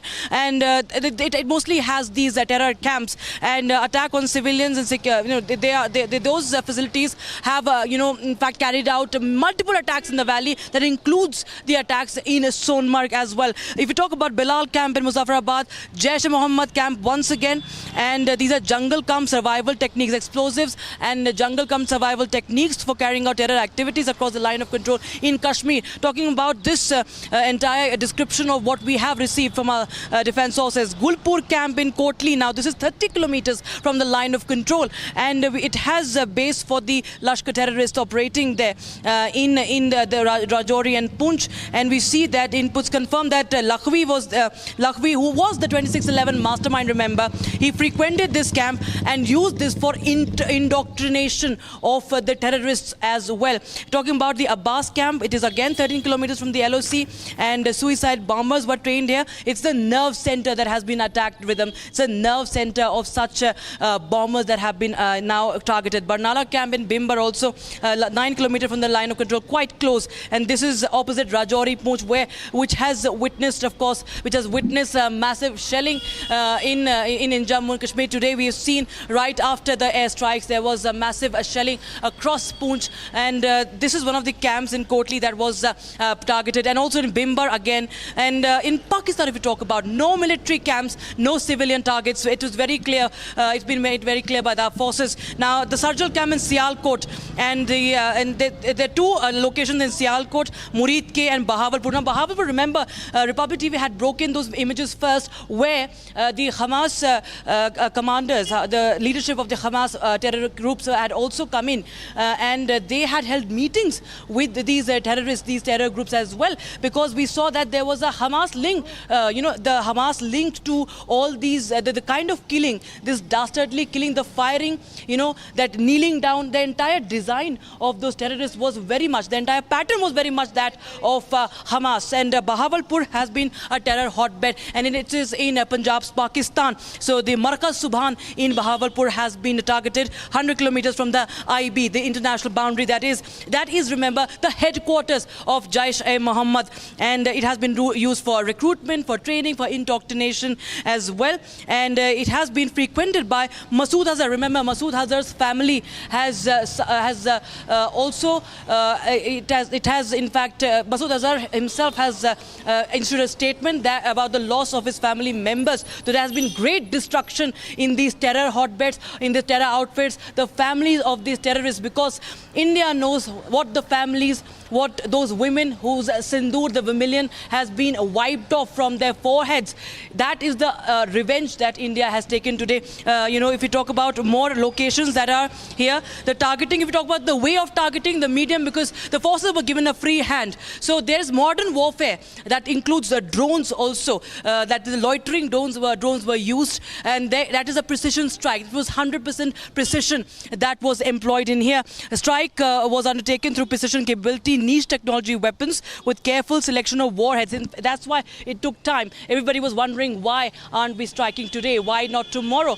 It is a precision strike, and it takes a lot of mapping. It takes a lot of the drones hovering and target identification, so that there is 100% precision. And all the targets were neutralized with clinical efficiency, very importantly with them, and no military establishments were targeted. And India demonstrated considerable restraint in its response. And in Indian armed forces are fully prepared to respond to Pakistani misadventure. This was made very clear by the press conference held by the by the Foreign Secretary and the MOD, that India is right now not escalating anything. It is just an answer to what happened in Pahalgam. It is the revenge that the forces have now taken. But India will not step back if Pakistan, in its foolish ways, thinks of any sort of misadventure. Absolutely. And I also want to once again play out those visuals, Rakshita, that you've accessed, and this wonderful briefing that you've given us on this. Because let's face it, today what India has done is we've targeted the headquarters of the Jaish-e-Mohammed and the Lashkar-e-Toiba, the places from which these attackers, Ajmal Kasab, David Coleman Headley, were indoctrinated. These terrorists were made the nerve centers of the suicide terrorists, the suicide bombers, and those places in Muridke, in Bahawalpur, have also been targeted. In fact, if I could go to the visuals of Bahawalpur, those 11 seconds that Rakshita has been accessed by you, these are the headquarters of Jaish-e-Mohammed. Masood Azhar used to come here to give and indoctrinate the cadres. This is Bahawalpur on the screen that can be seen. This camp was used for recruitment, for training and indoctrination. But then whether we go across to Muridke, similar stories are there. Today, Rakshita, in fact, we've also got news of admission of Masood Azhar stating and admitting that there are close aides of his who've been killed and family members. Absolutely. Those are the visuals that are coming in, and right now as we speak, those terror camps have been focused. Remember, this is an important part is that the Punjab, the areas in Punjab that have been terror hotbeds for the longest time have been targeted. And remember, the Punjab, of course, has been, we do understand that no military target has been hit, but yes, it becomes very important about the geographical and the historical understanding and the political understanding of where these targets have been. Nevertheless, this Indian Army maintains, Indian forces maintain that we continue to strike and take the revenge.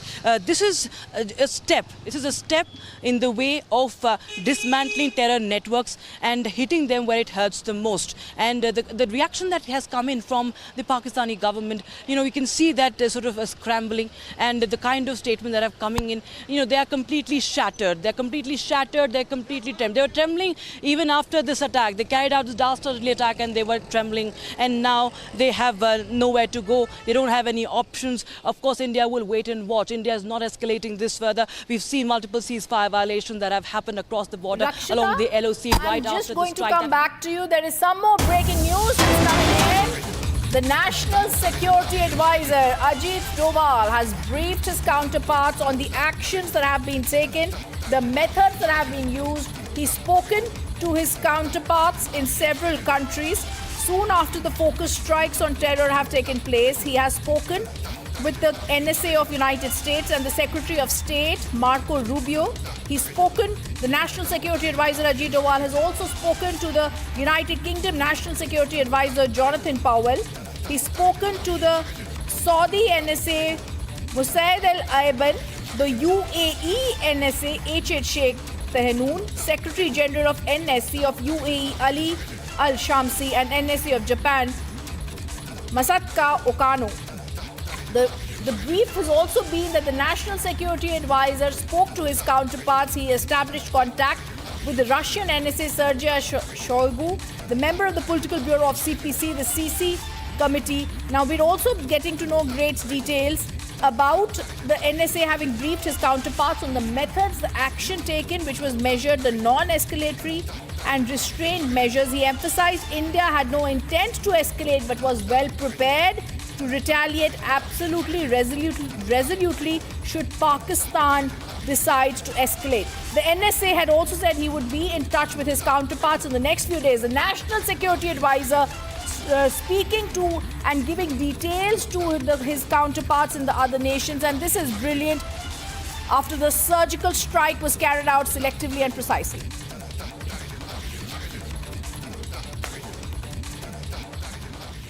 The Indian Armed Forces carried out 24 precise missile strikes on 9 terror targets in Pakistan and Pakistan-occupied Kashmir, including Muridke and Bahawalpur. These are the strongholds of the terror groups, the headquarters of Lashkar-e-Toiba and Jaish-e-Mohammed. The attack, which was carried out at 1:44 a.m., 1:05 a.m. started. It was in response to the terror attack in Pahalgam in Jammu and Kashmir's Anantnag district that claimed 26 lives. A complete report on how the Operation Sindoor was done. Let me take you through the inside details of how Operation Sindoor was conceptualized. National Security Advisor Ajit Doval and a special team spearheaded this entire mission. And the goal of this mission was not only to avenge those who were killed in Pahalgam, but several other innocent lives that were lost in terror attacks that have taken place in Jammu and Kashmir. That is the reason why each of these 9 targets that were selected by this special team, there is a significance attached to it. I'll take you through each of the camps of Lashkar-e-Toiba, Jaish-e-Mohammed and Hizbul Mujahideen that was targeted in these precision strikes that were carried out by the Indian Armed Forces. In fact, we are given to understand that this was not limited to just terror launch pads, but the very fact that the terror factory operating out of Pakistan should be completely eliminated. That is the reason why that this mission was not restricted to just Pakistan-occupied Kashmir, but also deep inside Punjab. Playing a crucial role was also the NTRO. Most of these areas were under some sort of a surveillance to basically look at those who were present inside those very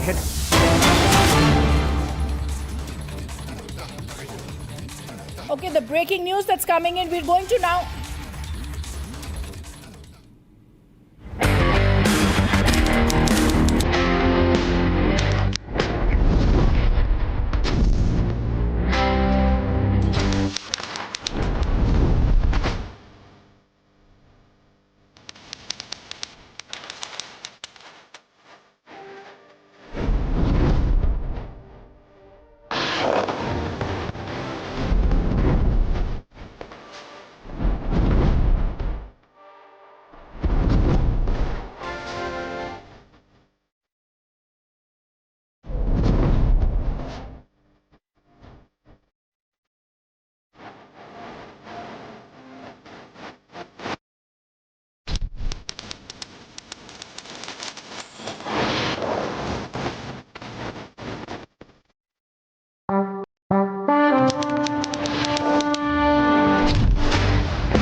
What a proud moment for India. Now, viewers, the Ministry of External Affairs and the Ministry of Defence held a joint press briefing sharing details of India's military response to the cowardly Pahalgam terror attack. Speaking for the forces, Colonel Sophia Qureshi and Wing Commander Vyomika Singh informed that the targets and the munitions were picked carefully to avoid civilian casualties and collateral damage. They said the forces were ready for Operation Sindoor 2 in the event of any military escalation or misadventure from across the border. Less than 24 hours after India inflicted a heavy cost on Pakistan for the Pahalgam terror attack, the forces shared details of Operation Sindoor at a key security briefing in the capital. Speaking for the forces, Colonel Sophia Qureshi and Wing Commander Vyomika Singh said the targets and payloads were picked very carefully to avoid civilian casualties and collateral damage. Addressing the joint press briefing, Foreign Secretary Vikram Misri said the counter-strikes were intelligence-based and non-escalatory.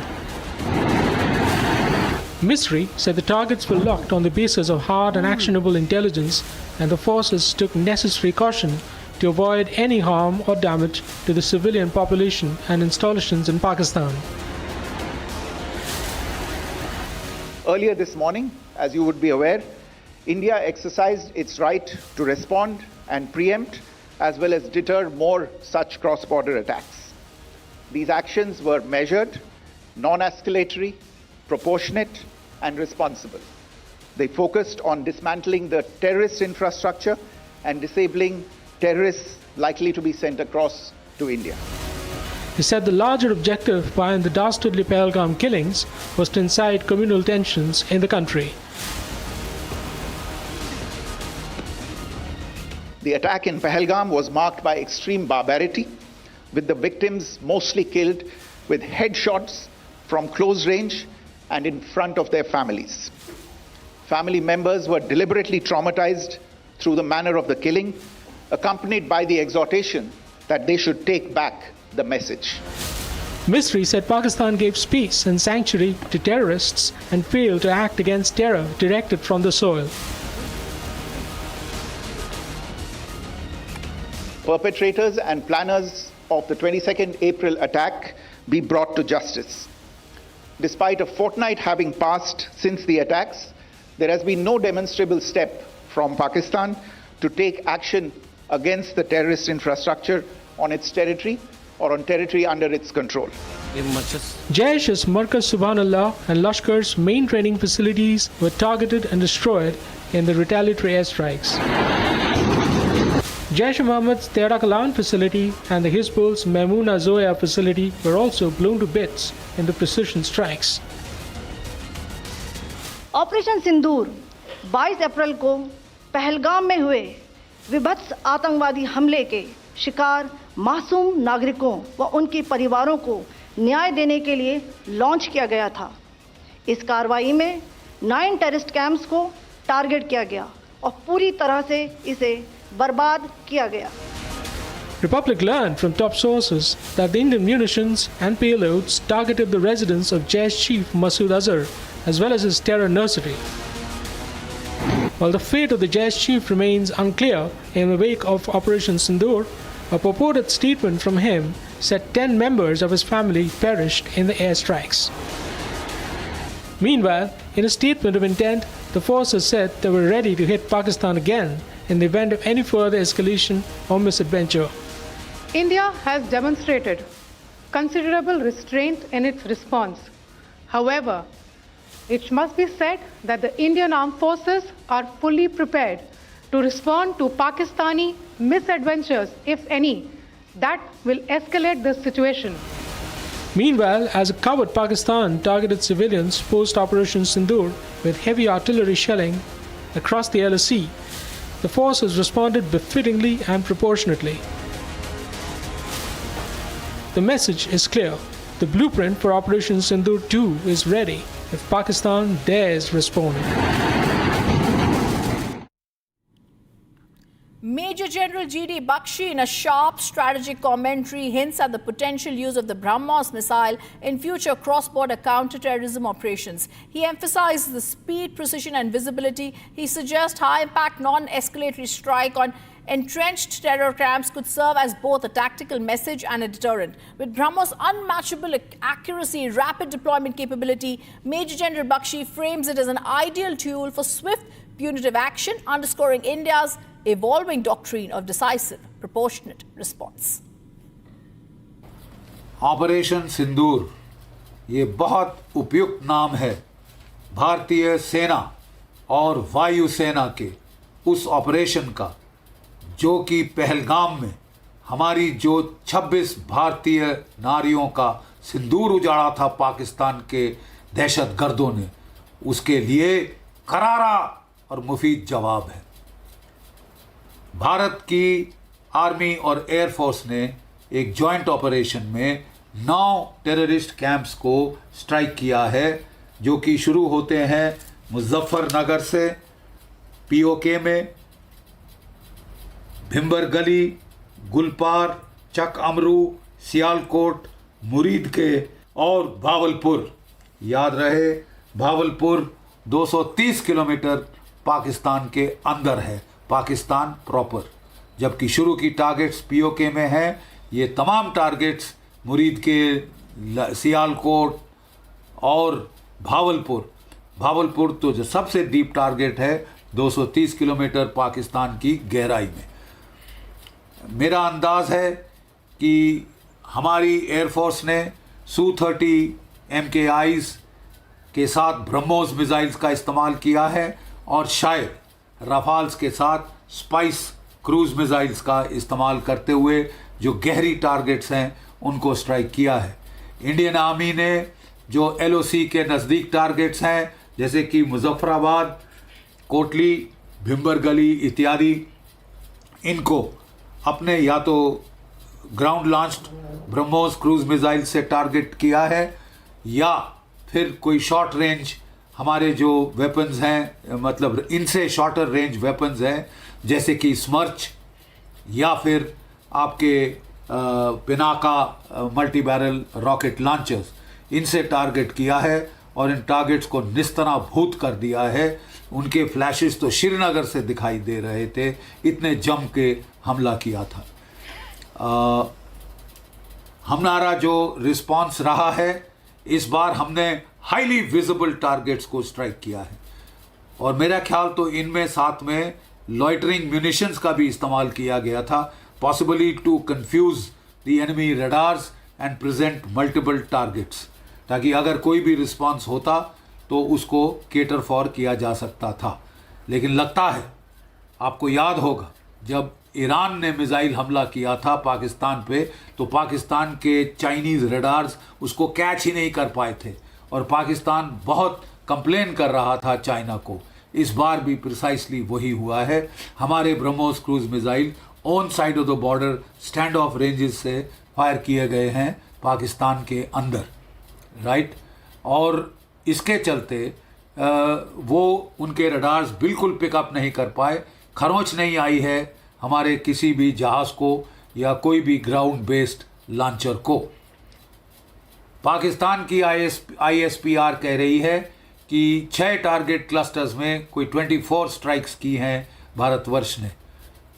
वो कह रहे हैं कि उन्होंने retaliate किया है अपनी artillery से एक ब्रिगेड हेडक्वार्टर पे फायर करके और एक जो है Indian post on the LAC उसके ऊपर फायर करके। अभी तक इसका कोई पुख्ता सबूत हमें नहीं मिला है। हमारा जो रिस्पांस रहा है वो नॉन एस्केलेटरी है, वो प्रोपोर्शनेट स्ट्राइक है। सो फार हमने केवल पाकिस्तान की टेरर टारगेट्स को एड्रेस किया है, लेकिन अगर पाकिस्तान भारत की जवाबी कार्रवाई में भारत की सिविल या मिलिट्री टारगेट्स को स्ट्राइक करता है तो हमें पूरी जस्टिफिकेशन मिलेगी इसको एस्केलेट करने अगले 2-3 स्टेप्स, जिसमें पाकिस्तान की आर्मी ISI के जो कमांड जो उनका नेटवर्क है इस टेरर इकोसिस्टम का, उसको भी हम टारगेट कर सकते हैं और उस दर्जे हरारत तक जा सकते हैं जहां पाकिस्तान जाना चाहता है। हमें उम्मीद है कि पाकिस्तान को अकल आ गई होगी और वो यहीं पे सिलसिला ख़त्म कर देगा। We are prepared to not go any further if Pakistan does not escalate. जय भारत, जय Hind.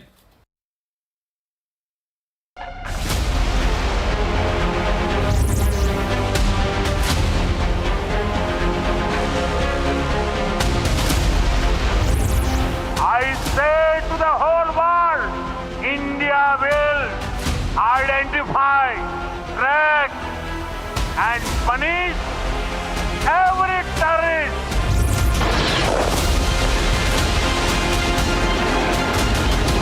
History has been made that in this strike, our information reaching Republic is that the main headquarters of the Lashkar-e-Toiba at Muridke has been completely devastated.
congratulates our brave hearts, asks Defence Minister Rajnath Singh to move to the border areas.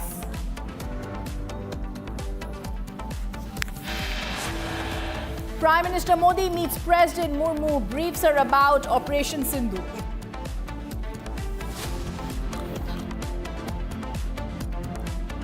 Amit Shah convenes urgent meet at MHA with the chief ministers of the border states. Pakistan also has a well-deserved reputation as a haven for terrorists from around the world, with internationally proscribed terrorists enjoying impunity there. MEA and Ministry of Defence issued joint statement on Operation Sindoor, call out Pakistan as the safe haven for terrorists. India has demonstrated considerable restraint in its response. However, it must be said that the Indian armed forces are fully prepared to respond to Pakistani misadventures, if any, that will escalate this situation.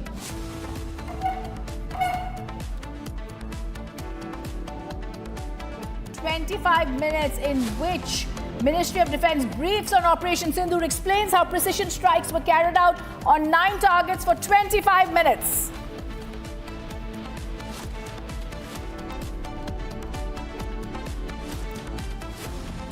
India ready with retaliatory operation in case of counter-offensive. Forces on guard across the border in Kashmir.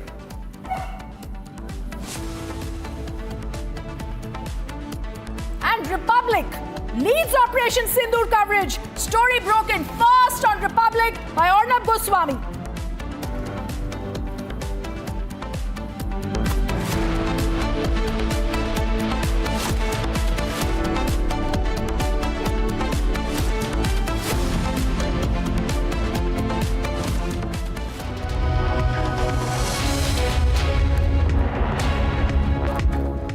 We're going to begin with the breaking news that's coming in. Operation Sindoor. India destroys Jaish-e-Mohammed's Markaz Subhan Allah terror camp in Pakistan's Bahawalpur. We're going to play out that exclusive 11 seconds. The headquarters of Jaish-e-Mohammed have been destroyed.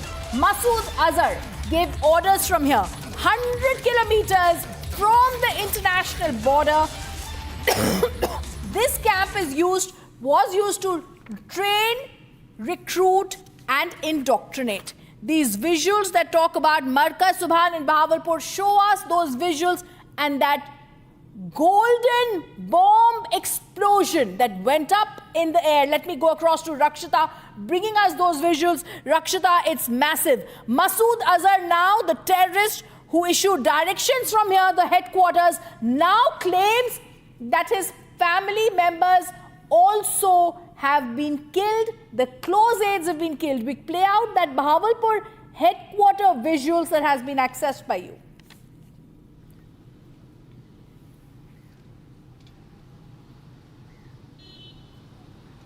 Rakshita, these Bahawalpur visuals are so stellar. They speak their own picture as India strikes at the terror heart of Pakistan. Absolutely, Jaish-e-Mohammed Chief Masood Azhar has claimed that 10 members at least of his family, and includes 4 of his aides also, have been killed. Now this man has been sponsoring, has been breeding terror for the longest time, for decades now. He has been sending these terrorists, these demons on Indian soil, bleeding the innocent civilians, innocent Indians on the soil. And today, his own family, today his own aides have been targeted. And how? That target, that headquarters, that terror headquarter is now reduced into rubble.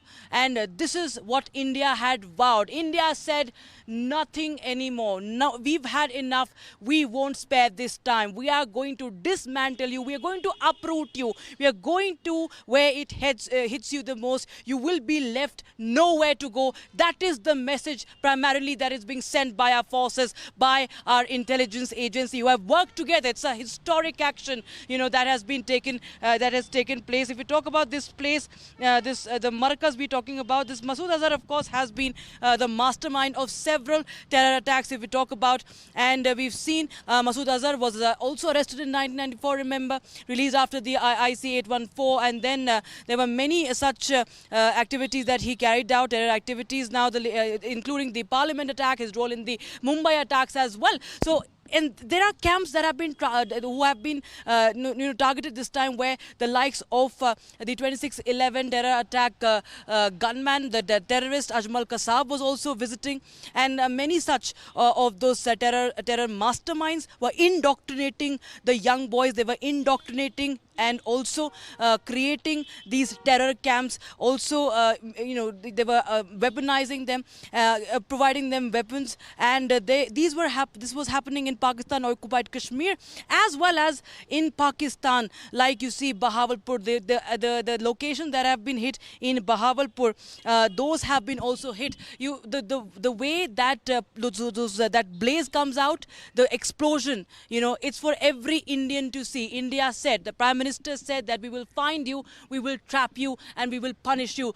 The punishment is for the world to see, that nobody would dare ever raise an eye to India, not even look at the way anybody can dare look at the way they did towards India. And we've seen that India this time has set an example like never before. This is not an operation. These are strikes down the bottom. These are strikes dismantling these terrorists, these masterminds who have been controlling these areas and sponsoring terrorist attacks in several parts of the country, Rhythm. And their headquarters, their training camps today are nothing but rubble. There are only plumes of smoke that is coming out. Absolute panic if you see in PoK. You see these army people, and they're not even army, they are all connected with these terrorists, and they go and they're meeting people. And this shows that how India has, hit them very, very hard. And a very good evidence we can see, while we do not need to give evidence to anybody, but the Saboot gang. The Saboot gang, which suddenly gets activated, whenever there is any dastardly attack on India and India hits back, it's for them to see as well. India has documented each and every location, Pakistan occupied Kashmir or Pakistan, a befitting reply given. And this could be just the beginning. The game has just begun, India is not looking for escalation. We are a professional force. India has a planning. India has a strategy. It is a wise nation. India has a leadership. It does not have maniacs like Asim Munir leading the country and vitiating and spewing venom just for their own career, just extending their own tenures. India, of course, is a leader in the global south. India will take the right decisions so that there is no instability in the region. Minimum damage. If you see the way these strikes have been conducted, with the precision strikes, 100% precision. Modern warfare has been employed here. Yes. The drones, the loitering munitions that have been used here, that is the kamikaze. It's very important. They can, in fact, they can do the work of a missile without using the missile and with minimum collateral damage. That has also been one of the key areas where India has worked on, that there should be minimum collateral damage. No military targets, no civilian targets. And on India's, of course, India also continues to, protect its own civilians. Yes, there is a lot of attention on the border, along the international border, along the LOC. All right. And the I also want to, yes, Rakshita, go across to some more breaking news that's coming in, and I'm going to stay with those visuals also that are coming in. The National Security Advisor Ajit Doval spoke to around 8 of his counterparts during the talks. He emphasized India has no intent to escalate but was well prepared to retaliate resolutely should Pakistan decide to escalate. Remember the strategy, the inside details. This was a surgical, selective, precise strategy. High-value targets were under constant surveillance. The final clearance was given by National Security Advisor Ajit Doval. He's warned of a firm response if Pakistan retaliates. He spoke to 8 counterparts of 8 important nations, including the United States and Russia. He has said India does not